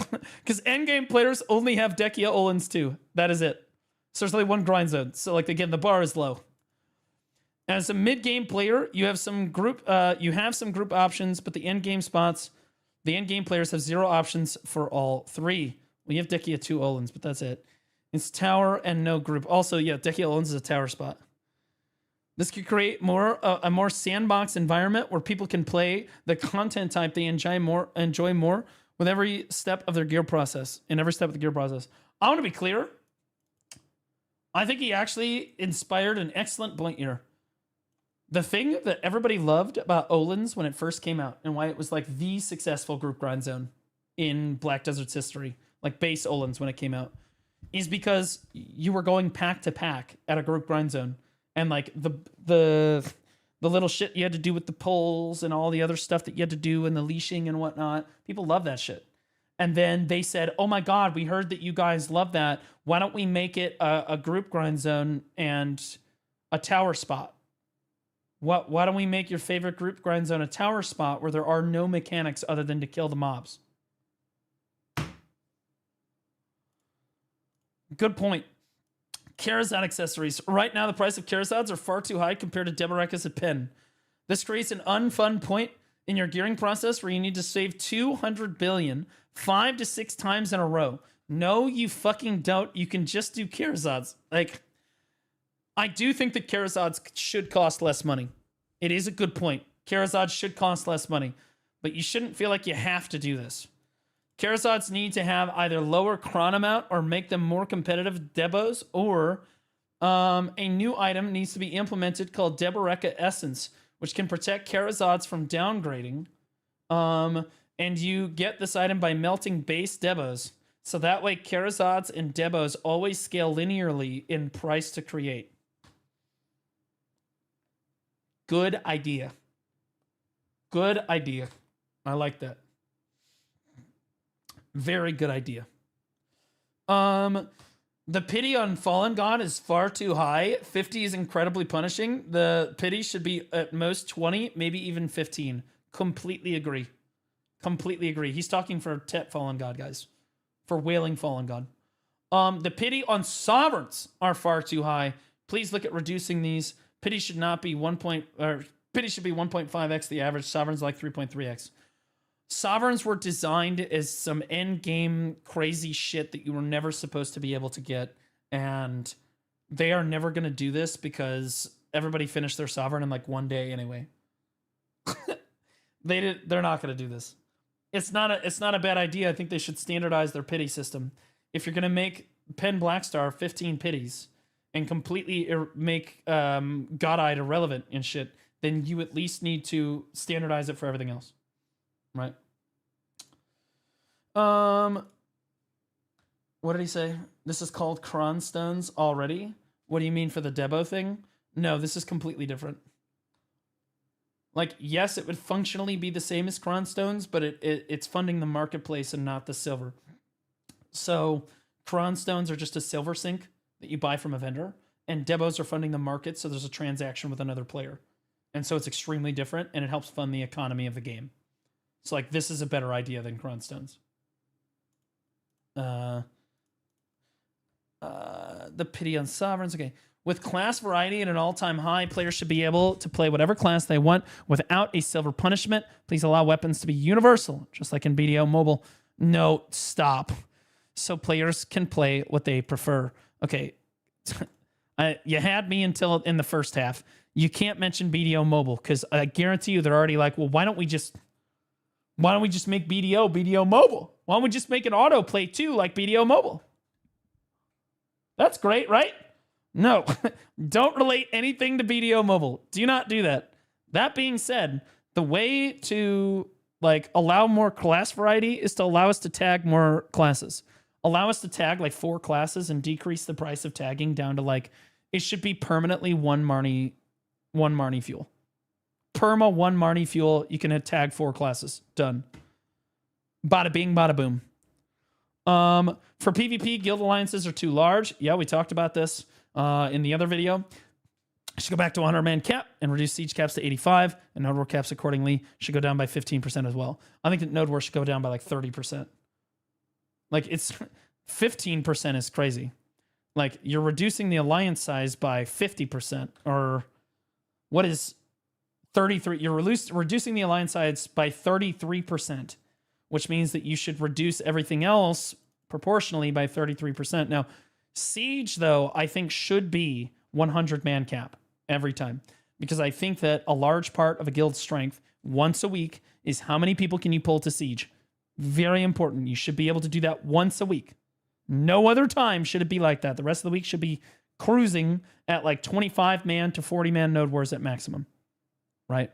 That's what it should be. But agree with the alliances are too large. Red Battlefield. This is a very active game mode. Only when the event is on for daily rewards. No, RBF is a great success. What do you mean? RBF is a massive, massive success. So many people do RBF every day. What a phenomenally active game mode. Gosh, how could you possibly say something like that? God. So inconsiderate. Only active during the event daily. I suggest this becomes permanent. That's not going to help. And also buff, because then it becomes a chore and people will stop doing it altogether anyway. And also buff the general rewards and rotate the maps more frequently and add new maps. This game mode is fun, but it's just a waste of time and therefore is dead. No. Red Battlefield will never be a super popular game mode because it's not ranked. Okay? For the most part, it's not really ranked. There is a RBF ranking, but like, like I'm ranked for RBF on a lot of servers on my DK. Like, is it really ranked? You know what I mean? Come on now. But it's not really ranked, and it's kind of just like it's kind of a free for all. Free for all will never be a super fun game mode if you're trying to make a competitive PvP game mode. That being said, if you try to make the event a constant thing that is there all the time, it will add more weekly gated content to the game where, okay, or daily gated content in this case. Okay, I got to do my RBF daily. And then eventually it becomes a chore and then people let go and they stop doing it altogether because it's just too much of a chore. If it's an event, they'll do it for short periods of time, the chore for a short period of time, maybe enjoy it, maybe they won't, whatever. But like, if you try to make it all the time, it's not going to help. Buffing the rewards on RBF are also not going to help. It's fundamentally the game mode is flawed. Like, instead of RBF, we should have like Guild League, right? It should be like, basically you just dump, it should be kind of like AOS, but you're dumping 10 people onto a team with each other for Guild League. Like you queue up for, instead of queuing up for RBF, you just queue up for Guild League and it places you with 9 other random people and you go in and you fight it out in the battle arena and that's how it is, right? Like that would be a better game mode than this. Arena of Solaire. Make it where every unique character on your account has its own MMR and rank. Right now, every character you play contributes to your overall rank. This is well, it used to not necessarily be like this. I used to be able to play on different characters and have different MMR and ranking. This is a problem because very few people, but that was in like the first season, so maybe it's changed. This is a problem because very few people can actually play multiple classes at the same skill level. I would personally like to play other classes, but I can't since I would be inting my own rank and all of my teammates each game. To solve the leaderboard issue, it's simple. Only your highest ranked character shows on the leaderboard, so one person cannot hold multiple spots in the top 100 or the top 20 spots. This is not going to fix this problem. Okay, this last thing here, I generally agree with your sentiment here. This is not going to fix this problem. The reason people have multiple accounts in the top 100 is because they can just make a new account, get it to level 56, and then immediately start doing AOS on that account. Okay, like they're going to have multiple accounts in the top 100, which should not be allowed. I agree with you. It should just not be allowed. Period. Okay, but yeah, I mean, generally speaking, you should be different, like MMRs. Weird idea, but the random grind buffs we got in hardcore server could be a fun little thing to add to regular servers. You mean like the extra AP, like the super AP buff that you get every once in a while? Yeah, you get those at certain grind zones. They're called mechanics, brother. Last year, Node Wars was supposed to be returned to 2 hours long. Please make good on this promise, or at least raise it to 90 minutes. Also, please bring back Node War borders. It is actually unreal to me that we are still advocating for the same 2 sentences right here. Every time I see someone correct what's going on with Node Wars, it's the same thing every time. Please lengthen it to 2 hours again. Every time. Agree. Agree. There are many other smaller changes I hope to see, but these are the most broad. Let me know your thoughts. I mean, I agree with it. Never mind. I don't upvote things on Reddit out of... I hate Reddit. I'm going to be honest with you. I hate Reddit. I hate that I look at it. Like, I'm choosing... and this was Choice that made this post, by the way. This was Choice. I generally agree. Generally agree. But I disagree with the way he's going about some of this stuff. He is correct. He is fundamentally correct with this is just correct. This is correct. This is correct again. The Karazad thing is correct again. The Pity on Fallen God is too high. Absolutely correct. Pity on Sovereigns is too high. I think that the way that Perlibus sees that, I agree with him. I actually do agree that the pity is far too high and they should standardize it across all things. However, they're not going to because they feel like Sovereign needs to be this mystical fucking thing you're never supposed to be able to get. Class variety an all-time high. Please make weapons just universal like BDO Mobile. Again, we don't want to be like the mobile game. Don't give them any ideas. And again, if you just allowed us to tag like 4 classes, it would be worth it. It would be fine. Like this is implementing an all-new system that's going to take them 2 years. The tag system, it can't be that hard, right? For PvP, guild alliances are too large. He's spot on with this, with the notable... I disagree on the siege caps, but you know what? If they rolled alliance caps back to 100 man, and then they reduced siege caps to 85, I'd be okay with that. Fuck it. Fuck it, we ball. I would be fine with it. Red Battlefield. Again, he misses the mark on this one because I think that nobody really... Like, RBF is not a popular game mode. People don't like RBF because it's uncapped, and people just shit on people. But you can buff the rewards as much as you want. It's not going to help. Now, buffing rewards in PvP does not make the content good. First, the content must be good, then you can buff the rewards, and then it is great content. But if you just buff rewards on bad content, it's just never gonna see play. RBF has never been an overwhelmingly popular game mode.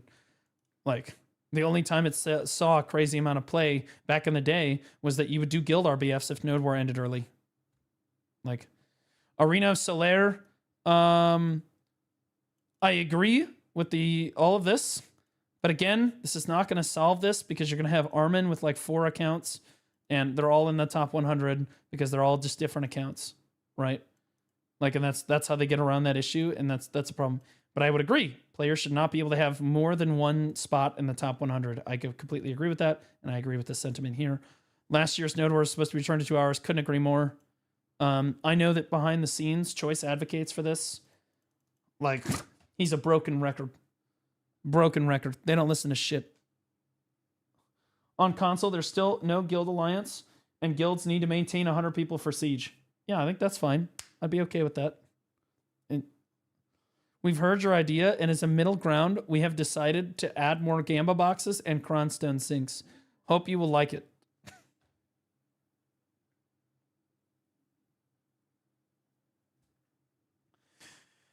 It's too true. It's too true. It was too real, guys. It was way too real. I think they'll lower FG Agris, but won't allow Nuve or a Sovereign since that's their main money-making deal right now. Yeah, I honestly, I'm surprised he didn't talk. Like what I wanted to see at the Calpheon Ball in 2025. He legitimately did not talk about weekly gated content at all. Like, I would love this. This is like fucking, this is insane though. This is like, I would love this. If we could push for this right here, but like, there needs to, he didn't talk about group grind zones enough in my opinion. He did mention it, but like, there's not enough group grind zones at the moment, and there's not enough variety in grind zones, which he covered that second part. He covered that. But like, where's the weekly gated stuff? Because like, I'll be honest with you, maybe Choice likes weekly gated content because he didn't even mention it here. I could have sworn that that motherfucker hated weekly gated content. Maybe I'm wrong. Maybe he likes the weekly gated stuff. Because like, that's the number one complaint I hear from content creators and players and community members, etc., is that they don't like the weekly gated stuff. I think he hates it. I thought he hated it too, but if he hated it, I figured like this is a very well thought out, well constructed post. And interesting. The only reason he is saying make it to where only one character of yours can be in top 100 is because he is proposing separate rankings for each character. Yeah, right. It's solving a problem created by his suggestion. The multiple account thing already exists. He isn't trying to solve that. I understand, but because he said the last sentence here, where right here, to solve this issue, and he's talking about the highest ranked characters, so no one person can hold multiple spots in the top 100. Well, that's a different issue, but he's right. I mean, he's right. Again, all of this stuff, he's absolutely right. Your individual characters should have individual MMRs, 100%, absolutely, right? But this is a twofold problem here, right? This is already happening, was my point.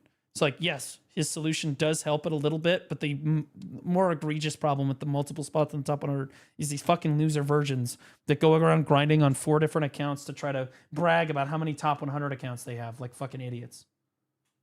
Like, or it's always the excuse that, oh, I can't get a queue or whatever fucking stupid ass shit. Like, this is so annoying. It's very toxic. And I agree with most of his stuff. I'm just surprised I didn't see him say anything about weekly gated content because it's my understanding. I don't have like, okay. The most important thing here, how crazy do you guys think it is? How crazy do you guys think it is that this post is on Reddit? That their top BDO partner is putting this on Reddit and not a BDO forum. Did he post it on the forum too?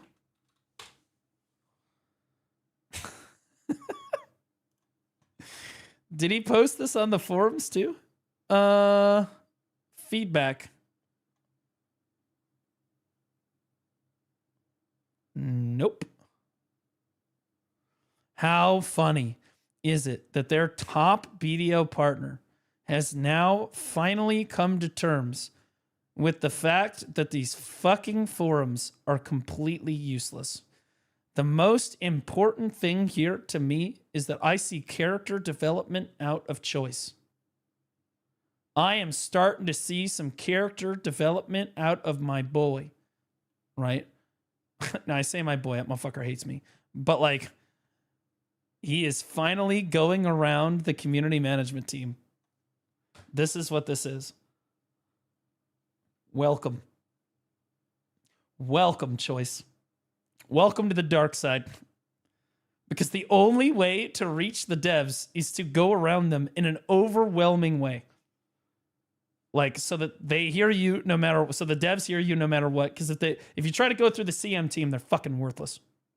They're worthless. And like, he can't say that, but that's what this post is showing. He can't say it out loud. But the reason that this post is on Reddit and not on this fucking forum is because the community management team is effectively fucking worthless. That's why the fucking forums are worthless. The CM team does their job. They do a phenomenal job listening, but the devs don't listen to them, so it doesn't matter. He has to hate you for now. Green cards are powerful. Well, I feel like he's on an episode of 90 Day Fiancé. We'll see what happens. You know what I'm saying?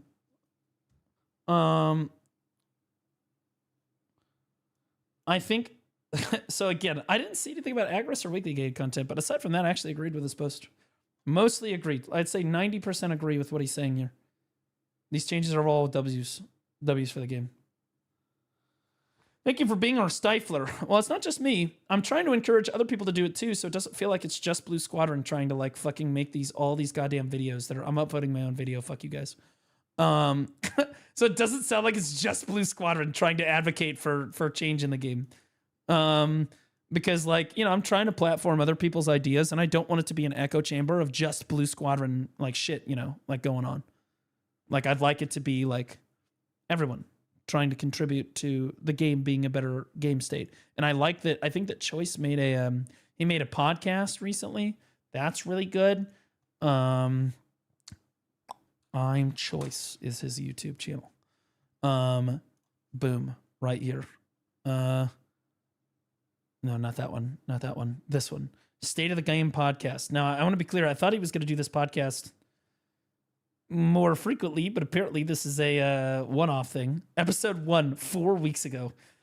1 episode podcast. 1 episode.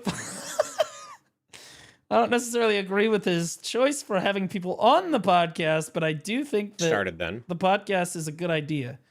But I think that the idea of a podcast is that you want to try to have people that disagree with you on issues so that you can have a healthy discussion about the game state. That's why I had Jay Kuhn and Blonde on the podcast, because I was on the other side of the fence on a lot of these things. Hugh Hotbar, I love Hugh, but Hugh's a yes man, right? Janae, not very many people like Janae. Not very many people like Verdict. Grimkill is great. Grimkill is a good person to have on a podcast. Namiko is not a bad person to have on a podcast either. But like the problem with this is that you end up in like this. It's gonna sound crazy, but like if you have a really big content creator like Choice in a call with somebody like Namiko or Grim, or even Verdict, they are gonna nod their heads and say yes about a lot of things. It's difficult to disagree with somebody like that, and assuming that, and Choice I think does probably a pretty good job in this, of trying to make it an environment where people can speak their mind on things. But I'll be honest with you, this is a lot of people just like nodding their heads and agreeing with what Choice has to say, which, you know, I'd like to see him bring on people that are maybe going to disagree with him on things. And like, you know, have a discussion, because that's what podcasts are for. Right. But as it is, one day podcast. But you know what? I liked it. And I like that he made that video. And I like that Blue Sky made his video. Right. So it's not just me. Right. He doesn't even mention the last one. What last one? Corehart, yay! I reached 3K hours in video. Corehart, didn't you send me that? You sent me that Reddit post. That was Choice's Reddit post. You said it was like your Reddit post. You said that to me. You said it was yours. Dude, Twitch is crazy, by the way. I want to point out, for the record, Choice Blue podcast when? I would go on Choice's podcast, but I highly doubt. I'm not asking him to ask me to be on this podcast. Bro, this number is crazy. For people that aren't cheating on Twitch, I'll be honest with you, look how quickly that number fluctuates. It is anywhere between like 600 and 850 at any point in time. It is all over the place. Like every time I've been live in the last like 2 weeks, it's been like this. Like at first it was just like, okay, like the VBot stuff, but now we're coasting. It says 758 for me right now. Yeah, see, now we're at 695, then it's going to shoot up to 750 again, then it's going to go back down to 690, then it's going to go up to 850, and then it's going to go like it's wild, bro. It's literally wild. Like, I don't know what the fuck is going on with it. I felt like it was better before they started fucking with it. It was literally better before they started fucking with it. Do you not pay your bot subscription? True! Guys, W's in chat if you're not a bot. Hey, look, we're back up at 768. Sick. Look at that. That's what I'm talking about. It's crazy, bro. W's. That's right, baby. Whoa! Let's see, we're at 9 hours. Okay, so we have Worlds coming on soon, and I want to watch Worlds. When sponsor? I'm thinking about doing the sponsor now. Thinking about doing the sponsor right now. Let's do it. Fuck it. Let's do it. Let's do this. Unless you guys have another video you guys want me to watch. I feel like I've been talking a lot about BDO today. It's been a lot of BDO today. We did a little bit of New World stuff today, but I'd like to do more just chatting stuff every day, if possible. Oh, nice. Okay, so I can just do this. Oh, sick. We love to see that. Nice. Okay.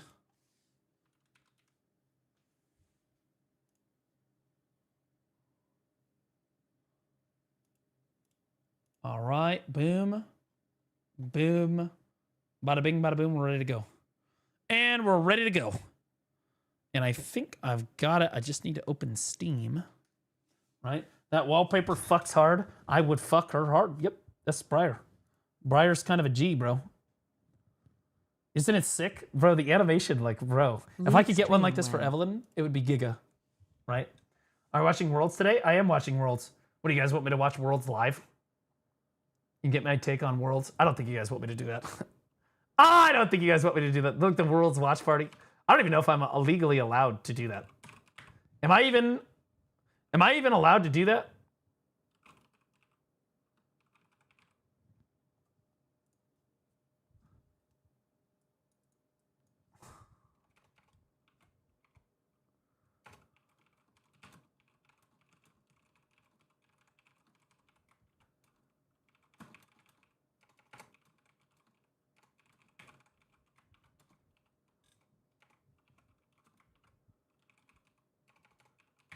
All right.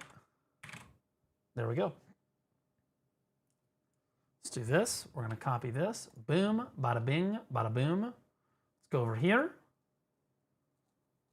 Let's go to edit this. Bada bing, bada boom. All right. Oh, and then we have to change this. Do you guys really what? You guys don't want to watch. You guys don't want to watch me watch Worlds. I might say a gamer word.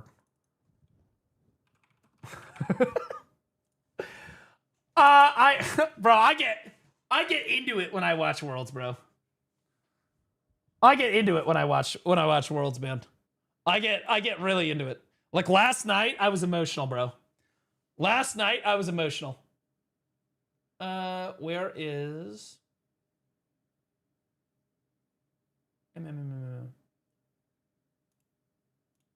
There we go. No T1 tonight, so it's casual viewing. True. Bro, T1 cinema last night. T1, if you missed the T1 games, you actually just missed out on a generational series, bro. I'm so looking forward. I am so looking forward to their next series, bro. Oh, can I just log in with Steam? Oh, nice. Sick. I was like, dude, I don't remember what my login is. Okay, bet. Gold booster 50%. Okay, so what I like most about this game, okay, other than, all right, I'll be honest with you, the toilet thing is really weird. I have never seen a game have you go to the magic toilet and then flush. These are your pulls, by the way. These are literally pulls.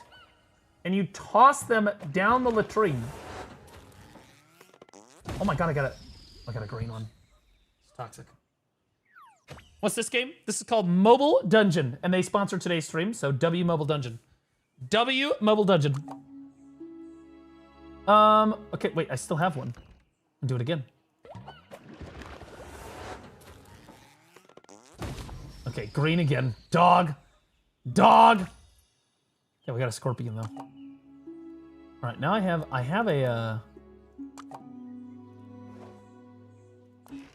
a red flush. This is like the really good one. These are like the event ones. Bro, if you're gonna hit, you want to hit on one of these. And we're cooked. And we're cooked. That's magic. I'm not doing in there. Wait. That's magic. I'm not going in there. Honestly, it's just like a normal latrine. If you catch my drift, you sit down. Any of you guys ever been to a porta potty or a latrine? And you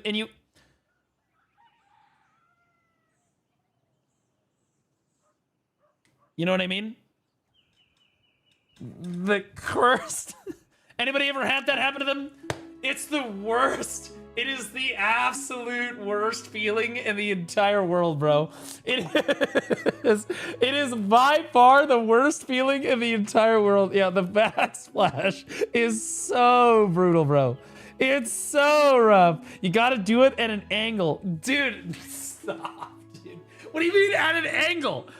You're sitting like 10 yards above the it's like kaboom, and then at an angle. Poseidon's kiss. That is a wild statement. That is an absolutely horrific statement. Titans.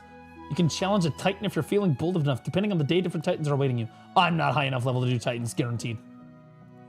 We can try, though. Level 15, maybe I am. Okay. We'll give it a go.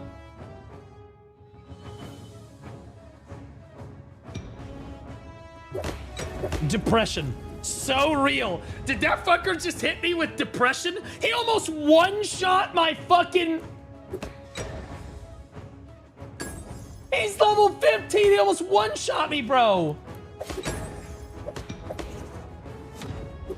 Oh my god, I'm doing no damage.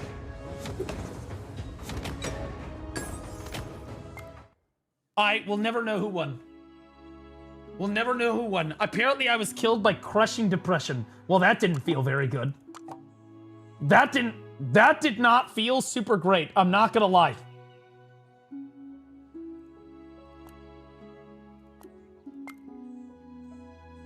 All right, let's finish some of these Black Forest things. Because we just got to this region, right, last time? So we'll do like level 2 here. If I can. Maybe I should just clear all of them first. Let's clear all of them first. Let's go to 2-5. And we'll level up while we do it. Hey, I don't think you're high enough level for that one. It's level 15! I thought I was fine! Look, see, I'm shit on everything else. Bro, I got one of the legendary pull. Do you guys see my super hot succubus mommy? Okay, this is my super hot druid mommy, and I promise I'm not a furry. Okay, I'm not a furry. But in Dungeons and Dragons, I always play druid. Okay, I always play druid. And it's not because I'm a furry. Okay, and I don't like her because I'm a furry. But I also play Nidalee and League a lot. It's like my 3rd most placed champion. But I promise you, I play Nidalee because she's hot, and not because she's hot in the cougar form most of the time.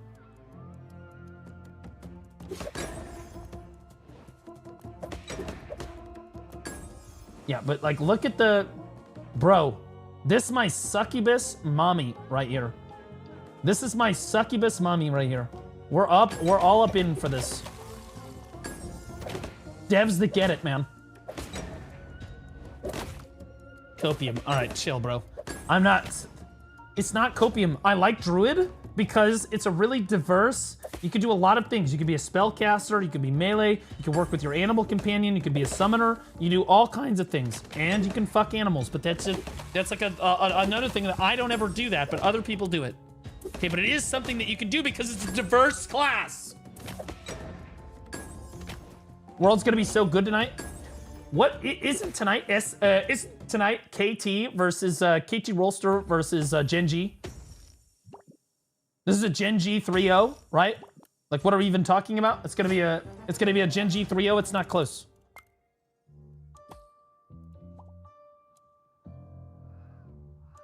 All right, we're just gonna keep rolling through this. I need to get like the hero upgrade so that I can level up my heroes more. So like, there's like an awakening that you go through, kind of like in BDO when you hit level 56. But like in this, it's like every 10 levels, and I can't get the awakening stuff that I need. You never know with Choki. True. Bro, it could be all over the place. I personally hope it's Genji because they have better colors. I'm gonna be biased. The world skins from Gen G are S tier. Very good skins.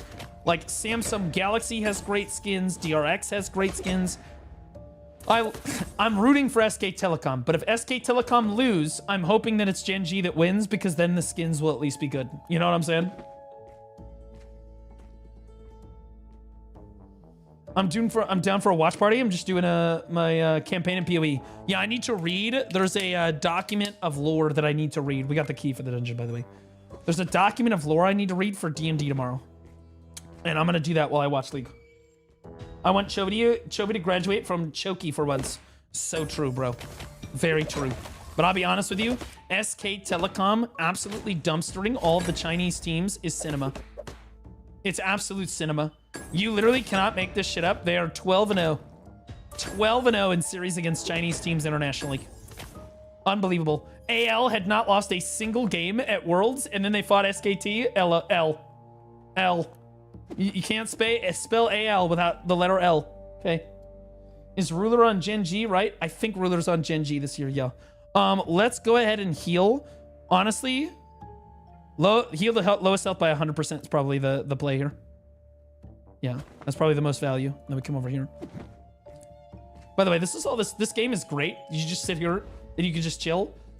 And honestly, again, the art style is really good. It reminds me of like D&D a lot.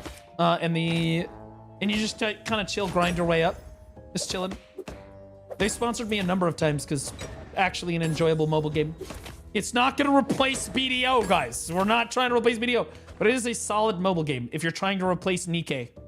You know, Goddess of Warfare. And I understand that you guys probably playing Nikke for the wonderful guns and the gameplay in that game, right? And you could play this game for the same reason too. It's a little bit less focused on that, you know. Sniff out lots of treasures. You've been delivered something tasty. Am I fighting Timu Gwen right now? Are you guys seeing this? Mom, can we have Gwen? No, we have Gwen at home. What the? Wait, am I gonna die? Dude, I'm getting dumpstered. Dude, she healed them! Bro, I'm getting dicked!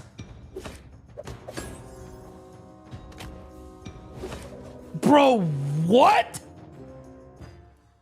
The rest of the 50%, that was the last room! What? Bro. Huh? Bro, I got absolutely turbo fucked, dude. I don't understand. I can't awaken my fucking characters, man. I'm trying to level them up further, and I can't. And so it's very difficult to progress further in the game because I can't get the awakening items I need.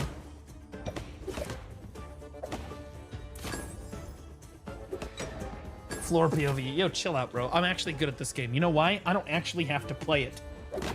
Okay? You see how good I am? I'm shitting on these seagulls right now, which is ironic considering that they are seagulls.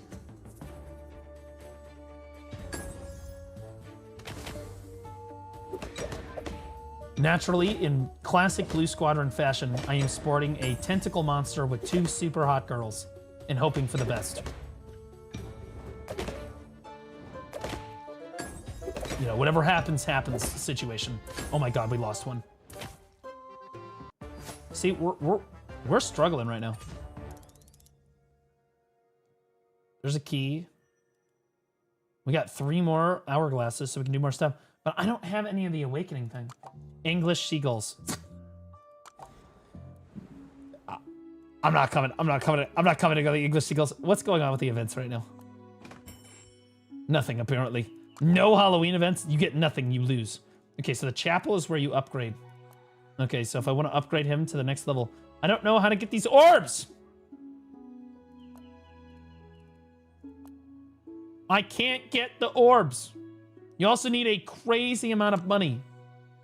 You also need an insane amount of money to level them up. And that's just like that's the yellow one. I understand that that's really difficult.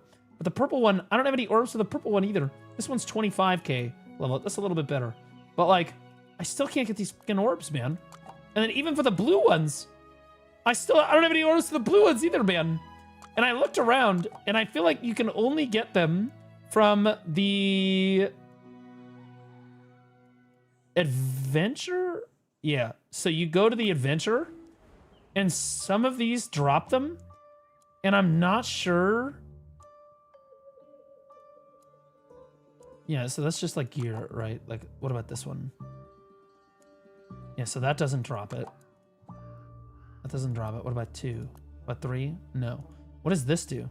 Used to upgrade heroes at the tavern? Okay, so that's just like to upgrade your heroes, whatever. But like, I can't get the orbs, bro. I can't get the orbs. I can add another person to the party now. So that's a win.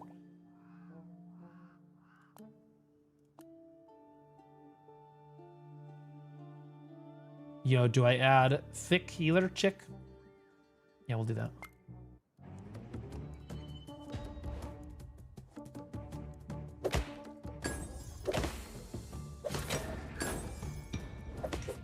Yeah, so we've got a support chick now, which helps.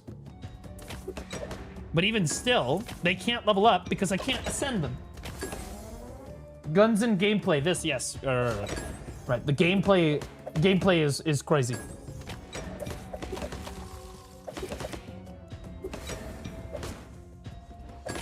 Oh my! Bro, the chomp goes crazy. My druid does so much damage. That's the first girl you get, by the way. You can choose your first hero. And the first one I chose was the druid, and she's my strongest, by the way. Oh my god, that zombie. Wood! Is that wood beam? They're all diving in front to give him the pen. Holy. Okay, see, I didn't get anything here. I mean, I got a bunch of level up stuff, and that's great. But I didn't get any of the, what is this? Little spiders are really trusting. Being spun up feels like a hug. It's sticky, suffocating, but at the same time, a reassuring hug. He's talking about the spider webs, guys. This is better than BDO. It certainly has more group content. God damn! It does, actually. It's mainly solo content, though. More diversity in grinding and more dungeons, though, so there's that. Oh no, this better collect 10 stars to unlock this. Okay, so we can't do this dungeon yet. It's too hard. And again, I can't... Dude, where do you get these orbs, man?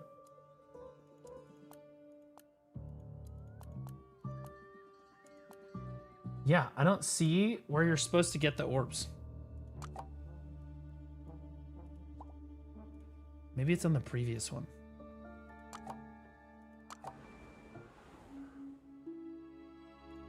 Like, I looked it up, and like, you get these as a drop, dude.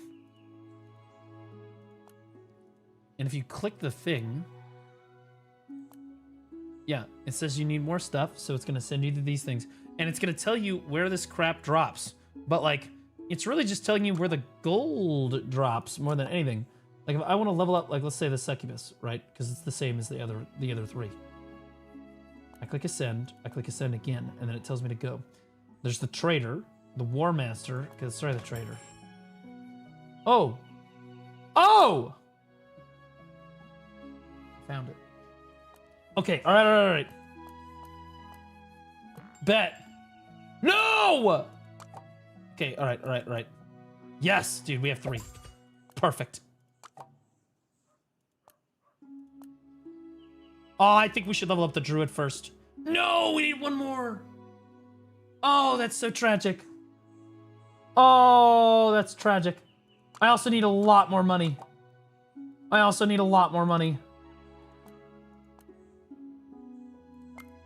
There's some money.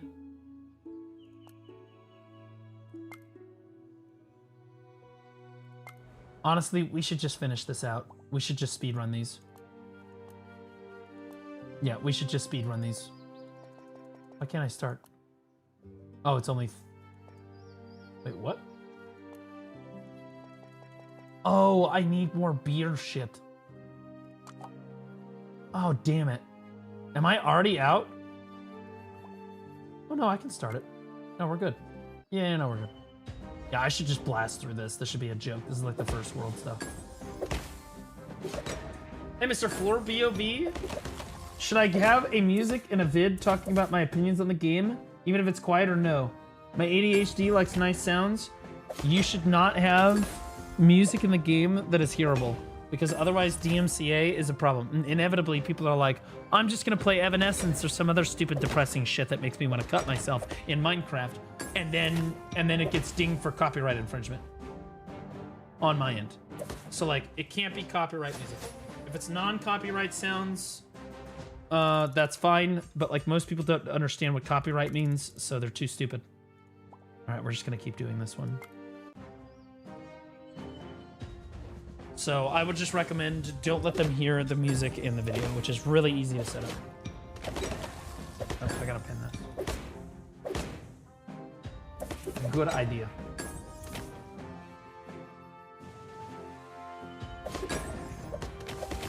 It's probably just a playlist with songs, so I won't, thank you. Yeah, it's a little rough. It's a little rough. One of the new units for Nikke has a handlebar on her head. It's crazy. You should go see it. Okay, I'll take a look at it, bro.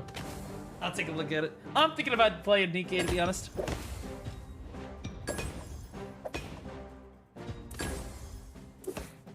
I like the really chill mobile games like this, though. Again, I also like the art style in this game. It kind of fucks. Okay, so my legendary guy is still leveling up. He's still leveling up, but these guys are maxed out. And I don't know how to get more of that blue shit. Hold on, how do I get more of this? Okay, so I click this. I click this. I need more of these. I click ascend. I click go. Okay, so how do I get more of these? Black Market, Trader, War Master. But it says they're not available. Right, I need more of these.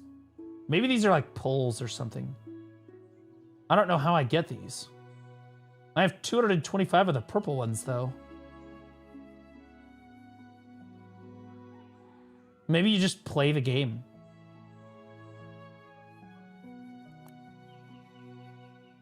Oh. Here we go. Okay, I have 115 of these. Oh, I need 200. Fuck. Yeah, okay. So you need a shitload of these. Okay, so in order to get the purple ones, you have to do... Yep. Yep, you gotta get these. 50% chance. Okay, so here's where the grind is. Oh god, is this the one that I got dicked on? No, we can't do that. We can't do that. What about this one? Oh god. Alright, please tell me there's a different place that I can get those from. Bro, we got absolutely dicked down. Give me this. Or no, it was the trader. That's the shop. You don't have to buy stuff from the shop, but you can. Ascend.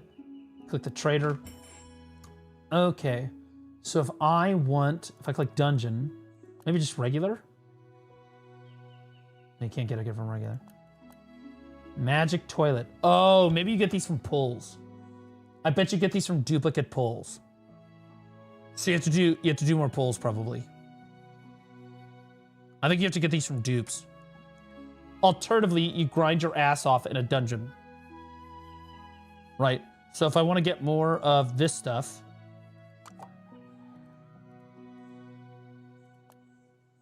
I click buy, and then it tells me where to go. And obviously I can't do the D1. Merowyn D2. Okay, so this one we should be able to do. Yeah. So it's a 50% chance for 25 of them. We should just run this. We should run this. All right, we're starting to learn. Now, okay, so it's like grinding at different grind zones in BDO. Okay, so clearly we're gonna have to go around here and go upstairs, but we'll kill this first. Thinking about trying some Suck DK. Is there a vid to watch? Yeah. Lua BDO is your man, the myth, the legend. L-U-A. There he is. I got you right here. That's gonna get you started with the combo and stuff, okay? Also, check out Deathscript BDO. Deathscript doesn't make content for Dark Knight, but he is a great guy to talk to. He knows a lot about the class. Very, very good Dark Knight. But he doesn't make any content for it like Lua does.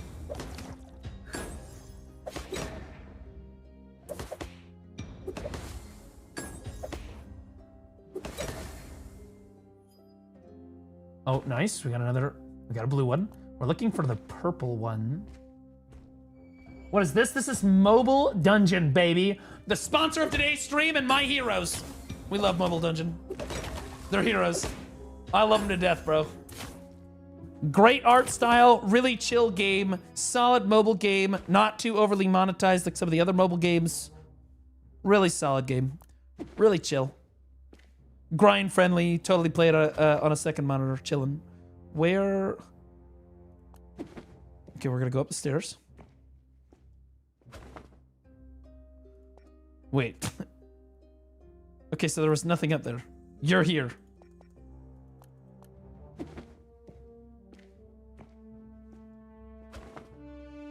Okay, go up the stairs. Did it just take me? It took me back down. Okay, all right. First try. Here we go. Okay, now we come over here. Okay, there we go. Damn, this dungeon's huge, bro. What the hell? Light the candles. Oh, nice. Oh, great. I'm glad that room unlocked, but I don't have a key for this room yet. Dude, why is my succubus about to die already? What in the hell is going on, man? Why is she taking so much damage, man? Unreachable. Maybe we have to go back to the candle room? No, I can't go over there. Unreachable. Okay, hold on. I can figure this out. This is a puzzle for like 5-year-old children. I can do this. Okay. Okay, so there's 2 stairwells. Oh my fucking god, I figured it out. Nobody says a word. Oh, thank god. Heal the lowest health by 100 because everybody else isn't taking damage. There we go. Good.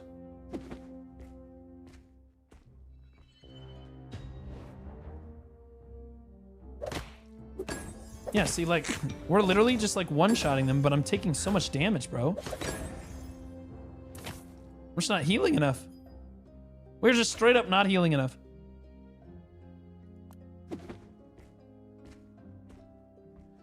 What the fuck is this? This is BDO in a year and a half. It might be sooner.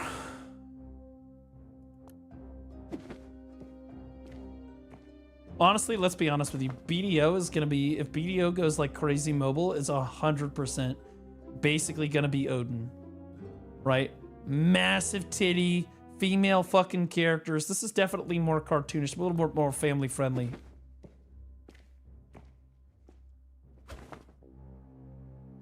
Oh, we go this way now. Dude, this dungeon is huge, man.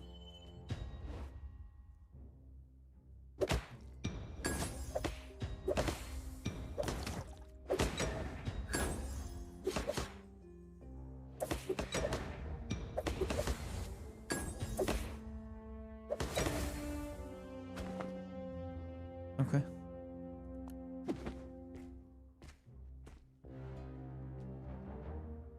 Okay, well, key collected. That's what we were looking for anyway. But what's in here? Please be a heal. Open the chests. Loot is fine too. 135 gold! Oh my fucking god, bro. Bro, you get gold really slowly in this game. Massively slowly. I don't know if I'm gonna make it, bro. I still have to go to the boss, and last time the boss turbo fucked me, bro. This is gonna be Monka, dude. Can I even kill these things? Oh my god. Okay, we're gonna get the wolf. Oh my god, he's gonna kill the druid. Alright, there's 4 of us and 1 of him. Surely. No way, dude. Oh my god, 1 down. Wait, lock in. Oh my god. Okay, we're doing fine. Okay, he's targeting the wrong thing. Good. Good. Oh, we're fine. Okay, we did it. All right, we're fine. Please, please, there's no more rounds, is there? Oh, thank God. Bro! Why are these dungeons so hard? Okay, there's 3 things. I need the purple thing. Okay, that's gold. Purple thing. Oh, God.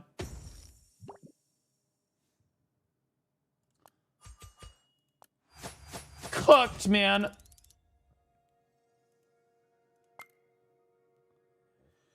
Rank 1 dungeon proficiency. That means I'm the best dungeoner in the world, guys, to be clear. That means I'm literally the greatest dungeoner in the entire world. Okay, that means I'm through all 3 ranks of that. Let's do this on rank 3, too.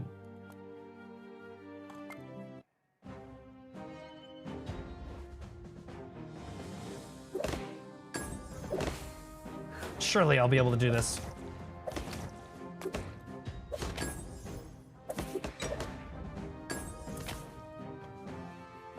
It's okay, we can turn past the stick into the wand somehow. I saw it in Harry Potter once. No, that's not, no. Harry Potter did not turn normal sticks into wands. That's not how it worked. It was a very delicate, the wand crafting was a very delicate process that you did at the wand guy, the Birdie Box, every flavor wand or whatever they...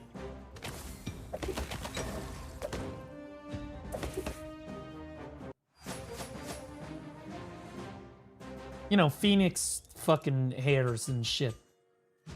Okay, we nailed that. Okay, so now we've cleared all those. We still have one more on this one.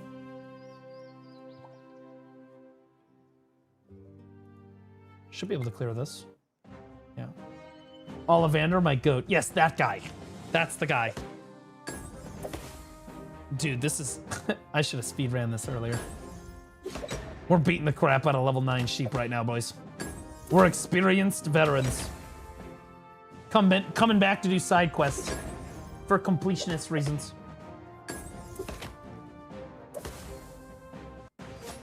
Easy. Oh my god, it got me a pull. Adventure rank level 10. Milestone rewards. Bet. Oh, nice. Okay, so we'll open pulls real quick. Hold up. We do have the fun part, which is pulls. I think I can add more. I think I can buy more of these. Is it packs, maybe? Oh, we got a free chest. Grab that. Easy gold, sure. Apparently a broken hat. That's dub. Here we go. So we have 615.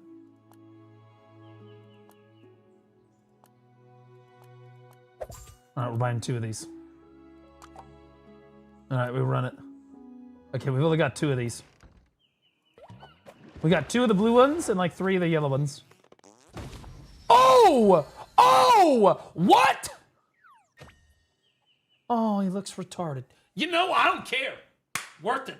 Bro, pull the yellow out. Bro, I'm carried. Boosted. Boosted. Fucking holy poggers, bro. Same shirt. Fuck you for telling me that a slime had the same shirt as me. He doesn't wear a shirt. He just happens to be blue. It's like a state of existence.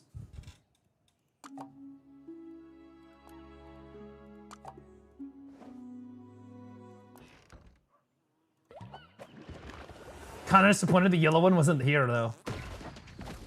Oh, God. We have 2 greens and a blue. Cooked. Honestly, the slime is cooked because it's not hot like the other characters were. Okay, that's pretty funny looking. Okay, how goofy is that, bro? I wonder what that thing's attacks are. Yeah, that's cooked. So there's a slot machine. Oh my god, a super thick, what the? Oh my god! Still wood. Still wood.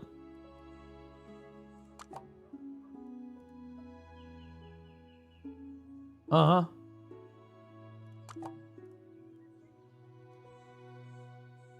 Right. Ribbed for your pleasure. That's insane. That's crazy work. The slot machine, the gamba. Okay, nobody went that. Nope, screw that guy. That looks pretty dope, but that's more of a... Okay, I like the Phoenix. The Phoenix is dope. We either take the Phoenix or the super hot Ivy chick because she reminds me of Poison Ivy meets Beauty and the Beast, you know what I'm saying? Because she got like the little rose thing.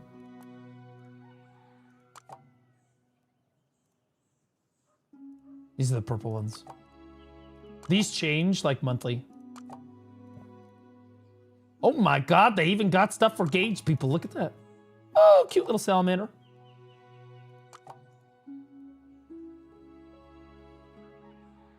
There's stuff for everyone.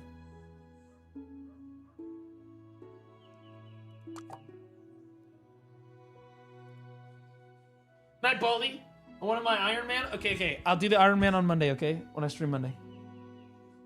Bro. Okay, so I got this luck thing. Dud capsule. Guys, are you seeing this? Somebody get on that. Nintendo! Hey! Hey! Nintendo, they're doing the thing. They got it's a Pokeball.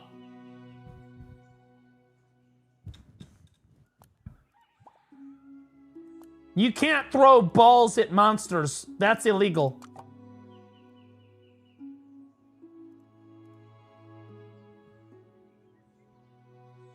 You said that last week, but bet. Well, okay, in fairness, this week, I didn't get to stream very much because my family came into town. All right. It's Worlds time. We have Worlds to watch. Guys, download Mobile Dungeon. Their units. I appreciate them sponsoring me so much. They've been so great. Exclamation point Mobile Dungeon. Check them out. Download it. It's on Steam. It's also on mobile. Check it out. It's super fun. Appreciate you guys. I'm gonna go watch Worlds in Discord with the boys while I read the lore that I am supposed to be reading for tomorrow's D&D session. Let's see if I go to Black Desert. Guys, GNA only has 11 viewers. I'm worried that they're not turned on today. If you catch my drift. Maybe, do you guys want to go to Sneaky, maybe? Sneaky be pumping. He's on Arc Raiders right now. Medios is playing League. Honestly, we could go to Medios. He's going to watch Worlds. Send me to Sneaky. Yep, better than expected. I was going to go anyway to Sneaky. All right, we'll go to Sneaky. WoW Dungeons would probably like it. All right. So you can watch this femboy cosplaying sexual unit of a human being, guys. I'm going to send you guys on over to Sneaky. I love you guys. Have a great rest of your night. I'll see you guys on Monday because I can't stream Saturday or Sunday. I'll see you guys on Monday. We're going to go over what happened at the tournament during the weekend and stuff. Make sure you guys enjoy that. I'll be streaming most of the tournament coverage for the Masterclass tournament moving forward as well. Remember, 2 videos. Try to do 2 videos every single day, guys. All right, guys. I love you guys so much. Have a great rest of your night. Thanks for all the subs, the gifted stuff, the bits, the donuts, everything.